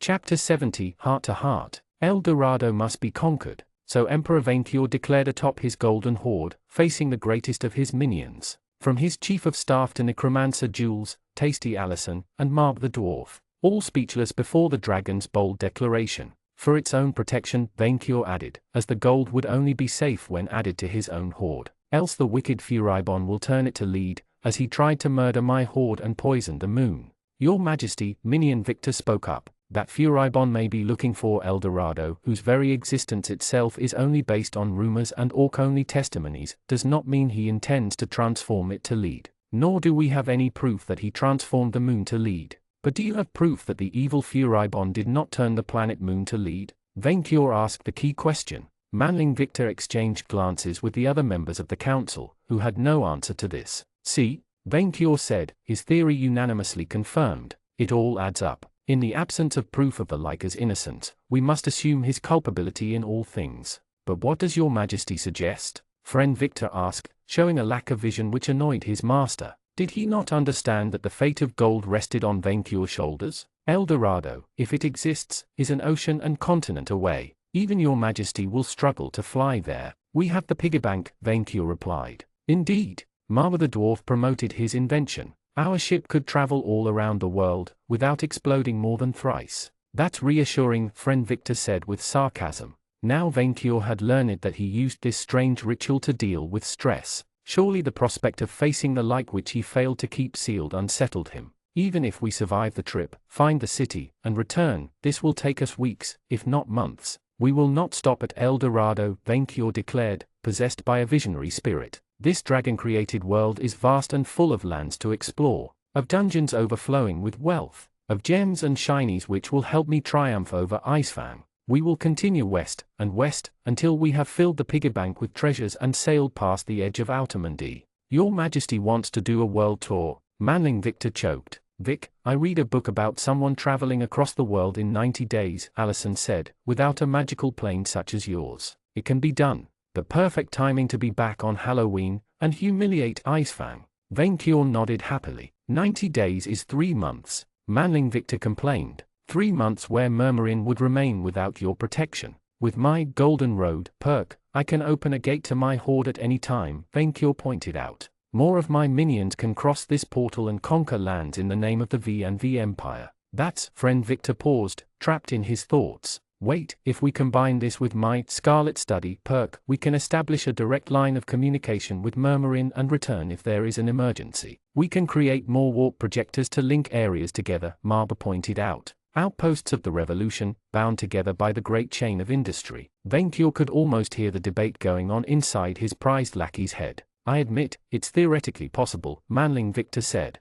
But is it wise? Your Majesty declared war on the foamers, Jules the necromancer pointed out. We have no guarantee that they will not strike first. If anything, your absence, even if temporary, may encourage them. We must look forward. Venkior said. Have I not become the most powerful adventurer in the world by pushing my limits? To triumph over the fairies and their wicked pawns, my minions must grow stronger. They must earn levels by accumulating glory and riches in my name. Under my guidance, the Empire has known peace, but to prepare for war, my servants must test their mettle against monsters, dungeons, and the unknown. And who knew? These distant lands may prove a fertile ground for recruiting new, strong minions. Lackeys who would cheer him up when he invaded Prydain, to burn the fairies' forests to ashes. Manling Victor turned to the other minions, as if expecting support. Instead, their master's words had convinced them. It is true opportunities to gain levels the traditional way are getting scarcer, Allison admitted. It took a raid in the 60 levels range to defeat King Barlaw, and millions of soldiers to push back his army to the sea, said Jules.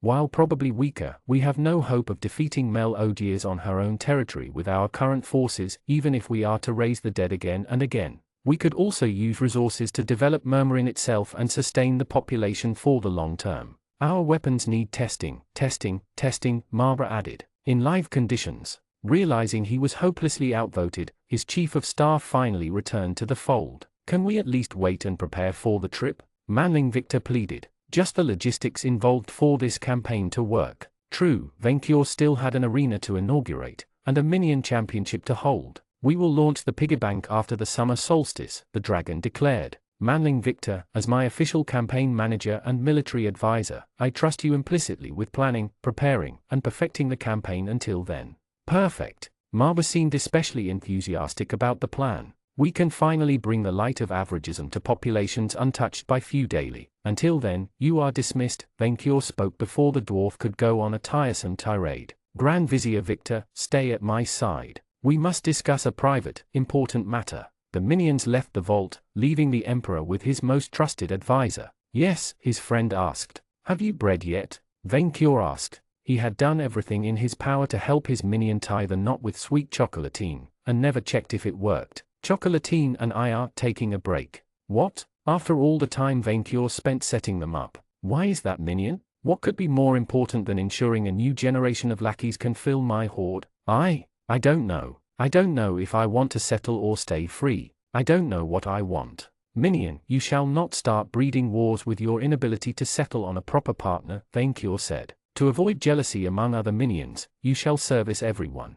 That way, Venkior would progress faster in the dungeon breeder class, he would get new minions, and get better at setting them up. Win-win. His minion didn't see it this way though. If your majesty prostitutes me to the entire minion army, I will find a way to make you pay. Minion, I am concerned for your future, Venkior replied. While I will make you my god of minions, so you may serve me forever, what legacy will you leave behind? None of my current minions are up to your standard. If my horde is to grow, your line must go on. In spite of his attempt to cheer him up, his chief minion seemed depressed. Your Majesty, I owe you my life. Yes, indeed, and I will never stop reminding you of it. So I will do whatever you ask of me, and I always put your own good first, friend Victor reminded his master of his oath of minionship. But I haven't figured out what's my own good. I'm burning out. Minion, your dragon blood makes you immune to puny flames, you cannot burn. This is all in your head. Yes, exactly, it's all in my head. Venkior observed his friend, his majestuous tail and wings attached to his ape-like body. The answer to his illness appeared clearly. Minion, you have been blessed with a part of my glory, growing wings, and a tail, so spoke the Emperor. Yet you remain half-man. You are in between. Your mind is torn like your body, unable to settle on one side or the other. So long as you cannot decide whether you remain a manling or fully discard this part of you for the majesty of dragonhood, neither will you decide firmly on anything. His manling looked up at his beloved master with his tiny eyes. Why have you fallen silent, Minion? It never occurred to me that your majesty had grown much wiser with time. Minion, I have always been the wisest, smartest of all. You simply never listened before. I doubt that, Manling Victor replied, unaware of his own inability to recognize the absolute truth of the dragon way of life. What is your majesty's current level? 54, Venkior boasted. Halfway to divinity, he could already taste the sound of that devilish goddess giving him back his gold for her overpriced services. And I am 50, Manling Victor said, who hadn't slacked off either. We have one heroic crest for your majesty, so that you may get past the 60-level barrier. Certainly this El Dorado must have a second one for you, Venkior pointed out. A city of gold could only have the best treasures within its walls. I may have an opportunity to progress quickly, Manling Victor said, but I will remain unavailable for at least 1 week. But you may miss the minion tournament, Venkior said. Wouldn't my very presence disrupt it? His chief of staff replied. I am 20 levels above almost everyone. It's not really fair, and I would have time to think. Minion, are you asking me for a vacation? Venkior choked. If I may not be so bold, Manling Victor trailed. Yes, I need one. A minion asking for a vacation? Impossible. That was the road to strikes, Rebel Lion, entitlement. Even for a chief of staff, no dragon had been asked time off, rewarding a minion's work with 3 days, yes, but being asked for it, and yet, after so many months of loyal, dutiful hard work, that manling Victor would ask such a thing raised all kinds of alarms. Venkior looked back into his past, when he led tribes of goblins, only to find them gone when he woke up from hibernation. He had never given them respite. Did minions have needs unrelated to serving him, beyond Venkior's own happiness? Could his goblins have defected because he never considered their own baser needs? Venkior could not let his best minion feel like a goblin. Minion, plan our expedition first, the dragon ordered. Afterward, while it pains me that you will not be able to participate in our first official gladiatorial tournament, I grant you a 1-week vacation. For the good of the horde, and yours. Manling Victor seemed not to believe his words, before bowing. Thank you, your majesty. Now go, and rest. Congratulations. By learning compassion for a lesser being, and helping your minion servant with his mental health problems, you have earned a level in Dungeon Breeder. Plus 10 SP, plus 1 ski, plus 1 int. Was he starting to get sick too? Chapter 71, Vizier Holidays. And here is the contract between V and Heaven to authorize that SP covenant. Victor handed the council a pile of documents. It includes the construction of a new hospital, schools, and angelic public teletransports. Since his mansion hadn't been rebuilt since the Nightblades burned it to the ground, the Vizier had been forced to run his meetings in Venkior's castle. In the dimly lit hall, the council looked like some criminal conspiracy gathering, even with an angel in their midst. As promised, the Vizier had finished preparing the El Dorado trip before taking his vacation. Sort of. Victor still wondered whether they should make a stop in Atlantis or the pirate islands near the New World's coast, or maybe both if they had the time. But he had worked out most of the details, gathered the necessary supplies, and reassured Venkior. To make sure the Empire ran itself in his absence, Victor had granted power to an assembly of Murmurin's most powerful and responsible denizens, Allison, Charlene, Jules, Malfi, and Meal. Marva had been given an honorary observator seat, but would supervise improvements of their flying ship. Victor still wondered if inviting Malfi and Meal was the right call. At this point, even if they weren't truly Venkior's minions, they had embedded themselves so deeply in Murmurin's infrastructures that the nascent nation wouldn't work without them. However, considering their ideological divide, the Vizier hoped Jules and the others would smooth their tensions. He would have also liked to add Red Ranger to this assembly, but the former kobold was occupied with bodyguarding Venkior's niece Jolie, in the south. Finally, these years of toiling to redeem wicked souls will pay off, Meal said, hugging the documents against her chest. I can sense my incoming promotion. Murmurin had a public service. Victor never thought he would live to see the day. The rest of the Imperial Council seemed divided on the subject though. In my case, I only sense the shoddy service, Malfi the Fiend said. After his near-death experience at the hands of the Nightblades, he had recovered in time for the new Heaven deal. You bureaucrats know nothing of customer experience. You are jealous that we won this public procurement contract, Meal taunted him, Malfi chittering in response. Allison, remember to feed Junior and my slimes in my absence, Victor asked his friend. My Excalitrap is not a picky eater, but it barks threateningly at people if hungry. Sure, the Dryad said with a smile. I saw that it decided to participate in the minion tournament, as did many other citizens. Those who pass the qualifiers will each receive a crest we pilfered from the Nightblades, said Charlene, who now spent half her time between the Syndicate's HQ and Murmurin itself. With effort, the participants will be ready for a MOOC promotion after Victor's return. Even you, Malfi. I will not forget the courtesy, the Fiend replied, making it somehow sound like a shady favor exchange. I believe you should have enjoyed an overplanar vacation, Meal told Victor. We have an excellent Nirvana resort for paragons of virtue such as you. I would rather wander around on my horse, knight-errant style. Considering its reputation, Victor had thought it wise not to mention where he went to study to the Angel or the rest of the council for that matter. If there is any problem, contact me and I will make my way back.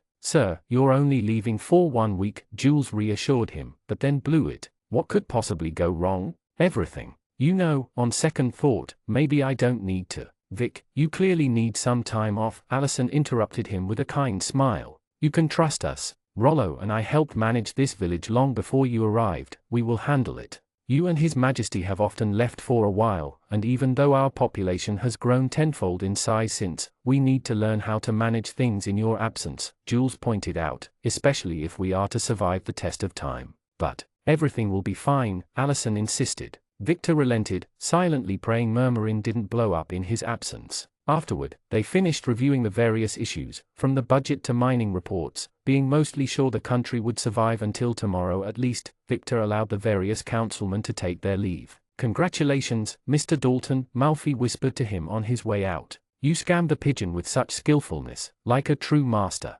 Scammed? Victor asked. Thanks to your subtle guidance, the angel no longer advertises for her heavenly insurances, focusing instead on her subpar public service, Malfi rejoiced. By giving the feathered bureaucrats the SP they wanted, you have chased them away from our core soul market. Considering how difficult it had been for Meal to pitch her insurance to Murmurin's monstrous population, Victor figured out that her superiors simply considered the place a lost cause. They would probably harvest the SP to expand elsewhere, and while Malfi only saw the short-term profits, an angelic public service would allow heaven to gather followers over time. Although I insist that Happerland be allowed to create private schools, Malfi said, ever the entrepreneur, so we can tutor the elite of this nation in the proper ways, separated from the plebeians. About schools, have you heard of Scholomance? Victor asked, figuring out the fiend might know of it. Scholomance is the most prestigious establishment that Happerland ever sponsored, Malfi said with almost religious awe, before grumbling as he left. I am still bitter that Moore Incorporated got their logo on the door first.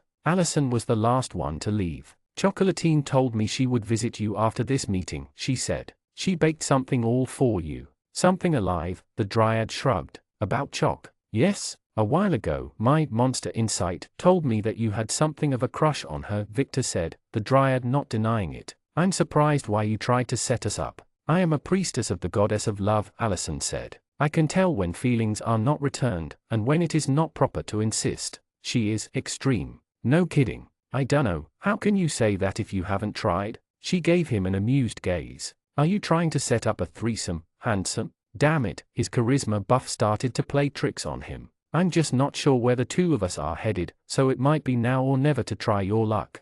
The Dryad shook her head. Vic, you really need to learn to assert your own decisions instead of going along with the flow. Victor crossed his arms, as his friend left him. As she promised, no sooner did everyone leave, that Chocolatine entered the room to take over. She must have waited all her time in front of the door. Tarver, the werewolf presented her on and off boyfriend with a basket. I have made you a cake for your trip. Victor glanced at it, noticing that the basket wriggled as if alive. It happened more and more since she had gained more levels in Monster Patissier. Thanks, he said, kissing her on the cheek. And here she made him feel a bit sweet. So, a full week, she asked him. I hope it's not an I leave a week for shopping but won't come back kind of vacation. Nah, I should be happy to return to Murmurin afterward. With the time dilation involved, he would probably love to see the sun again after 7 years of training. Victor knew heroes always did it in the animes he watched in his youth, but he wondered the impact on one's sanity. I should have figured myself out afterward. Remember to summon me if you ever feel lonely, she said with a flirty wink. You did mark me as your mount again, right? Much to his secret shame. He did. Are we there yet? His horse complained, as they walked through the thick mist. I dunno, Victor replied, his scythe on his back. He would rather have taken his trusted bazooka with him, but considering the school, he thought he might have more use of older weapons. Are we there? Stop asking me this every 5 minutes. Wait, the mist, while still thick, cleared a little as they approached a lake, a massive structure surging from the waves in its center. Aha. After traveling through the Nightlands and crossing dozens of portals, they had finally arrived at the location indicated in the letter. From outside, the school appeared as a phantasmagorical, charred castle, with ghostly flames swelling through its walls and towers. Victor smelled ashes in the air, while the structure seemed to flicker in and out of existence at random. A bridge linked the castle to the lakeshore, with 2 massive stone gates serving as the entrance. The architect engraved various symbols, including those of the Dread Three, on them. In short, it looked like a warm, welcoming place. The vizier heard steps in the mist, turning his face to watch a girly goblin walk out. Unlike the few of these critters that he had encountered, that one looked armed to the teeth, most of her body and face covered by an armor too big for her, her back arched by the weight of a bag full of weapons. He noticed spears, swords, even an arquebuse among them, and briefly wondered how that tiny creature could carry so much stuff. Hi there, tall person, the goblin said. Is this Scholomance? Looks like it, Victor replied, noticing that she carried an invitation letter too. I'm still waiting for someone to come out and greet us. The goblin looked at him with curious eyes. I've never seen your kind before, like a cross between a manling and a dragon. I'm not sure what I am anymore either, the vizier admitted. I would go with Monster Knight, Red Dragon. The name is Victor, by the way. Gobliner, the goblin said, having the most original name ever. Monster Knight, never heard of that species, although I know a bit about dragons. My dad worked for one. Was his tenure a constant struggle for damage control too? Those were his exact words, the goblin replied, amazed by the coincidence. Which is why he dropped his last boss while he hibernated, then went as far east as he could to avoid reprisal. Have you fled too? No, that's the one thing I will never do. My dragon is more than a boss now. It's a friend. I even owe him my life. Oh, I thought dragons only cared about themselves. And why are you here? To become a better Dark Lord's chief of staff? Absolutely not. She sounded downright insulted. You think I'm some kind of minion because I'm a goblin? This is exactly the kind of stereotype that I want to change. I'm sorry, Victor apologized, not wanting to look like a racist. Everyone says goblins are just cannon fodders and mooks, but I will prove that we can be conquerors too.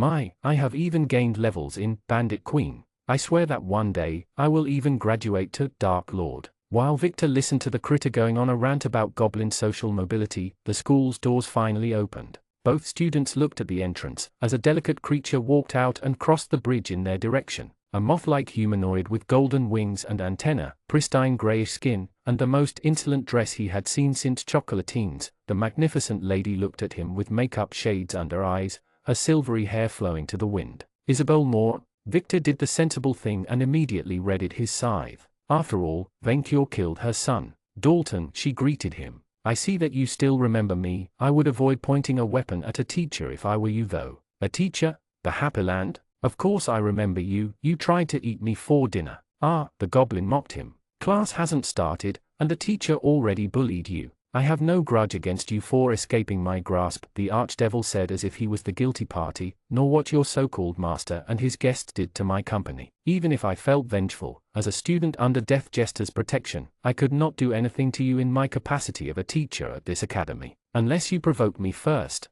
Victor didn't trust her at all but avoided tempting the literal devil. So, what, you will teach me dark magic without reservation? Without reservations? No. The archdevil snapped her fingers, manifesting two floating scrolls for Victor and Gobliner to grab. You must read, fill, and sign this document first. I teach the summoning class, although I also give guest lectures on specific schools of sorcery, such as diabolism and infernal alchemy.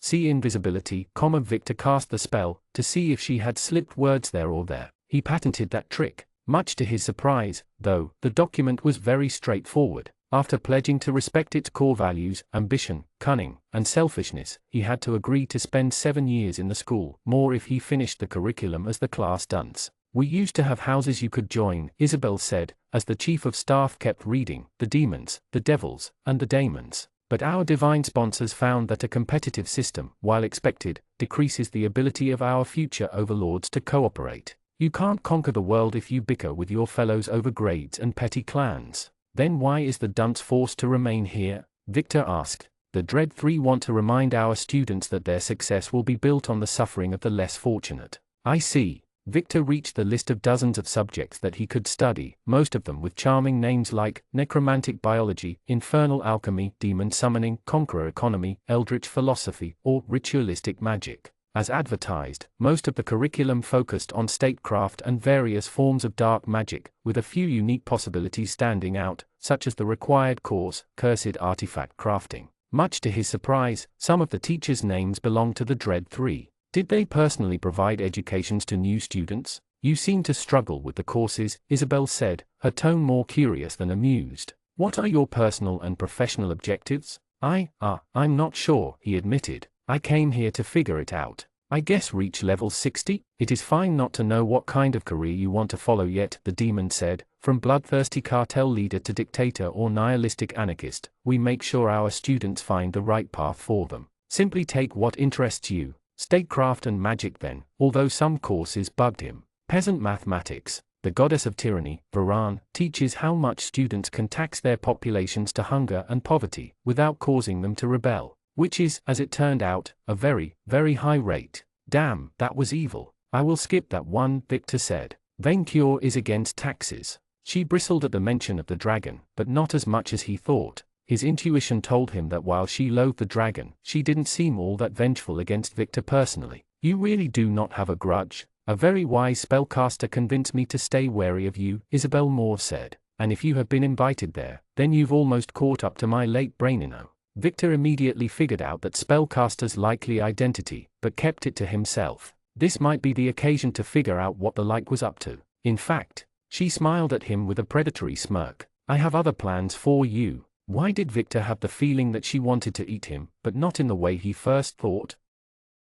Chapter 72, Interlude, Interim Chiefs. Minion, Minion. The dragon repeated the word with a stronger, higher-pitched voice each time, as if he thought his victim too deaf to hear him. Minion. Yes, Your Majesty, Charlene Inui, Vampire Chief of Staff, asked as it took all her willpower to keep a straight face. She could hear her pointed fangs grind together, and her fingers clench her notebook obsessively. I have decided that I want my arena to have an opening roof, Vainkyur pompously declared, his head high as he inspected the nearly finished Colosseum. With his crown too big for his head and his arrogant demeanor, he reminded Charlene of a mighty king looking down on peasants like dogshit. His every step made the bricks tremble under the stars. An opening roof, Charlene repeated, having been forced to follow the dragon's increasingly nonsensical demands for hours. It had started with chairs made of chiseled jewels, escalated to cobbled-made stairs for him to climb upon, and it went further downhill afterward. For the opening ceremony, Vainkyur said as if one word was enough to join both of these concepts. My minions will stay in the shade until the roof opens, the sun's rays will shine upon my gold, which will glitter for all to see. Build me an opening roof. Why? Charlene couldn't help but ask since the opening ceremony was already an exercise in extravagance. What is the point? A true emperor, no, an Augustus, must make a dazzling entrance. Your Majesty, how are we supposed to create an opening roof mechanism, on a nearly finished building, 6 days before its opening to the public, for something which will be used only once, with an empty national budget? Minion Charlene, if you were half the minion my chief of staff is, you would have already figured this out. Calm yourself, Charlene, the vampire thought. Calm yourself, this is just temporary, like skin rash. Stay professional, you have seen idiotic and arrogant adventurers before, you can handle. And I do not say this because you failed to find me any quests to grow my horde, proving yourself inadequate. Inadequate? Charlene chortled at his sense of entitlement. Thankfully, I believe in minion professional reinsertion, Vainkyur continued with a patronizing tone.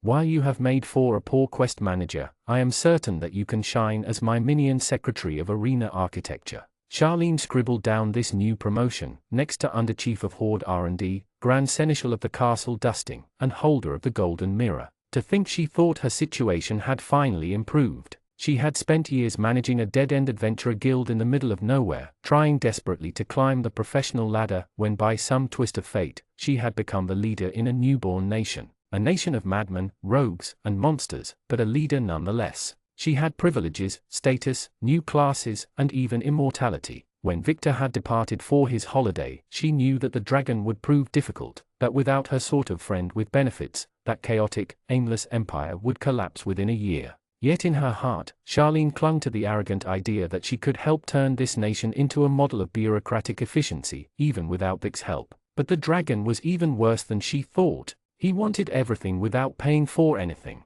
Now, this is a very important role, and I do not deliver it lightly. If you are to prove yourself worthy of this honor, you will build me an opening roof. It does not have to close, I will have no use for it afterward. Charlene may be an undead now, but she could have sworn her heart beat again out of sheer frustration. Can at least your Majesty tell me where I can find the gold to pay for the needed material cost? She asked with heavy sarcasm. If Victor could pull that off and make Vainkyur listen anyway, maybe it would work with her. Charisma check. Failed. It failed miserably. Pay for material. The dragon exploded into mirthless laughter. Paying? That is funny sarcasm, minion. But if you are stressed enough to make a joke, then clearly, you need to work more to forget your pain. Congratulations. Due to your vampiric nature and personal circumstances, you have earned the Boiling Blood personal perk. Boiling Blood, 40 SP per 10 minutes. You can cause your own blood to boil, causing exposure to it to inflict weak fire damage on physical contact. You are immune to the negative side effects of having boiling blood, but you become vulnerable to the berserk ailment under the perk's effect. Now, instead of saying jokes, minion Charlene, go make me money. My hoard will not fill itself alone. Go home, toe legs. Dear lamb, Meal said to the giant spider, as she refused to fully crawl out of her pit home. By the power invested by our covenant with the Empire, we can provide your children with the light of knowledge. No way I'll give my spider spawn away to birds, the telepathic spider protested, its children cowering beneath its legs. I will teach them the way we all do, at home over the remains of our praise. A warrior angel, clad in golden armor, summoned a sword of flames. Free education is non-negotiable, he spoke with an imperious tone. Your children shall go to public school, or you will go burn in hell for the sin of homeschooling. Meal winced, immediately recognizing her colleague as one of the Old Testamenters. This would turn very ugly unless she interfered. Forgive these poor sinners, for it will take them time to see the light, the insurance saleswoman pleaded. Turn the other cheek, for they know not what they do. Meal, I find your protestations a bit too. The angel pointed his fiery blade at his companion, Protestant. Pointing a sword at your fellow angel is not very graceful either. Get off your sacrament, the warrior argued. The higher-ups may consider promoting you to dominion because they have gone soft, but you are no revelation deliverer. By negotiating coexistence with hell, you have committed simony. The insult shook Meal to the core as if she had been slapped on the face. I have always served the cause of heaven in all things. We increased our department's SP harvests tenfold with the new covenant. By surrendering our soul, I am already giving some of my precious special points to you. No way I give you my edgeborns too, the spider complained. I left the moon thinking this would be the land of freedom and opportunity, not an avian dictatorship. And you would be right, to defend your emperor-given rights. The very sound of Malfi's voice was enough to infuriate Meal, doubly so when he showed up backed by his lawyers. Beware, heathen, the angel warrior threatened. You shall not corrupt the youth. The children are safer with us than with you pigeons, one of the lawyers said. If you received custody, you might give them to a priest. Instead, we can take care of your edgeborns, for a meager afterlife favor. Malfi moved to proselytize the spider, safe in the knowledge that his role in the Empire protected him from the angel's wrath. We can provide your spawns with the best individual education they could ever want. Do not listen to them. Meal interrupted the fiend before he could poison the mind of this many-legged lamb. We alone provide truly free education for everyone. I do not want either of you, the spider shouted in response. Then you should take the third path. Much to Meal's confusion, a third party, which had apparently observed the discussion from afar, decided to intervene, a dwarfen woman whom the angel did not recognize, with her eyes hidden behind sunglasses. In fact, she looked almost identical as any other Georga, except for the lack of a beard. The middle path, unfulfilling, yet sustainable. The averagist path. The dwarf lady cleared her throat. We champions of equality have decided to provide free education for all, in the true averagist ways. A place where there are no grades, only equality. We share everything, as parts of a single organism. Like a communal web, the spider asked, suddenly more interested in the offer than either Heaven or Happyland's proposals. That takes me back to my youth when I learned to hunt bigger prey in groups.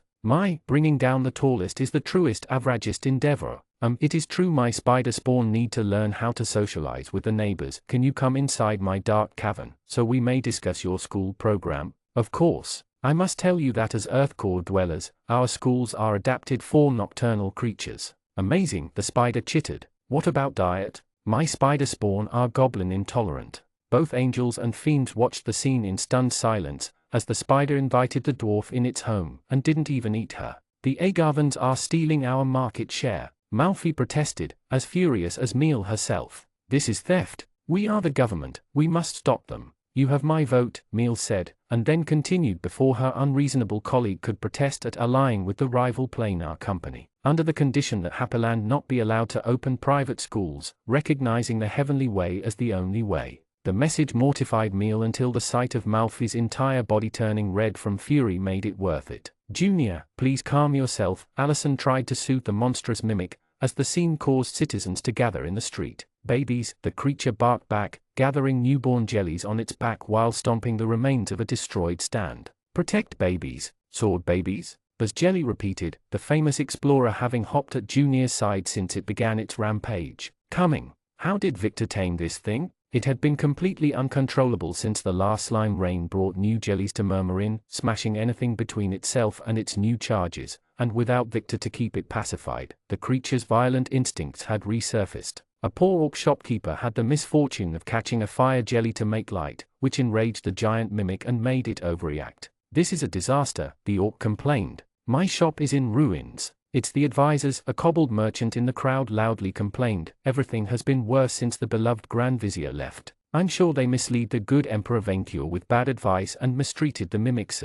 I heard they want to raise taxes," a gnoll added, causing the citizens to argue among themselves. "That is wrong," Allison replied, sensing the tension in the air. "We have no intention to. I feel you, gamut person. This God's blessed country is declining before my 308 eyes," an eldritch horror added, ignoring the dryad. The priestess suddenly realized that while she had once commanded respect when Murmurin had been a small village where everyone knew one another, she didn't recognize half of these monsters. And they didn't respect her. They must have conspired to send the good Victor away, as they did the cobbled rangers. The true prophet would never have let this happen. The worst thing was, Allison realized that they may be onto something. "Gentle monsters," a gnoll spoke up. "I think there is only one way for our voice to be heard loudly enough to reach the Emperor. The monster way." He raised a spear. "Riot! Riot!" Buzz Jelly hopped happily. "Team activity. The chosen slime is with us," a moon beast roared in poor common speak. "Riot! Riot!" the other monsters shouted in agreement, some immediately smashing the nearest windows and tossing carts around in a frenzy. "Stop,"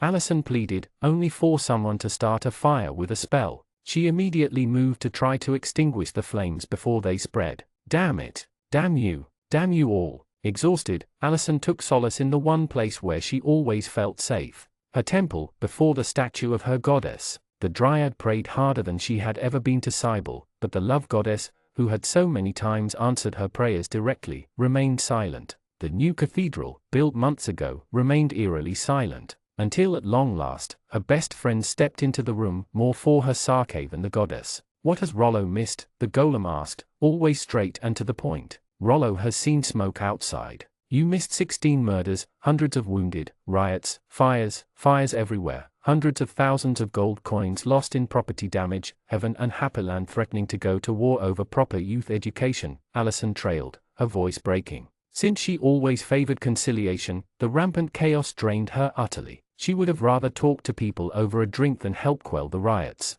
How did Victor manage to stay sane after months of this? The experience had only renewed the respect she felt for her fellow human-turned-monster. "It is a very sensible subject, education," Rollo said with a farmer's wisdom. "I never went to school, but I turned out sound in mind and body," Chocolatine added, before giving Allison a cake. "Here, you need sugar. I mixed it with chocolate, with no meat. You will feel happier afterward." "Choc, you are crazy, but you are also cute, and I want to take you home with me," the dryad declared. Now that she felt the shadow of death and destruction chase her with every step, she had finally found the courage to say it. "Silly, your home is probably burning as we speak," Chocolatine replied innocently. "I should be the one to take you to my place." "It's a deal," Allison said. "Rollo, can you?" "Rollo does not need repairs. Rollo will go work, and make sure the fields do not burn in our absence. You must rest." "Thank you, my friend," the dryad replied. "I will offer the last of my silent prayers tonight, and then I will leave." Chocolatine hugged her dearly, while Rollo patted her on the back. When they both left, the dryad thanked the goddess for sending her to this world, where she had made friends as strong as them. Another figure ended up paying her respects to Cybele that night, Charlene. "I did not know you prayed," Allison told the vampire. "Neither did I," Charlene replied, looking absolutely destroyed. "At this point, only the gods will save us." Allison bit her lower lip since she had promised herself not to bother her friend while on his soul-searching trip. "We can always contact Vic." "I tried," Charlene dropped the bomb. "I tried to contact him through his Scarlet Study perk, but wherever he is, it blocks the connection." The dryad's heart froze, the world around her drained of color, of the very substance of hope. "So you're saying that we are on our own?" Charlene shook her head as if lost in her thoughts. "Only Jules is happy. He called it a good day." Allison choked, aghast. How can he call this mess good? There have been 16 deaths so far, which he translated as 16 new undead births. He hopes that we can keep going with the new momentum. How did Victor manage to keep all these maniacs in line? "I will have to apologize to Victor when he comes back," Charlene said. "Keeping Venkur grounded is an impossible task, let alone his entire army. Managing an empire of monsters is way more difficult than a small village," Allison had to admit. "They are all within an inch of starting a fight, unless kept in line by a strong chief of staff. I never thought that Vic would be so irreplaceable. We have to make sure that he never takes a vacation ever again. Agreed, Allison replied. No matter what. Chapter 73 of Witches and Flames. You are asking me, your lord and master, which school my minions must attend? Vainqueur asked the interim council from atop his hoard, more irked with each passing second. No, your majesty, Tasty Meal replied. We ask you if you would kindly ban vile satanic schools, and to enforce the divine covenant drafted by your saintly vizier. Do not listen to her, your majesty. Tasty Malfi glared at his rival. She is trying to stamp out free enterprise, which has been the empire's cornerstone since its inception. We are also very, very unsure that an averagist education is compatible with our shared company values. We are uplifting the masses and downgrading the mighty, Marber contested. Certainly ours is the truest way. As they started arguing again, Vainqueur was starting to get a headache, and a strong urge to eat all three of them. The council was making him work. Their work. He already had to make a grand speech to the population to quell the riots, promising sweeping political reforms, and even have his lackeys look for slimes to pacify his friend's pet. Although he loved ruling over peons and enlightening them, Vainqueur would have rather trained at his geomancer class, so he could bury the vile Furibon under a mountain, or the ocean. Smart minions are productive minions, the dragon spoke, interrupting their squabble, but I care not which of you teach them, for you are all equally incompetent on this matter. I can only applaud this show of averagism, Marber said, seeing the light in the dragon's words. But while Malfi the fiend seemed to submit too, the angel was aghast. But your majesty, I am a dragon. If you angels were wiser than my kind, then you would have scales on your wings. The bird fell silent in the face of Vainqueur's implacable logic. I have spoken. Each family must send their children to be educated in the ways of minionship, but they can choose which one. For the future of my horde, each school program will also have courses in horde R&D and fairy extermination, and the smartest minions will be sent to my new Vainqueur watch for thorough fairy destruction. You three will now leave, before the sight of you makes me hungrier. Understanding the subtle message, half the council rushed through the vault's door, leaving only the other two. Vainqueur immediately noticed someone missing. Where is untasty Allison? He asked. She overtaxed her magic replanting the fields damaged during the riots, Charlene explained, her eyes creased by exhaustion. Battling Charlene, that is true minion devotion, Vainqueur said, hoping the vampire would take after her example. She smiled in response, her lips unable to reach her ears due to the emotion. The dragon then turned to Jules the necromancer. Corpse sailing. Yes, your majesty, how may I serve? I want you to make a list of every minion in my empire, living or dead, Vainqueur said. A list which will include their species, age, and gender. That's an interesting idea, Battling Charlene said, surprised. What is it for? Since taking levels in Geomancer takes time, I will now practice my Dungeon Breeder class, Vainqueur declared. The chaos in my empire has shown me that I must foster a sense of brotherhood among my lackeys, not only towards me, their beloved ruler, but to each other. It is true that the nation is a melting pot, Jules said. Do you intend to marry off every minion? A true army of minions is united in blood, as well as spirit, Vainqueur said. But I shall not force any of my lackeys to breed against their will, because, in my wisdom, I will organize the perfect dates with the best partners, as I did for my chief of staff. It was time to introduce Murmur into the ancient dragon institution of minion speed dating. Why not form adventurer parties out of the population as well? Jules proposed. Many have formed groups of their own, but perhaps your majesty would have a keen eye in creating new ones. You flatter me, minion, Vainqueur said. Do it more often, for this is an excellent idea. After battling Charlene and corpse sailing, Jules exchanged on the ways to gain this information. Vainqueur sent them away, so he could rest on his gold, as a true dragon should. Yet an hour later, he was woken up by the most wonderful of voices. Uncle, his niece Jolie called him from outside the vault, waking him up. We are back. Can we come in? Vainqueur's mood immediately improved. Of course. His niece walked inside, followed by cursed Nightkeer and the Cobbled Rangers. They were kobolds in name only by now, having grown bigger and traded their silly weapons for better gear. Red had transformed into a grizzled warrior carrying both swords and firearms. Pink now wore colorful clothes Vainqueur had often seen musicians wear in manling courts. Blue covered his bones with priestly robes and a staff. Black seemed to have taken the path of the spellcaster, if the dragon could trust his new wizard hat and belt of potions, and he almost didn't recognize yellow beneath his glittering, golden armor. Even his niece had changed. She covered her scales with shiny armor of fortified plates, from her head to the very end of her tail. The elder dragon recognized the metal as mithril, and while he considered it inferior to gold in shininess, it more than made up in hardness. Clearly, Jolie had learned the lesson from the fight with Lazyhero and trained. "So good to see you, my niece," Vainqueur said, nuzzling his kindred. "Have you come for the games?" "We are going north, uncle," Jolie said. "Kia said she would present me to the king and a princess." "I have received news from Dragonmc," her chief of staff said. "I am recalled there for an emergency." Good riddance. Vainqueur stopped himself when he realized Jolie intended to follow the knight and may miss his minion tournament. "This is terrible news. I will come back soon, uncle," Jolie promised. "The niece shall be defended," Red Ranger said. "But we may not return in time for the games," Pink Ranger complained. "What could possibly be important enough to cause my niece to miss my minion championship?" Vainqueur asked angrily. "A band of foamers is raiding the northern shores of the continent, attacking isolated villages in the Old Midgard Republic and the Winter Kingdom," Nightkia said. "King Roland believes this to be a wild hunt from Prydain, and he wants me nearby in case they approach Dragonmc. Reports say that even Mag Mel was sighted among them." A wild hunt. The fairies' poor attempt at copying the dragon's bragging day. "The fairies will eat a few manlings, brag about whoever has skinned the best fur, and then they will bicker and scatter," said the WYRM, who had seen it play time and time again. "They do that every decade or so. Nothing unusual." Kevin said. "Something is wrong this time though," Nightkia replied. "Usually the foamers only attack mortals, but these ones thoroughly assault any living creature that they encounter, from animals to wild monsters. They even cleared out a dungeon. Obviously, the fairies wish to steal all of the treasures which rightfully belong to dragonkind," Vainqueur replied. "His declaration of war must have forced them to adopt desperate measures. What use is there in slaying defenseless animals though?" Nightkia shook her head. "If I didn't know that they can't, I would think that they are grinding like madmen." Grinding. The word reminded Vainqueur of the old times, when he burnt enough demons to gain witch hunter levels. Vainqueur had almost forgotten.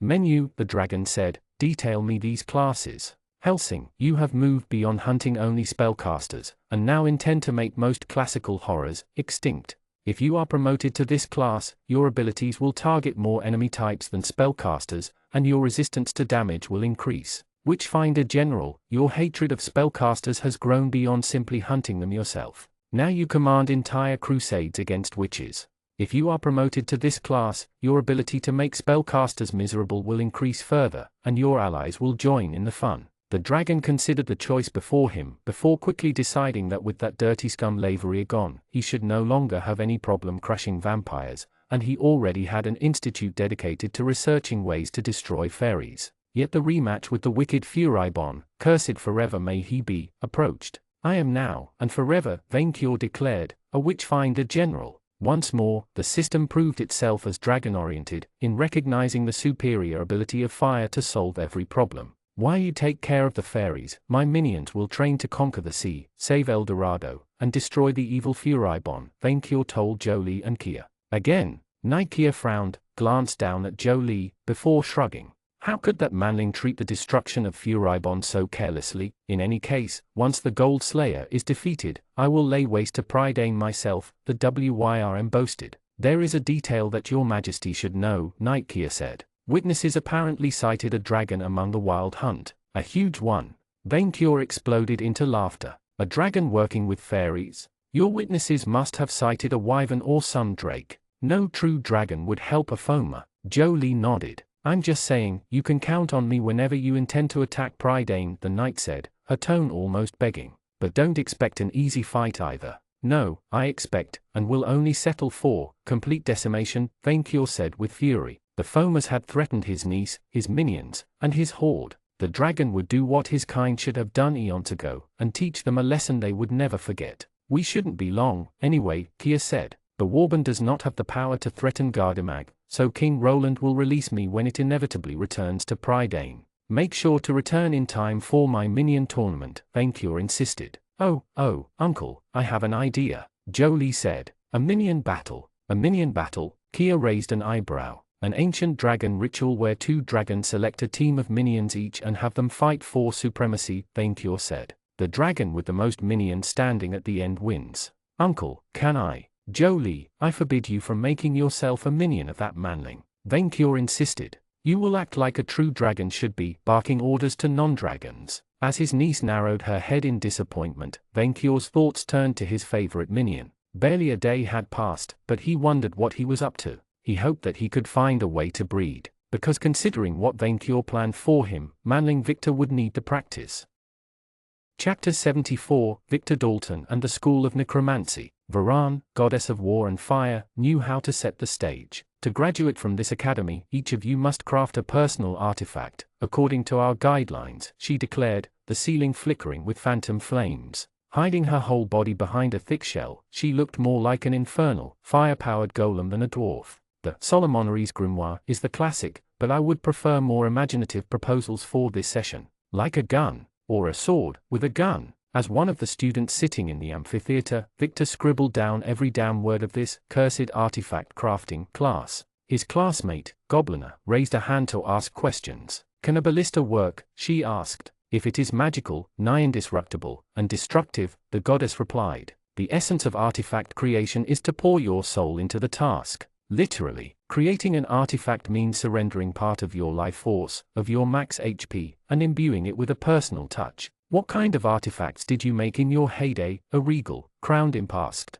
Victor knew him as some kind of fallen demon prince eager to make a comeback but had little interaction with him. Jesty created his death scythe, Varan replied. Although he killed so many people with it, surrendering his life force was just the last push. Camilla crafted the crystal skulls, which first spread vampirism and so many forms of undeath. As for me, it would take a whole year to list all of mine. I was, and still am, a very busy crafter. The sword, Revengeance, the anvil of catastrophe, the slime machine. As announced, the Dread 3 did give classes, although most of the teacher body included ghosts of past overlords, mad prophets, and ancient horrors whose every lecture forced a check against madness. The curriculum focused on various courses each year, with the first focusing only on statecraft and mindset. The teachers had taught Victor classes based on Akenapop's 100 stratagems, although they went deeper into the practical applications. He had lost count to the number of times he had to hide a fake artifact from classmates acting as heroes, or minion HR sessions. While it only refined things he had already learned, the knowledge would serve him well in Murmuring. It had even opened his mind to new ways of managing Vaincure's new nation.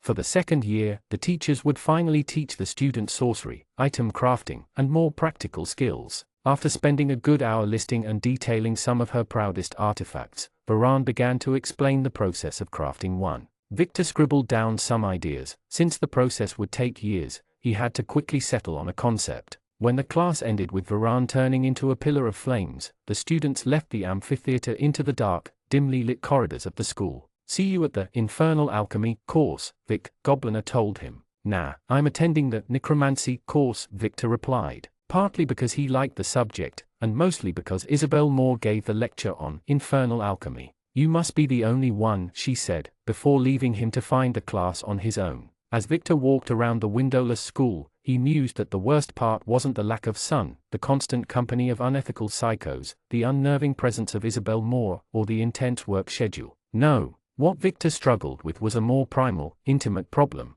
not getting laid. This place was worse than a monastery. His classmates ran the gamut from goblin to animated armor, and even a psychotic mad alchemist, but no female humanoids. As for the teachers, Isabel Moore seemed to take sadistic glee in teasing him, and he didn't feel attracted to dwarfs, especially world-conquering ones. Victor had strongly considered summoning Chocolatine, before realizing that she would remain trapped with him for at least 6 more years if he did. He hadn't breached the subject with the teachers, so he had no idea how they would react, nor how would the werewolf. Trapping her in that castle for a quick relief from his pain sounded very selfish. Finally finding the Necromancy amphitheater, Victor found himself the only one sitting on the stands. He didn't have to wait long before the teacher teleported inside amidst swirling miasma. The creature before him was the greatest beauty the vizier had ever laid his eyes upon. A dark elf whose skin was as black as a moonless night, pristine and pure. Her crimson eyes were shining rubies, her hair a white waterfall.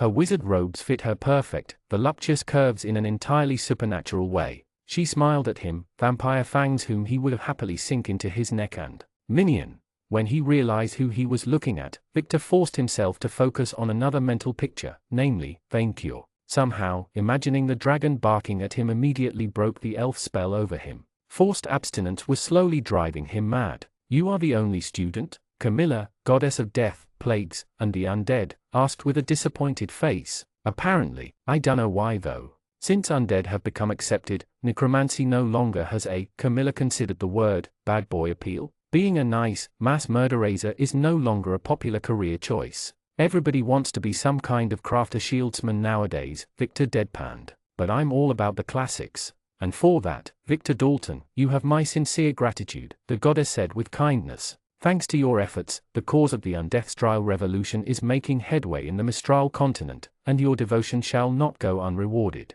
Don't imagine her naked, she didn't mean it that way. Don't do it, Vic, don't do it. Since you are the only student, we can make this a private tutoring class, she said, either unaware of Victor's less than saintly thoughts or ignoring them. Why did you choose to study necromancy? Yes, let's talk magic. I have started learning the fundamentals of magic, but I never fully explored necromancy in depth. I know spells are divided into tiers of power and specializations, but not what these sub-schools do. As a reaper of your level, you should have access to necromancy, ritual, and diabolism, correct? Victor nodded, as the goddess took a professional tone, absorbed in her lecture. Necromancy is sorcery focusing on the powers of undeath and death in general. It is obviously my favorite. Figures. What about the others? Diabolism is sorcery focused on the lower planes, opposing sacrament, which calls upon the so-called heavenly planes. It gives you access to fiend summoning or sacrificing souls for wicked powers. As for rituals, they are very long, complex, but extremely powerful spells with a long spellcasting time, specific ingredients or needing conditions such as planetary events. So the virgin sacrifice to summon demon lord kind of magic. You also have access to universal magic, which any spellcaster can use, but if anyone wanted to be a good one, they would have become necromancers, Camilla said. Luckily for you, Reaper has one of its best perks for spellcasting. Soulmaster 4, Victor guessed, Reaper levels now count as caster levels for the purpose of class restrictions. What does that mean? That your Reaper levels can serve as a stepping stone to access more powerful, elite spellcasting classes, and that your current tiers will also stack with new ones for the 3 schools of magic you have access to. I would rather explore my existing classes before looking for new ones, Victor replied. I have perks like Darwinist, which could synergize well with necromancy, like allowing me to use undead-only spells on myself. The goddess put a finger on her smiling lips with her eyebrows furrowing, deep in thoughts. Most necromancy spells focus on killing or raising the fallen as undead, she said. But it also opens the path to many stranger abilities, which can both enhance your abilities and mesh with your natural management skills. You have experience with that. She obviously had to be good at raising undead armies. I'm the one who kept my guild organized and grounded, Camilla said. Jesty is all about striking against the establishment, while Varan is the establishment. Making sure everyone gets along has been a tiring experience, but a rewarding one. About that, why did you create a school like Scalomance? I never imagined that kind of establishment could exist in Outermundy. We Dread 3 believe that we can achieve greater things if we cooperate, than if we war with each other, the goddess replied. If Mithras and the gods of the politically correct can band together to push their retrograde agenda, why can't we do the same? We defeat our enemies by making them our friends, or our zombie slaves, which is something the Foamers could never understand. Victor thought she had a point, except for the undead slave part. You know, I came here to think back on my life first and foremost. Have you? The vizier nodded. VNV is the most unstable nation in existence, but it is also the only place where monsters from all corners of the world can live in harmony and somewhat peacefully. We succeeded at amazing things too, we even reached the moon. Camilla chuckled as if laughing at a private joke. You came a long way. So even if Vaincure created it by accident, I wouldn't mind helping a monster civilization grow prosperous, Victor said. Monsters are seen by adventurers as the enemy, and vice versa, but it doesn't have to be. While our values differ, peaceful coexistence is possible. I would like to show that to all of Outermundy, with V&V as the case study. So you will expand the Empire's borders until the world is united under your benevolent iron rule? Camilla said with a dramatic voice, making Victor raise an eyebrow. Sorry, I was channeling Varan for a moment. For a goddess, she sounded like a closet dork. I'm always going to follow Vaincure. I've sworn it and I stand by my words, even if I must toil forever to grow his horde. But besides my duties, I want to see the house I built prosper. Camilla listened patiently, before nodding. Would you like to become my apprentice? Victor blinked. Apprentice? Since you are the only student interested in necromancy among the studies, so I might as well go further with you. I can help you progress into your Reaper class until you cap it at 30, teach the tricks of the trade. She giggled. If you reach level 60 by the end of your stay, I may even reward you with a little something. That kind of reward? He couldn't help but think. Shisha did say you were easy. She laughed, having read his mind much to his shame. But let's keep things professional within this school's walls. We will first start by reviewing every spell under Tier 4. Congratulations! For receiving the private tutelage of the Goddess of Undeath, you earned 2 levels in Reaper. You earned the Nightmare Lord class perk. 1 Vit, +2 Ski, +2 AGI, +2 Int, +2 Char, +1 LCK. Nightmare Lord. By sacrificing half your max SP, you can change an area up to a mile wide into a Nightmare Realm field for 30 minutes. Each minute, non-mindless creatures must pass a charisma check, with each failure inflicting a status ailment. 1 check failed, Drain. 2 checks failed, Terror. 3 checks failed, Madness. 4 checks failed, Nightmarish Sleep. 5 checks failed, Insta-Death, with the soul trapped as if targeted by Helheim. Any successful check resets the cycle. Nightmare Realm ignores ailment resistances, but not immunities. Very nasty, if costly, effect, but by dice, his stat increases didn't turn out good. Victor knocked at the door, but no answer came. His perk caused the door to open on its own, the vizier stepping in as he heard a voice beyond the threshold. No, Brainino, I will not pay the goddess Shisha to revive you. I no longer have the funds. I have asked the goddess Camilla and, yes, I know you do not want to become an undead matador. Yes, but this is the cheapest. Yes, I love you. The vizier walked inside Isabel Moore's room, although condo might have been a better term. The Dread Three had granted Isabel Moore a royal suite fitting her ego, including a boudoir, a large bedroom, and golem servants to attend her needs. The archdevil herself sat around a dinner table, speaking in front of a silver mirror, whose surface shifted like smoke. No, Brainino, I am in a temporal anomaly, of course, I cannot call any time. She frowned upon seeing Victor enter. Brainino, I have a guest, yes, I will call you back. With a sigh of frustration, the archdevil put down the mirror. He's just as entitled in death as he was in life, isn't he? Victor guessed. I am getting tired of it. He wants me to use all my remaining assets to revive him, so he can take revenge as if I could afford it. The archdevil made a hand sign and the room's door closed behind Victor. How did you get into the room? I warded it magically. A special perk of mine. Wonderful for assassination attempts, she replied, although clearly not intimidated in the slightest. To what pleasure do I owe your presence? I decided to attend the Diabolism class and bolster my spell list, Victor said, much to her amusement. Since I missed the first few lectures, I thought you might have documents to recommend. So you have come for private lessons? Of course, she chose that wording on purpose. I will cut straight to the chase, Victor said. What do you want from me or Vain Cure? A settlement? Sort of, Isabel Moore said, inviting him to sit, which he did. Furibon told me that I had more to gain by allying with you. He's right. Becoming Vain Cure's enemy hadn't worked out well for her, like everyone else who tried to take the old WYRM down. The slim possibility of bringing my company back from the brink is the only reason I entertained the idea. Instead of fighting, she replied, serving them wine. I still harbor a grudge against Infercorp for stealing my market, so you better have excellent terms. Victor smirked at her arrogance since he held most of the cards. What do you bring on the table? I will drop my revenge against you. We beat Brandon, we can beat you too, Victor replied, unimpressed. If you are even considering the deal, then you no longer have the strength necessary to enforce threats. I can live forever, gather resources over centuries. So can Vain Cure.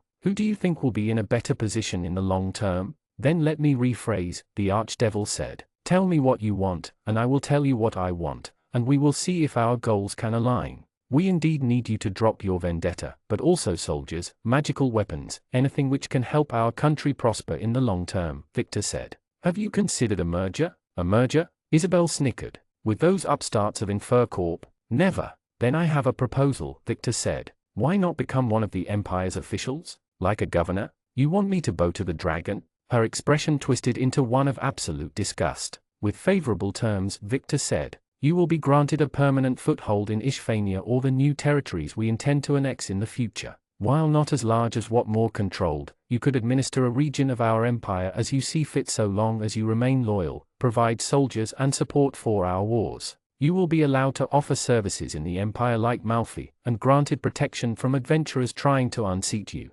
Isabel listened, her face softening. I will be allowed to rebuild more Incorporated with no reprisal. We won't allow Brandon to return, which will be enforced through contract. Not after the trouble the so-called Demon King caused them. But otherwise, if you sign guidelines ensuring you won't be aggressive towards us or cause too much trouble, you can go and sell souls in your territory. We already allow that in Murmurin.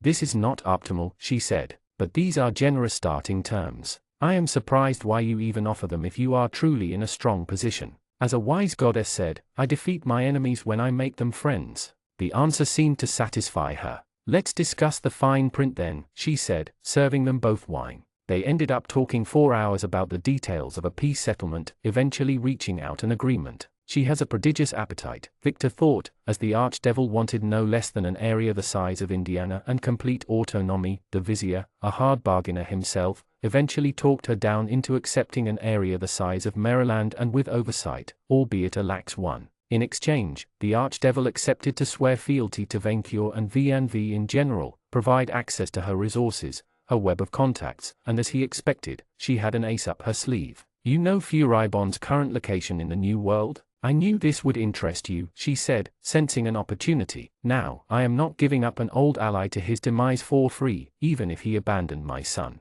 He saved my life and decided no longer to antagonize us, Victor pointed out. Hell, he had grown slightly fond of the cranky-like. So I am tempted to simply let him be. I just want his location to talk to him if needed. Of course, she said while clearly not believing him. After they finally settled on an agreement, which was to be signed under the supervision of demon lawyers, the discussion turned to more personal subjects. And you did not sleep with the angel? Isabel Moore asked, mocking him. Not that I can blame you. Like their services, they are overrated. I dunno, Victor said. I wanted to. Still want. But I didn't want to cause a mess by breaking Chocolatine's feelings either, so I forced myself not to indulge. The werewolf seemed open to the idea, from what you told me, Isabel replied. And neither did she seem willing to settle down yet. The problem comes from you, although I do not see what it is. I've thought about it, and I've come to the conclusion that I am simply wary about committing. You said that you forced yourself, Moore pointed out, before making an elaborate guess.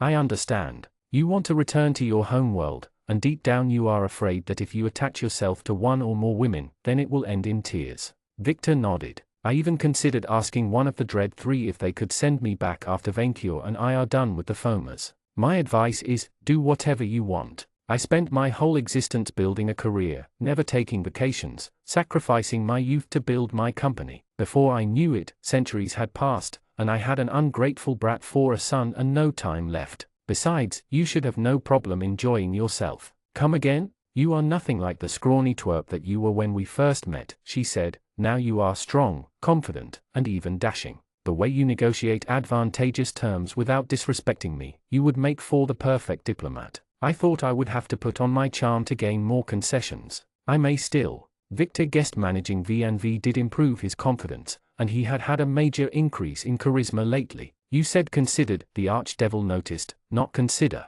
I've thought about it here in Scalomance, and in the end, I am where I should be, Victor said. Sure, I would like to send a message to my family on Earth, if they still live, but I am building Autamandi's future. I am making a difference, and I want to continue. As for his romantic aspirations, after a long period of soul-searching, Victor decided he would rather remain a bachelor. As the archdevil said, he had all his life ahead of him, and while he had grown fond of a certain werewolf girl, Victor didn't want to settle. It didn't help that any romantic relationship would come after his own duties to Vencure. I wish I had an assistant like you working under me, the archdevil said, clearly teasing him with the phrasing. I still cannot believe you started renovating that sandy dumpster you call a country. Brandon never tried. Brainano loved titles and the glory, but never development, she said, before mimicking his voice. Mom, I am the Demon King. Mom, buy me a brighter red capote. I swear, I did not raise him like this. When I think of all that I sacrificed, and yet nothing satisfies him,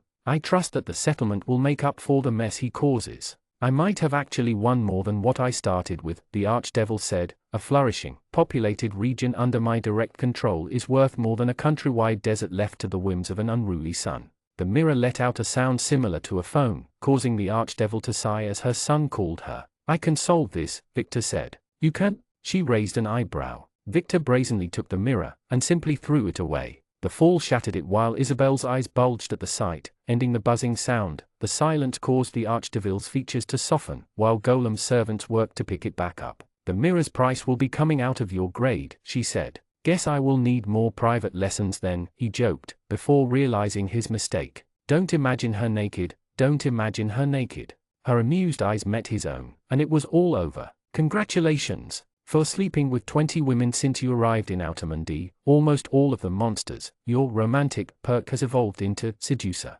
Seducer, you gain plus 10 char when interacting with the opposite sex, and plus 5 char with your own. This replaces romantic." Chapter 75, Pocket Minions. Vainqueur, Vainqueur, Vainqueur. Carried by the voices and adoration of his fans, Vainqueur descended upon his golden Colosseum while the roof opened on its own. The sun shone on the glittering golden walls of the majestuous building, the citizens on the stands blinded by the light. "Yes, I am your emperor, love me." Vainqueur unleashed a stream of flames on the sandy ground of the arena, turning it to glass. The dragon circled the whole Colosseum before sitting on his royal promontory, which supervised the entire Colosseum. Battling Charlene waited at his side, protected from the sun by a heavy umbrella. Only the presence of his friend Victor would have made Vainqueur happier. Almost all of the city's population had gathered into the overcrowded stands to praise him, and Jolie, who had returned early from her errand in Gardemange alongside her minions, had been granted a spot on a smaller promontory opposite to his. Vainqueur had one built for his dragon guests, for he was a WYRM with a sense of hospitality. While battling Charlene had shamelessly copied the design of the late Moor's arena, may that wretched fiend be forever grounded in the afterlife. Vainqueur loved his Colosseum, for every wall, every stone, had been coated with gold. He already imagined the day where he would reveal his hoard and pile it in the Colosseum's midst, before the eyes of the envious Icefang. "Minions," Vainqueur roared to the crowd, "welcome to my golden Colosseum, a place where the best of minions can fight for dominance. A place where you will see your emperor crush those who threaten the peace. A place of glory, glamour, and gold. And a place where you can find the perfect breeding partner." He quickly surveyed the audience, finding that many minions held a letter in hand. Battling Charlene had managed to distribute them in time. "Each of you has also received a printed letter of breeding," Vainqueur explained. "Each letter assigns you a number, and provides you with a list of other numbers, those of the perfect breeding partners, selected by me, your beloved master." He had spent many nights reviewing corpse sailing Jules' records, crafting entire trees of potential minion combinations. The letter also contains the coordinates of a location where compatible numbers must gather at the end of the day. Vainqueur declared, "There, if you take the time to search, you will find the perfect soulmate, hidden among the choices presented to you." By turning this important matchmaking into a game, Vainqueur's tactic would force his minions to exchange between themselves, to foster bonds while trying to find the perfect mate. As expected, his announcement was warmly welcomed, for so long as the dragon lived, none of his minions would die unloved. "Congratulations! By creatively encouraging your minions to get busy, you have earned 1 Dungeon Breeder level. You earned the Monster Husbandry class perk, plus 30 HP, plus 1 STR, plus 1 VIT, plus 1 Ski, plus 1 AGI, plus 1 Int, plus 1 Char, plus 1 LCK. Monster Husbandry, your minions gain plus 5 to checks against negative status ailments, with their future children gaining permanent resistance to disease, paralysis, and poison. The conditions for your minions to spontaneously evolve into higher forms are lowered. Promoted minions keep their previous class levels. No longer would he suffer from poor goblin stock. The dragon would ensure the new generation would be up to his standards, dedicating their entire bloodlines to the betterment of his horde. "Now, welcome the minions who passed the preliminaries," Vainqueur ordered. Each of them granted a crest for their prowess. Each of them with the power to shake the walls of this arena, and paint the sand with sweat. A golden door opened in the area below, the contestants walking into the arena under the acclaims of the bloodthirsty crowd. Junior, as expected, was the favorite. The overgrown mimic had scared away all his opponents with fangs and blades. His spawn, Buzz Jelly, had also secured a place, leaping after its adoptive parent. Barnabas the troll followed after them, covered head to toe in heavy armor and carrying a heavy mace as his weapon. Jules the necromancer, ever discreet, slithered with his hands together next to Rollo the golem. The sixth contestant, Meal the angel, stuck her tongue out at Malfi in the stands, having defeated the fiend in the preliminaries to secure her spot. Battling Charlene suspected that the angel only entered the tournament to beat her rival, and get free exposure. While the audience kept acclaiming the contestants, who bowed before the Emperor amidst a ring of molten glass, Vainkyur immediately noticed problems with the lineup. "What are you doing here, farmer? Instead of taking care of my food supply?" the dragon asked Rollo. The golem did not even need a crest. Rollo wanted to try gladiator battles, the golem said with enthusiasm. Rollo has interests other than farming. Vainkyur couldn't scold such dedication to the sport. However, he counted only 6 of them, out of 8. "Minion Charlene," the dragon whispered to his arena architect. "Where are sweet Chocolatine and untasty Allison? You told me they passed." "Allison is sick, and Chocolatine volunteered to help her recover her health. Since you intend for a minion gathering after the tournament, and Allison is the priestess in charge of these events, I thought better to let her rest." "Why? Is this a problem?" "Yes. Vainkyur could not hold a one-on-one tournament with only 6 fighters. There would be an odd number on the second turn." His eyes surveyed the stands, the solution instantly coming up upon catching sight of Jolie. "Minions," Vainkyur addressed the crowd. "You came here for a show, and I will give you the best of the best. A battle the likes of which you have never seen." His fans whistled and clapped at his announcement, their bloodthirstiness pumping him with energy. "To honor the presence of my beautiful niece, Jolie," Vainkyur's niece's head perked up, the minions clapping at her. "I will inaugurate this Colosseum by dueling her in a minion battle, using the 6 contestants as my fighters." His champions exchanged glances, while his niece squealed in happiness at the surprise. "Uncle, I accept the challenge with great joy," said Jolie. "My Kobold Rangers and Mykia will fight for my favor." Vainkyur winced at her wording, but his disgust was drowned by his excitation, as the crowd kept chanting, "Battle, battle, battle." "Each dragon trainer can select up to 6 minions," Vainkyur laid down the rules. "Any trainer can switch between their minions at any time, but cannot support their pets with either perks or items. Neither can minions summon other minions, and a minion who can no longer fight is considered out. The match will end when all of a trainer's minions have fainted." Vainkyur's mind explored every possible team combination, every minion management tactic that could help him prevail. The dragon had experience and power on his side, but Jolie had a legendary minion on her team, and the Emperor's one remained unavailable. This may prove a close match, but if his minions managed to defeat Nightkia before Jolie's eyes, then he could finally destroy the blinding respect his niece had for her. Vainkyur observed his champions with delight, the perfect strategy assembling in his mind. After a few minutes, Jolie's team, made of the Kobold Rangers and Nightkia, entered the arena and faced the other contestants. Nightkia, in particular, seemed eager to fight all but Angel Meal, a detail the dragon memorized for later. He knew that Jolie would keep her precious ace for last. "Buzz Jelly, I choose you," Vainkyur roared, his slimy champion hopping at the center of the battleground. "For Empire," the slime shouted with patriotic pride. Jolie sent Black Ranger into the fray first, who immediately opened the hostilities with volleys of purple magical projectiles.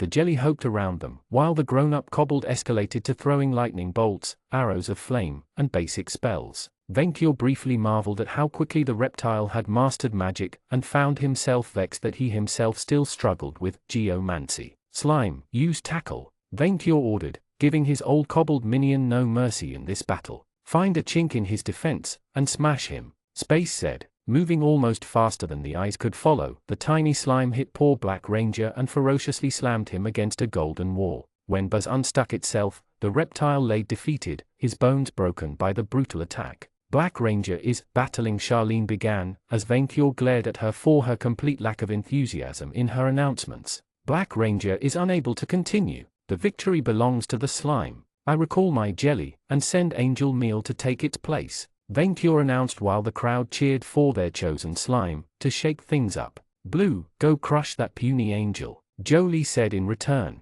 "No, Jolie," Nightkia protested. "This is a terrible idea." Indeed, Blue was a priest type, and so from what Vainkyur understood, weak against an angel type. What a costly tactical mistake. "I will prove myself to the great niece," Blue insisted, raising his holy staff. "Strike me, and I shall turn the other cheek," Angel Meal said, confusing both her master and opponent by joining her hands together. "Attack," Vainkyur ordered, but the angel refused to obey him. That kind of thing always happened with traded minions. "Now is not the time to disobey your master. Here I go." Blue Ranger exploited the opportunity, incanting a spell and summoning a sphere of flames. "Fireball." The undead launched the projectile at the angel, only for the sphere to extinguish itself before it could even burn her wings. What? The priest protested, trying to summon a new one. Fireball. Fireball. Yet his magic failed him. To strike an angel, except in self-defense, is against Mithras Scriptures, Kia warned.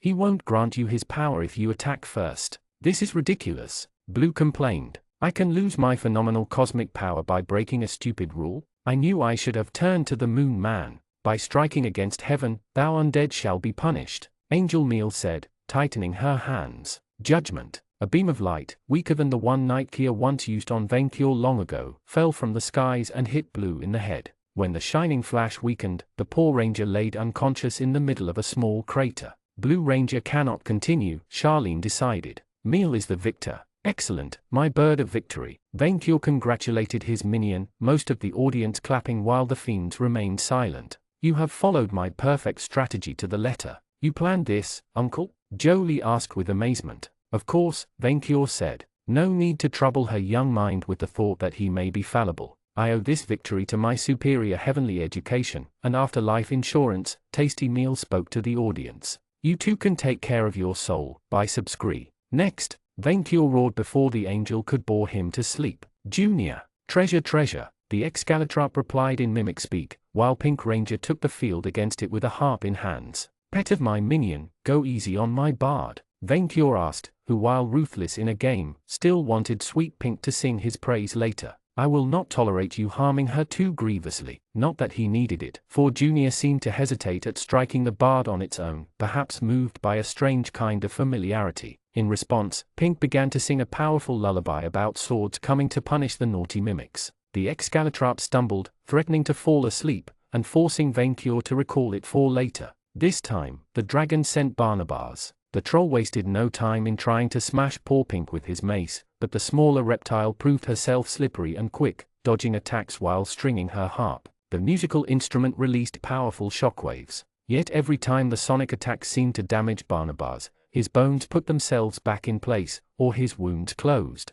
As expected, the troll would recover from whatever damage his enemy could inflict, wearing down Pink even if he couldn't hit her. However, Jolie seemed to have a few surprises in store. Use the scary story, she shouted to her minion. Use the scary song. Pink Ranger began to play a dark, sinister song, a dark aura wearing down Barnabas. Bad to the Bone, Chapter 1. Venkyr trembled as Pink sung a heretical, scary song. Terrible rhymes sung a nameless Lyca's warped, obsessive love for a dragon, and his desire to turn his hoard to dust to get his rival's attention all for himself. Many in the audience seemed to throw up as Pink shamelessly went into adult-only details, grossing out even her troll opponent. When Pink next used a sonic attack, the troll staggered but didn't heal again. Yet, eager to make his master proud, and the cursed song end, the blacksmith kept pursuing the bard, shrugging off her attacks with single-minded determination. In the end, the cat and mouse ended when Barnabas tackled Pink while bleeding from the sonic damage. Proving herself as frail as she was quick, one blow was enough to defeat Pink, but the troll collapsed from the strain of the song, unable to go on.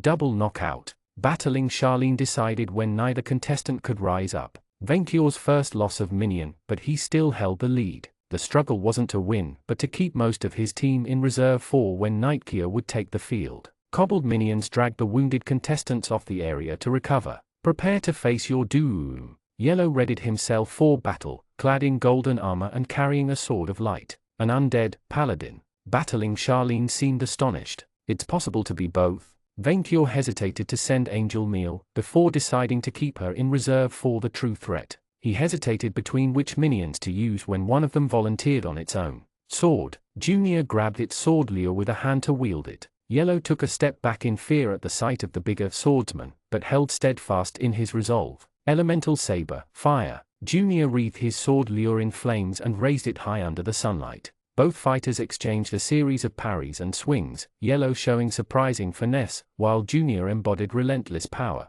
For a moment, it seemed that both would remain locked in a long duel, that lasted until Junior lost patience. Phantom Blade. The Excalitrop raised a free hand, a spectral, phantasmal curved saber materializing in its palm. Before poor Yellow could retaliate, the overgrown mimic unleashed a savage flurry of blows with both weapons, forcing the paladin on the defensive. While to Venkyr's eyes, the mimic lacked any sense of technique, it more than compensated with speed and frenetic fury. Yellow managed to hold his ground for a few seconds, but the moment he failed to parry one strike, Junior shattered his arm with a well-placed swing, before savagely battering him into unconsciousness. The Excalitrap let out a victorious roar, before viciously smashing his opponent's blade underfoot. With that ranger down, Jolie had only 2 minions left, her strongest. As expected, Red Ranger took over to avenge his kin, a blade in his left hand and a musket in the right. Sword defeat, the mimic told Red menacingly, swinging both his blades. This is not like before, the raptor replied, casting spells. Skill up, AGI up. Junior used his deadly fury of attacks again, but moving at a speed exceeding even that of Pink, Red easily dodged each and every strike. The more he avoided it, the more the mimic grew angrier and sloppier. Junior, return to me, Vaincure ordered, but the mimic ignored him. Minion, get back here. But the beast refused to listen, too obsessed by the thought of crushing its opponent's blade. Eventually, after driving the bigger monster mad with frenzy, Red circled around it and shot Junior in the ankles. Junior stumbled, then collapsed as the raptor hit all its legs. Red then jumped on the creature's back while avoiding the twin swords, riding the beast like a bull while needling its back. Eventually, exhausted, the mimic stopped struggling and admitted defeat. Sorry, Mimic said. Red Ranger apologized while he leapt off the creature, as other kobolds dragged the monster out of the arena. Sword, tinfoil, Vaincure ordered. Prove yourself. The golem farmer happily faced Red, boasting of his power before the smaller minion. Rollo will make a sheep out of you. If you can catch me, that is. Rollo will, for Rollo has an ace, the golem said. Hasten. Vaincure recognized the word as one of the vile Furibond spells. The match had ended before it began. As he did against Junior, Red attempted to circle around the golem, shooting at his ankles, but the construct bull rushed him with incredible swiftness. Time itself seemed to accelerate around the machine. Surprised, Red attempted to fall back, only for Rollo to punch him right in the chest. Tomp. Vaincure winced as he heard Red's ribs cave in with a sickening crack, the poor minion knocked out in one blow. The raptor, stronger than his fellows, struggled to put himself back on his feet but eventually collapsed under the strain. You did well, Jolie comforted her minions, before glancing at her final champion. Kia, avenge them. Angel Meal, go. Vaincure ordered, switching minions again. The trap was set. I don't want to fight you, Meal, the knight said, as both fighters faced one another. Me neither, my friend, the angel replied, once again praying. So I shall stand there, leaving my fate in the hands of the heavens and waiting for you to fall in guilt after striking me. Perfect. Nikeia couldn't hit Angel Meal without losing the favor of her so-called godly patron, which would soften her for the later fights. Vaincure wouldn't lose sleep over sacrificing an unruly minion if it meant taking down that cursed manling. Yeah, not gonna happen. Nikeia pointed a finger at the bird. Banishment. Angel Meal popped out of sight without a sound. Vaincure blinked in surprise, as did the audience. I sent her back to heaven, Nikeia explained. She can't fight anymore, so it should count as a victory. Charlene looked up at Vaincure, who grumbled in frustration. Technicalities. Meal is unable to continue, the battling said. The victory belongs to Kia Beckel. That was bad. Vaincure had counted on the angel at least weakening the legendary minion, but her poor performance disappointed him. The dragon sent Buzz Jelly to soften Manlinkia up, counting on the slime's immense resistance to damage to wear down the knight. The cosmic jelly immediately hopped and prepared to launch itself at Manlinkia. Space said, it muttered with its adorable voice. Meanwhile, Kia adopted a strange position, holding her blade in the direction opposite to her foe, with one hand around the pommel and the other at its end. Iijutsu counter. 4 times. Vaincure panicked. Jelly, stop. Too late. The patriotic slime launched himself at blinding speed at the knight, who hit it with her sword in the middle of the jump. The flat part of her blade hit the jelly's face like a staff, the ground below them trembling from the aftershock. Yet Kia's strike prevailed, sending the jelly flying through the clouds like a cannonball. Vaincure didn't even see it land. Buzz Jelly cannot continue. The winner is Kia Beckel. While Nikeia expected applause, the audience instead booed her for striking at a national hero. The manling sulked without a word, her face grim. Vaincure sent Rollo next, growing tense. The knight had disrupted his perfect strategy without even trying. He hoped that the world's most powerful farmer could match the power of this eyesore. Hasten, the golem accelerated time around himself and charged at the knight, seemingly to smash her with his fists. Nikeia immediately adopted the same defensive stance as last time, preparing to retaliate with a fearsome counterattack. Earthquake. Instead, Rollo hit the ground with both fists at the last second, causing the entire arena to shake and throwing debris in all directions. Kia was hit head-on, disrupting her defense, and allowing the golem to land a punch on her shoulder. However, while a single blow had demolished Red, it only managed to dislocate the manling's shoulder. Finally, a challenge. Kia rejoiced as she leaped back to put distance between both fighters, raising her blade to the skies. Solar Judgment. A massive, blinding ray of light fell upon the golem, pinning him to the ground. Full heal. A green aura surrounded Kia, healing all her wounds and putting her shoulder back in place. She then quickly threw a miniature sun at the golem with her free hand, Rollo powering through. "How many HP do you have?" "Enough," Rollo replied, engaging his opponent in close combat. What followed was a repetitive cycle of Kia and Rollo exchanging blows, the manling backing down to heal herself back to full health, before jumping back into the fray. For a while, both seemed evenly matched, but the longer the duel lasted, the more Vainkyur grew worried. The farmer didn't recover from his wounds, while the knight did. The battle had turned into one of attrition, and the golem didn't have the advantage. In the end, it took 25 minutes for Kia to finally bring Rollo down, beating him into scraps with her sword after she wasted too many SPS to keep casting strong spells. Cobble servants dragged the body out of the arena, alongside those of the other contestants, leaving Kia victorious, but exhausted. But it didn't matter. What mattered was that Vainkyur had lost almost his entire team, while Kia remained mostly unharmed, even if SP deprived. The dragon only had Jules the Necromancer left, the corpse sailing clearly aware, deep in his bones, that he couldn't win. Impossible. Who could save Vainkyur's honor from defeat at the hands of this accursed knight? A portal suddenly opened in the middle of the arena, answering the dragon's prayers.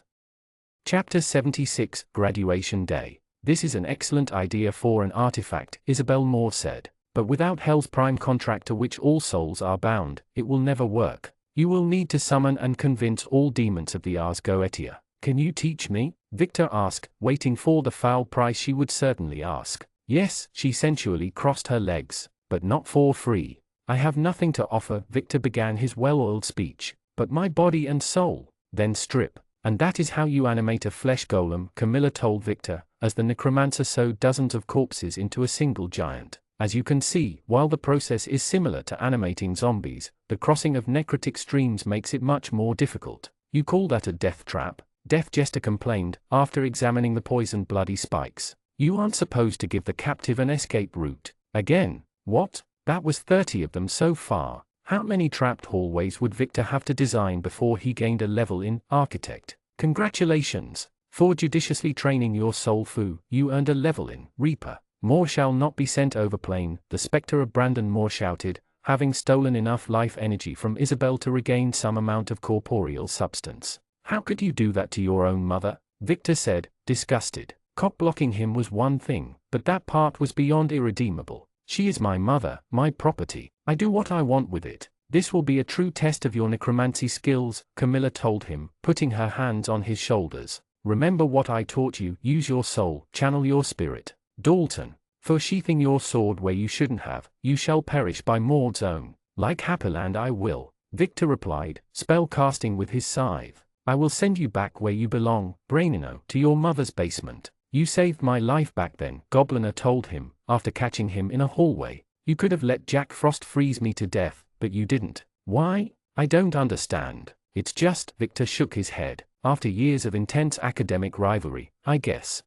I consider you a friend. Even after I tried to poison you? After I burned your homework?" "Forget it, Gobliner," Victor replied. "It's scalomance. It's weird." The goblin struggled to grasp the concept. "For a while. I guess we could form an overlord alliance," she said, using terms she understood. "We take out all the competition for valedictorian, and then we fight for the post in the last year. What do you say?" She offered her tiny hand. Victor shook it. "Deal. Congratulations." For exorcising Brandon Moore's spirit from his mother's bedroom and forever grounding him, you earned a level in Reaper. You earned the Vicious and Coup class perk, plus 10 SP, plus 1 Vit, plus 1 Ski, plus 1 AGI, plus 1 Int, plus 1 Char. Vicious and Coup, you steal the future of those you kill. Whenever Helheim traps a soul in your scythe, you gain immunity to aging for 1 year, multiple victim stack. The corpses of your victims age to dust after extraction of the soul. This is a time effect.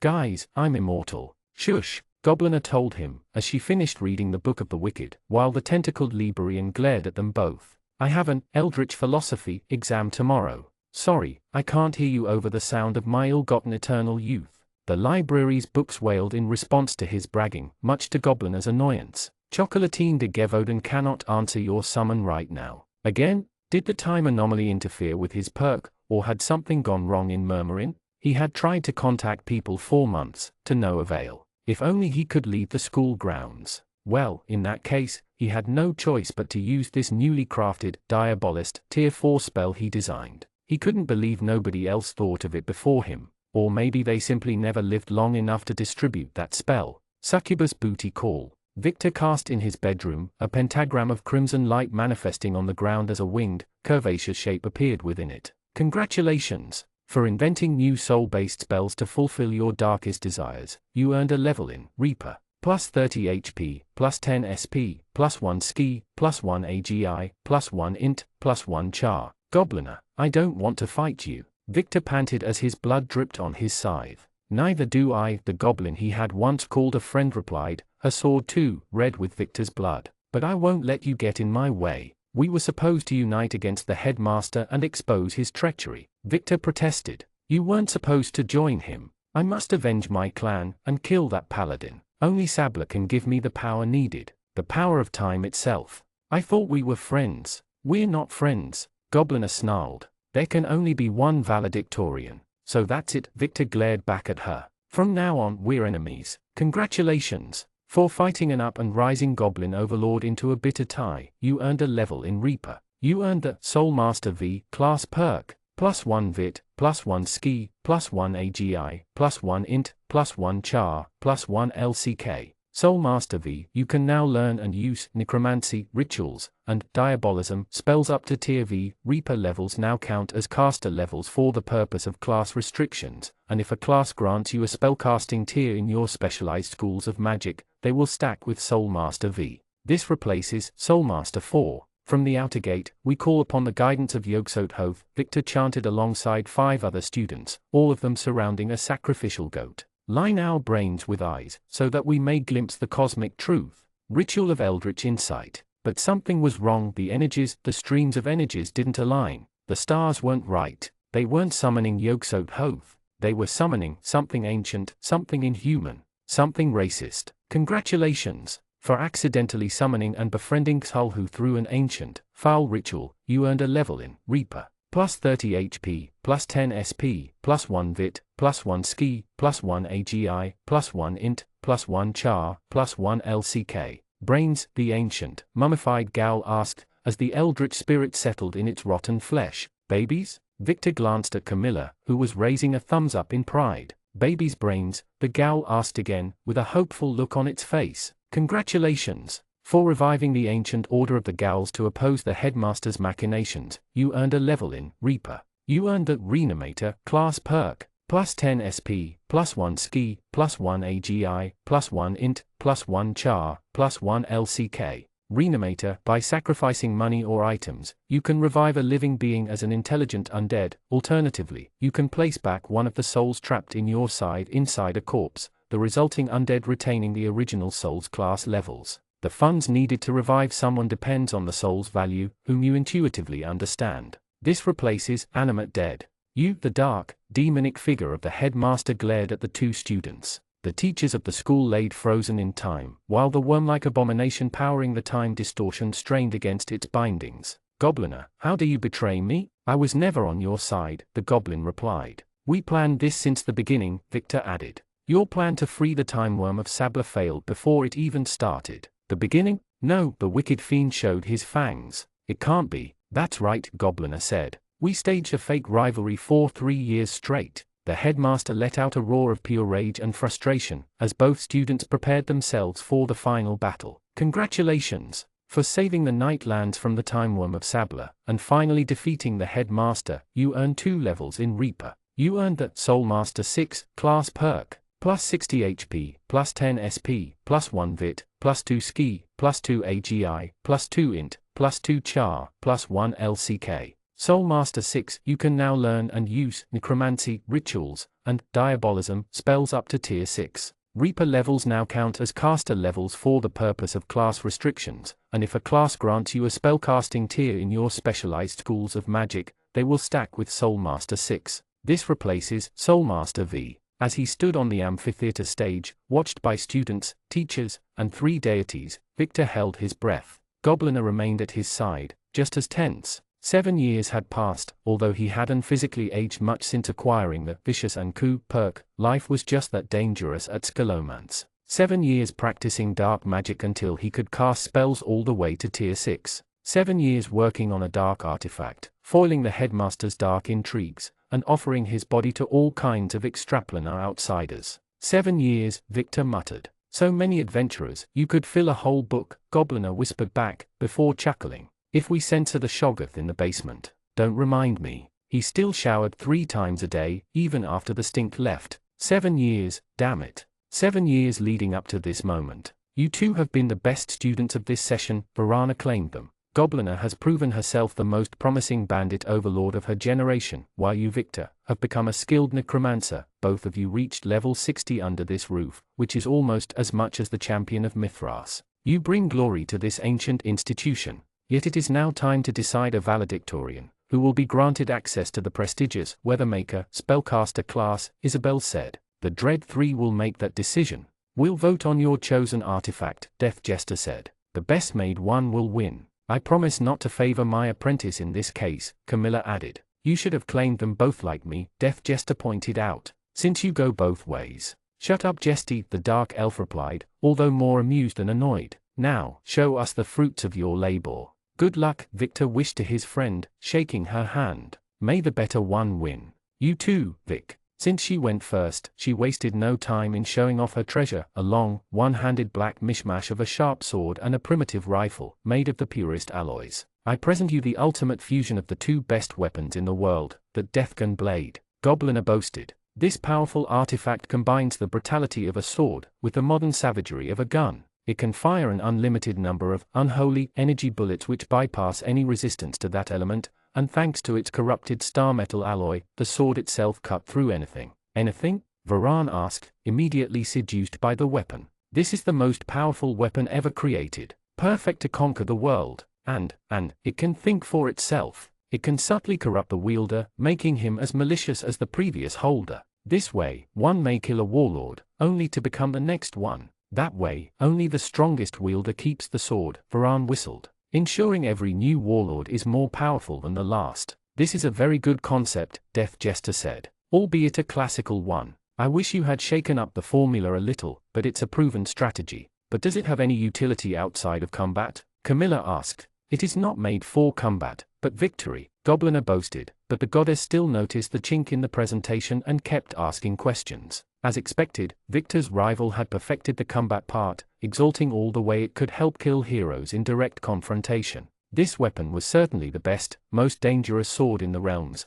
and would clearly become in very high demand among conquerors. Swords had that timeless appeal, especially among artifacts. The Vizier, meanwhile, had chosen another path to explore, one that he hoped would win him the vote. Thank you for your presentation, Gobliner, Camilla said, glancing at her apprentice next. Victor, if you would. I cannot wait to see what you have in store. You do not know? Death Jester asked, his fellow deity shaking her head. She had made a conscious effort not to read her student's mind on that matter. Interesting. The necromancer had gone at great lengths to keep it under wraps, pouring his very soul into this item. Literally, gentle deities, gentle devils, Victor said, unveiling his artifact from under his cloak. I present you the Black Grail.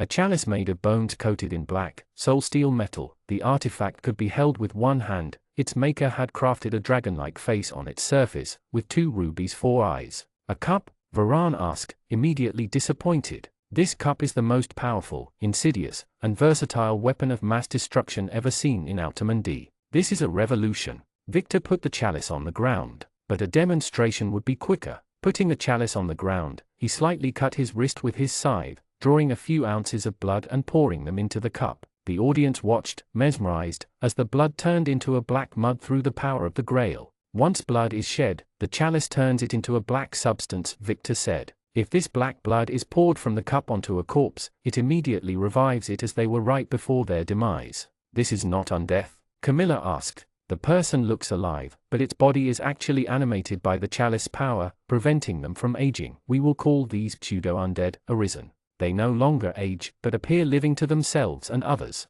The Black Grail can only revive two kinds of people though, those whose souls have been captured by my Helheim perk, or condemned to the infernal plane called Hell. He literally had to sleep with an archdevil to get the necessary contract, and she had insisted he use the old brand Hell instead of Happyland for the presentation. This is an interesting concept, Death Jester commented, but I feel it lacks a certain, I don't know, catch. But you should read the fine print, Victor joked, the demons who assisted him chuckling. For when an arisen is revived, they are secretly bound to a soul pact, which allows me to enthrall them at will, with no check allowed. No check, the other students gasped, while Camilla beamed more and more as the presentation continued. And, the cherry on the cake, Victor trailed. If I am ever killed, the chalice will automatically capture my soul, which will take over the artifact. So if any minion pours back black blood on your corpse, Death Jester guessed, I will revive, Victor said, and I can still telepathically command the arisen from within the Black Grail as my minions.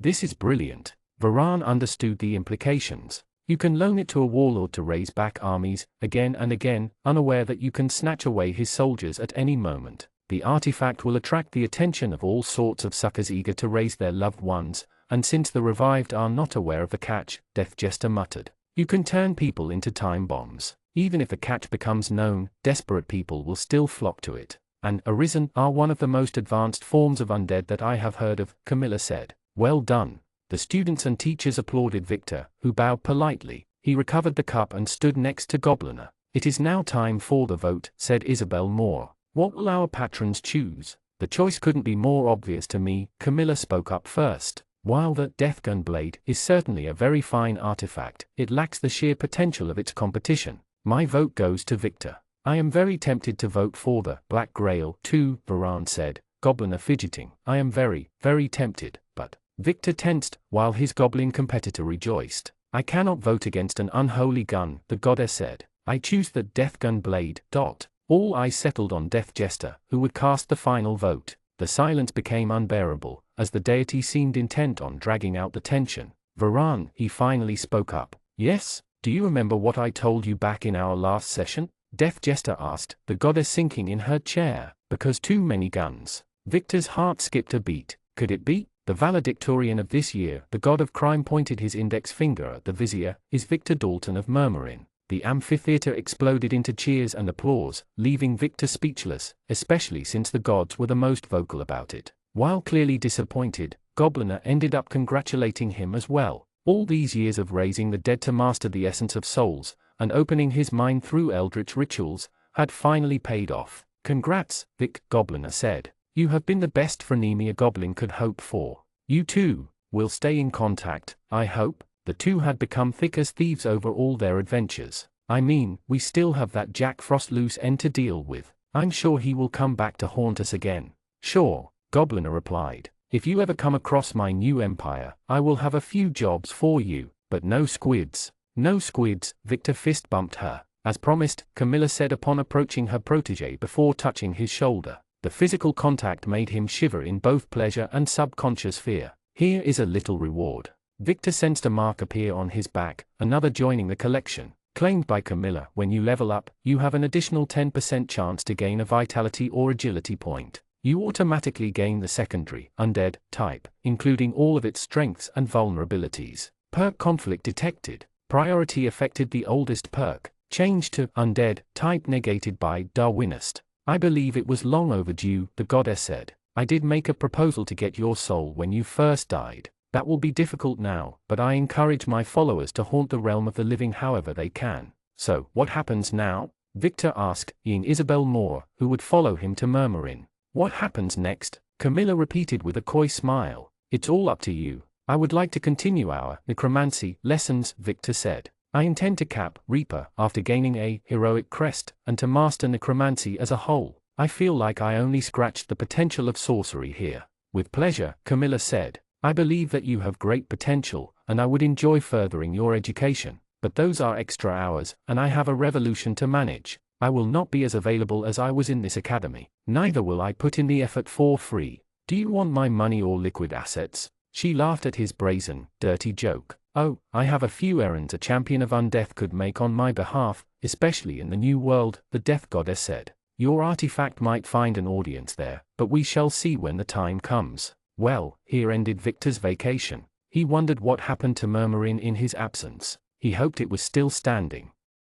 Chapter 77, Starter vs Legendary. Like a savior, Venkior's friend rode through the portal on his dark horse's back. He looked exactly the same as the day he left, covered by his armor and swinging his scythe. Yet his posture had changed. He seemed more confident, with his back straight and his shoulders high. Venkior knew his friend had become the apex of a chief of staff, second only to his dragon master. 2 skeletal servants followed after him, carrying bags and a black cup. The crowd exploded into cheers at the vizier's triumphant return, much to his silent surprise. "Wow, they look really happy to see me," friend Victor muttered to his mount. "Don't count me among them," the horse complained. "You've somehow gotten even heavier to carry around." Manling Victor narrowed his head at the sight of Nightkeer standing on the opposite end of the arena, before glancing up at Jolie, and finally his master. "Have I come back just in time for the tournament, Your Majesty? You could not have said it better, minion." Venkior cleared his throat. "Citizens of Murmurin, to celebrate the return of my chief of staff, Grand Vizier Victor shall do the thing. He will fight Nightkeer instead of corpse-sailing Jules." "Oh, thank Camilla," Jules rejoiced, knowing his master's honor was saved. "Fight Keir? What?" Manling Victor looked at his future opponent. "What the Happyland? Come on, it will be fun," Nightkeer said, eager to be defeated by a dragon, even half of one. Venkior's vizier didn't sound keen on the idea, perhaps out of a misplaced fear of embarrassing his master. "You actually want us to fight?" "Actually, I've daydreamed about it for a while," Nightkeer admitted, before quickly adding, "in a friendly spar way. Keir will crush you like the rest," Jolie boasted on behalf of her minion. "She is the strongest minion in the world. Your Keir may be a legendary chief of staff, but mine is better trained." Venkior defended his chief of staff, who had been his starting minion since he started adventuring, and he has the overwhelming dragon-type advantage. Victor let out a sigh, before climbing off his horse, the animal immediately teleporting away with a moan of relief, the skeletal servants after them. "Can somebody tell me the rules?" As Venkior reminded every one of them, the vizier listened in silence, before muttering, 6 fighters, you give us orders as our trainers and— Wait, is this a dog fight? Are we the dogs? Keir, Manling Keir replied with heavy sarcasm, clearly stressed at the thought of fighting a half-dragon. "Oh you, shut up," friend Victor replied while swinging his scythe. "I can't summon minions, but are animated items allowed?" Venkior considered the matter, the problem having never presented itself in a previous minion battle. "Yes," the dragon said, "so long as they stop working in the unlikely case you are defeated, for the sake of fairness." "Good, although it sucks hard that I can't summon," Victor complained. "It removes a third of my spell list." "I will let you take the first swing then," Keir said, jumping on place to stretch her legs. "Impress me." "All right, your loss of sleep then," Victor replied, raising his scythe. "Nightmare Lord." The very world shifted around Manling Victor, unnatural energies spreading through the arena. A noxious, purple miasma filled the air and covered the ground while screaming. Ghostly figures made of mist swirled around Nightkeer. Fanged skeletal maw surged from below, while yellow eyes grew on the walls alongside a thick, crimson moss.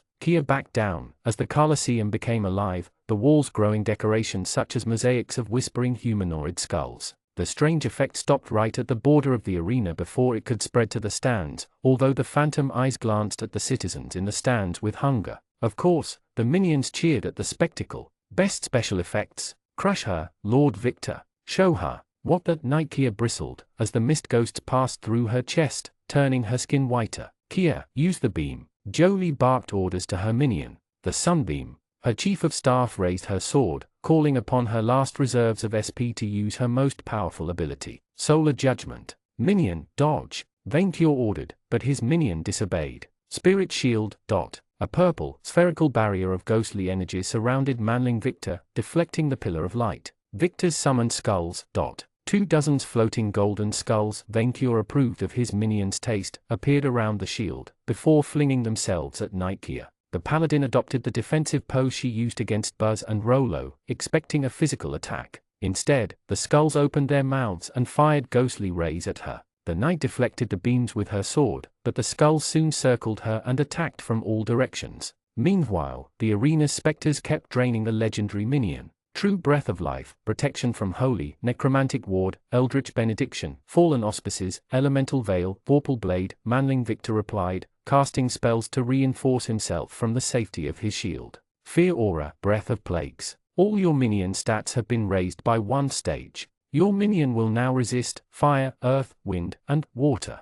Your minion's killer side plus has been greatly bolstered. As a long list of messages appeared before Venkyor's eyes, one of the skulls managed to hit Kia in the shoulder, making the knight angrier. Sunburst, she declared, her body radiating a burst of holy flames, vaporizing the skulls and even repelling some of the specters. Full black curse. Manling Victor cast a dark aura surrounding Kia and negating her healing. Venkyor guessed the minion's strategy: exploit the field to weaken the legendary minion, prevent her from healing, then catch her after wearing her down enough. I hate disruption tactics, Kia said, summoning a circular barrier of light around herself. Mithras Grace, hasten. She copied his chief of staff. What a hack. Minion, do not let her make a fool of you. Venkyor ordered. Attack. It will cost me HP, but here I come, Manling Victor replied, packed with the archfiends. Sinister energies converged around the vizier, whose body underwent a radical transformation as his spirit shield collapsed. The door of the thing grew in size into a 12 feet tall behemoth of muscle, with cloven hooves 4 feet, a stinger grew at the end of his dragon tail, and his face changed into that of a skeletal ram.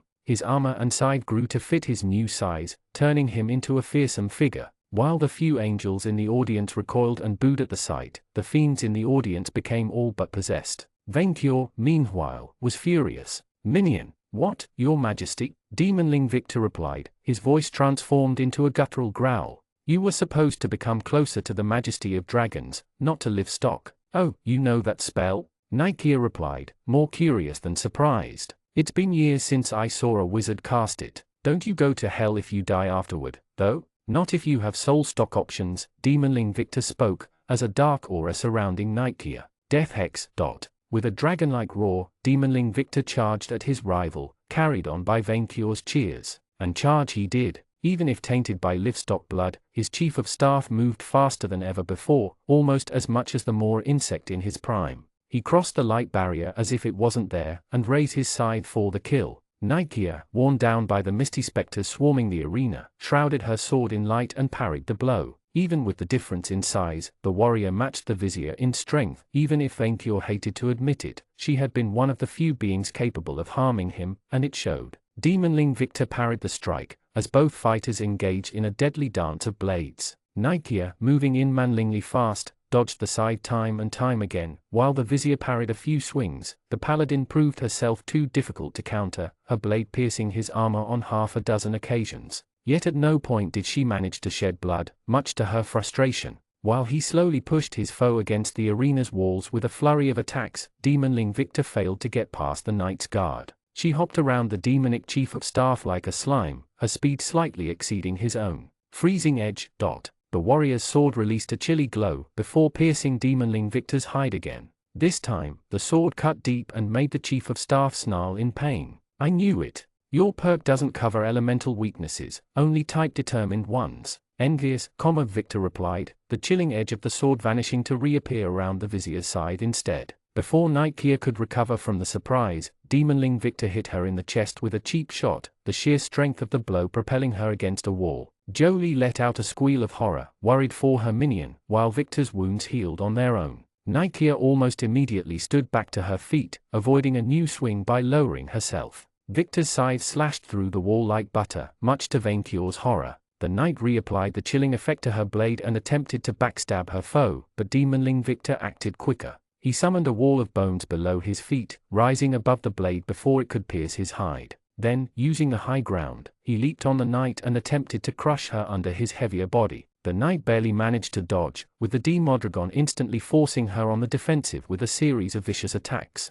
Minion, Venkyor shouted, as his minion failed to get past the knight's impervious guard. Use your V move. The what? His minion replied, as he barely blade-locked the paladin's sword before it could hit him in the eye. Nikia began a counterattack, inverting their positions. The V move. The Venkyor move. Oh, right. Demonling Victor inhaled, locked Nikia's blade with his own, and then unleashed a mighty stream of flames at the paladin from his maw. I'm immune to fur. Nightkia let out a groan of pain and surprise. As it turned out, nothing could resist dragon fire. Her flesh and armor began to melt from dark flames. Why was demonling Victor's fire breath black though? Venkior wondered. Did his chief of staff indulge in drugs? Kia, Jolie shouted in fear, seeing her legendary minion pushed to the brink. I believe in you. Use your V-move too. Nightkia, now cornered, used the last of her strength for a final counterattack. Holy Son of Mithras. She opened her free hand and materialized a miniature sun within it, and then shoved it against demonling Victor's face. Determined to win, the chief of staff kept overwhelming her with his dragon breath. What followed was completely unexpected. Both attacks resonated with one another, the energies of the Holy Sun mixing with demonling Victor's unholy dragon breath. Both swirled and contracted, before violently exploding. The mighty detonation that followed shook the entire Colosseum, and even Venkior struggled to stay on his promontory as a blast of flames and holy energies cracked the walls and terminated the field effect. A massive cloud of dust covered the battleground, leaving the fate of the battle ambiguous. The crowd turned silent, at the edge of their seats. When the cloud of dust settled, the outcome became obvious. Both fighters laid unconscious on the ground, with demonling Victor having regressed back to manling Victor, a relief to Venkior, who wouldn't stand a half-goat chief of staff. Nightkia still breathed, but couldn't get back up. Double knockout. Battling Charlene decided. It's a tie. Kia. Jolie immediately flew to her minion's side. Venkior sighed in relief. While he would have preferred for his champion to win, the Empire's honor had been defended. Citizens, it is time to congratulate the two winners of the day, the dragon said. My niece and I, for raising the strongest minions in the world. The crowd erupted in cheers, which made the Emperor happy. Now minions, go heal my chief of staff, the dragon ordered. The rest of you, breed, and sin no more. Murmurin, the one place where you can leave for 7 years /days, and then be expected to fight a paladin 5 minutes after your return. He would have been proud of tying with Kia, if he didn't owe that result to dumb luck. Last time he used an unholy attack against a holy one. At least the citizens looked very, very happy to see him again, the vizier mused from below the thick blankets of his king-sized bed. Not only did they pile up tons of healing spells on him, even though he still had a long way before recovering, his fans spent minutes touching his skin as if he was Jesus reborn. What happened to make them miss him so much? They had even rebuilt his mansion, down to the last detail. Venkior's minions had painstakingly recreated every room into identical copies of the original, from the hall to the chimney room. Even his bed felt the same. Instead of undead servants though, Charlene had replaced the staff with female living monsters, most of them strong, fit, greenish orcs. Each of them carried strange letters and had leered at him with less than pure intentions, although the vizier wondered if they just found him appetizing as a potential meal. Speaking of Charlene, Vic, thank the 12 gods you are back. The vampire said for the 10th time. We missed you so much. This sent up a whole lot of alarms. The vampire was never too affectionate with him, even while in a good mood, and yet she had remained at his bedside for the entire evening. He also noticed the globe marking her for the MOOC promotion perk surrounding her body. Thanks, he replied, unsure how to deal with her strange behavior. You don't have to worry about taking a break anymore, she said. Savory use will always prepare your favorite dishes now. The best trainers in all of Ishphania will take care of you after work. You will be protected from every poison, disease, toxin, assassinations, everything that could possibly threaten you. Nothing bad will ever happen to you again. Okay, but you have to stay, she insisted as if her own life depended on it. You don't need to leave anymore. While it had started comforting, her behavior now raised a huge number of alarm bells. Charlene, what is wrong? Are assassins listening in a corner? No, of course not. If you need anything, everyone will have it. Because we love you, in Murmurin. You are finally home, forever. What the Happyland happened in his absence? She sounded like she wanted to chain him up in his basement forever. Why did you replace the undead servants with orcs? The vizier asked, smelling a trap. Venkior organized a speed breeding event at your manor, Charlene said. They are here for you. All for you. So long as you stay. If this was meant to be a speed dating event, why was he the only guy in the manor, as far as he could tell? Did Venkior expect him to? Oh no, not this mess again. Charlene, I just took a sun to the face, Victor grumbled, and my entire body feels sore, even the dragon tail. I am not in the mood for breeding. So what do I tell them then? The vampire asked with astonishment. Tell them to come back when I'm healed, and maybe have an orgy in the basement if they can't wait, the vizier deadpanned, tired and annoyed. Lazyhero probably did worse down there. But you won't leave? Charlene suddenly asked again. The vizier looked at her, then at his wounds, then back at her. The vampire understood the silent message and left him alone, closing the door behind her. Victor could still hear her discuss with the orcs outside. So, who goes first? He doesn't want to breed. Damn, he's very, very sick. Did they take him for a pervert? True, he liked female company, but he didn't think about them all the time either. Victor wasn't a rabbit. Anyway, the vizier allowed himself to close his eyes and rest, but his respite didn't last long. Mr. Victor, how good to see you back. Victor opened his eyes, seeing a very familiar angel at his bedside with a pile of documents in her hands. So we can talk about your karma. How the Happyland did she always manage to enter his room without raising an alarm? Probably an angel perk. Still, Meal's presence felt way more comfortable than Charlene's right now. Good to see you too, Victor said, especially since he noticed the glow around her. She was ready for a monster promotion. What do you want to talk about? My karma file should be stainless. That is what I do not understand, she replied, too sharp for her own good. Your karma still appears as chaotic good, after you used a spell to transform into an archfiend to fight a paladin. I had to learn a spell to fight one of the most skilled villains of the age. Which was technically true, a teacher mastermind so dangerous, so relentless, that a friend and I had to fake a rivalry for 3 years just to stand a chance of catching him off guard. We even had a real, dangerous battle with spells and tricks and everything. 3 years? It was in a time anomaly. It's complicated. Victor shrugged off. In any case, I won't let the power corrupt me. I will put it as a heroic sacrifice. But do not abuse this spell, Meal said, clinching his files with a worried look. Please? It's a last resort, Victor said. I will do my best not to cause you harm with your higher-ups, especially now that they finally accepted to promote you. Congrats by the way. Much to his confusion, her face crumbled. No. An Old Testamenter wrote a scathing review and the archangels vetoed my promotion for the next decade. What? But you have done an excellent job, and I can promote you just fine, so you definitively met the conditions. You can promote me?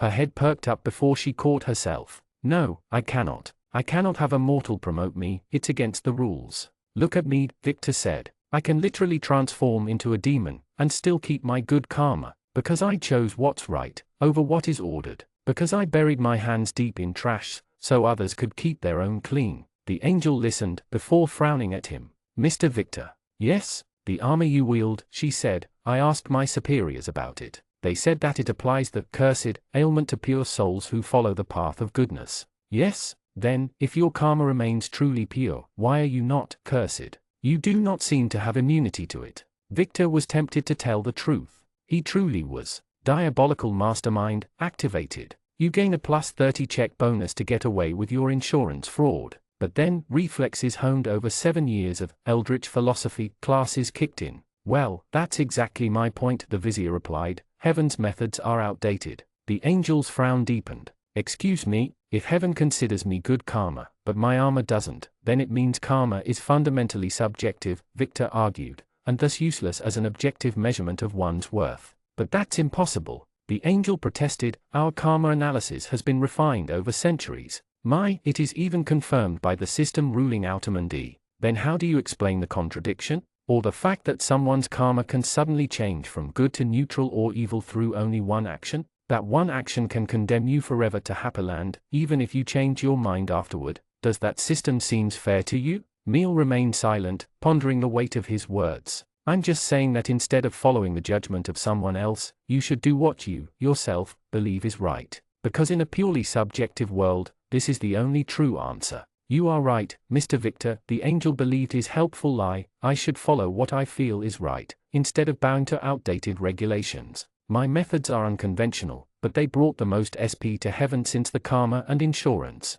I deserve a promotion. The angel seemed to pump herself up until she finally said, you know what? I quit. You quit heaven? Yes, but not for Happyland. I will promote myself to my own boss, and create the best afterlife service across the plains. The Meal's Little Angels Company. I will show them all. Then I will gladly be your first employer, Victor encouraged her. You have the talent and my support. The Empire's support. Would you like to become a governor? A governor? The angel's eye shone brightly. Like a regional manager? With unlimited resources and very little oversight, Victor said. I've been toying with the system, and with the empire expanding overseas soon, I believe you more than earned a chance to manage things as you wish. After all, how many angels would have had the patience to deal with him and murmur in? Precious few. From what he had gathered, Victor would rather keep good recruits on the empire's side, especially with a war on the horizon. Thank you, Mr. Victor, the angel said with gratitude. You are the best client an angel could want. I will pack my belongings, and then I will take you up on your offer.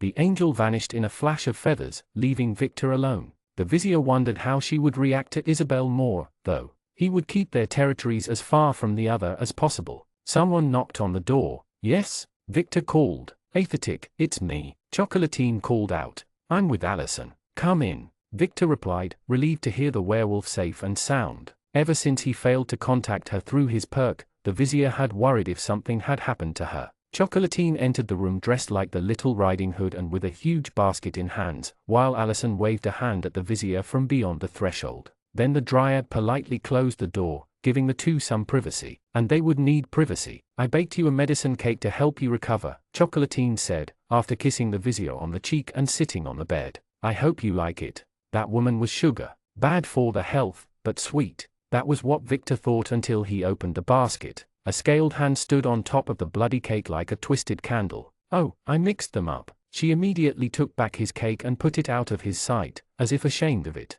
I'm sorry, this one was for croissant. Victor took back what he said. Chocolatine wasn't sugar, but LSD. Pure, undiluted LSD. Still, he had grown surprisingly fond of her. Choc, I have to admit something, the vizier said with a sheepish face, which you may take badly.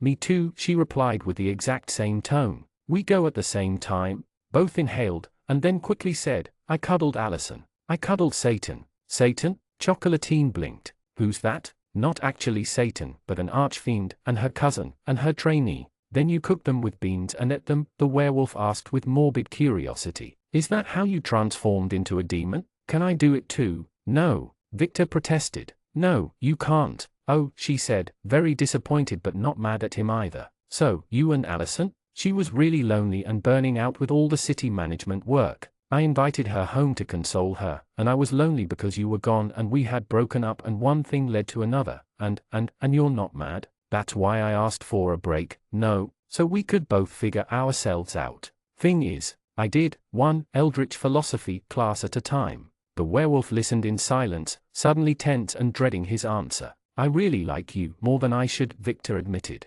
Like a drug, take it once and you can no longer do without. But I value my freedom more than anything, and while a committed relationship probably has its own perks, I don't want the compromises that come with it. I don't want to settle with someone, and I don't want to string you along either. The werewolf listened with growing sadness but showed surprising maturity afterward. I can't tie you up, Chocolatine admitted, before adding, hopeful, but can I still tie you up? With ropes? Sure, why not? He had done much worse in scalomance, and if that made her happy, he was willing to stay open-minded. We can stay friends with perks. I can live with that, she said, before resting her head against him. Victor let her and scratched the werewolf behind the ears. You're still totally going to fall in love with me. Give it time. Someone knocked on the door, and Allison walked inside, smiling at the sight of the couple, but also carrying a huge pile of files. You listened to everything, didn't you? Victor asked her. I have, although I didn't intend to, the priestess replied. You seem a lot more confident, as if you cleared up an internal conflict, and if I am not mistaken, you seem to have aged a little more than 7 days.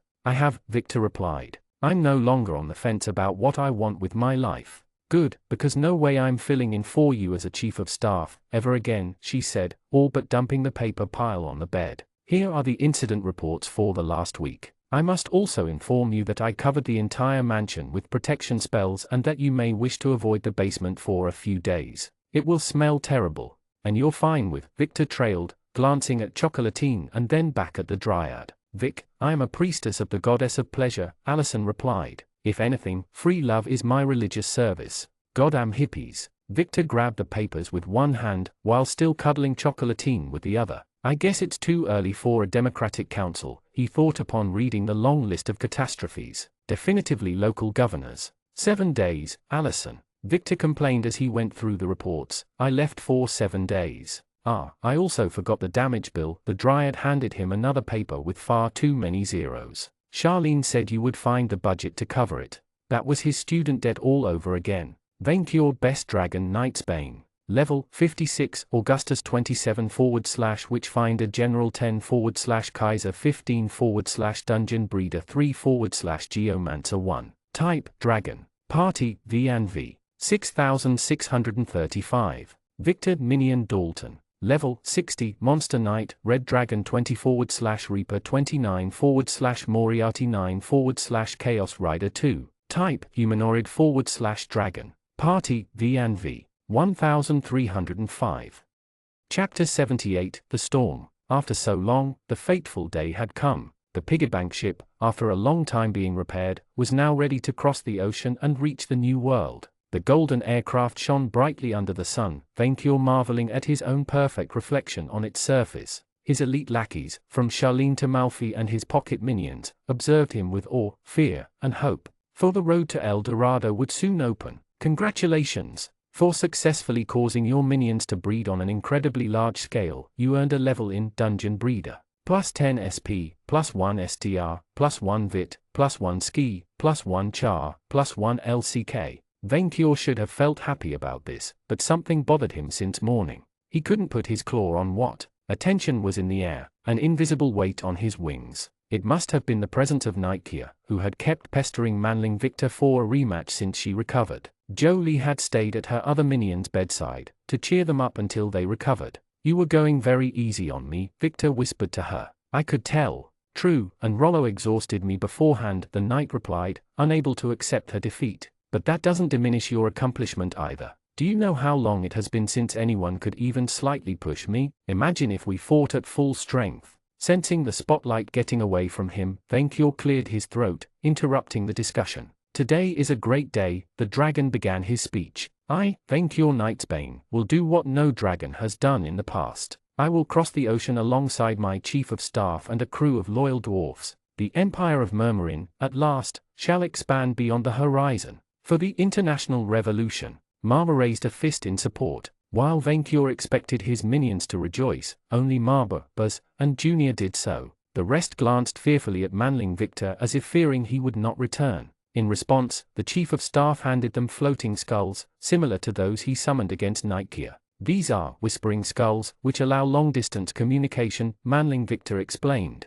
Even if Scarlet Study is blocked, you should be able to contact us through them. I will have one planted in Central Square, to remind everyone you're only leaving temporarily, battling Charlene said. As soon as we land, I shall open a golden path to my horde, and allow settlers to claim lands in my name. The dragon laid out his plan. Dwarfs will build a portal linking both continents, so the empire may expand without the need of ships. I expect you minions to be ready to build a new colony the second the gate opens. Anyone caught touching my horde in my absence shall be eaten. We'll cross the ocean too, if a bit later, Kia said. Jolie wants to join one of the exploration fleets led by Gardammang's Princess Mervale, so we will meet again on the other side. Vaincured ignored her, turning to his elite minions. You have proven yourself the most powerful of my lackeys, and your strength shall be called upon once we have crossed the ocean, for the wicked Furibon awaits on the other side, stronger than ever. Manling Victor shifted, worried about fighting the vicious like again. As if to comfort him, his mimic pet approached him with a rainbow crest, offering it to its master. Gift, Junior insisted. Not swordy enough, Buzz added. Not swordy, Junior grunted. Shieldy. Your Majesty should use it first, Manling Victor said, ever dutiful. Even if you have not reached level 60 yet, the foamers will target you first. And I shall teach them to fear again, Vaincured replied. Minion, must I remind that when you begged to become my eternal servant, you had more levels than I did? If you reached the threshold before me, then you should make use of this crest. If there are any side effects, it is better for you to serve as my level tester than trying it myself. Also, the item came from the cursed moon, and the dragon wanted nothing to do with it. Your concern is always touching, Manling Victor said, accepting the heroic crest, and immediately using it. The shield dissolved into a blinding cloud of multiple colors, surrounding and empowering the vizier. Congratulations! Your minion broke past the 60 levels class ceiling. His crested perk has been upgraded to Epic. Epic marks one as a mythical adventurer and demigod, allows access to the most powerful of classes and entrance to Valhalla upon reaching level 99. This replaces Crested. Vainkyur could not wait to gain that perk too. He could almost smell the riches that would follow his coronation to divinity. Now, time for promotion, Manling Victor declared. Some of you can gain access to higher forms as per my promotion perk. Now, a promotion grants greater power, but as Junior here can attest, the mimic let out a growl, scratching his back. This comes with physical changes. Can I grow wings like you? Chocolatine asked. That would make it so much easier to hunt food. I have no idea what you will turn into, Victor replied. So the choice is yours. With a war on the horizon, I believe higher power should be embraced, Jules said. Even though I am not ready to ascend into a greater form yet. Only Buzz, Charlene, Meal, Allison, and Chocolatine meet the criteria currently, Victor confirmed. Mr. Victor, not I? Tasty Malfi asked, disappointed. After so many bribes? Sorry, the Chief of Staff replied. You should come with us to the New World once we have established the permanent gateway there. Maybe you only need more practical experience?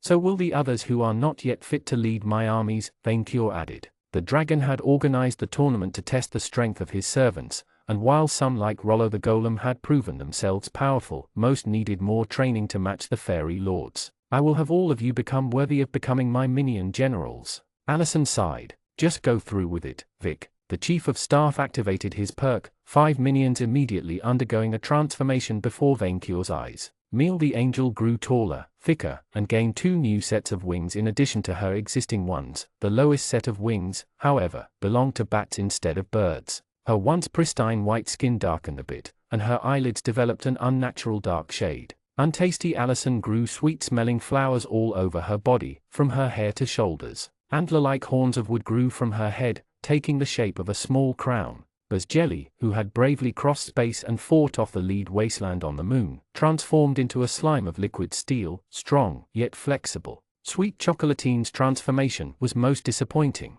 Her human ears turned into those of a silver wolf, and nothing else. Meanwhile, battling Charlene changed spectacularly. She gained 2 enormous bat wings from her shoulders, and 2 smaller ones from her waists, which instantly closed around her legs like a robe. Curved horns grew among her hair, and her nails became claws. Her skin grew paler still, like that of a corpse, while a third crimson eye opened right below her throat. She smiled, her lips revealing sharp fangs everywhere. Alchemical vampire Charlene was promoted to Blood Trismegistus. Buzz Jelly was promoted into an Iron Slime. Angel Meal was promoted into a Heartless Angel. Dryad Allison was promoted into a Hamadryad. Werewolf Chocolatine was promoted into an Alpha Werewolf. I don't feel all that different, Chocolatine complained, her new ears wagging. Speak for yourself. Battling Charlene replied, caressing her body with her claws. I can feel the bloody power coursing through my veins. Yes, that's what is inside that counts. The werewolf rejoiced on a second thought, finally promoted, and to Seraphim. Meal rejoiced, flaunting her new wings, before noticing the bat-like pair among them. Malfi chuckled at the sight. What? Why do I have a set of these? Nothing, the demon cackled. Nothing at all. Sword of Empire. Buzz rejoiced, Junior petting it on the head. I soared. I definitely gained new perks out of it, Allison observed. More charisma, more luck too, though, and my range has expanded. How much? Chocolatine asked, curious. I can only move within 1 mile of a tree, Allison said. Any tree, with which I can meld and teleport through it will with the Green Bond perk. I am no longer bound to my orchard.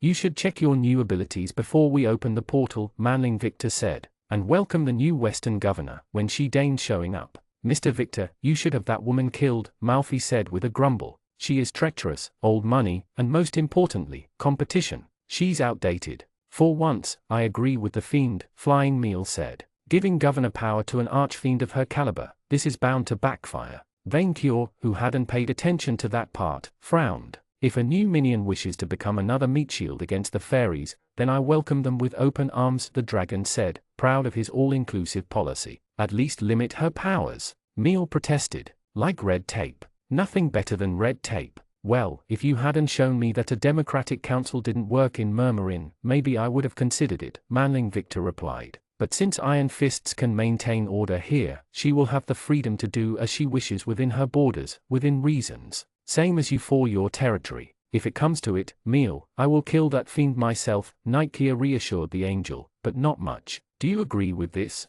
No, absolutely not, the paladin replied. But I am only an ambassador and thus my powers are limited. However, it gave me permission to carry out the sentence if she steps out of line, and believe me, when she inevitably does, I will cut her down. As Manling Victor suggested, most of you will be granted an area to manage, with the power of a Sue's chief of staff, Vainkyur declared. As the most sensible among you, corpse sailing Jules will manage Murmurin while we cross the ocean. I have found that an army of the undead do wonders to enforce peace and quiet, Jules added. Now that the matter is dealt with, Vainkyur said, impatient to leave. It is time to track down Furibon, who is evil and will be destroyed. Under the gaze of his minions, the dragon moved to enter the piggy bank, his eyes set on only one thing. El Dorado, here I come. For most of the trip, Vainkyur elected to stay on the ship's back, even as a thunderstorm arose. The trip had been incredibly boring. For hours, the piggy bank had crossed what seemed like an endless ocean, albeit one full of giant fish, sea serpents, and other creatures.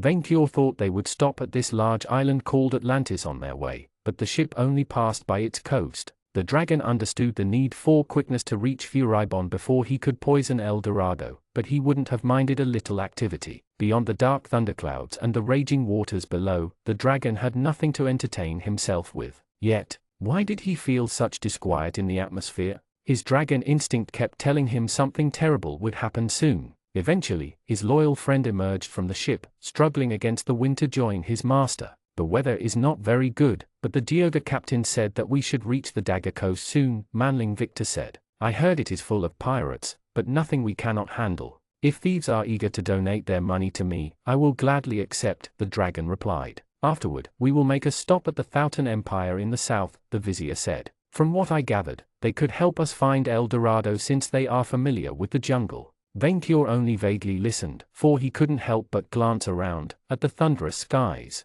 He could sense a distant, yet increasing, pressure around him. Your Majesty? Manling Victor asked. Is something the matter? Do you not feel it, minion? His chief of staff glanced around, sensing it too. That tension in the air, and that smell. The smell of a foamer, but not just any of them. Vainkyur froze upon recognizing its owner. King Votan, Dragonbane. Minion. Vainkyur extended his wings, suddenly on edge. Get back into the ship. What? Get back into the ship. A thunderbolt struck the ship's wing, making it tremble. Manling Victor barely held on by using his side to cling to the metal. Vainkyur immediately activated Fire Crown and Spell Purge, bracing himself for a fight to the death. Supreme Thunder, Dragon Slayer, a thunderous voice echoed through the clouds. Maximize Lightning. King Votan's lightning attacks will ignore resistance and inflict additional Dragon Slayer damage. Lightning element greatly strengthened. We're under attack, Manling Victor shouted, casting buffing spells on himself.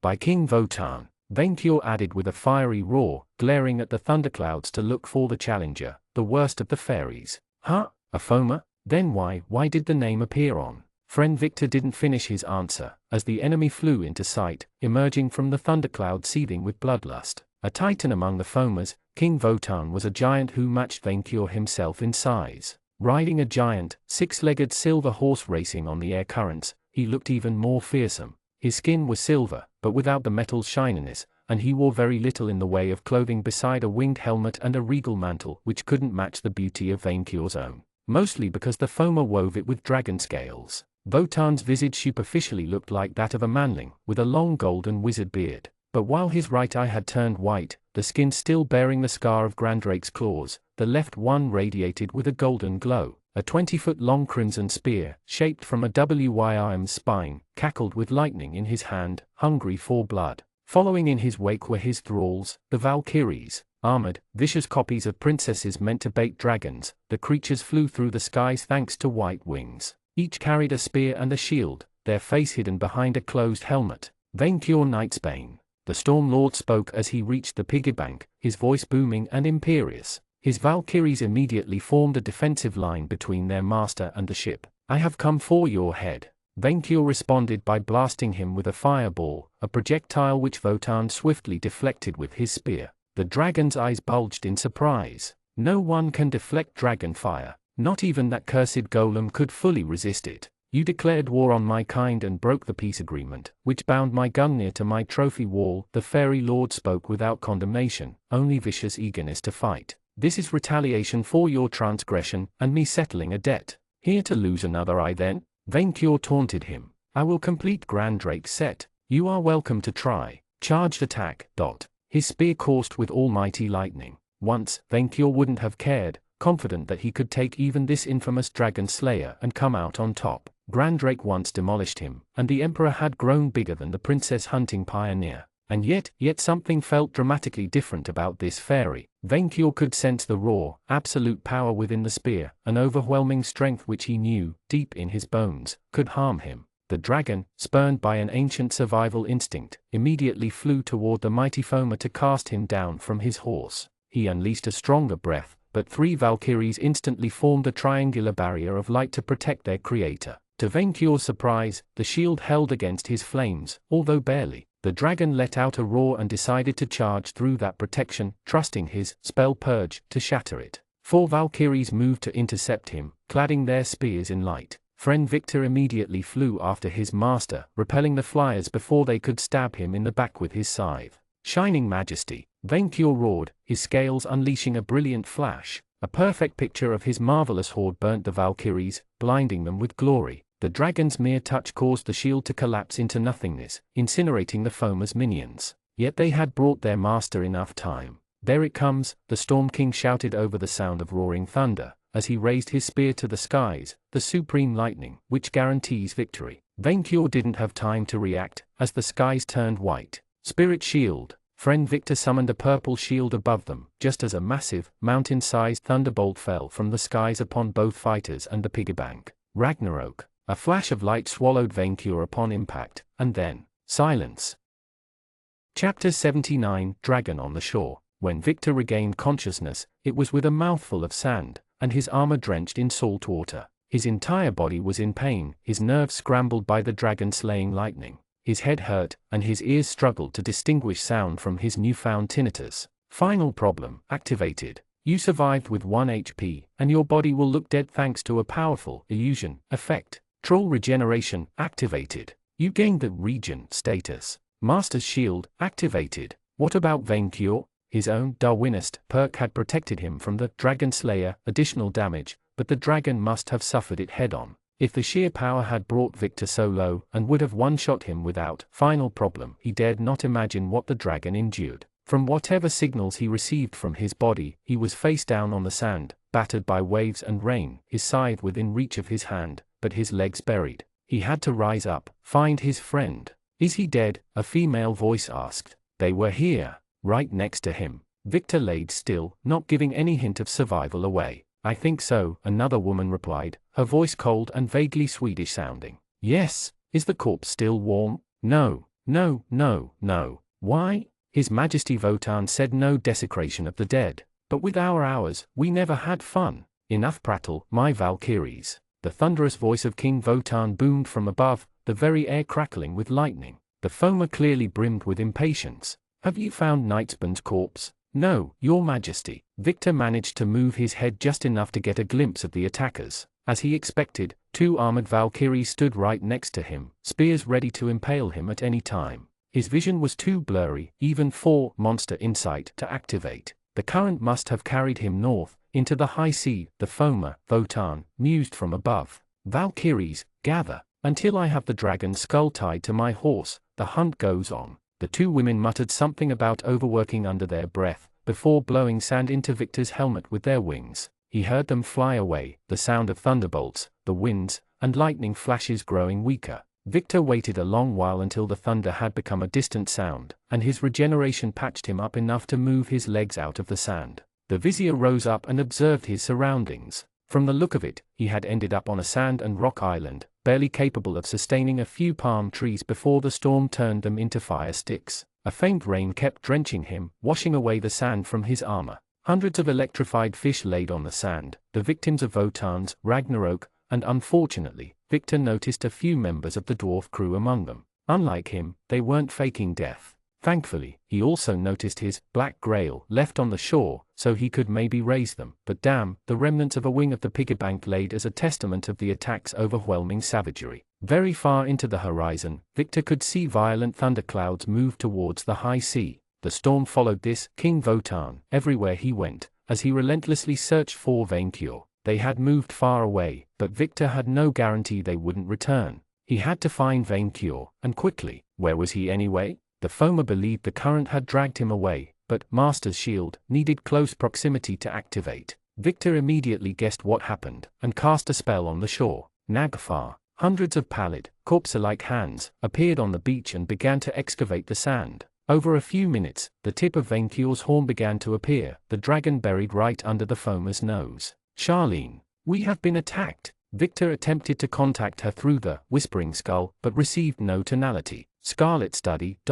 What kind of field? AKA the Bermuda Triangle. Great, just great. At least he knew he was north of the Dagger Coast, but if the legends about that location were reality in Outermundy, come to think of it, Votan must have ambushed them here on purpose, in a place where they could not contact their allies. He and Vainqueur could always fly back south, escaping the Triangle, and rejoining civilization to bring back reinforcements. He needed to gather whatever supplies had survived the crash, free the dragon, raise the dead if possible, and get out of here before the foamer returned for a second round. Wait, there was something else on the plane, something dear to him. No, Victor panicked, flying above the island in search for her, only to come back empty-handed. No, Marinette, his bazooka. She had been on board when Votan brought down the plane. These bastards drowned his bazooka, his loyal weapon with which he had threatened dozens, killed vampires, and partied with so much. Murderers! Victor collapsed on the beach, hitting the sand with his hand. She was too young. The vizier cursed, his eyes looking at the endless, merciless ocean, where his beloved weapon would rest forever. A burial at sea. That foamer, the system never registered foamers by their names before, probably because they lacked a soul. Why did this King Votan appear in his screens and notifications then? Maybe because it wasn't a true foamer, but another creature pretending otherwise? How could he be powerful enough to demolish Vainqueur with a single attack, even if it was optimized to damage dragons? Unless, could it be? A shiver ran down the vizier's spine, as a terrifying possibility formed in his mind. A very outlandish one, and one he couldn't confirm unless he analyzed Votan with monster insight. But if it was correct, then Murmurin's troubles had only just started. A new event interrupted his trail of thoughts. Victor slowly squinted, as he noticed a shape on the sea. He briefly worried about a Valkyrie, before realizing otherwise. A ship, a large ship, getting closer, and its crew had even sent a small boat, manned by 2 people, to rescue Victor. They must have seen the smoke from the burning palm trees, mistaken it for a distress call. The vizier briefly cancelled his Naglfar not to disturb the newcomers. Vainqueur excavated enough to look like a whale buried in the sands. In his experience, it was better to gradually introduce new people to the dragon way of thinking, instead of overwhelming them with worrying information. Still, he grabbed his scythe, just in case his saviors weren't friendly. The small boat soon reached the beach, allowing Victor to see its passengers. The first was a birdkin, a humanoid parrot with flamboyant emerald feathers and a rounded hat, and the second a one-eyed orc. Both carried sabers and muskets around their belts. Well, look at that mess, the parrotin said, as he climbed down from the boat, followed by his orcish companion. His eyes set on the remains of the piggybank's wing. What kind of shipwreck is that? Greetings, Victor welcomed them, as they noticed him. How good to see friendly faces. I'm Victor Dalton. Hello, I am Jean-Michel Robbery. The parrot beastie playfully nodded at him. And this is my first mate Maurice Ransom. Always glad to rescue survivors. If you can come with us, so we can introduce you to Mr. Givers a loyal stuff, that would be very kind of. Victor stopped, understanding the not-so-subtle message. Oh, wait, I get it. Good, the orc scavenger added. Very good, give me your underwear too. He collects them, his fellow raider added. You don't want to learn why. Well, unfortunately, I have a date with Miss Screw You on that island, so I must decline. Oh, look at that, the birdkin said with an even more sarcastic tone than before. Another member of the Ain't You a Dead Smartace family. This is so cute. Guess we'll have to introduce him to my cousin Sarah Slavery soon, the orc added. She's very mean, and she never lets go. But she pays well, especially for half-fiends bastards like you, buddy. She'll probably cut off your tail too. I heard devil tails make for good aphrodisiacs. Victor sighed at these stupid crooks. Guys, I am a winged half-dragon wearing armor made from lone shark souls and wielding a scythe with an insta-death feature. I have sand in my boots, and I'm pissed. So for your sake, go away. Ain't that terrible? Both drew muskets and aimed at Victor's head. You have a scythe, we have guns, and I have a dragon. The two exchanged glances. I don't understand that metaphor, either, the orc admitted to his companion. You will have, Victor said, as the shore around them moved on its own. The two would-be pirates took a few steps back, as Venkior's neck fully emerged from the beach, his body dusty with sand. They immediately shot at him with their muskets, the bullets bouncing off his scales. Minion, what is all the racket? Venkior complained, clearly struggling to wake up. He hadn't even registered the attack. Angry locals, apparently, Victor deadpanned, pointing his scythe at the pirates. They proposed to carry us on their boat to the mainland. Ah, new minions. The dragon narrowed his head at the two crooks. The orc fell on his lap, having wet himself, while the birdkin was too terrified to fly away. And you start your new lifelong employment by threatening my chief of staff, from what I heard. Do you have coins on yourselves? Yes, the birdkin responded. Yes, give them to me, give me all your money. The two would-be robbers exchanged an astonished glance, then reluctantly grabbed purses around their belts and threw them in the sand. Victor would have almost felt sorry for those two if they hadn't tried to pull a fast one on him first. Call it karma. Nothing like the feeling of my hoard growing bigger in the morning, Venkior said before glancing at the big boat nearby. Is that your ship over there? Why yes, the orc cleared his throat. Yes, give it to me too. I demand to be spoiled. The dragon shook himself to get rid of the sand on his scales. You see, manling Victor, this is how you talk to uneducated strangers. You kindly ask them to give you all their possessions, in return for extending their short lives a little longer. And you sweeten the deal by bringing them civilization afterward? Victor replied with heavy sarcasm. Of course not. Giving back is a minion's job. A dragon only receives from the universe. The dragon scratched sand off his horn. Friend Victor, why does my head feel naked? The vizier glanced up at his master's head and winced upon noticing the broken remnant of a crown lodged between the horns. Minion, what is wrong? They all had lost something dear to them today. Chapter 80, Swimming with the Sharks. My crown, Venkior mourned, as he rested on the ship's deck. My imperial crown. I know, your majesty, manling Victor reassured him, while his undead dwarf lackeys oversaw the pirates. After salvaging whatever they could from the shipwreck and raising their dead minions with the power of Victor's cup, the adventurers had spent hours in that devil's triangle, with no shore in sight. We will get you another. You better, minion. Venkior had taken the captain's hat as a replacement after the birdkin pirate kindly gave it to him, but it wasn't the same. Neither did his accommodations befit his station. After the pirates offered Venkior the ship out of the goodness of their hearts, the dragon had climbed on its deck and managed to fit between two masts. It was incredibly uncomfortable, but the dragon considered himself too good to fly when minions could transport him instead. He still mourned the destruction of his piggybank with all his heart though, so he had renamed the ship the Piggybank too. Troll Barnabas will have to remake another crown from scratch, even shinier. I will try to contact him again, as soon as we leave the triangle, friend Victor said,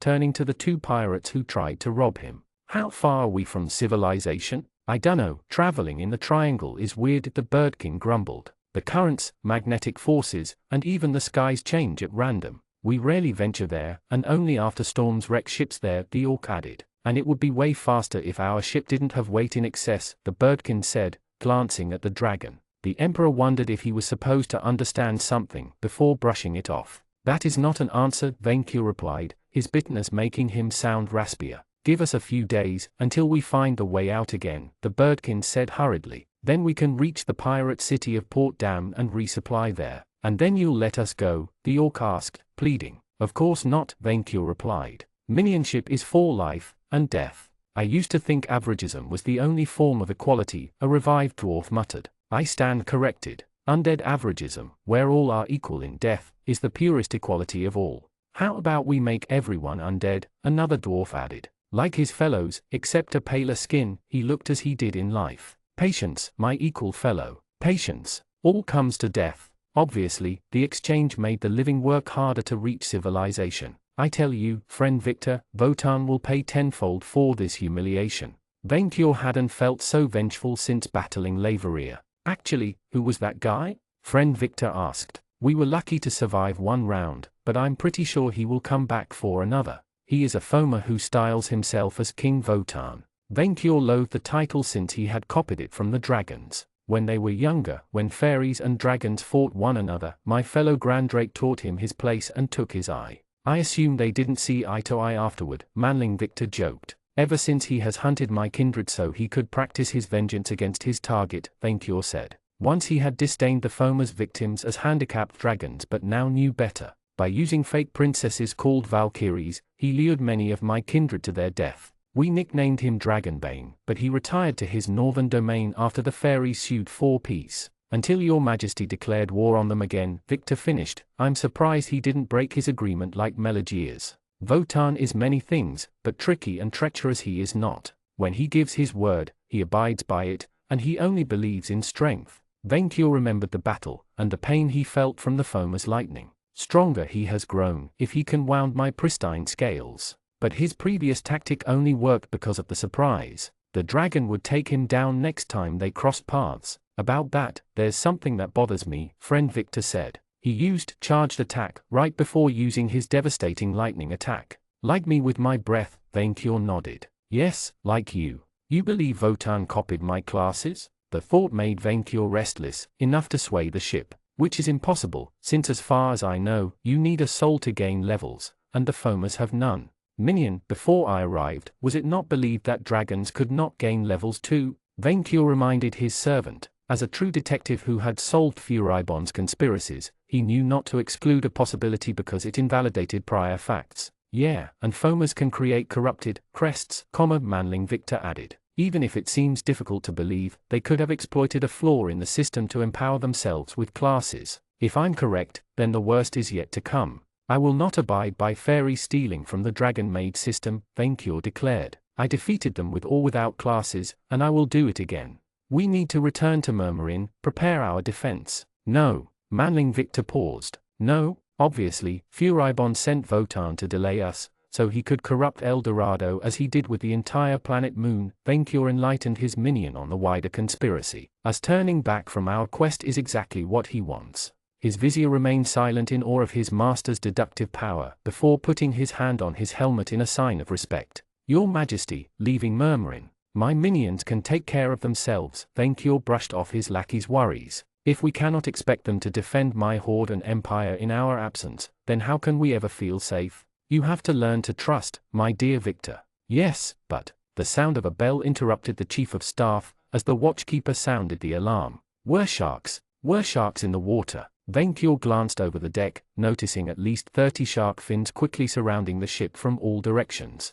While Manling Victor and the undead remained calm, as befitting of true minions, the pirate crew panicked. The teeth of Dagon, the orc pirate, panicked. We're doomed. Look, we can repel them, Victor replied, casting buffing spells on himself. Venkior will boil them. I cut them, you nail. They have a fisherman leading them. The birdkin snarled back at him. Venkior snickered, but much to his surprise, his manling froze in fear. A fisherman, he repeated with dread. How many levels? 20. The birdkin, showing himself unworthy of minionhood, tried to fly overboard and abandon the ship. He barely flew a few meters away before being cut down by a harpoon from below and dragged screaming under the waves. And bleep, Victor looked up at his master. Your Majesty, don't hold anything back. This is a fight to the death. Minion, why should I fear a fish hunting other fishes? Venkior asked, casually putting his hand in the water and catching a humanoid shark in his fingers. The animal tried to bite his hand but broke his teeth on the dragon's scales. Because they have a capped fisherman.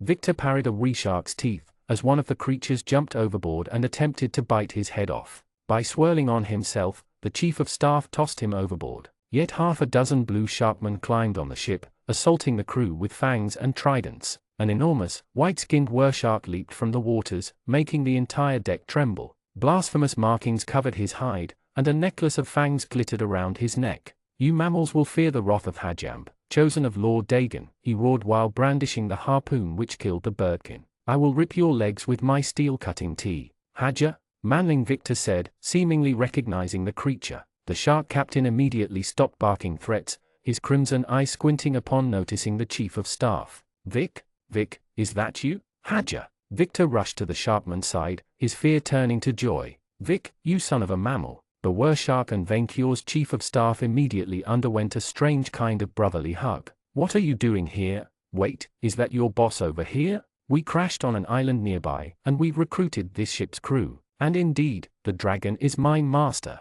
Venkior noticed something strange about how his friend made the word sound but guessed his minion needed to unload stress. Happy to meet you, Lord Venkior. Vic couldn't stop talking about how much he missed you. The shark turned to his fellow fishermen, who had stopped their assault in confusion. Drop the attack, is a pal of mine. We went to school together. School? Venkior asked his chief of staff, releasing the sharkman in his hand when the others stopped harassing his minions. Both groups glared at one another threateningly, save for the leaders. Scalomance, friend Victor said, without explaining himself. We followed the same ritualistic magic class. I was taking remedial courses to learn how to awaken my own monster lord, the great Dagon, from his slumber beneath the waves, the Wershark explained. Vic helped me practice, and we had a lot of fun. Member the Shoggoth? How could I stop membering that? Wait, don't tell me your master causes the field effect. I won't tell you, then, Hajam replied with a smirk. The sight of his 3 rows of teeth made Venkior's newer minions recoil. We are so close to waking him up, I can almost smell the blood in the water. Pity that ship is yours though, I would have taken it. I can only respect such dutifulness from a chief of staff, even not my own, Venkior said. However, I fail to see how attacking us would help your master. Oh, we need sentient tributes to sacrifice, the Wershark replied. Since it's a slaver ship, I thought nobody would miss it. Slaver ship? Venkior squinted his eyes at the fish. Why, yes. I mean, I could smell all the elven blood in the ship's hold from 50 miles away. Both Venkior and Victor exchanged a glance, then glared at the pirate crew. As it turned out, the ship carried more than 100 chained slaves in its hold, overcrowding a space made for half that number. Being too large to see for himself, Venkior had sent his minions down, and they brought back a sample of elves, diseased, beaten, and frightened like mice. They probably expected him to eat them. Apparently, the crew preys on, and enslaves, would-be colonists or exploration ships having run aground in the Devil's Triangle, Victor told his master with clear distaste, with a particular focus on endangered sentient species. Port Dam is a slavering pirate port, and elves fetch a great price there, one of the Wersharks said. I'm just saying, if you need to lighten your ship, Hajam the shark glanced at the pirate minions, who stood in a straight line, pissing themselves. I can help. No eating slaves, Haja, Victor immediately shut him down. We do not eat elf slaves, Hajam the shark protested. They have so little meat on them, it's like chewing bones. We aren't dogs. I can settle on the crew. Venkior grew impatient with his lack of understanding. Minion, what is slavery? His chief of staff looked up at him. Your Majesty does not know? I keep hearing about it from lesser species, and they all seem to agree it is bad, but then I do not understand why they do it. Because it pays well, one of the pirates shouted as if it would save him from punishment. You shut up. Victor lambasted him for speaking out of turn, although it appealed to Venkior's curiosity and greed. Slaves, they are like minions, except it sucks a lot more for them. Minionship cannot be bad, Venkior replied. After all, the only alternative was food. How could anyone turn this promotion down? So why are these creatures disheveled? Are they not taken care of? No, because slaves are merchandise, friend Victor explained. They can be bought and sold at their master's will. You cannot buy a minion, Venkior protested. You have to earn them, and their adoration. Also, they have no rights at all, are never paid for anything, are never taken care of, and have no vacations, ever. They have no vacations? No, Victor said ominously. Then, if they have no gold, no rights, no time off, then what do they have? Venkior asked, puzzled. Nothing. Nothing at all, and that's the problem. The more he heard, the less the dragon liked it. After friend Victor finished explaining the ins and outs of slavery, there was only one way for a dragon to react. By the elder Wyrm, that is in dragon. Venkior blamed the pirates. You make me ashamed of being your master. The pirates lowered their heads, in penitence for their sins. But I forgive you, Venkior spoke, channeling the spirit of Wyrm forgiveness. Because I see that the evil you commit is born of ignorance. Ignorance of the dragon way of life, which is the purest, truest way to live, as taught to us by our elder Wyrm progenitor, and because true minionship is taking care of their servants, as if they were part of their horde. For minions have feelings beyond their master's wishes. Friend Victor remained eerily silent, awed by Venkior's passion. Clearly, this slavery is a debased corruption of the minion institution. The dragon continued to enlighten his audience. A minion is no item to be worn and cast aside. Minions are sentient beings who must be cared for, so much that they want to be minions. They need to be respected, even honored, for their contribution to the horde, and a dragon cannot eat them without proper reason. This is not Prydain, and I have not even breached the worst consequence of this slavery business. There's something worse, one of the Wersharks asked, curious. Yes, by poaching elves to extinction and mistreating them, slavers make it harder for new princesses to be born. Vainkyur shook his head. As an environment-responsible dragon, I shall not stand by it. Then, what does your majesty suggest? Manling Victor asked. First, you will unchain all these slaves, so they can be set free, healed, and cared for. Then we set sail to this port dam on our way to El Dorado, to bring it dragon civilization immediately. I will not abide by minion abuse on my watch. Oh, that should be fun. Hajam the shark relished at the thought. If you spare us a few captives for our rising deep ritual, we can show you the way there. Vainkyur glanced at the horizon, to the savage, lawless lands he couldn't glimpse. Lands free of dragons, and thus, of hope in a better life. Vainkyur the Minion Liberator. That new title sounded right. Minion? Vainkyur asked, suddenly realizing something worrying. Yes, your majesty, am I becoming a cattletarian? Chapter 81, Goldbeard the Pirate. Shopping for princesses was morally right. It was true that Vainkyur hadn't eaten a minion in a long while, and that he had come to realize that they had feelings beyond serving dragons, but catching princesses was a dragon's duty. He also ate manlings on occasion, just not his minions. He wasn't a cattletarian. Grandrake, you said? Hajam the shark asked Manling Victor, the two having been glued together for the entire voyage out of the triangle. The were-sharks in the waters below had guided the ship through reefs and currents, under the light of the midday sun. You've heard of him? Friend Victor answered, completely unaware of Vainkyur's existential crisis. The Lost Hoard of Grandrake is a famous legend in the Dagger Coast. It draws adventurers and treasure hunters every now and then. Not that they have any chance of finding it. The mention of a hoard drew Vainkyur out of his existential depression. It is true that Grandrake is a bit, the WYIM struggled to find a word which wouldn't demean the inventor of princess hunting. Senile.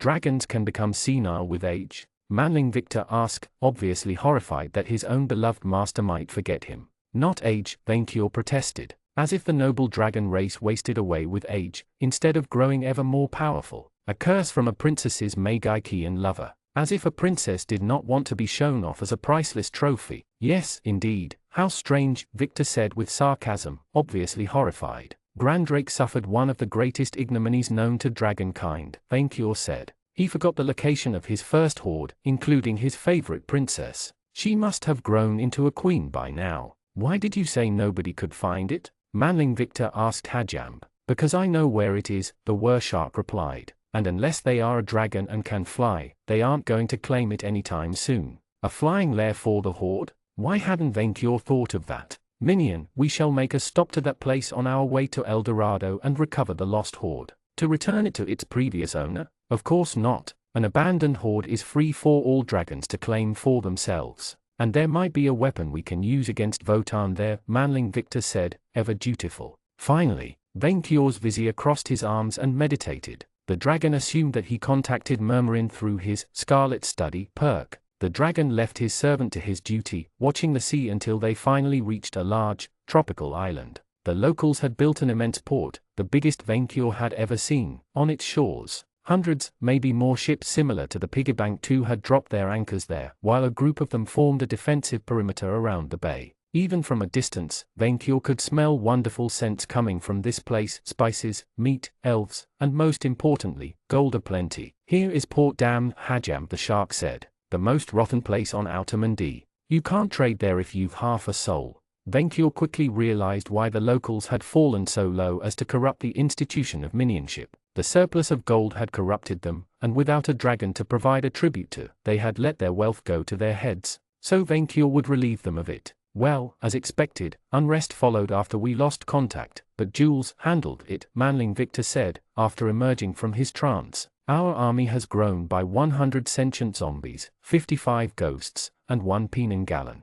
Penort? Your Majesty doesn't want to know. Then, Manling Victor, you shall announce my presence to these sea peasants of Port Dam, and order them to submit to my imperial authority. Tell them that I bring dragon civilization as the Minion Liberator, which is non-negotiable. You should use a pirate nickname to inspire fear, Hajam suggested. These mammals only respect strength and beards. That is ridiculous, Vainkyur replied. Superior beings have scales, not hair. Thank you for the kind comment, Your Majesty, Manling Victor replied with sarcasm, tired from the journey. He's not wrong, Hajam shrugged as if it was ever in question. The dragon thought about a fitting title and eventually settled on one. Then announce me henceforth as Vainkyur Goldbeard, Emperor of the Pirate Sea. As Your Majesty wishes. Widen voice.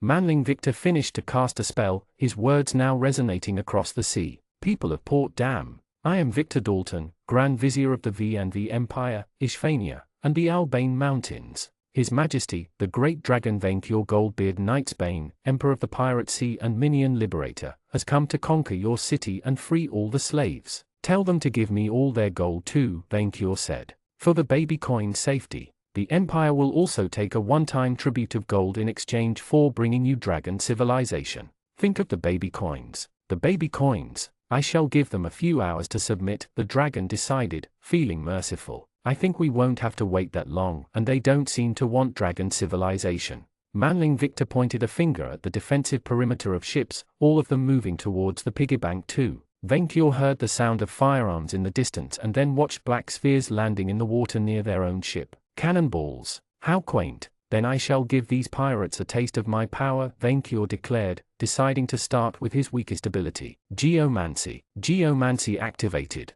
Field type, ocean. Effect, tsunami. Minion, what is a tsunami? His vizier didn't have the time to answer, as his perk activated first. Under the strain of Vainkyur's magic, the sea suddenly rose right below the ships which would do him harm. An immense wall of water sent 5 of them flying straight to the skies, then advanced towards the rest while getting higher and higher. Vainkyur's attack crushed everything in its path, rising as high as 40 feet. Aho, brutal. Hajam the shark relished at the sight of the devastation. Father Dagon's wrath is upon us. Vainkyur raised his head in pride, happy with the result. Except the wave did not stop at the fleet. As it kept going towards the harbor, threatening to devastate it, Manling Victor turned to his master in panic. Stop it, stop it, stop it. Geomancy. Vainkyur raised his arms, unleashing the full might of his magic to steer away the destruction. His efforts slowed down the tsunami but failed to steer it away. Demonic Arcana, Manling Victor cast spells on his master. Misunderstood genius inspiration. Elemental spells have been strengthened. Your intelligence has increased by 2 stages. Seaguardium Leviosa. Vainkyur shouted, the wave bowing to his whims. By extending his arms, the dragon caused the tsunami to split in half, collapsing on itself. Bending to his magic, the very sea kept widening. A dry pathway opened in front of the piggybank too, revealing reefs, coral, and the remains of ships on the seafloor. Both halves of the ocean laid separated by Vainkyur's might alone. Ha, it worked, the dragon gloated, while the weresharks whistled at his seascaping. He had saved his new colony from his own spell. I think your majesty just pulled off a Moses, Manling Victor replied, astonished by his master's power. Vainkyur had no idea what a Moses was, but it sounded awesome. Congratulations for surviving Votan's storm, bringing the wrath of Mother Nature on these puny pirates, improving your geomancy, and devastating an entire city-state's military with a single spell. You earned a level in Geomancer. Plus 20 SP, plus 1 ski, plus 1 AGI, plus 1 int, plus 1 char, plus 1 LCK. Minion, I gained a level. Vainkyur rejoiced. You will fetch me a new heroic crest soon. Your Majesty, what about the city? Tell them that this tsunami was the first plague of Vainkyur, sent to punish their sins against dragon civilization, the WYRM declared. The second will be the plague of fire, and I shall not need to send a third. In the end, after the sea had returned to normal, the crew landed on the city, whose authorities had promptly sued for peace. The crew planted Murmurin's flag on the tallest building available, and the Empire won its first colony. Vainkyur had opened a portal back to Murmurin with his Golden Road, ripping space in half and allowing his minions to cross the ocean. When Jules stepped out of the portal as the first settler, the Gal glanced around at the remains of the pirate fleet floating near the harbor, rubbed his hands, and then spoke words that would become famous. I can work with that. You will, Vainkyur had replied, from atop a pile of magical items which his victims had dropped into the sea. For I henceforth rename this new conquest Port Vainkyur. Slavery and piracy are sins in the eyes of the elder WYRM and shall be forbidden. One day, I shall split the sea again, and all slaves will cross the ocean floor to the promised land of Murmurin, where all minions are equal before thine eyes. Now, go, and make me money. And so, dragon civilization arrived in the New World, heralding the end of the golden age of slavery. Hajam called dibs on the heads of rich slavers as payment for his services as a guide, and Vainkyur agreed so long as he led them to the lost hoard of Grandrake. 7 years in a school for evil masterminds made someone numb to a lot of things. Afterward, Victor spent an entire day recovering corpses thrown on the shores by Vaincure's tidal wave, spraying them with blood from his Black Grail, or helping Jules and his necromancers raise conventional undead. Vaincure, as ever, simply toured the city in search for gold.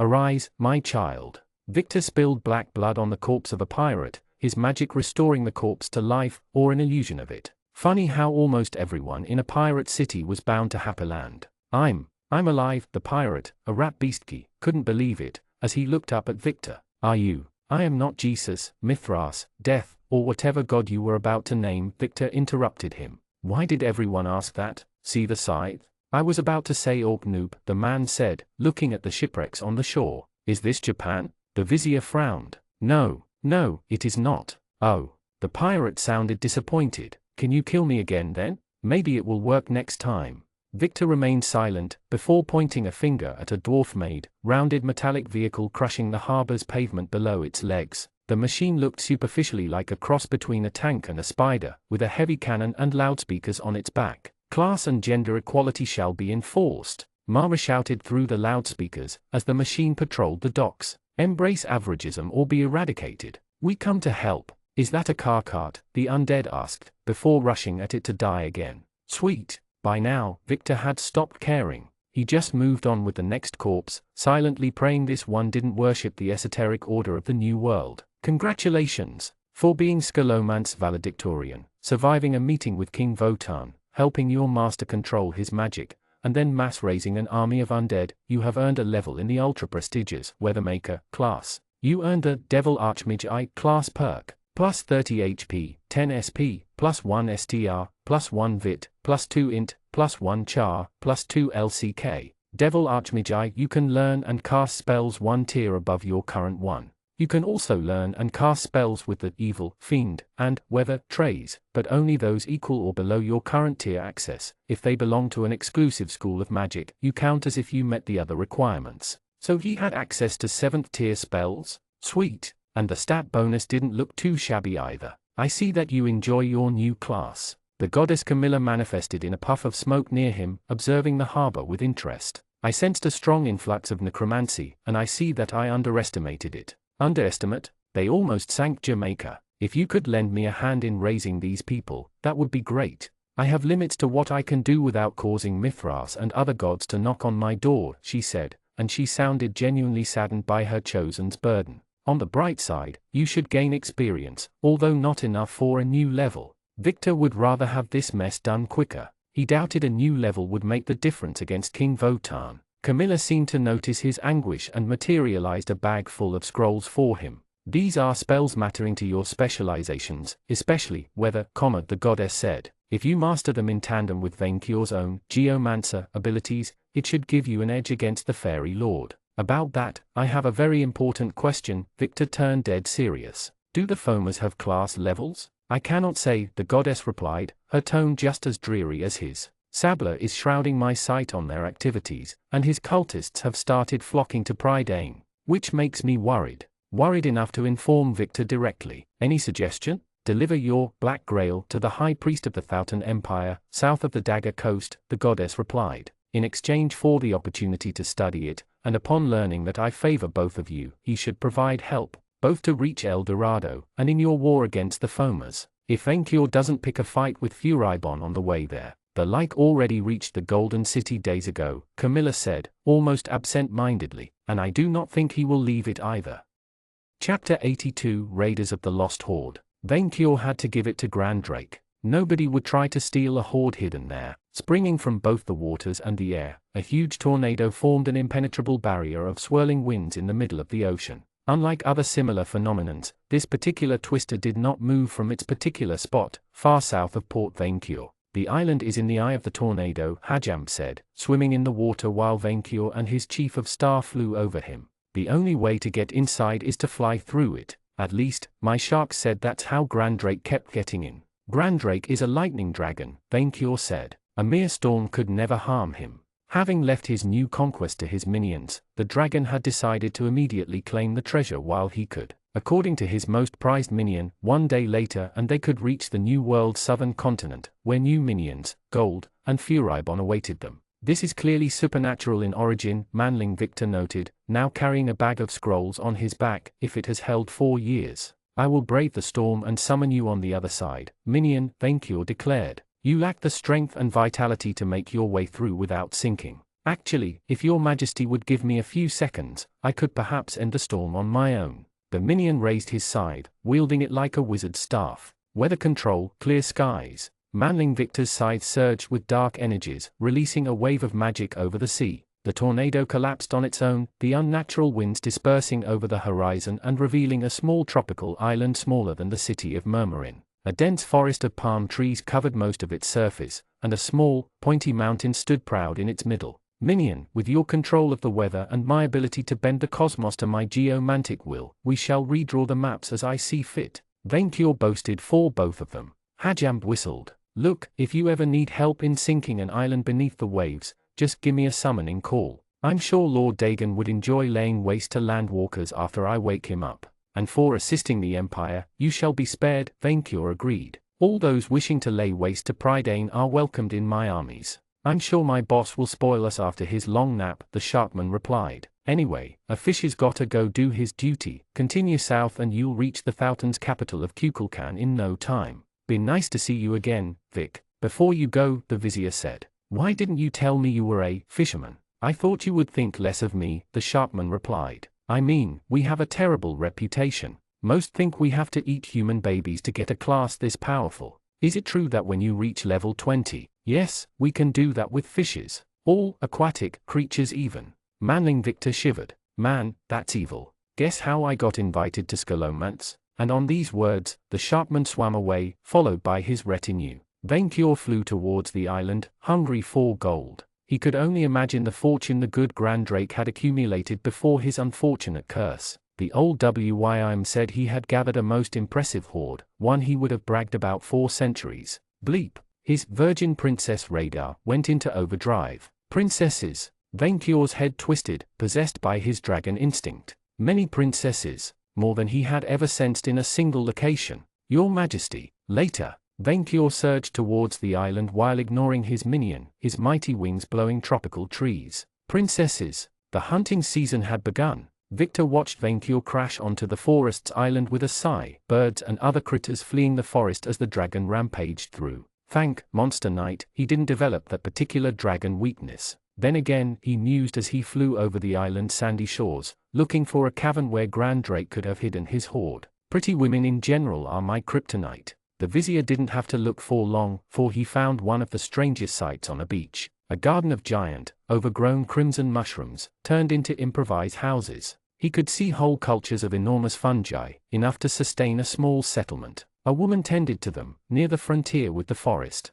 The creature looked like a mushroom version of Allison, a dryad with mushrooms growing out of her body instead of flowers, and purple skin instead of olive-colored. She sensed his approach and glanced up as Victor landed right in front of her. A man, the dryad asked, looking at him with curious eyes. Are you a fiend? You ended the storm? Yes, for the storm, and technically not a fiend. My name is Victor, and my boss and I are looking for. You're a boy, you have to run, the mushroom lady interrupted him, not sounding quite right in the head. Quick, before they notice you. Who'll notice me? Victor asked, only to hear sounds coming from the forest and the village. He immediately cast buffs on himself, even if the weather control spell had drained a good chunk of his SP. Within a minute, a dozen women, each from different species, emerged from either village or the forest to gather around him. While all of them were humanoids, they ranged from a pink catkin, with the rarest shade of pink fur Victor had ever seen, to a centaur. With the exception of the catkin, all of them belonged to long-lived species.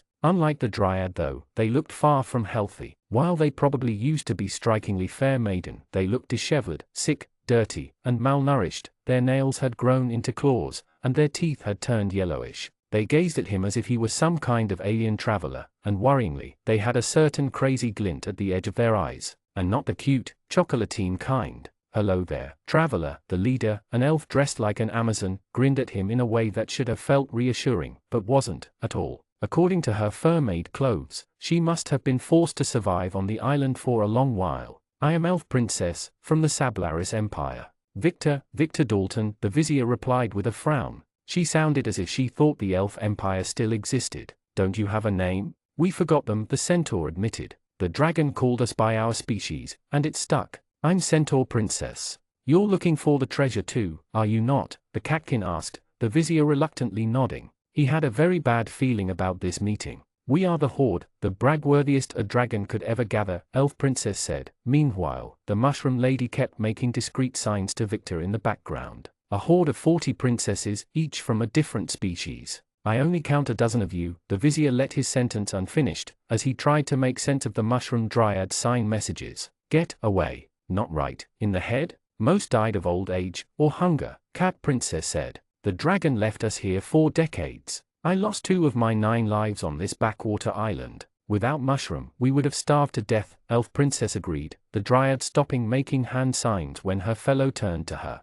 She's very good and kind. A few haven't returned from gathering duty on the rest of the island, Centaur Princess said. We've been so hungry, mushrooms are not enough. Poor girls, no wonder they looked half mad, isolated and malnourished for so long. We can save you, Victor promised. We can get you out of this mess. Indeed you will. Elf Princess licked her lips. We didn't have enough meat, but you will do. Oh, and bleep, cannibals, don't you dare try to eat me. Victor took a step towards the forest, only to find his back against a mud wall. Oh no, Elf Princess' fingers shone with magical power, having backed him into a corner. We're cannibals. We can't eat a half-human. We can only savor the flesh of other princesses now, Cat Princess added. We tried to eat the few unlucky adventurers who managed to brave the storm, but they tasted terrible, Centaur Princess said. We ate the corpses of our short-lived princess friends, but we don't have any to sustain ourselves anymore, Elf Princess finished. We need to make more princesses, and this is where you come into play. This was hell. This place was his hell. Back off, ladies. Victor raised his weapon to protect his manhood. I have a scythe, and I'm not afraid to use it. It will be much easier for all of us if you don't resist, Cat Princess said, drawing a bone knife. The others, with the exception of a terrified mushroom princess, surrounded the vizier from all sides threateningly. There is only one part of you that we need. Look, I really don't want to hurt you, but if you take another step. A rumbling sound shook the ground, trees collapsing on the beach. The ladies turned at the source of the commotion, a crimson dragon with a pirate hat, and a wriggling treasure bag. Found you. Venkior's voice boomed across the island, as he raised a bag with one hand. He must have had summoned it with his golden road perk. Get into the princess bag. The woman looked at the creature with shock. A dragon? I said, get into the princess bag. Venkior grabbed Elf Princess with his free hand while she screamed, and put her in the bag like one would do with grocery. Realizing what would follow, the other princesses immediately attempted to run back to the village. You will not escape my horde. With a sigh of relief, Victor watched on as the dragon quickly pursued and caught all the cannibals in his bag, only Mushroom Princess managing to escape by burrowing herself into the ground. Proving himself the best princess hunter of his generation, Venkior had little trouble capturing all of them. Your Majesty, Victor fell in adoration before his protector. I love you so much. Minion, we already had this conversation. I value you too, but only as a friend and minion. The dragon shook his head in disappointment. See, this is why we dragons should not raise princesses in captivity. They become feral and violent if left out of their natural environment for too long. I will have to ask a veterinarian to take care of them before I return them to the wild. This happened before? Not that often. Venkior cleared his throat, sweeping the unfortunate subject away. We had princess hunting mostly figured out after the 1st century. Victor just tightened his pants, to reassure himself. Now, where is the last one? Venkior walked towards the woods, trying to find Mushroom Princess. Kitty, kitty, kitty. The vizier watched the dragon leave, collapsing on the sand with relief. He needed a comforting shoulder, a familiar sight to wash away this sinister encounter from his mind. Black Horseman, Chocolatine de Gévaudan. His sort of friend with perks materialized right in front of him, with a delightful expression, and boots drenched in a red liquid. Vic, I thought you would never call. The werewolf smiled at him, a crimson spot on her cheek, a bloody knife in one hand, and a giant insect's head in the other. I'm sorry, I'm not dressed well. You summoned me in the middle of a meal. The vizier glanced at the head, and on a closer look, realized it belonged to an insect demon. A moth. That's Victor recognized the creature. One of Isabel's guards. Oh, yes, I knew we agreed on an open relationship, but I was feeling a bit jealous anyway, so we had a friendly talk, Chocolatine chirped, playing with her knife, and Victor suddenly wondered whose blood was on it. I had to make sure she was cut out for the job. The wording made the vizier shiver. Anyway, Athetic, did you call me for something? Maybe practice? You're a good girl, Victor lied to protect himself. I just wanted to tell you that. Silly, of course I am. Was that ever in question? Finally, it had taken him a good hour, but Venkior had finally cornered and caught the last virgin maiden. His bag was full and heavy with the weight of their princessness. With so many of them, he would triumph over Icefang's contest with no trouble at all. Unfortunately, he had yet to find any piles of gold on the island. Grandrake must have hidden it well. Venkior would have loved to stay here for a few more hours until he could locate it, but each minute wasted there gave the wicked Furibon more time to find El Dorado. The dragon would settle on tossing the princess bag on his hoard through his golden path, leave minions to scout the island in his stead, and then move on with his friend to the south. Above in the skies, a faint rain began to fall. Venkior wondered if his vizier had changed the weather again before a glance at the horizon told him otherwise. A cloud of lightning had approached the island at full speed, a fairy lord riding at its helm. Vengeance was at hand. Chapter 83 The Burning Fields. I suggest we run, Manling Victor pleaded to his master. The dragon glanced down at his minion. The two had gathered, alongside Sweet Chocolatine. Why disaster happened whenever his lackey prepared to breed, Venkior would never understand, in the tropical forest to make their stand, before Votan's arrival. The gate to his hoard, created by Golden Road, remained open next to them. The dragon had tossed his full princess bag atop his mountains of gold. We will not retreat, minion, Venkior replied, the overwhelming pressure of the enemy's aura growing stronger. We shall make our stand there. Votan cost me a crown, and I will have Troll Barnabas craft me a new one from his bones. It was a miracle we survived his Ragnarok spell the first time, his Grand Vizier pointed out. While we have advance warning this time, we are fighting a lightning user in the middle of the ocean. If we laid an ambush on more favorable terrain. On the contrary, minion, I believe we must face him in this place. We have the power, we have the skills, we have the will. Votan will not relent in his hunt, and a dragon does not run. You have me, Vic, Chocolatine said with conviction. I can summon help. If the terrain does not favor us, we must change it, Venkior decided. The foe we face is strong, but VNV does not know defeat. We have bested grasshoppers, vampires, fairies, and all foes who stood in my way. The Empire will prevail. All right, in that case, no time to waste, Manling Victor said, with the true authority of a tactical chief of staff. I will call allies with my diabolism spells, and so will Chocolatine. Meanwhile, His Majesty must burn the forest to the ground. This will reveal our location, minion, Venkior pointed out. But the smoke and flames will reduce their air maneuverability, and both of us are immune to fire. Not them. He turned to Chocolatine. Can you? Fire ward, the priestess replied, casting protection on herself. Venkior moved to action. Closing his Golden Road to keep his SP, he unleashed his mighty breath on the trees. Within seconds, he started an inferno so powerful, even the rain could not extinguish it. His flames spread all around the group, smoke and steam filling up the skies. Summon Prayer of Isengrim. Chocolatine prayed, two giant golden wolves materializing at her side. The sweet girl herself soon transformed into a silver-furred werewolf, her clothes adapting to her new size, and she quickly cast fire protection spells on her allies. Manling Victor's own summoning sounded decidedly more impressive. Arsgoetia, Hapaland Battle Harem. In total, 8 creatures materialized to answer his chief of staff, each of them female. 4 manling-like females with velvet bat wings and sinuous pointy tail, 2 dark cousins of Meal the Angel, with black feathered wings and wielding boughs of fire, and finally 2 womanly creatures with the lower body of snakes and 6 arms instead of 2, each carrying a different weapon. Oh, hi Mr. Victor, one of the serpent-like women said, sounding like the leader of the troop. Good to see you again. Why did you call our company for? Security service, or the group massage special? Vic. Chocolatine trailed, sound half jealous, half hungry. What are these, a buffet?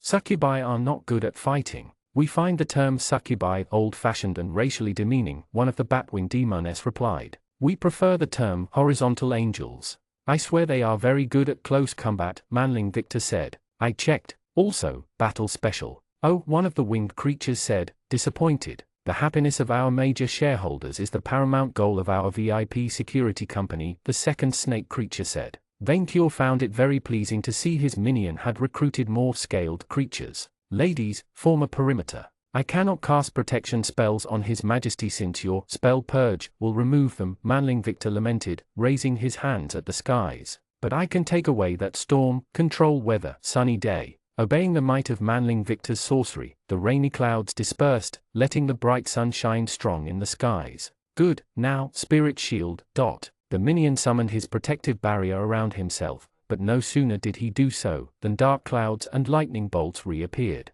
Arg, the storm is a passive ability, Victor complained, as he kept casting buffing spells on himself. I can counter it, but whenever my focus slips away, it returns, and he can strengthen, Ragnarok.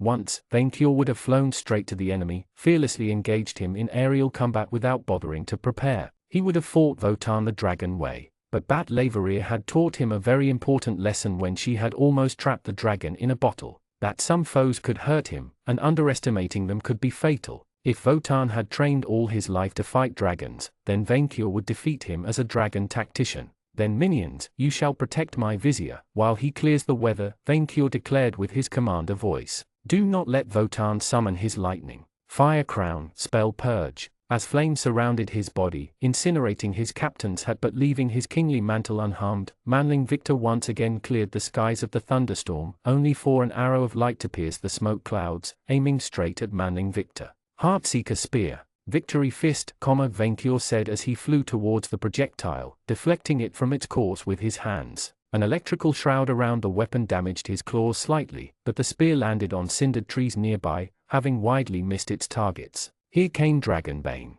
Riding on his monstrous horse's back, King Votan flew through the clouds of smoke, 8 Valkyries following him. His spear returned to his hand without a word, while Vainqueur's wounds closed on their own as Master's Shield activated. The Fairy Lord offered no word of warning, no unworthy boast. He offered Vainqueur only the swift promise of a fight to the death. Call the hunt, Votan thundered, 2 monstrous fairy beasts appearing in a puff of smoke among the flames, trapping Manling Victor's group in a pincer attack. These elephant-sized hounds of pure darkness growled back at Chocolatine's wolves, who howled back. Meanwhile, the Foma's Valkyries called upon a ghostly, warrior spirit each, doubling their numbers. Sigrun. Votan pointed his spear at Vainqueur. Leave the dragon to me, and slay the rest. Master's Aegis. One of the Valkyries, which Vainqueur assumed to be the leader, called upon her magic. Silvery bonds of light briefly linked Votan and his escort before vanishing. Good, that way Vainqueur could kill them all at once. For the Empire, the great Wyrm roared,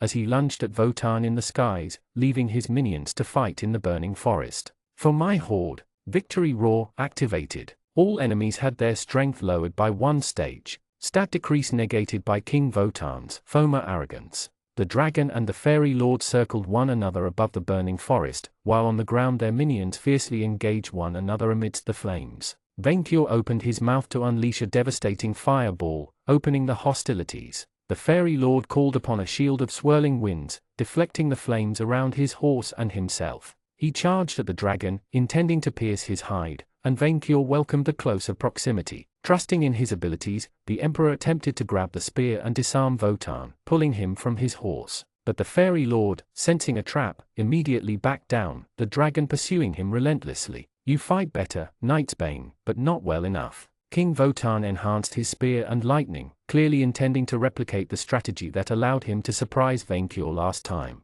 Supreme Thunder, Dragon Slayer, maximize lightning. King Votan's lightning attacks will ignore resistance, and inflict additional Dragon Slayer damage. Lightning element greatly strengthened. The dragon didn't let him. Shining Majesty. Vainqueur's scales brightened to gold, and then unleashed a searing, blinding flash of light. King Votan, too certain that his windy shield would protect him, was hit head-on. A glorious vision of Vainqueur's boundless horde manifested in the light, burning the Foma's skin and blinding his last eye. While his magic protected the Foma from most of the damage, his horse let out a scream of pain, as the light cleansed his flesh from his bones. Now a shining, burning star, Vainqueur lunged at Votan and dragged him from his dying mount, crashing the now unhorsed fairy on the fiery ground below. Votan attempted to free himself, his body coating itself in electricity, lightning which bypassed both his mirror scale and spell purge. his wounds regenerating as soon as they opened. Vainqueur kept the Foma firmly in his claws, knowing his flames and light would hurt his foe more, and harm him he did. Vainqueur kept flying while hammering the Foma against the fiery ground, leaving a trail of cinders in his wake. Finally, he opened his mouth to try and breathe directly in the hunter's face, as he did against that golem in the north. Eye of Odin, Wotan snarled, a phantom blue eye appearing where the right one should have been. Somehow able to now withstand the vision of Vainqueur's beautiful horde, the Foma speared the dragon through the shoulder, his thunderous spear piercing his scales like butter. Vainqueur let out a cry of pain, the wound forcing him to release Wotan from his grasp. He took his flight, circled around the burning battleground, and prepared to firebomb the Foma lord from above. Hasten, skill up. Having risen up and recovered, the Foma began to move at incredible speeds, dodging Vainqueur's attack and retaliating by raising his spear at his flying foe. The weapon's tip unleashed a mighty thunderbolt at the dragon, hitting him in the chest. The sheer power of the blow interrupted Vainqueur's shining majesty and propelled him backward, to crash near the bottom of the island's mountain. His scales hit the rocky ground with a loud noise. Vainqueur barely had the time to get on his back legs before Wotan charged at him, faster than ever. Having changed the field enough, the dragon immediately switched to magic. Geomancy. The very ground shook under the might of his magic, causing Wotan to lose his footing and interrupt his charge. Geomancy activated. Field type, volcanic island. Effect, eruption. At the center of the island, a mountain's tip detonated, casting rocks, ashes, and flames all across the island. The sun vanished, obscured by the natural disaster, while the entire landmass trembled. Vainqueur let out a roar as he charged to continue the battle anew, the volcano answering with a mighty explosion. The battle had turned into a brutal fight, long before the ground trembled. Protected behind both his barrier and allies, Victor had spent the last few minutes struggling to prevent Wotan's supernatural storm from reasserting itself, a task which needed almost all of his concentration. He had been reduced to watching his allies fight on their own, which frustrated him to no end. But thankfully, Chocolatine could handle herself. Leading her wolves like a pack, she had engaged Wotan's shadowy hounds, breaking the pincer maneuver and allowing the fiends to engage the Valkyries without interruption. Their preparations had paid dividends. With their magical fire resistance, the forest fire burned their enemies but not the VNV member or her wolves, giving them a slight advantage. Still, the hounds fought back with fury, outmatching the wolves in size and power. Each blow of their clawed hands created small craters, and one bite would break the wolves in half if they could touch them. While Chocolatine's wolf circled around one of the hounds, the first serving as a lure while the second attacked from behind, the priestess had engaged the other fairy beast on her own. She kept praying to Isengrim, casting spells on herself to move faster, hit harder, and wound the beast with rays of light. The fairy beast had lost one eye and searing flames immolated it from head to toes, while the werewolf remained unscathed. In fact, she seemed to be enjoying herself. She can spellcast while in monster form, Victor realized. That promotion hadn't been in vain. Eventually, Chocolatine jumped at the hound's throat and tore it out, the monstrous creature collapsing among the flames. The werewolf immediately moved to help her summoned allies against the remaining beast. Meanwhile, though, the Valkyries and their undead soldiers had proved themselves a lot more difficult to fend off. Having figured out his role in weakening their master, they kept launching spears of light at Victor, healed themselves from their burns with spells, and fought together as a well-trained warband. While the smoke filling the air had forced them to the ground and on unfavorable terrain, they outnumbered his fiendish bodyguards by 2 to 1. Although they struggled to hold against the siege, his summoned fiends managed so far. Their tactic was deceptively simple. The succubi used spells to create protective wards and walls of ice to delay the attacks, or enthralled the warrior spirits into attacking the Valkyries whenever they could wrest control. Meanwhile, his serpentine Marilith ruthlessly cut swaths of fury and steel through the enemy formation, preventing the Valkyries from making any focused push. The Erinyes remained behind as the last line of defense, supporting their co-workers by firing arrows of destruction. The more you kill, the bigger the golden parachute, Victor shouted to encourage them. And you get a company dwarfen car, each. Enhanced by his tirades, his fiends had defended him well. Often, one of the Valkyries burned without warning or found herself vaporized by searing light. Victor assumed they took on the damage which should have hit Wotan himself.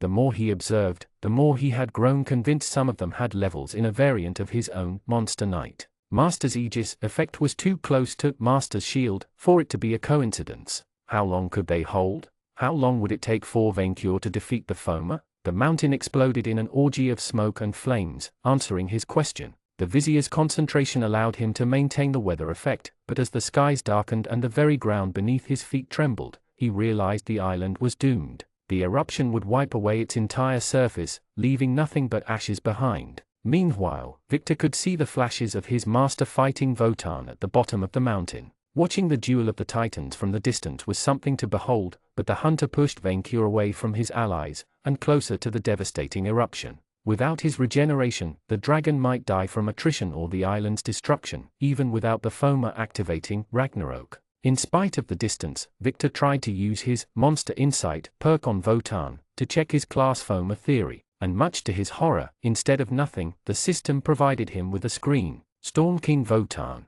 Soul-Crested Foma, Fairy / Elemental, Level 35, Kaiser, Fairy Lord 15, Dragon Slayer 10, Stormbringer 9, Berserker 1. Strong against all status ailments, stat debuffs, fairy, fire, dragon, lightning, water, earth, wind, critical hits, insta-death, non-cold iron physical attacks. Weak against fairy slayer, element slayer, poison, beast, and star metal. The mightiest dragon slayer among the Fomas and Odin's inspiration on earth, Wotan gained a soul through Melodier's soul crest, and thus the ability to level up. In return for this favor, the fairy tyrant asked him to bring her Vainkyur's head. Bound by an alien but ironclad warrior king code, Wotan will not relent until he keeps his word or dies trying. Maybe both. In short, kick his fairy ass. Your Highness. As if sharing the vizier's very thoughts about their master's well-being, one of the Valkyries, the leader, abandoned the fight to rush towards the mountain. That was it. Packed with the archfiends,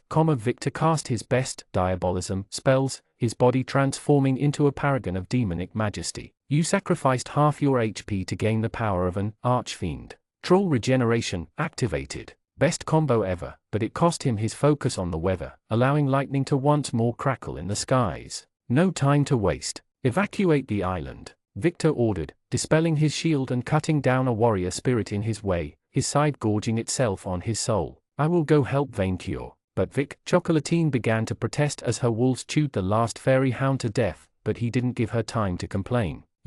Victor turned to his demonic employees. Take my girlfriend to Happyland if you must, but go. Somehow, his wording was enough to silence Chocolatine. In fact, she swooned in response. As a succubus immediately started spellcasting to open a portal, Victor charged towards the volcano, cutting a swath of destruction through whoever stood between him and the mountain. No friend left behind.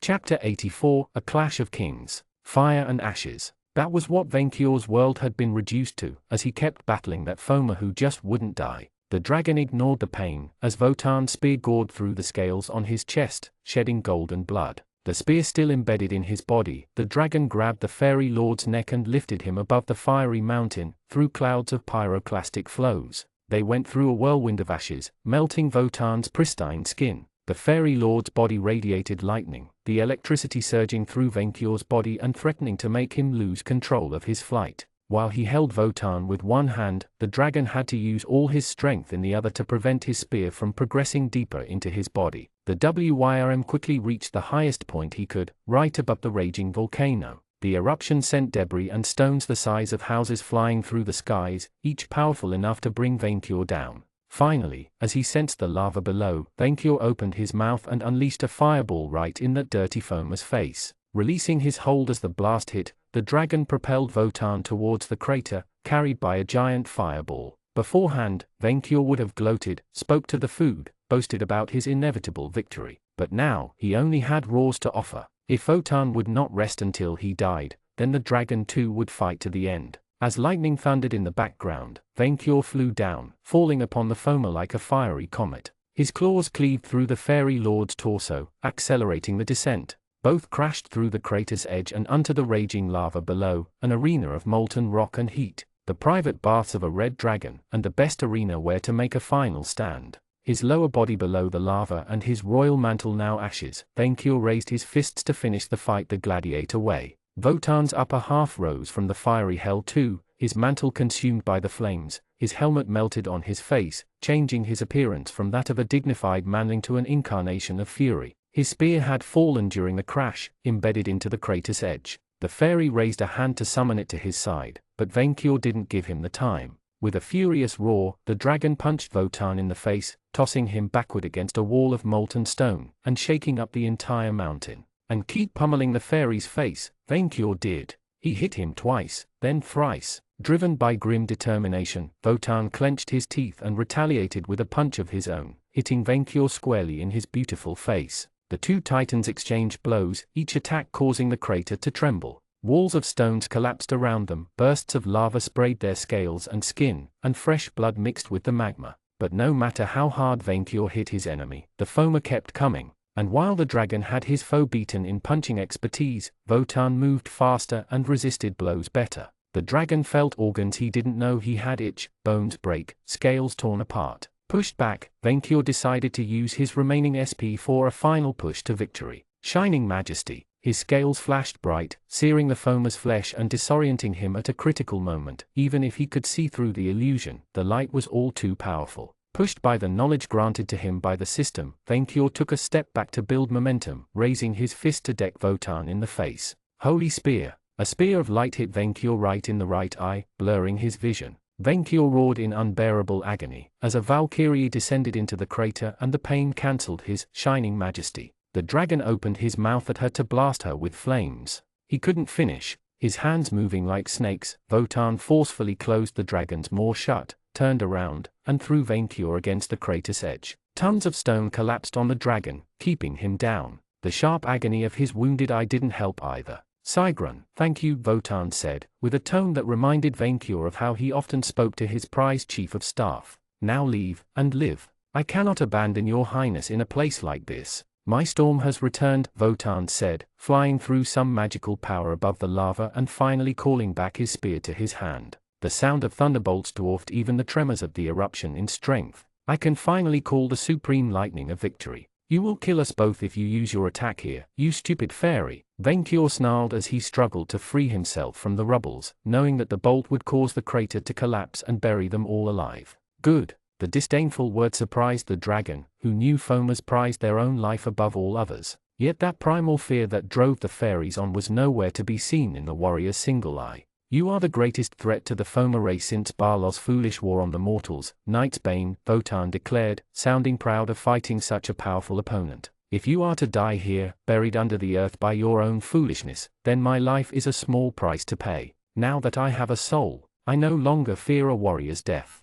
How could he do that? How could any foamer do that? No, the system had given him vision, the unthinkable will to lay down his life for the sake of his species' survival. It was like sacrificing one's horde to save a minion's life. That copycat, Vainkyur did it first. Sigrun, Wotan ordered as he raised his spear to call upon his ultimate lightning. This is your last warning. Leave. I will not abandon your highness, the Valkyrie replied, shielding her master with the courage of a true minion. Until the very end. Then to oblivion with all of us. The smoke clouds lightened with electricity. May my thunderbolt be the last thing you ever see, Vainkyur. Glory to the foamers. Ragnar, your highness, behind thee. Demonling Victor emerged from the clouds of smoke above the crater, falling upon Wotan from behind, his scythe raised for a surprise attack. The Valkyrie launched a spear of light in her hand to intercept him, but missed. King Wotan turned his head around, to watch death descend upon him. Demonling Victor's scythe lowered towards his neck.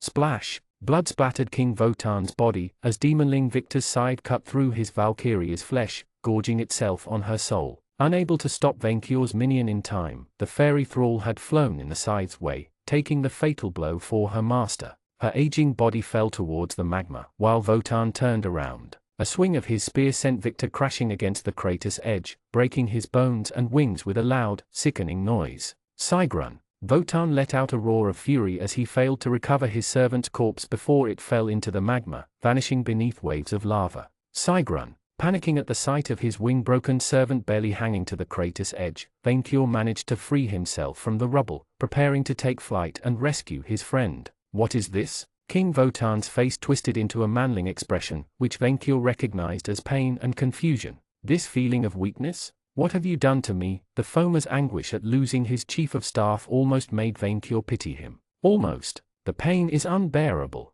It's called sadness. Demonling Victor struggled to scoff, the foamer's mighty blow having shattered his ribcage. While he could survive the heat, he couldn't breathe through the smoke well. Get used to it. Unable to process these feelings the way a dragon could, by focusing on their own awesomeness, the foeman pointed his spear at demonling Victor, to fry him with his lightning. You shall take your wits with you to the grave, mortal. Ragnar. Exploiting that single moment of inattention, Vainkyur charged towards Wotan, opening his wings to fly at him. The fairy heard Vainkyur coming, and the dragon poked the foeman in the eye. Wotan let out a wail of fury and pain, losing his focus as he put his free hand on his face. Stay! Vainkyur raised a fist and punched Wotan with all his might. Down! The sheer power of the blow blew smoke and ashes in all directions and sent Wotan falling down into the lava, his entire body vanishing below the magma. This time, he didn't rise up. The tremors increased, and Vainkyur realized they had no time to waste before his geomancy destroyed the mountain. Minion! He shouted as his wounded eye started to recover thanks to Master's Shield's regeneration, flying towards his vizier. My hand! Demonling Victor used the last of his strength to jump into Vainkyur's palm, allowing the dragon to seize him. Both flew out of the crater, as an earthquake caused half of it to collapse into the magma. Sweet chocolatine, the dragon asked, having very little time before the final explosion. She's fine, Demonling Victor replied. Your Majesty, fly us out of there fast. And Vainkyur did, navigating through clouds of smoke and beyond the island. Just as the volcano exploded behind them, the mountain collapsed on itself, as a titanic column of stone and ashes took to the skies, raining fiery rocks upon the burning island and the sea. Great waves battered its shores, drowning them below the water. The island had turned into a candle that could be seen 4 miles. Vainkyur and Victor grimly watched the apocalyptic devastation from a safe distance, wounded, hurt, exhausted, and most importantly, victorious. Congratulations! For prevailing over King Wotan in an epic battle and sealing him beneath the earth, you earn 2 levels in Geomancer. You earned the Terraform Landmass class perk, plus 30 HP, plus 40 SP, plus 2 Ski, plus 2 AGI, plus 2 Int, plus 1 Char, plus 1 LCK. Terraform Landmass 50 SP per 50 meters radius. You can permanently terraform a flat land into the following fields: forest, marsh, desert, hill, snowland, or plains. If you use this ability in a mountainous area, you can only apply the forest or snowland field effect. You earned a heroic crest. A gift from the heavens descended upon Vainkyur, a shiny, rainbowy crest floating before him. He would have preferred a more pleasurable golden shower, but it would have to do. Yes, he had lost his mantle and crown for this victory. He deserved it. Congratulations! You broke past the 60 levels class ceiling. Your crested perk has been upgraded to Epic. Epic marks one as a mythical adventurer and demigod. Allows access to the most powerful of classes and entrance to Valhalla upon reaching level 99. This replaces Crested. This isn't over, Demonling Victor said, before shape-shifting back into his manling form. There must still be Valkyrie survivors, and Wotan may not be dead. We have to expect more. Minion Vainkyur interrupted his friend. Shut up, and appreciate the feeling of hard-won victory. His vizier fell silent, and enjoyed the moment.